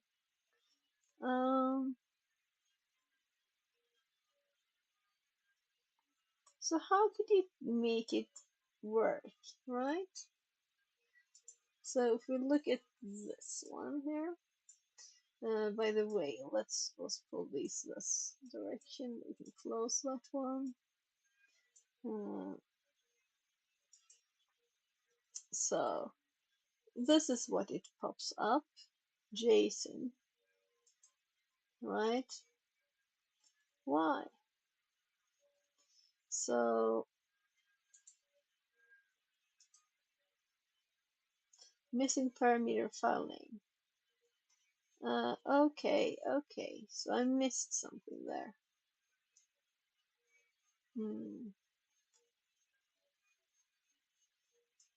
What did I do? So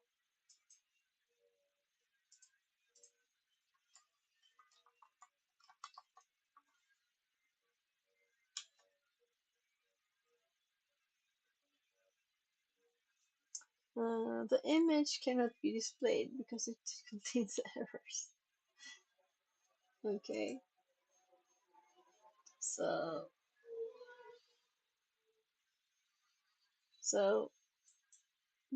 interesting.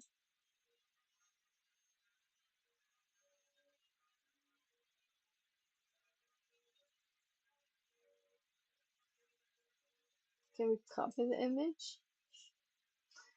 What would that be if we pasted it in Notepad? Nothing, right? So image link we can copy. So that should be what we entered, right? And we're on view source, right? So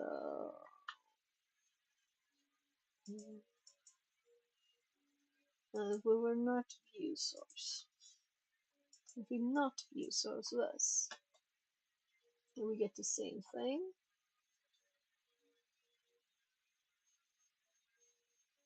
So it didn't complain there was no file name now. It complained there was no file name when I did this. So when I added file name, missing parameter file name. Yeah, so you're welcome to help me. I will probably click the. It says solved. No, I didn't solve it. I didn't see the file. Come on. Look, it says solved there. Ah. Dick. Translated from Dutch. Yeah, I did put it in there, but didn't see the file. But maybe there's a problem on their side then. This is supposed to work. I forgot about that. About what? Also, missed the solve.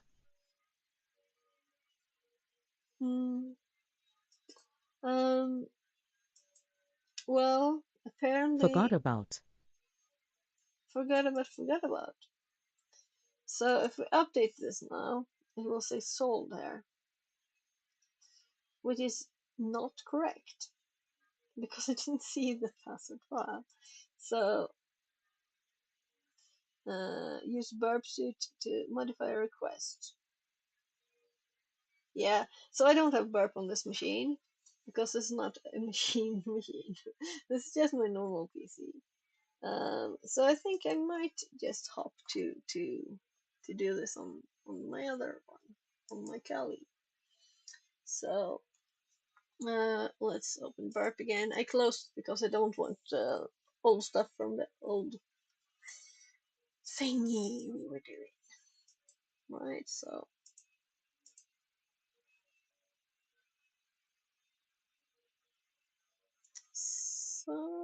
let's open it here.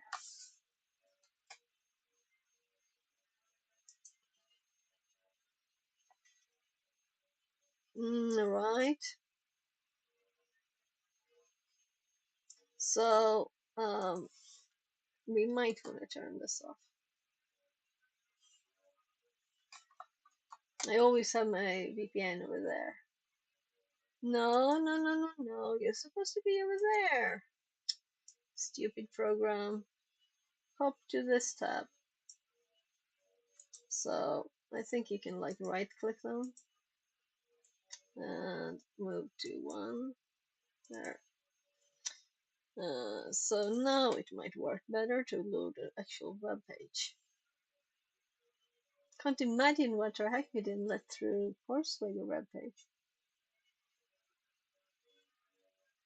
Right, so I need to log in. Actually, let's stay there. Now I'm like, passwords. I don't have passwords that you can remember ever, right?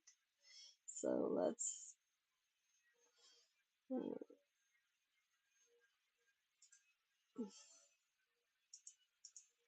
So actually, this seemed to be the one I used, and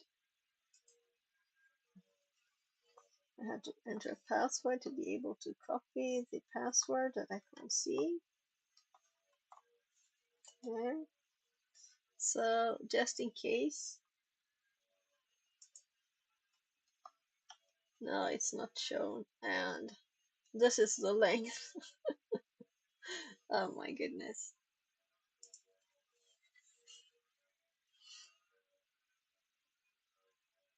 So now it's logged in, and I disabled this one before. Come on. So we don't want that. By the way, does it have a dark mode?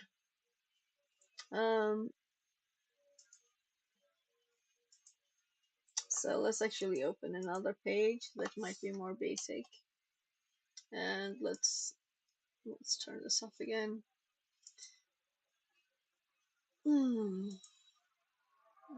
So I'm still logged in. I'm waiting for. I want to find like here's your dark mode. Go to darkness. Do. We want settings, something. No.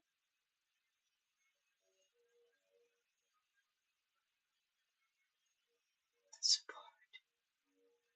Well, let's accept it. If it existed, it would be here, right?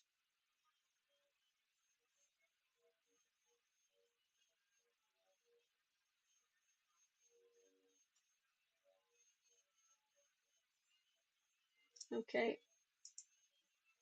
I don't want it.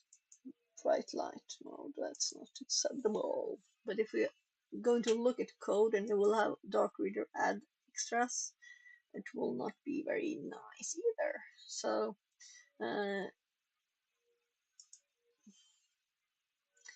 right, so burp, we already have it in burp here.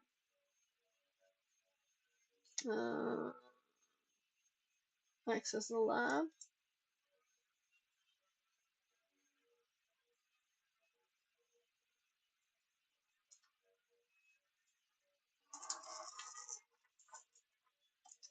This was slow.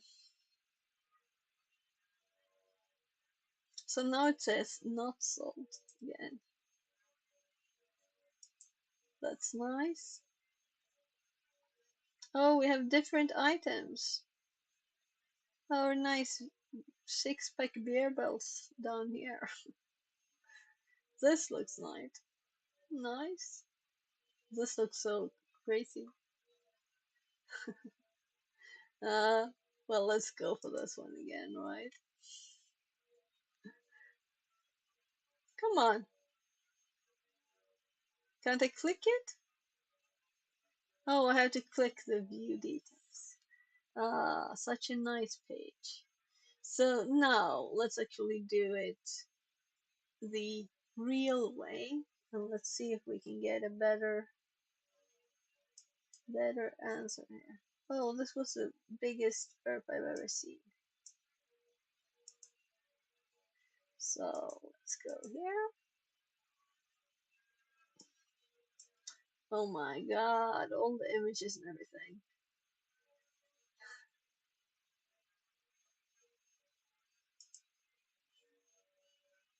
Why the sizes? Oh, it broke all the sizes of everything. I might actually just catch this one because of all the images and everything. So let's just see. This is the product ID 15. So this one. Um,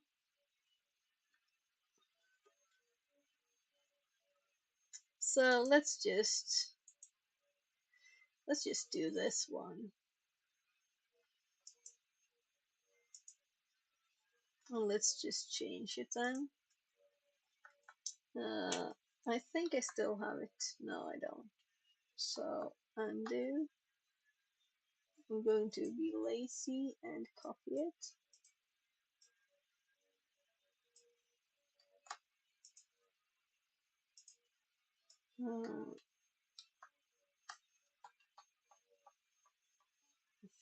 There. So you can see, right? So there, that's better. So just a bit of verb and we can see the list. So we have, well, we don't have any. Here they are. 12,001. Oh well. So I'm assuming we don't have any use of this. So now we actually solve it. Before we just tricked it into thinking we solved it.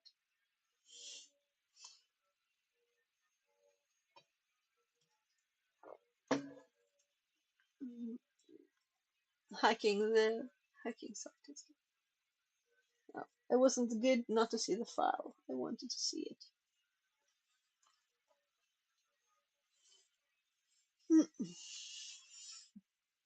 Woo! The Dr. first 12 basic clap. thing done.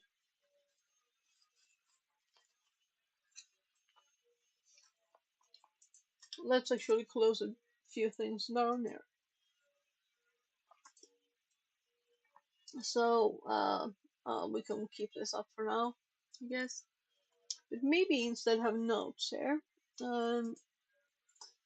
Was this new to me in any way? No, not really. Do I want to make notes on it? Maybe.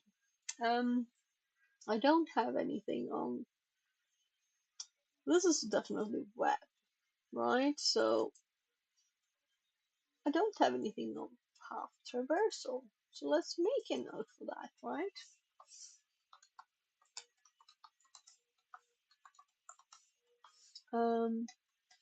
And of course the usual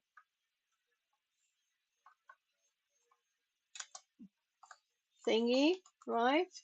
And then also to make notes of what we just read, we can do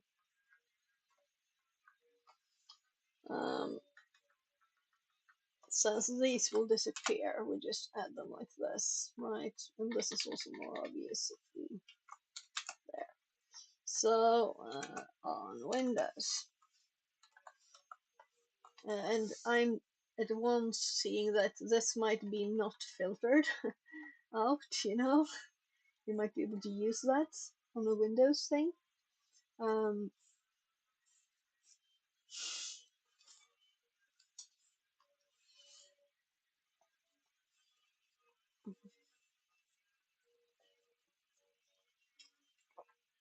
so we can capture um, a request in burp and change the file name ex example.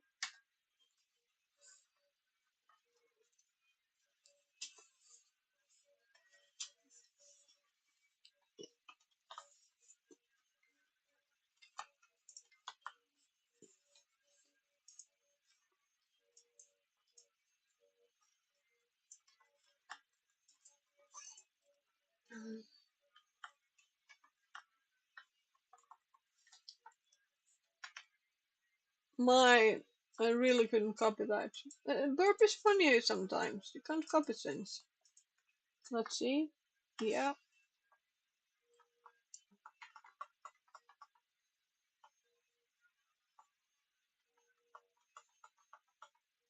Where?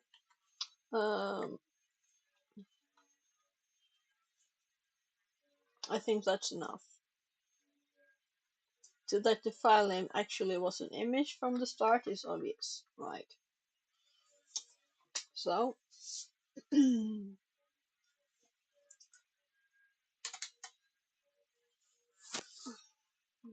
is what we've seen so far in this.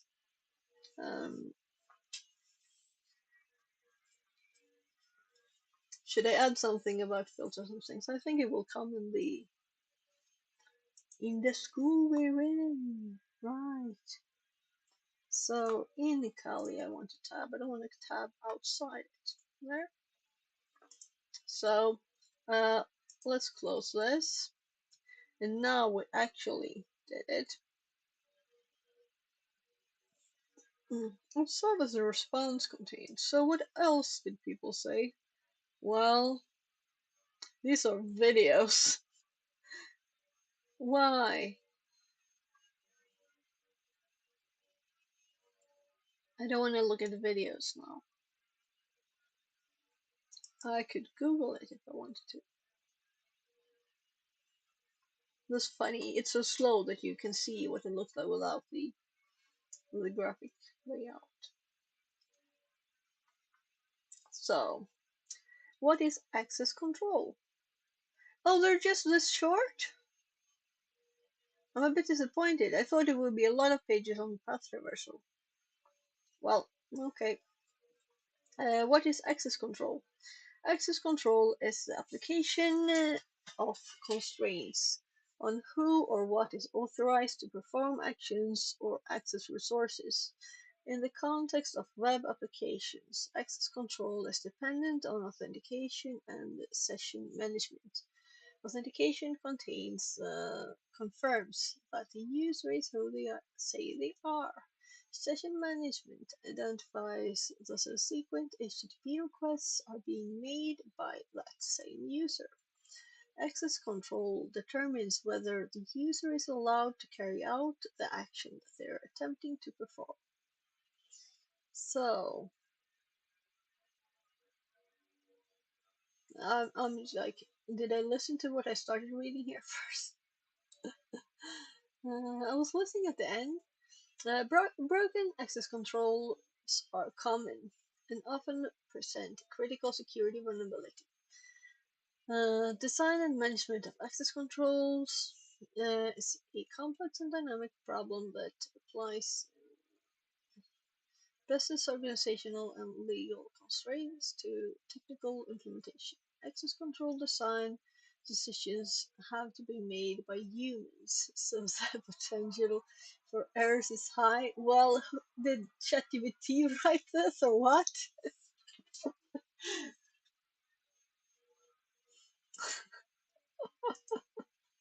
That's funny. What would be the alternatives to humans making it? That's funny. So, admin, delete users. Insecure website domain admin.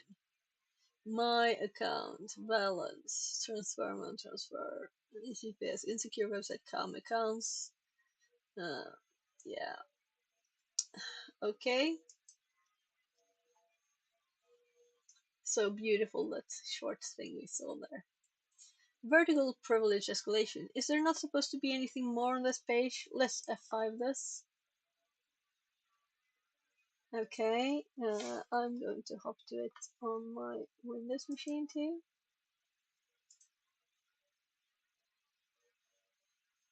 No, there's nothing more, but I could zoom here too. That's probably why it looks so funny for me. Oh right, that's not good. You can't see the text because of my big head. We could do this, right? Is that better?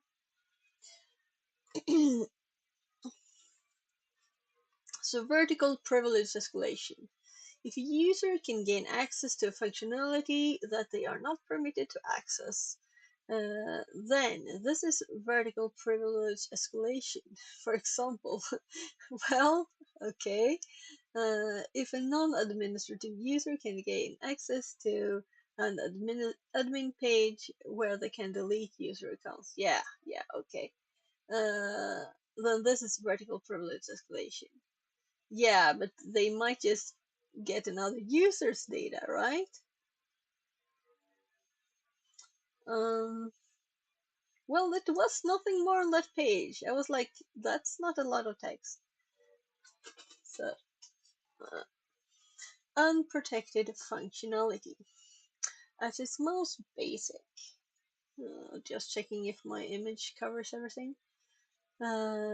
Vertical privilege escalation arises when an application does not enforce any protection for sensitive functionality.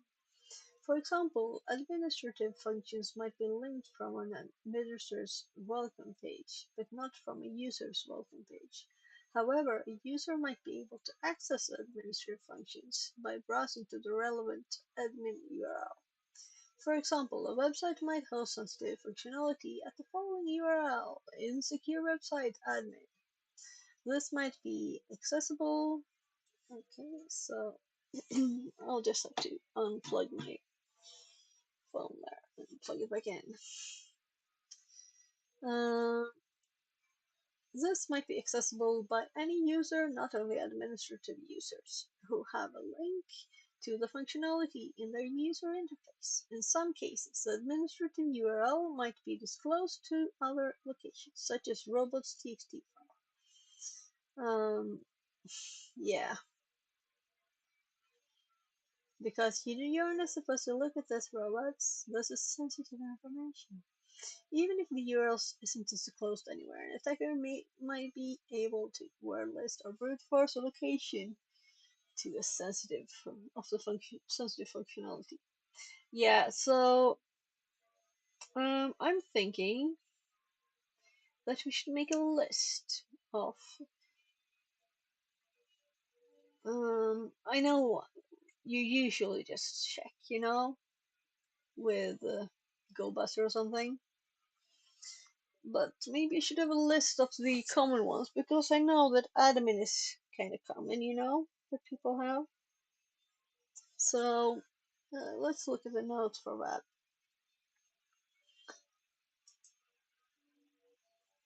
So we're still in web, and I guess I can close Linux and Windows there, and also exploit and cracking brute force, because we're on the web now, and boxes. Web.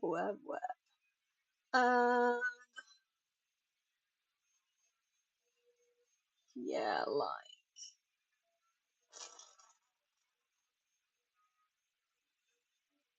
common paths. Let's see, where's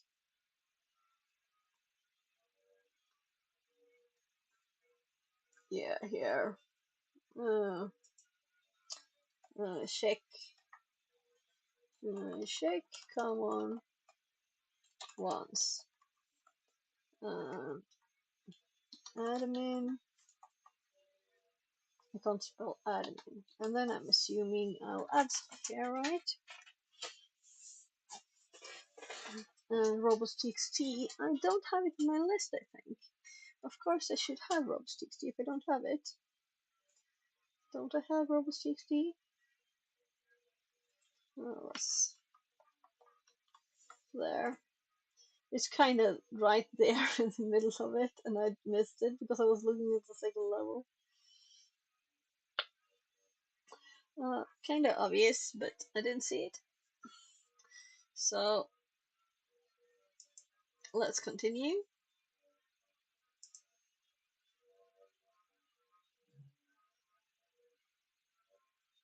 Did I hop 2 pages just to check?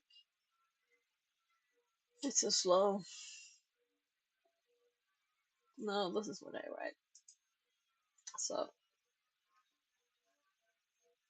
it's that it hops, shows something, and then updates. You know, very odd web page. Lab, unprotected admin functionality. I'm so curious about what we will find here. Will there be a /admin? Solve the lab by deleting user Carlos. Poor Carlos. And poor us for waiting for this page. But it's free, no complaints, right?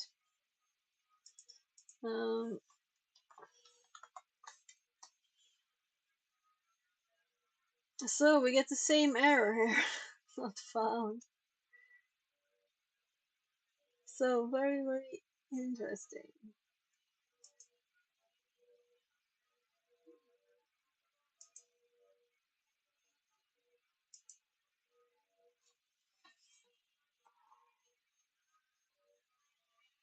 So we have a login here too.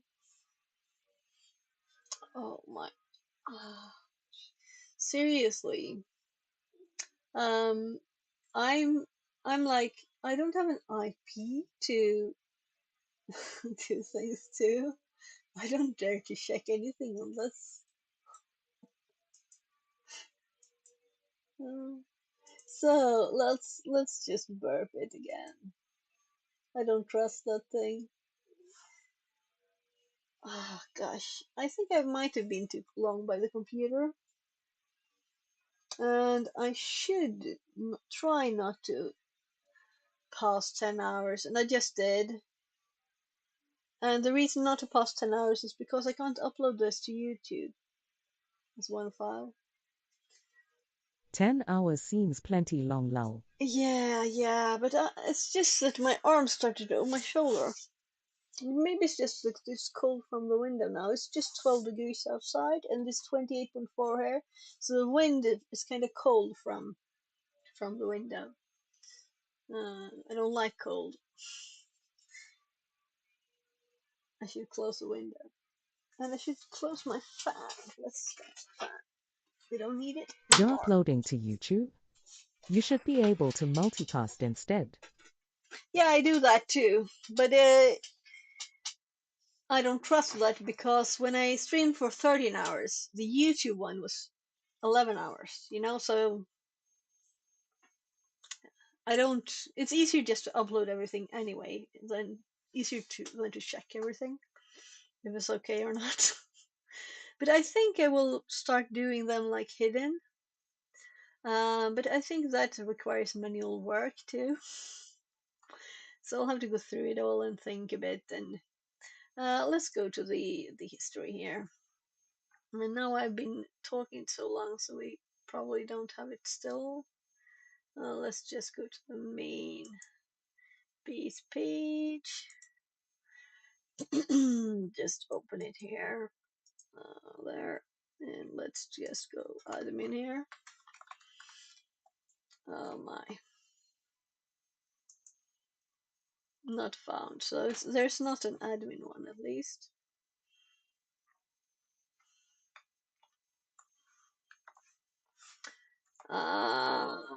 I want to go master this. I don't know what the rules are here. Can I do that? What am I supposed to do? Let's look at what I'm supposed to do, so we learn how the system works, right? Oh, we're supposed to look at robots.txt, of course. Yeah, that's nice. That was obvious. It's just me being stupid. I can't say it's because I'm tired, because I don't feel tired. So administrative panel is the same. Sorry for being minimal size here. So this is the thing we're going for. So almost robust.txt, even if you can't see it in Nmap, which, oh my, that's kind of big. All right, let's actually. I'm sorry, I think that's better. I don't know. What do you think? Where should I be? Tell me where to put my head. Or should I just pop it out like this? Um, delete my head instead of Carlos, right? So we have to update this for it to be. So we're not supposed to open this in a new window, a new tab. Of I course I always would. fight where to put me when streaming. Yeah, but you have so many things sometimes, right? Too many things to put somewhere. I have the chat there too, right? So, and the chat moves when I move the head, it moves too. I have a lot less now, lol. Yeah, yeah. So, I'll keep it up there. We'll see. We'll see. Now this lab has an unprotected admin panel. So view robots.txt, and it tells us how to view it. And this is again videos. I was thinking someone had some text solutions. So I will read this, and the tiny words like you can't see there. Let's see if I even make this bigger. It doesn't help, right? Unprotected functionality continued. In some cases, sensitive functionality is concealed by giving it a less predictable URL. This is an example of so-called security by obscurity. However, hiding sensitive functionality does not provide effective access control because users might discover the obfuscated URL Fixerbot in a says, number of ways. YouTube message from Funny Memes. Hello. Hello, welcome in, Funny Memes. Welcome in. So, because users might discover, imagine an application that hosts administrative functions at the following URL: administrator panel YB506. This might not be directly guessable by an attacker. However, the application might still leak the URL to users. The URL might be disclosed in JavaScript that constructs the user's interface based on the user's role. Yeah, right. So if you're an admin, add this. Right. Yeah, I didn't even have to read the code. um, so this script adds a link to the user's UI if they're an admin user. However, the script containing the URL is visible to all users, regardless of the role. So, lab unprotected admin functionality with unpredictable URL. Well, these labs are like, it's nice to do them, I guess, and obviously from the last one it was not too obvious. But still, the last one had two things to try, and I just tried one. And this one just told us one thing, so I guess that will be the solution. We'll see. This lab has an unprotected admin panel. It's located in an unpredictable location, but its location is disclosed somewhere in the application. Solve the lab by accessing the admin panel and using it to delete the user Carlos. Poor Carlos. Poor Carlos. So let's access the lab. Let's close the old one.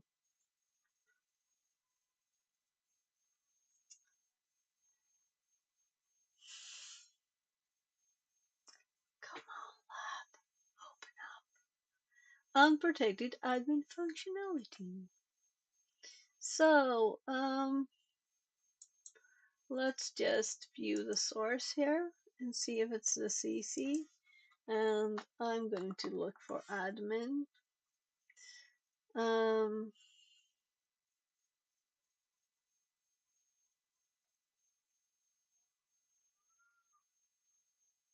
Here it is. So if sadmin, where is admin is full, if admin.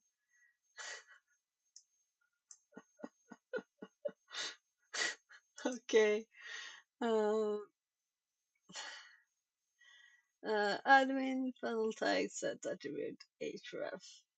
So for Carlos. And let's remove the view source bit here.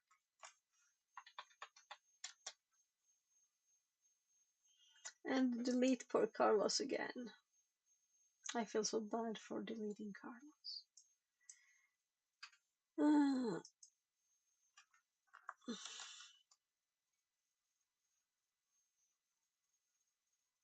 I had a friend when I was a kid in school called Carlos. Poor Carlos. So right, let's look at this too. Review the source. And this will be videos again, I guess.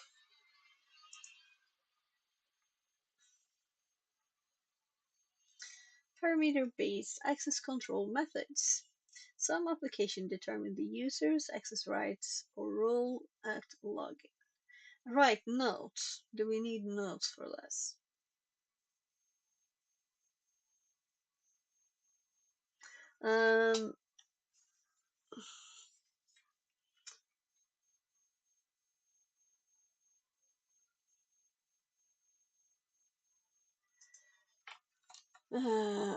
Check source for links to hidden pages like admin. Because, you know, all the CTFs have these kind of stupid things hidden there. That's not realistic. Well, maybe these are actually realistic.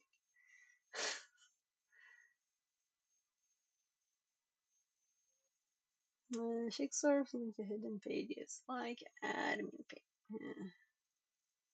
admin panels. Oh, there. So we've added that. Some applications determine the user's access rights or role at login, and then store New this follower information in a 13. user-controlled Less than 3. location. Welcome in, welcome in. Dishan13. Welcome in. This could be a hidden field, a cookie, preset query string parameter. The application makes access control decisions based on the submitted value. For example, so admin true, role 1. So this approach is insecure because a user can modify the value and access functionality they're not authorized to, such as administrative functions. And this is not hidden at all, you know. But the other ones might be harder to find for me because I'm not that good at web stuff. Lab user role control by request parameter. This lab has an admin panel at admin, which identifies administrators using a forward launchable cookie. Solve the lab by accenting the admin panel and using it to delete the poor user Carlos. You can log into your own account using the following credential. Wiener Peter. Okay, so let's access the lab. And this automatically opened in a new tab. It's not me doing it. It's automatic.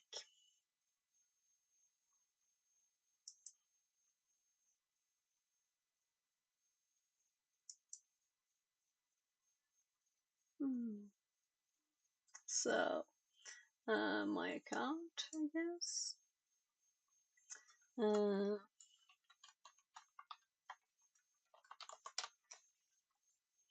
So we can update our email address, and ID is this. So if we change this to admin, no. So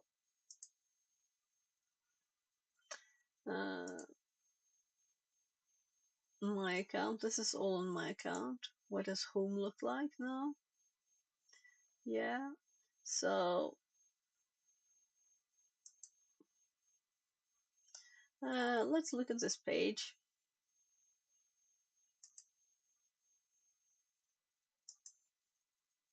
Shan13 says, maybe go to /admin. Yeah, but I want to see what the page looks like. Let's see. And they talked about a cookie too.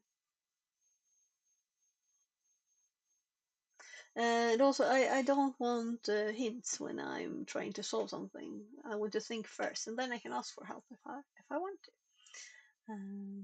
Let's see here. So first we had this one. Oh, sorry. Oh, no problem at all. So look, we have admin false here. And then we have admin false here, cookie. And it says admin false here too. So I'm a bit curious about what this is, but we could just see if we just change this one to true. And of course I need to send it to repeater first.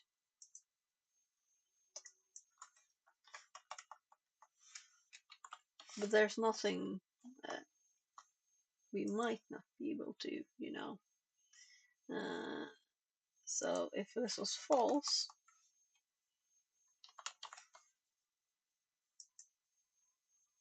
it's still not found because this was not a good one to use. So let's come back here. So this is my account page for this person. So this might be a better one to try.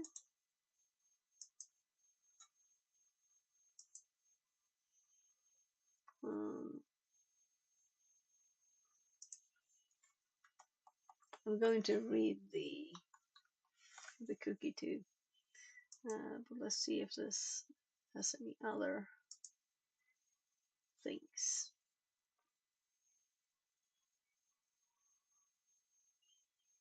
So we get the same thing, but we have an admin panel here. So let's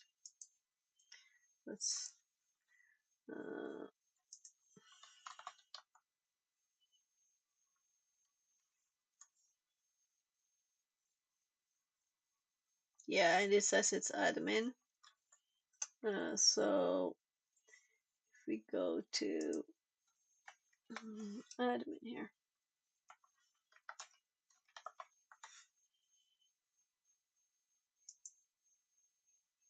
that's not found.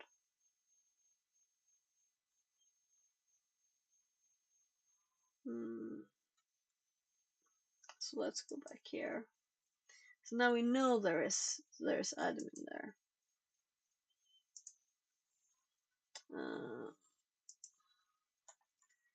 There was an extra one here. So let's practice another thing, because I have seen that Gar, he gets this one out to the browser and I can't do that, so I want to do that. So request in browser, show response in browser, show this response in browser, copy the URL below and paste it into the browser that is configured to use burp as its proxy.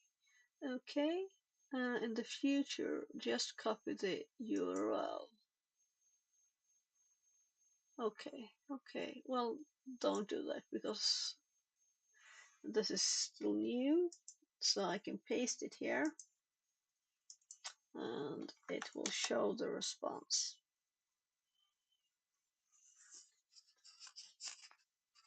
It feels very slow, this, you know.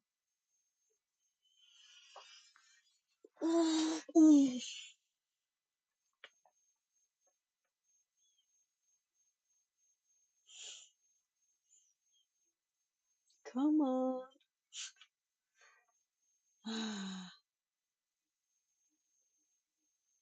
Seriously, not fun. Yeah, that's what I got when I tried it too. Okay. So it was the wrong one I sent there.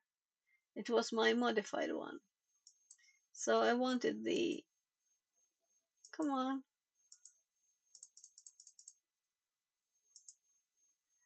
This one. This is the one I want to send. So if I show response in browser, copy it, will automatically close it. And then I make a new tab here, I paste it, and then it will pop up when it is a better one. And then I can click the admin panel here. And this is only available for an administrator. And now we can go back to Burp and look at this again. And let's go down here. And let's send this one to repeater again.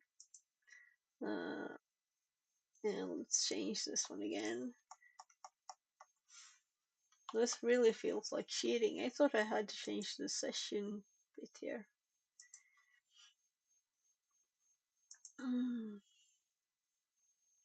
So we can delete if we now send. Isn't there a way to make this automatically?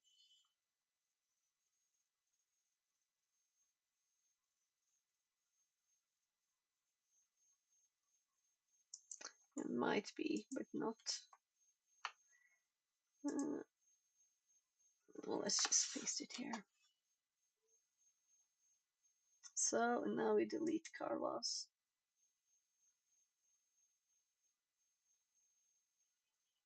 And again.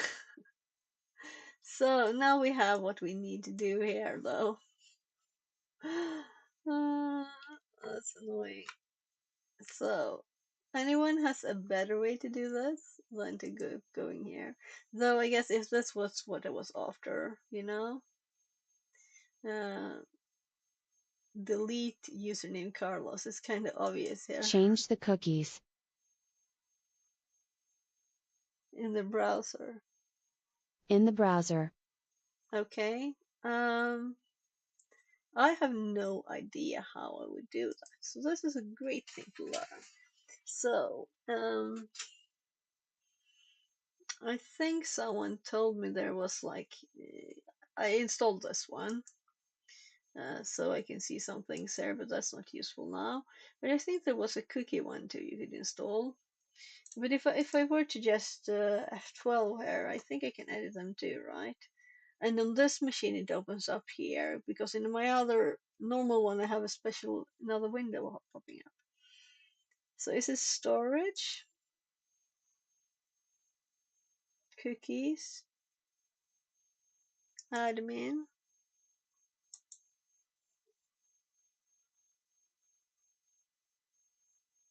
So I want to edit that.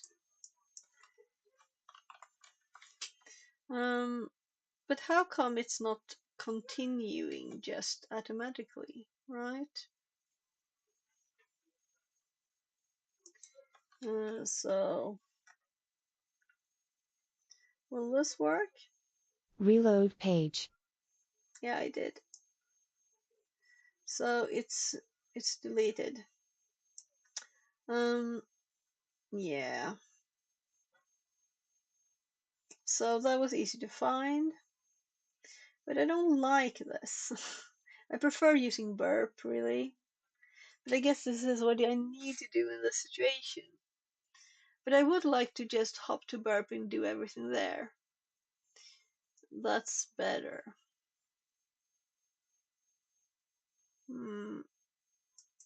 So let's say that we wanted to finish this here. Let's say I wanted to like see what this links is. Of course I can look at it here. No, we can search for Carlos. No, I have to click here. Now it's already deleted. So I could just change this to that. So the other one is let's delete ourselves here.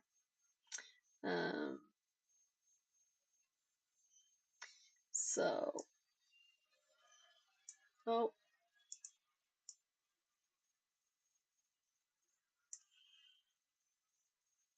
so instead of admin, we already have admin there. So if we copy this bit and put it here, there, we should delete the other one too.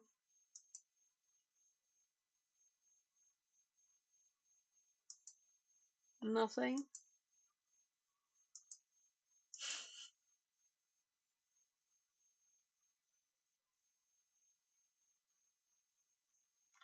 Well, it kind of got nothing there. But if we update this one now, we don't have any users, you know. So it worked, but our user can't see the page anymore because it's gone. So it worked, but it could see the page here, but it didn't get this page up.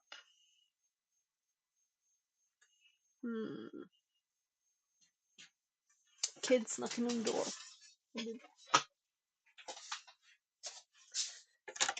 Yes love, du behöver inte springa iväg.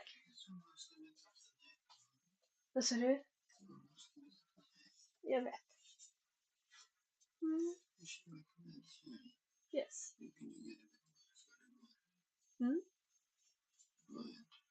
Vad vill du ha?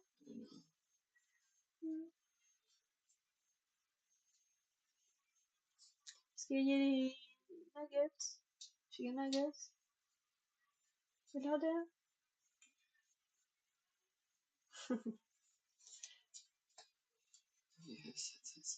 Yes. Ah, jag fixar det. Hur många ska du ha?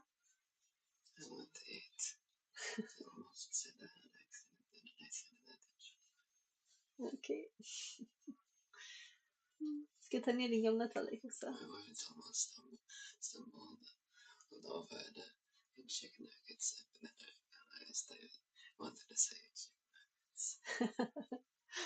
Så du sa det av misstag och så var det du menade?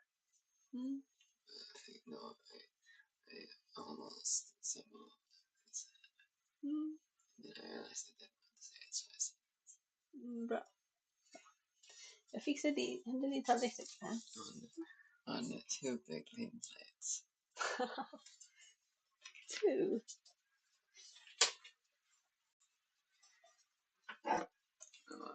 Two not sale. Okay.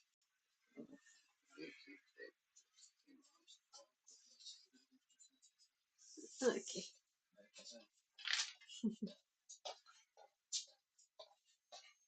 So let's see. Yeah, I forgot to switch mics. You can still hear me, right?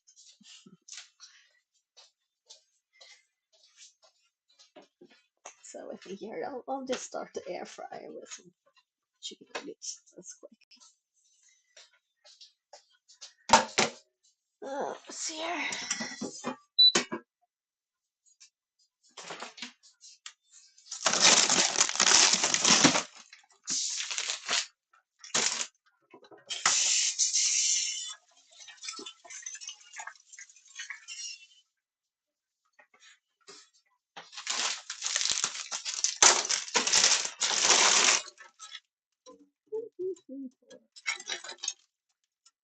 So,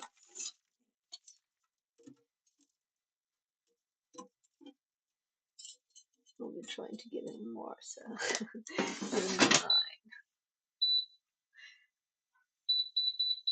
So 11 minutes, 1 minute. A bit.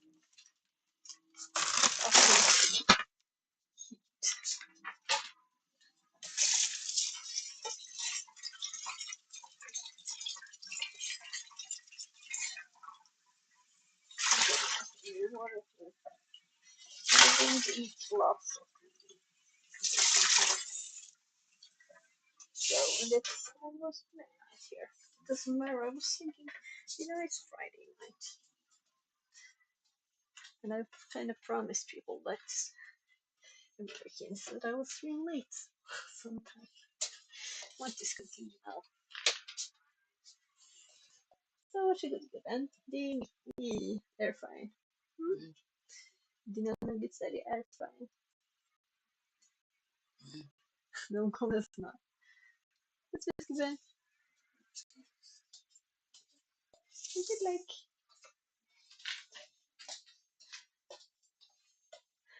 so we slept some of the day, so that's what I feel like now. Right, and I'm supposed to actually switch back to my better mic when I'm sitting here. So let's do that now. There, so I hope you have a better audio when I'm using this one. Right, so let's actually close this one. It's nice to try it in several ways. Oh, this one says low battery. Let's switch them. The other one sometimes not good. We'll see.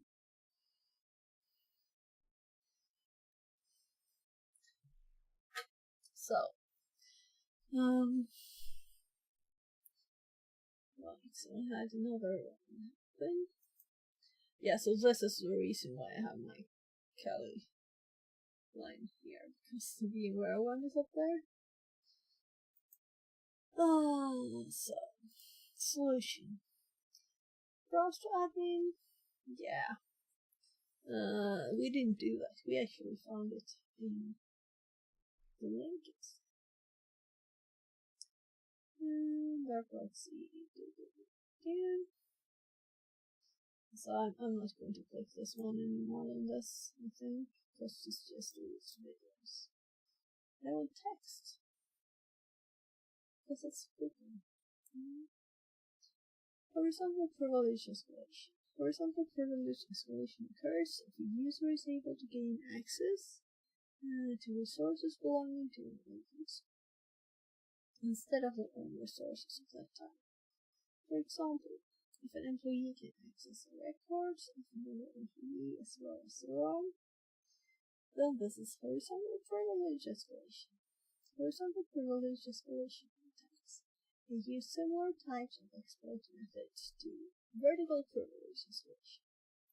For example, the user might access their own account page using the following URL. So it's very relaxing to have these easy things. So it's a great thing to do to midnight.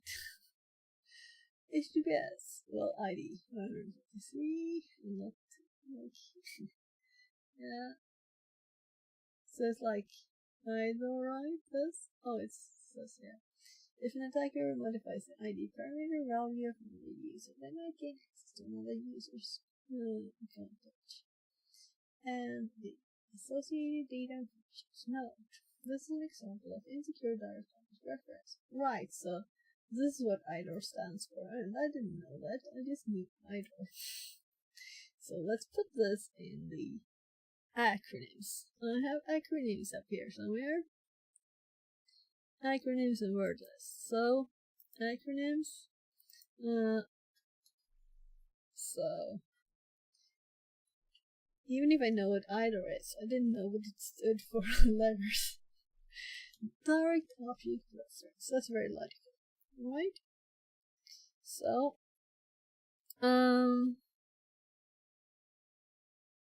let's just go back there.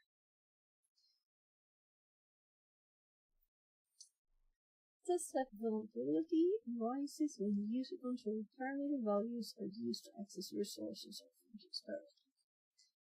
In some applications, the exploitable parameter does not have a predictable value. For example, instead of incrementing number, an application might use globally unique identifiers, GUIDs, to identify users. This may prevent an attacker from guessing or predicting another user's identifier.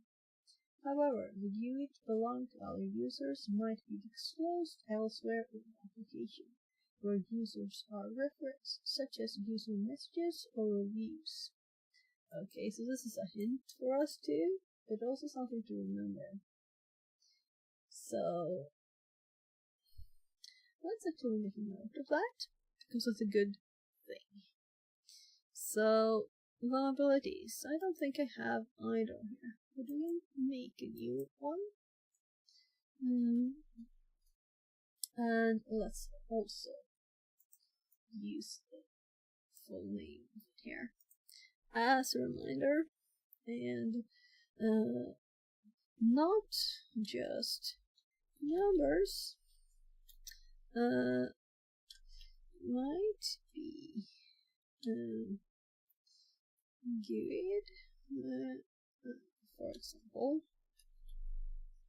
and these might be hard to guess, but might be visible.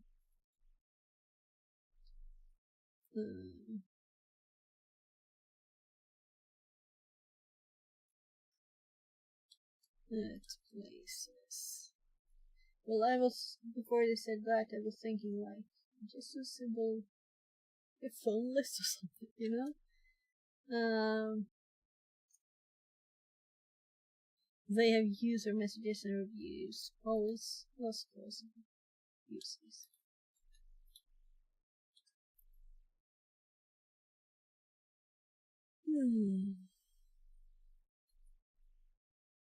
Oh. There. So let's continue. I need to click twice because I was doing the machine. Lab. User ID controlled by a request parameter with unpredictable user IDs. Now this lab has horizontal privilege escalation vulnerability on the user account page, but identifies users with GUIDs.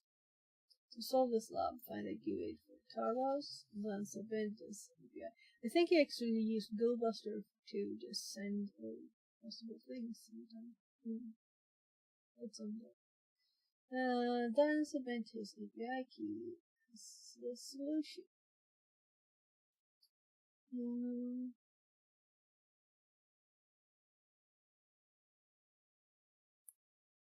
So you can log in to your account. I should have clicked it as soon as I saw it, because before I read it next time I should do that, okay? Because they're so slow loading, and it's bright light while we wait.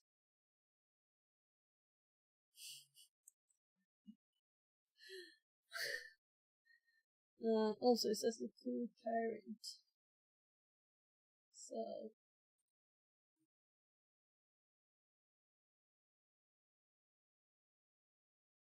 this was a long thing.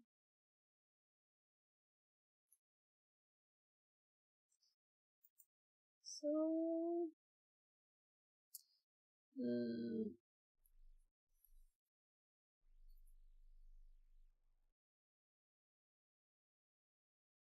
your API key is okay. So we have the account ID, and we're supposed to find a place here where this is used.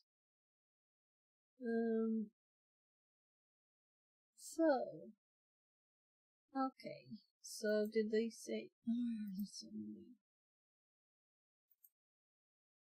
So, his place, API key, yeah, and you can see it when you log in.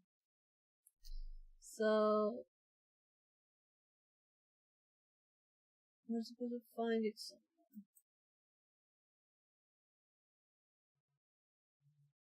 If I click here again, I'm still logged in.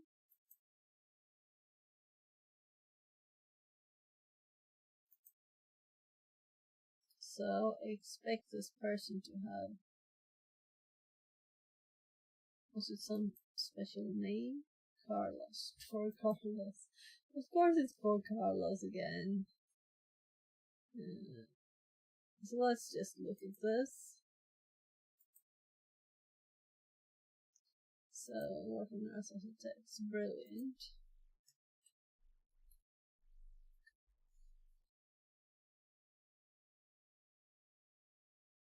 So there are not numbers here.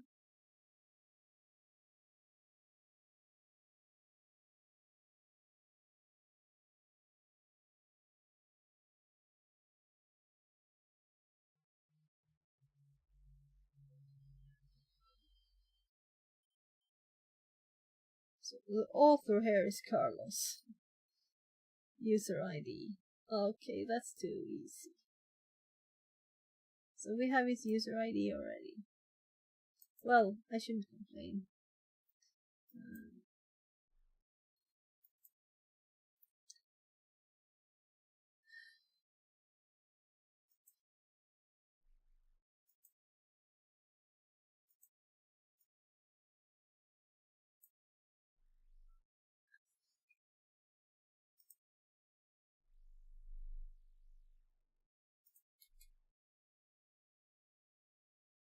So we're supposed to add this somewhere.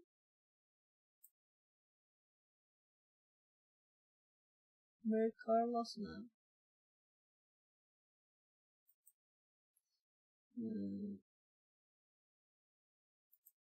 Find it, then submit his as the solution. How do I submit the solution? I have no clue. It was this API key, right? So let's just copy this somewhere. And let's go back to the home and see if there was anything here. Submit solution. Okay, there. Okay.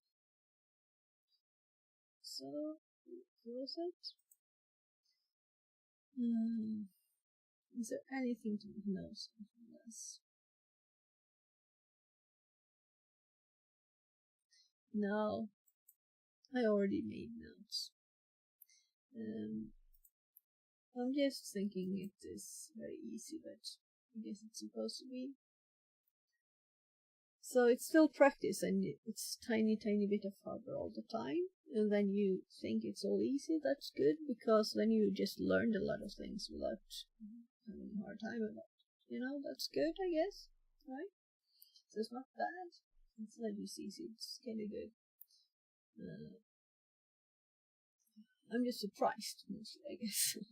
Horizontal to vertical privilege escalation. Often, a horizontal privilege escalation attack can be turned into a vertical privilege escalation by compromising a more privileged user. For example, a horizontal escalation might allow an attacker to reset or capture the password belonging to another user. If the attacker targets an administrative user and compromises their account, then they can gain administrative access and so perform vertical privilege escalation. An attacker might be able to gain access to another user's account page using the primary encoding technique. Over to describe for horizontal privilege escalation. If the target user is an application administrator, then the attacker will gain access to an administrative account page. Thus, the page might disclose the administrator's password or provide a means of changing it, or might provide direct access to privileged functionality.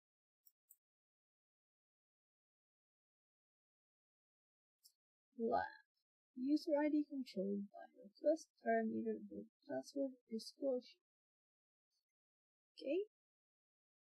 This lab has a user account page that contains the current user's existing password pre-filled in a masked input. To solve the lab, retrieve the administrator's password, then use it to delete the poor user Carlos again.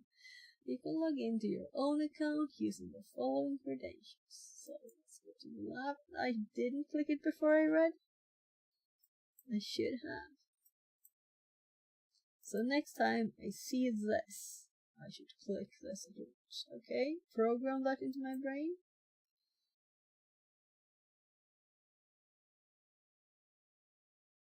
So my account. And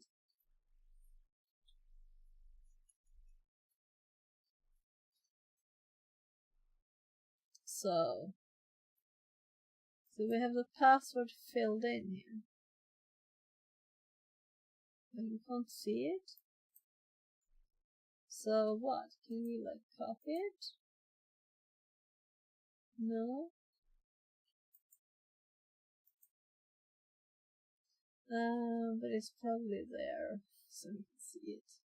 If we just look at the source, right? Let's just look.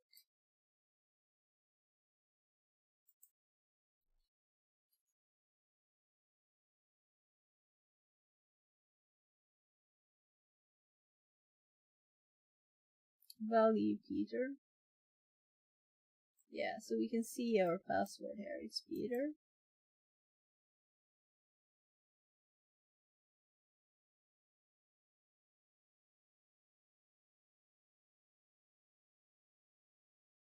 Type Peter.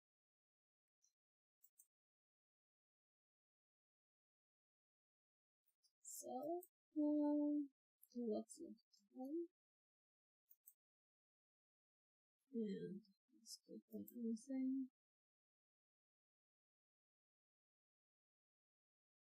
So I still have to click this. I can't understand Gumby why there are says, no links. Hey MS Fix It. Hi, long time. Are you everything good?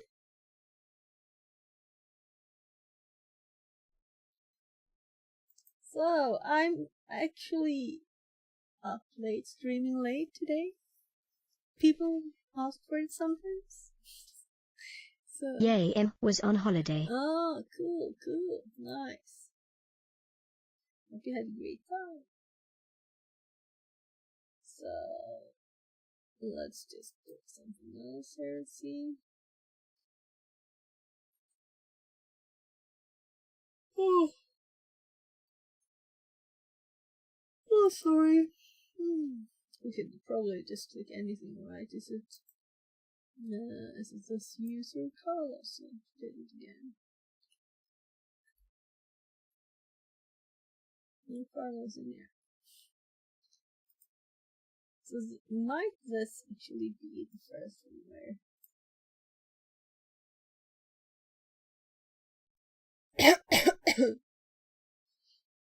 It getting late there, ain't it? Yeah, it's just past midnight. So, but it's Friday night, right?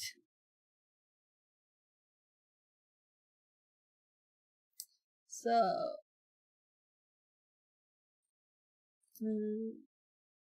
so the my account link is to do this, the one we're logged in as.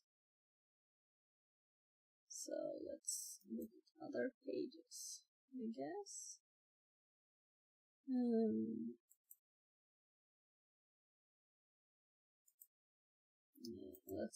Let's look at this one too. How long is it? Right? All the images. So let's just see if we have Carlos anywhere here.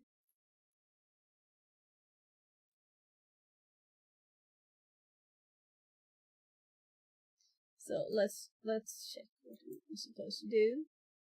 Account page that contains current user existing password. So let's BRB system update just finished, need to restart. Okay. Hope to see you soon.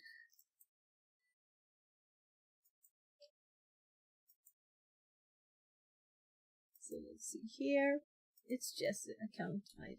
Yeah. So let's see just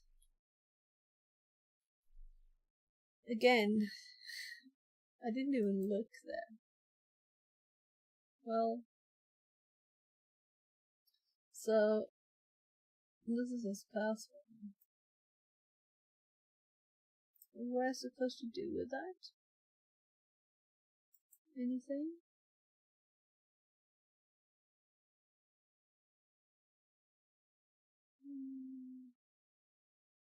This is Carlos's password,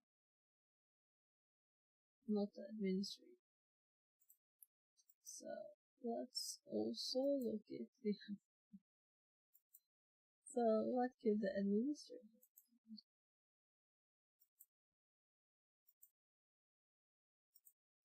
Is there an administrator?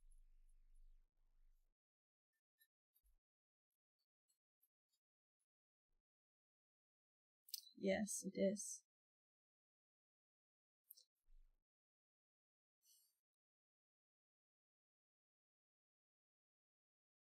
But we don't have an admin here.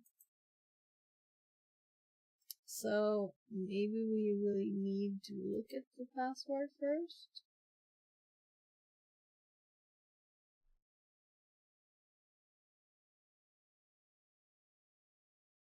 So they really have where? Well, it's not like totally random. But still. So my account. Yeah, so I'm not logged in as administrator. So we need to log in as administrator.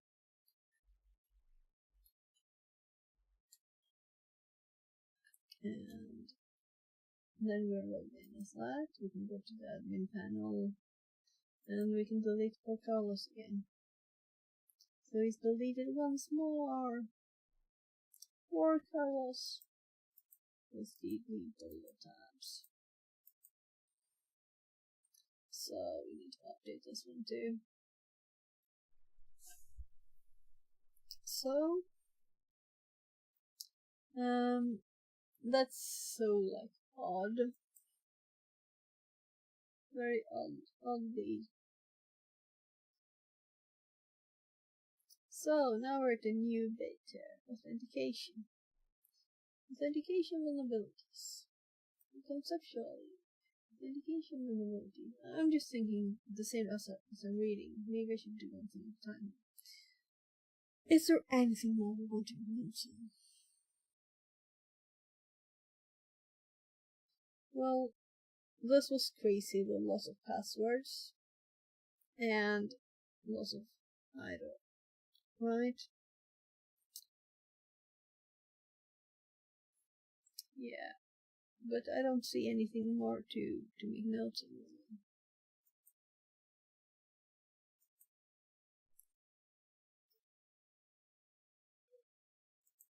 Alright, we can end it here. Check for. Let's make it capital. And passwords and source. Well,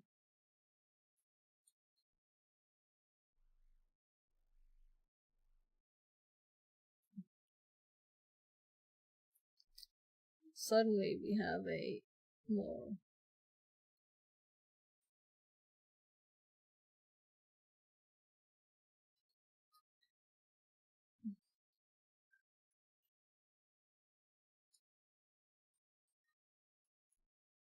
so passwords and right. Anything more we want to put here? Numbers, random IDs.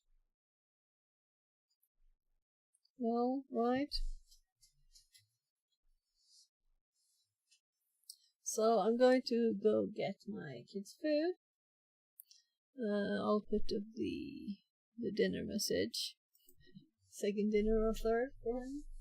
But I'll be quick. I'll just get the chicken nuggets.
So, let's see.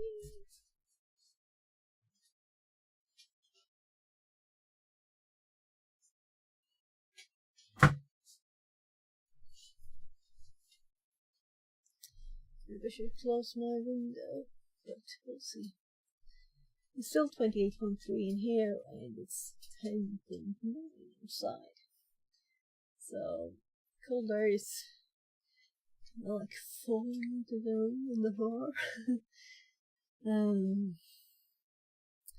Right, so that should be the food for my kid for today. We'll see. Maybe he needs even more food. So, new bit here, right? Authentication vulnerabilities. And I'm thinking, I would never go to bed at midnight on a weekend, you know? So I will still be doing something until 2 at least, right? So I might just do this and go in. We'll see. So maybe, you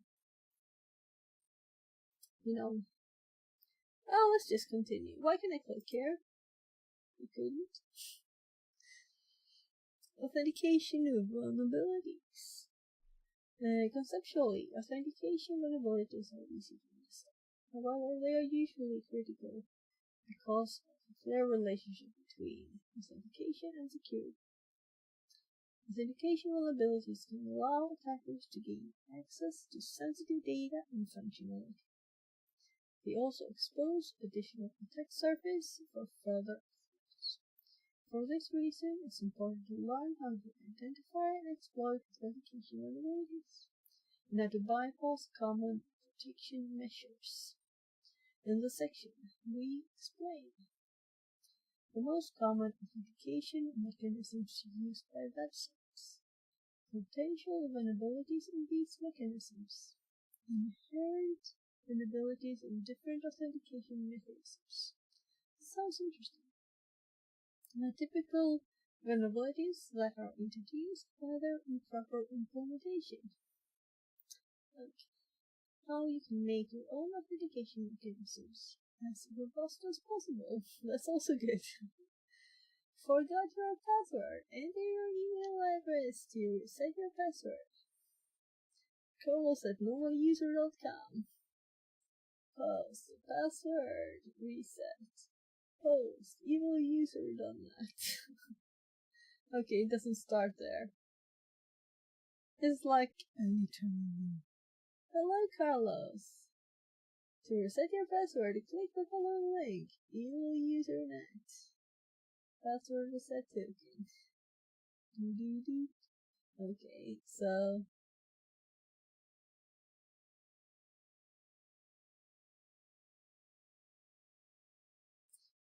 why would he do this? If this one sent it?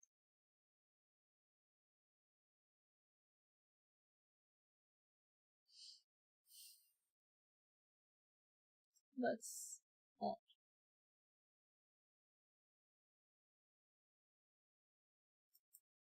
Well, what is the difference between authentication and authorization? Authentication is a process of verifying that the user is who they claim to be. Authorization involves verifying whether a user is allowed to do so.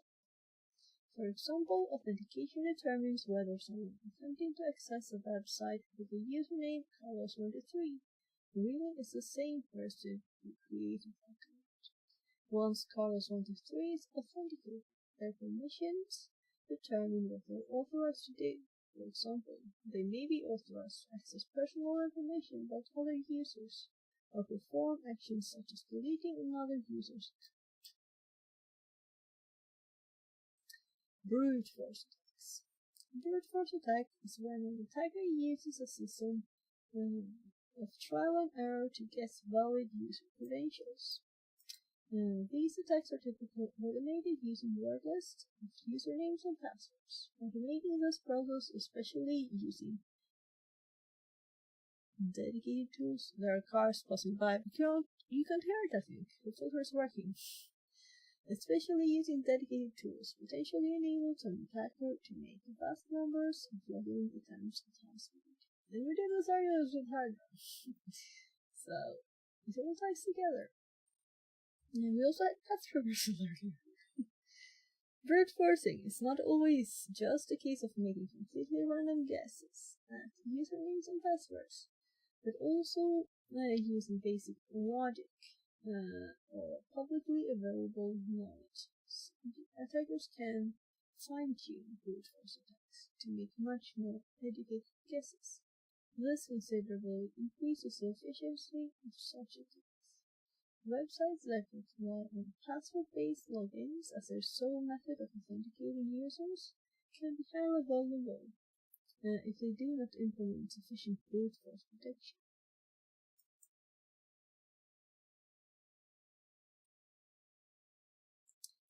Brute forcing usernames. Usernames are especially easy to guess if they conform to a recognizable pattern, such as email addresses.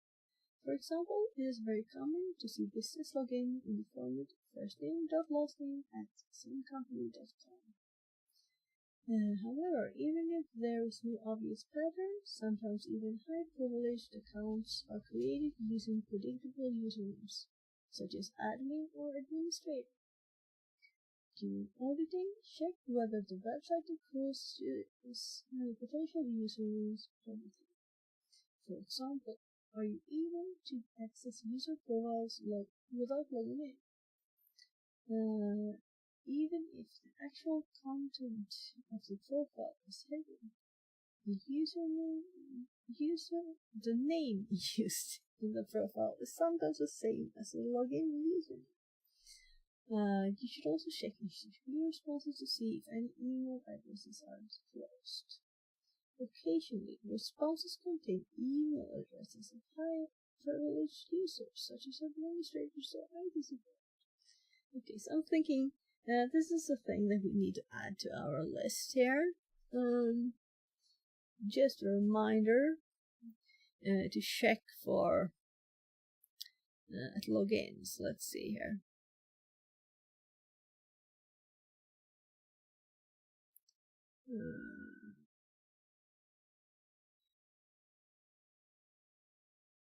So I think I had. Didn't I add the admin? Yeah, here. So let's do like the same thing for usernames. Login. So is there a login? Well, of course, but still, try admin, administrator. Kind of obvious, but let's add it all to the list. What's running? Check source for. We have a new thing here. Mail addresses of users and admins support privileged users. And I finally managed to learn how to spell this, apparently, because I must have not been able to do it. And I spelled little 1D to littler. Because in Sweden we only use one. So my fingers miss it. What am I doing? Is there anything else I want to do?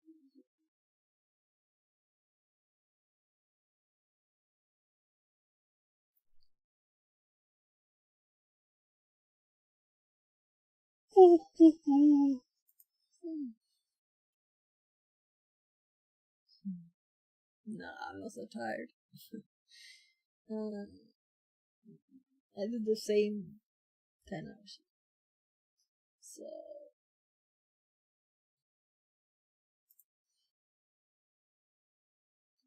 I have to click twice. Brute force and passwords. Password can similarly be brute forced. Right, let's just think for a second here. I think I want to add also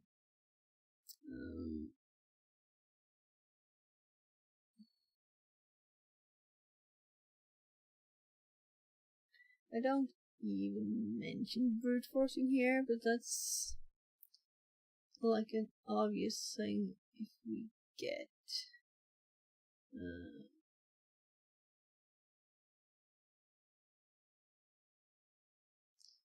I didn't make a separate one for it, but I'm thinking like list possible usernames, users and usernames, and I was already looked also for like URLs. Do we already have that? Connected to channel fix at 42. Oh, again? Is the TTS funny today? Do I have network problems? I don't know why the TTS is going off and on. Well, we'll see if the stream suddenly is no duration until we can from streamer one. Because it says 6 hours. No, that was 11 hours 10 minutes since I started streaming. So streamer bot, that's kind of funny there. It also says partially connected. Oh, that's just one of the OBS's. It's not on. Yeah. So, find usernames. And this can be from like I don't need more information. That's good enough. Brute force and passwords. Passwords can similarly be brute forced, with the difficulty varying based on the strength of the password. Many websites adopt some form of password policy which forces users to create high entropy passwords that are theoretically, at least, harder to crack than brute force alone. This typically involved forcing passwords with a minimum number of characters, a mixture of lower and uppercase, at least one special character.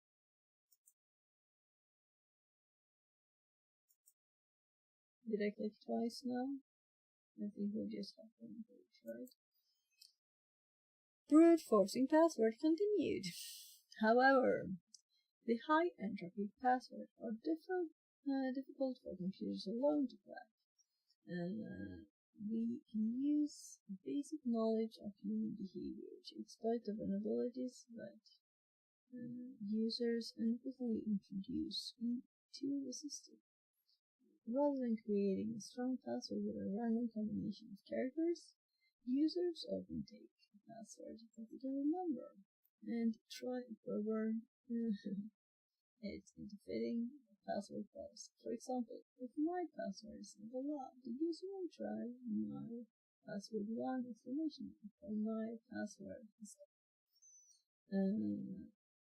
In cases where the policy requires users to change their password on a regular basis, it is also common for users to just make minor predictable changes to their preferred password. For example, my password 1 becomes my password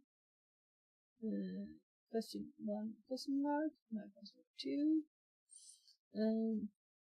Thus, knowledge is likely credentials, and predictable patterns means that brute force attacks can often be much more sophisticated and therefore effective than simply iterating through every possible combination of characters. So, username enumeration. Username enumeration is when an attacker is able to observe changes in the website's behavior in order to identify whether a given username is valid.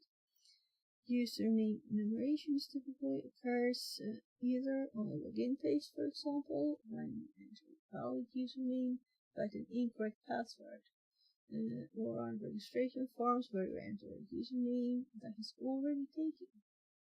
This greatly reduces the time and effort required to brute force a login because the attacker is able to quickly generate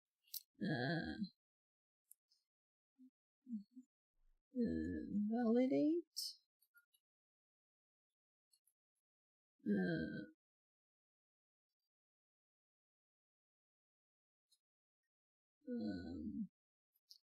login form.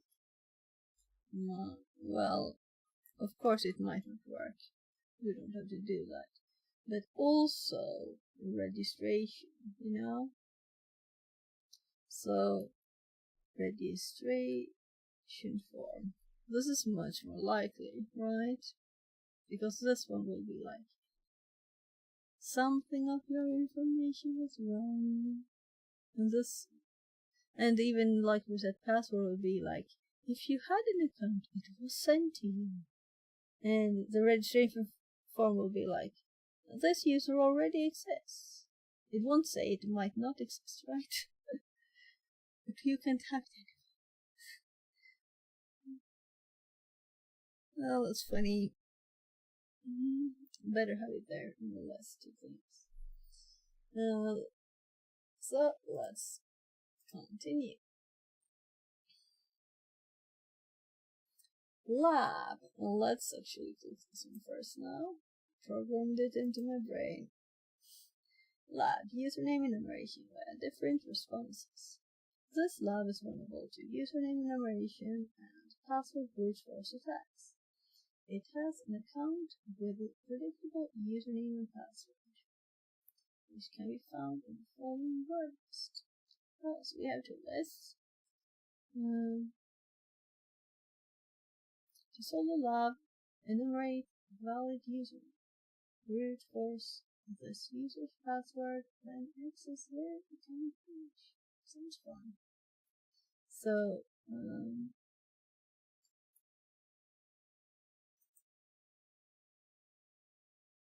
okay, so it's actually pages with lists.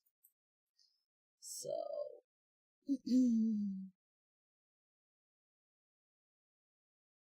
so not very long.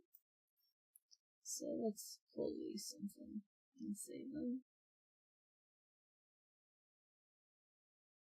Of course, we have Carlos at this time, right? We can copy and paste the following list into verb. Yeah. But we will make a list of it too.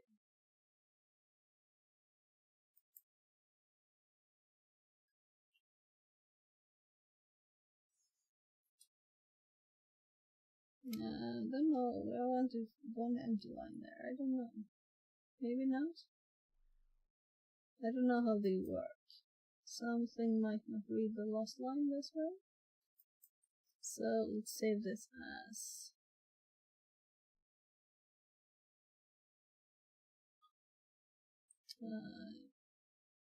force trigger usernames maybe.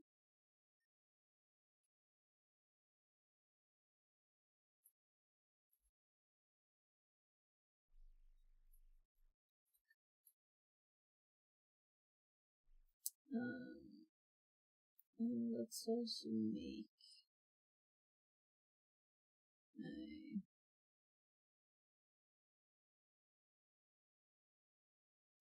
PS is not a good name. So what did I call the name here? It's Web Security Academy, WSA. Is that okay? Will I ever remember that?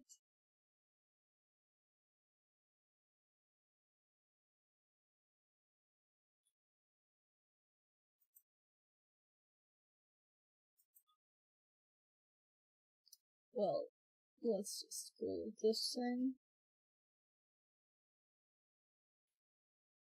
It can be here, that's okay. There are so many things. Let's make it electric.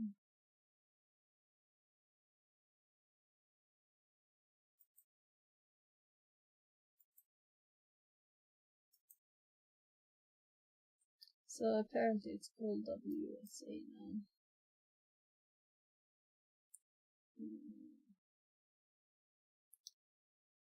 Web something security academy, right?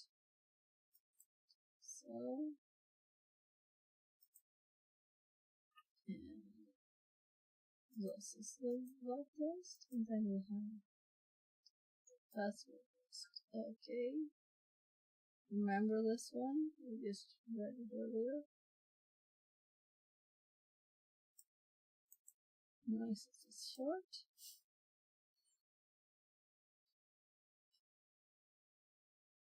Hundred lines. I wonder where the usernames. So there was actually a new one at the end there. Was it added? Did I add it? So let's just call this passwords.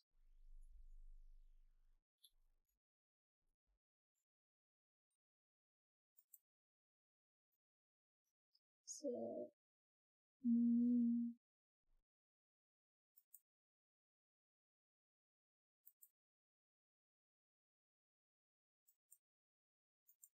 so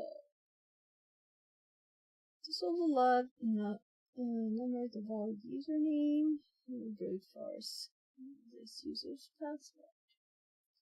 Yeah, we have the lab here, and we have the login here, and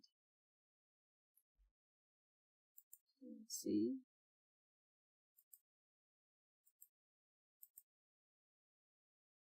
Invalid username. Okay. So we have a very obvious one. So if we do Carlos,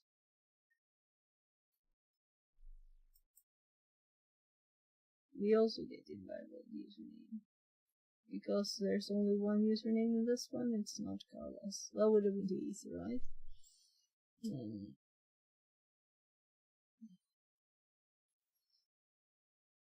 Okay, so we have a login.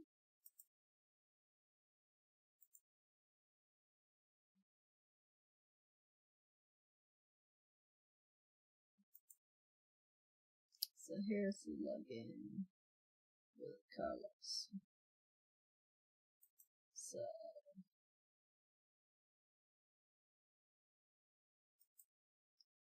So I'm thinking we'll just do this. We can have the password as like just one, you know? Not that I don't think we'll have the other one. Well, one thing at a time. We can do both at the same time. It's short lists. Let's do one at a time, because that's what we're supposed to do, right? So we have a simple one, and we can just, since we still have the files up, we can just copy all of these again and paste them.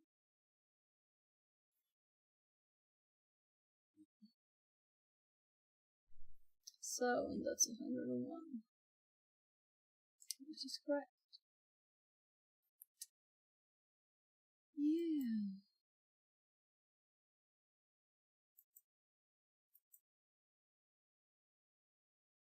I'm tired. So this is slow, and it tells us.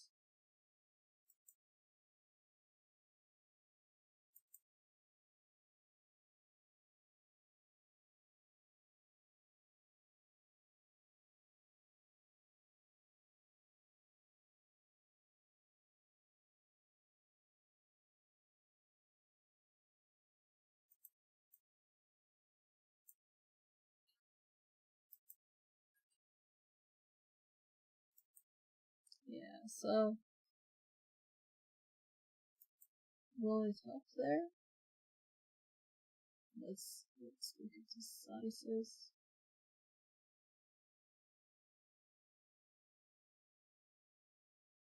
Okay, I'm back. Hi, welcome back. I'm just waiting for this thing to happen.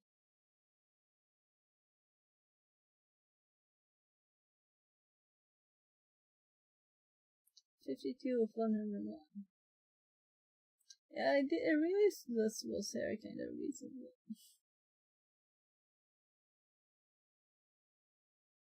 So, with Hydra, we would have been done.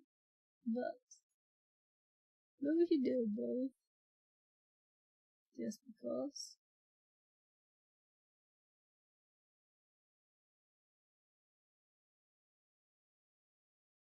To practice.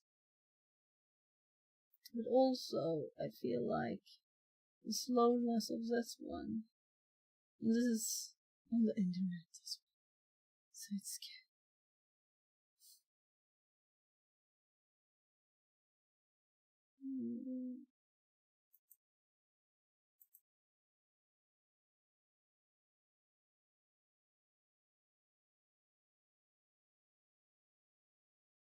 So all of them so far has 200.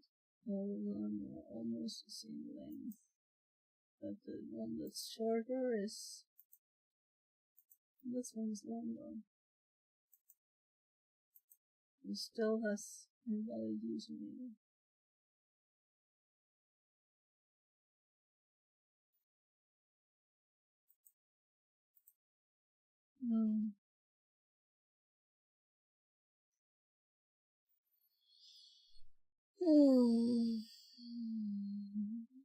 We could do this. Will it update? Yes. Well, that's nice. They pop up in the top end, so we don't have to scroll.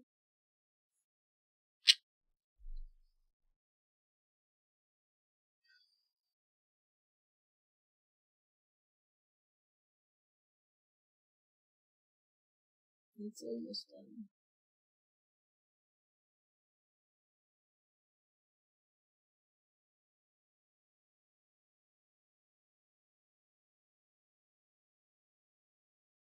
This makes me tired waiting.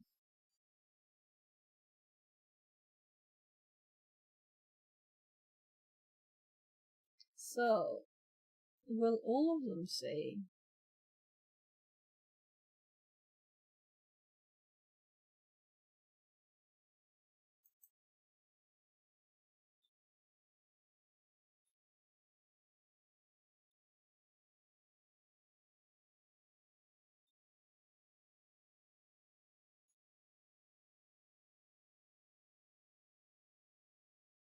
We found it.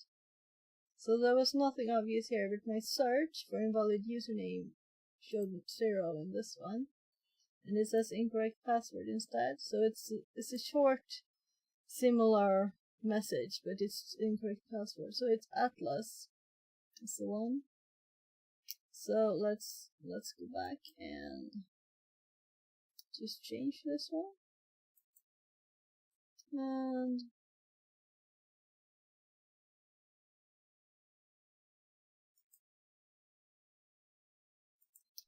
let's do Atlas here. And oh wow, the one could be there still. There. And let's instead clear this and let's do those instead. We'll see, maybe we'll have to use them again. So, just confirming that spelled it right. Okay. So, Will it be one of the last ones in this one too? Atlas was what number? 94 of 101. Or will it be one of the first ones? And also,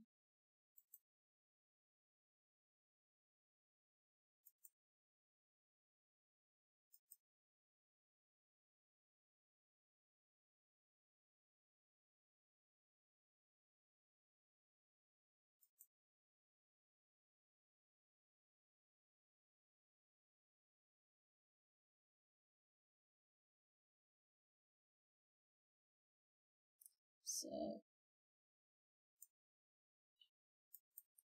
I guess we found it before we searched the thing, but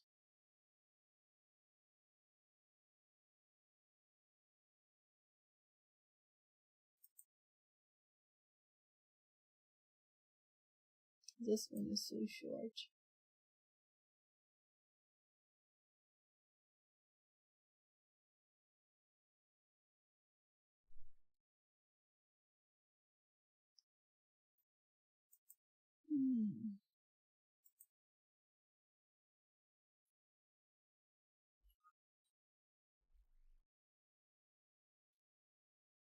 So we logged in, and that was what we were supposed to do with this one.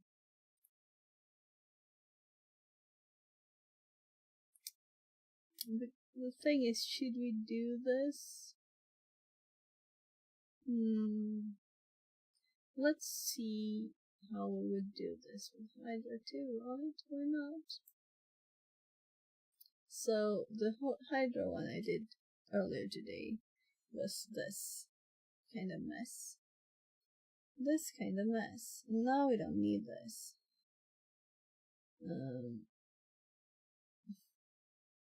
So what was the first one I used?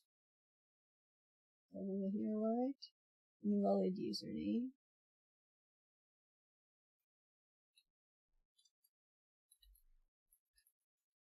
Invalid username. Then we can just go crazy with the what was the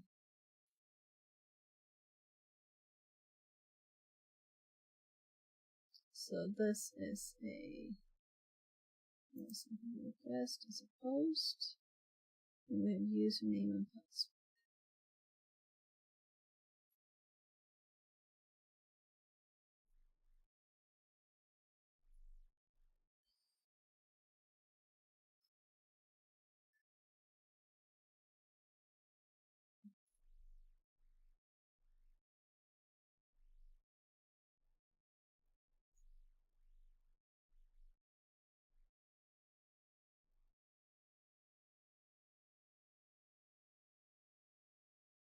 So I'm sorry for the long delete. I shouldn't copy another one.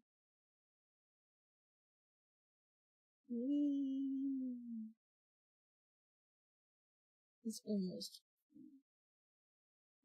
Let's see if I can manage to fix the text at the same time as this.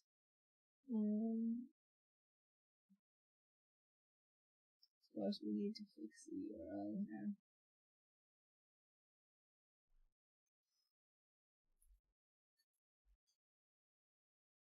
Username is user, and oh my god, I'm so bad at this.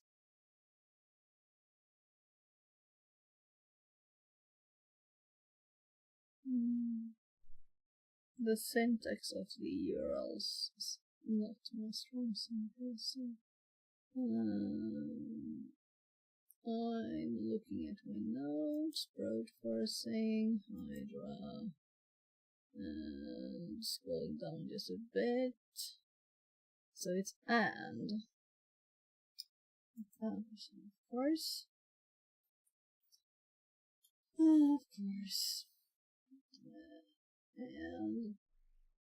And the file is It's just login.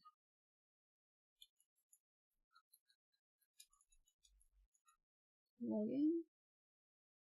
And it's a form, it's post, and IP is good to know. There's no IP. Yeah, that's kind of what I was thinking, you know, that this is a bit scary to do this, but why not? We'll have to do it sometime.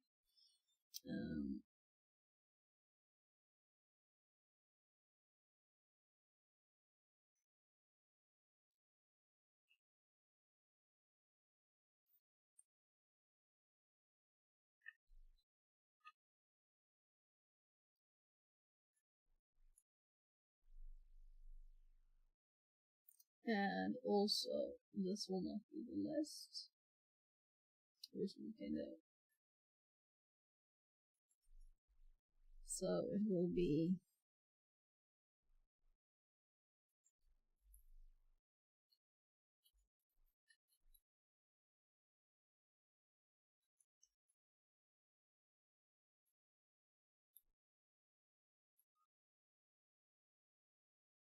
No.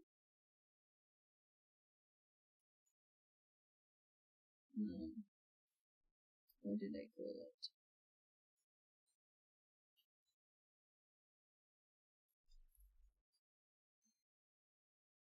WSA. What did I call it now? WSA and CD. WSA and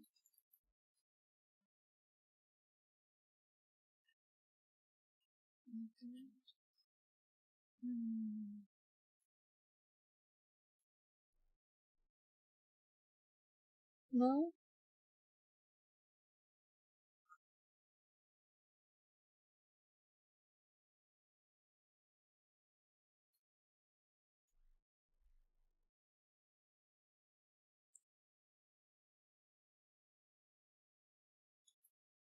Well, we could do.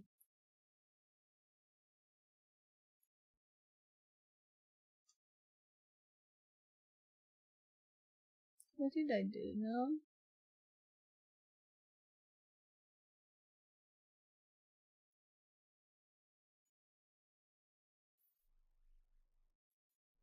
Do we need to have P in here? No, we don't, right?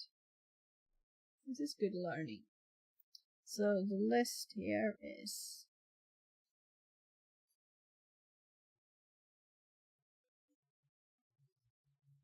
Why can't I tab it? Shouldn't it be possible to tab? No, I'm wrong. So I'm going to actually copy this one this time. I think I typed it correctly. Oh my god, of course it doesn't work.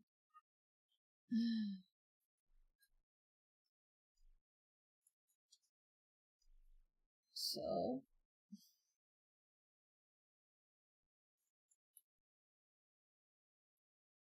there, now it was very easy. So I'm thinking that this might work.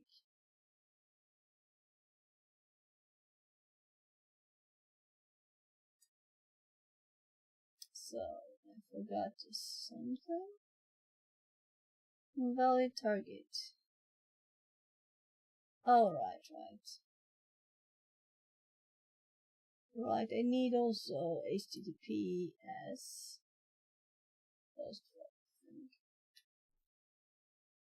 And then we'll remove this one. I can't have both, because it will be odd.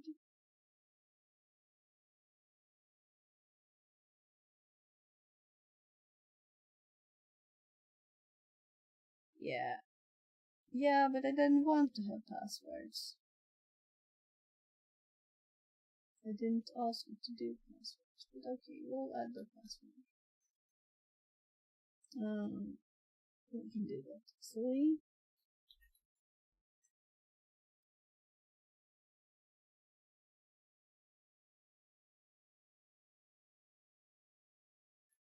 So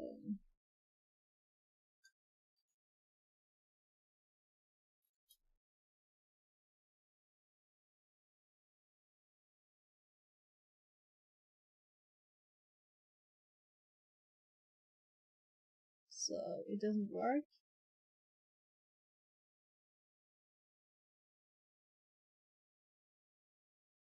No, because I have some kind of problem here.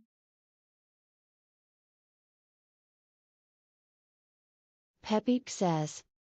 Stop. Okay, I'm JK.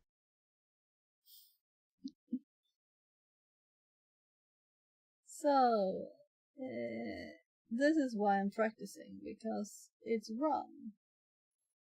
So, none of them had invalid username. Maybe I was just remembering it wrong. So, let's see, what did I have in my incorrect password? And, oh my god.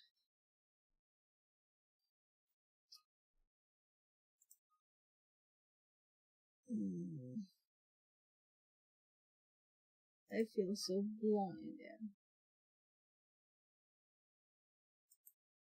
So, the response here, invalid username. And what did I do?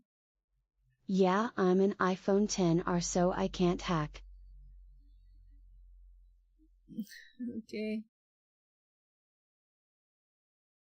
So, I don't know anything about iPhones. But I think invalid username is the right thing to search for. As a fail. And we already have this answer. I'm just trying to see if I can do it here too. Maybe it's just something basic like that.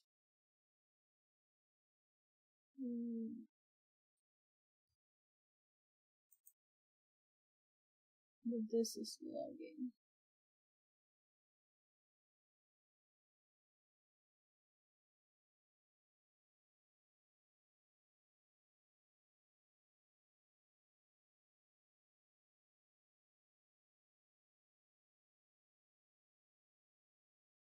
And also let's check HTTPS. So let's check my only example here. And it uses HTTP post form.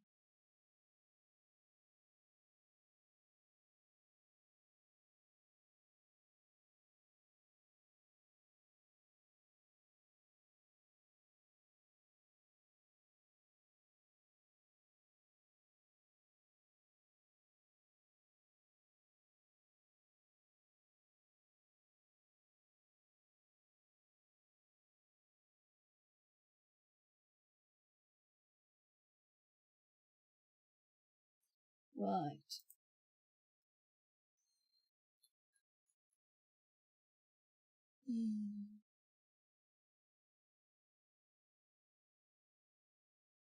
The password is supposed to be wrong, that's correct. The logins are correct. It is doing HTTP. Can you hack and give me 129k Robux please ek, you've dude.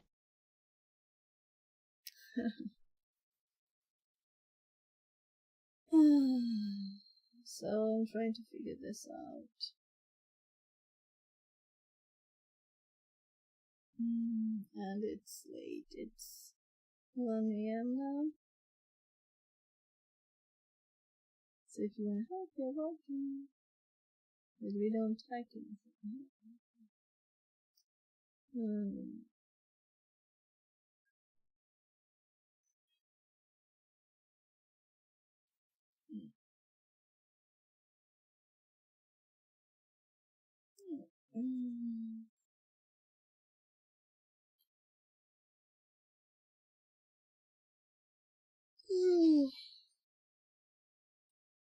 Yeah, I don't think that will matter.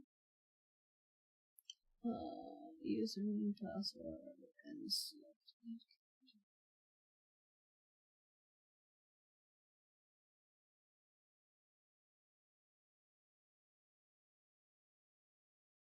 Let's try it once more.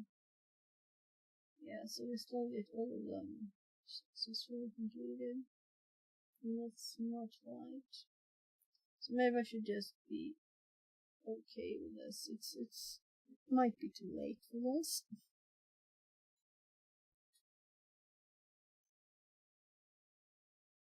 So let's close a few of these.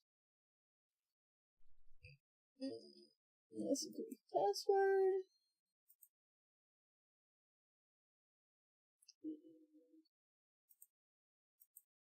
This is incorrect.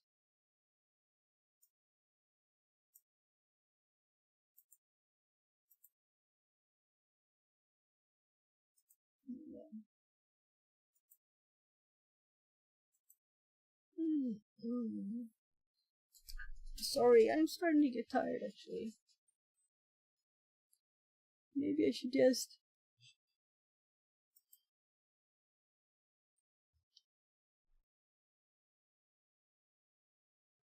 what?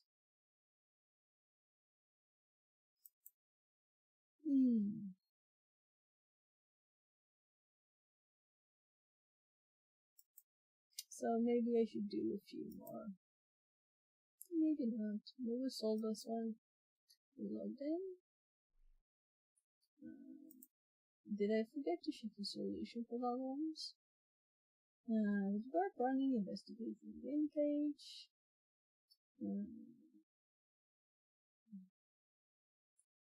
I already just did this, so I'm not going to. Yeah, so button, username, address.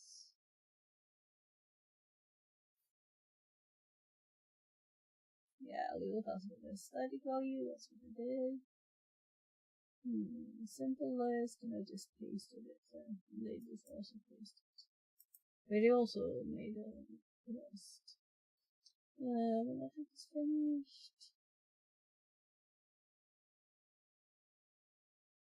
No. No, yeah, exactly. So nothing was normal.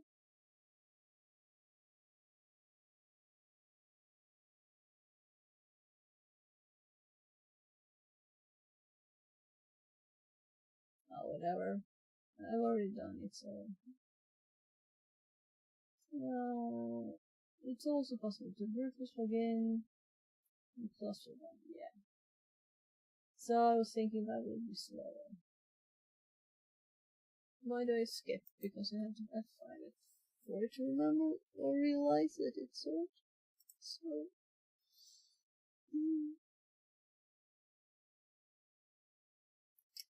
The thing is, well, let's do these to 10 and then I will probably stop, right? Bypassing two-factor authentication. At times, the implementation of two-factor authentication is flawed to the point where it can be bypassed entirely. The user is first prompted to enter a password and then prompted to enter a verification code on a separate page. The user is simply in a logged in state before they have entered the verification code. In this case, it is worth testing to see if you can directly skip the logged in only pages after skip 2 login only page after completing the first authentication step. Occasionally, you will find that a website doesn't actually check whether or not you completed the second step before loading the page. And then there will be a test to try this. This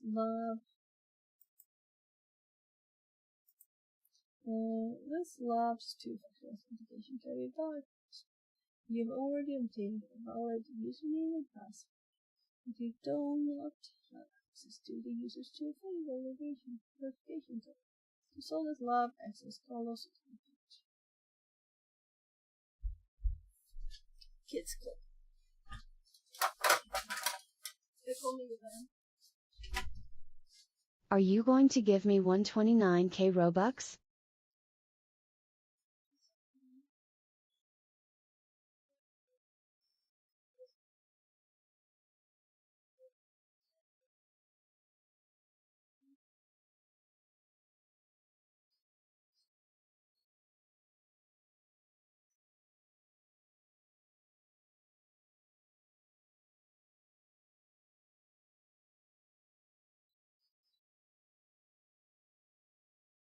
Hello?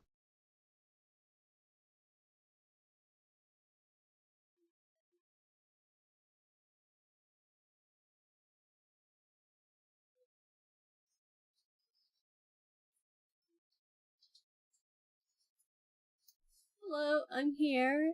As I said, no one here will like anything for you. I'm just going to get my kids some water.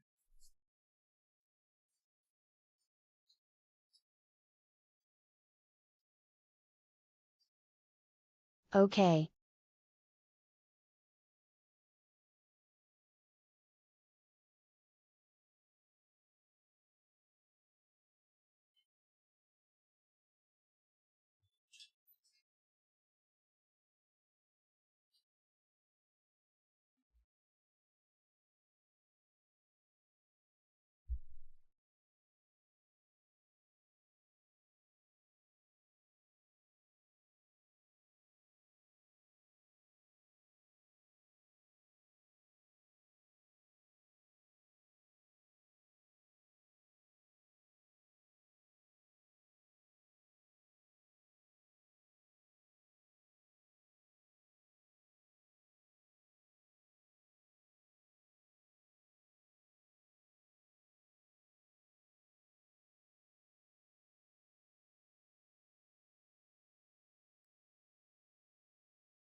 There.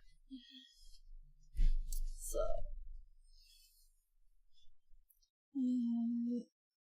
where's my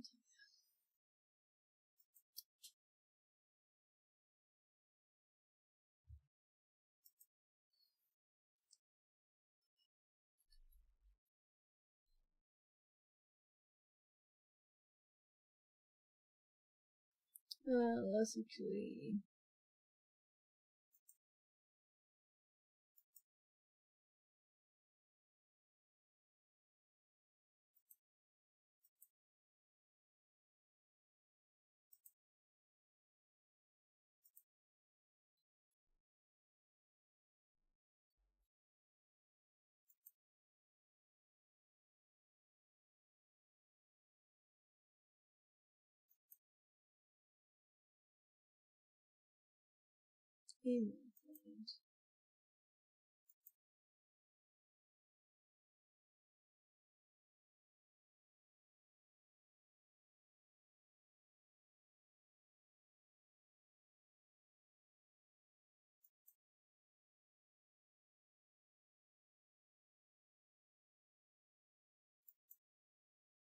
So, what are we supposed to do? Access goals account page. So, I don't remember what the account page is. I guess I can just look at things.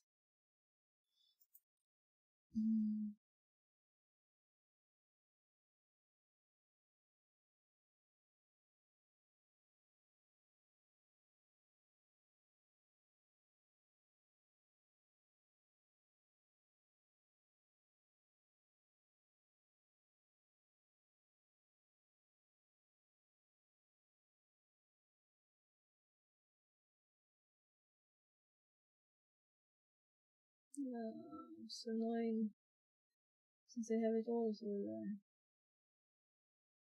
My account ID. Well, you have streamed for 7 hours and 35 minutes. You need to get sleep for your health.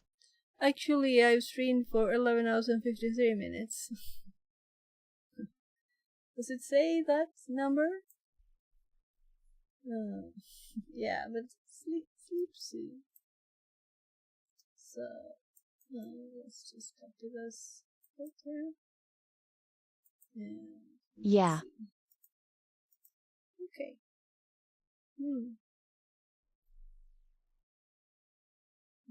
Let's see. So,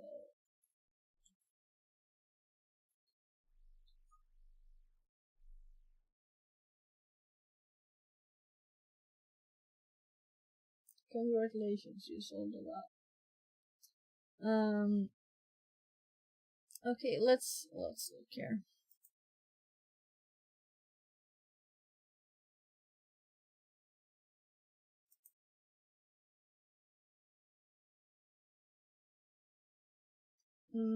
Twitch says 11 hours 54. YouTube says I started 11 hours ago. So both of them say it's just the streamer bot kinda glitching there. With the 7 hours and 35 minutes. So both streams are actually going. That's kinda nice. So far they're working. And also I get like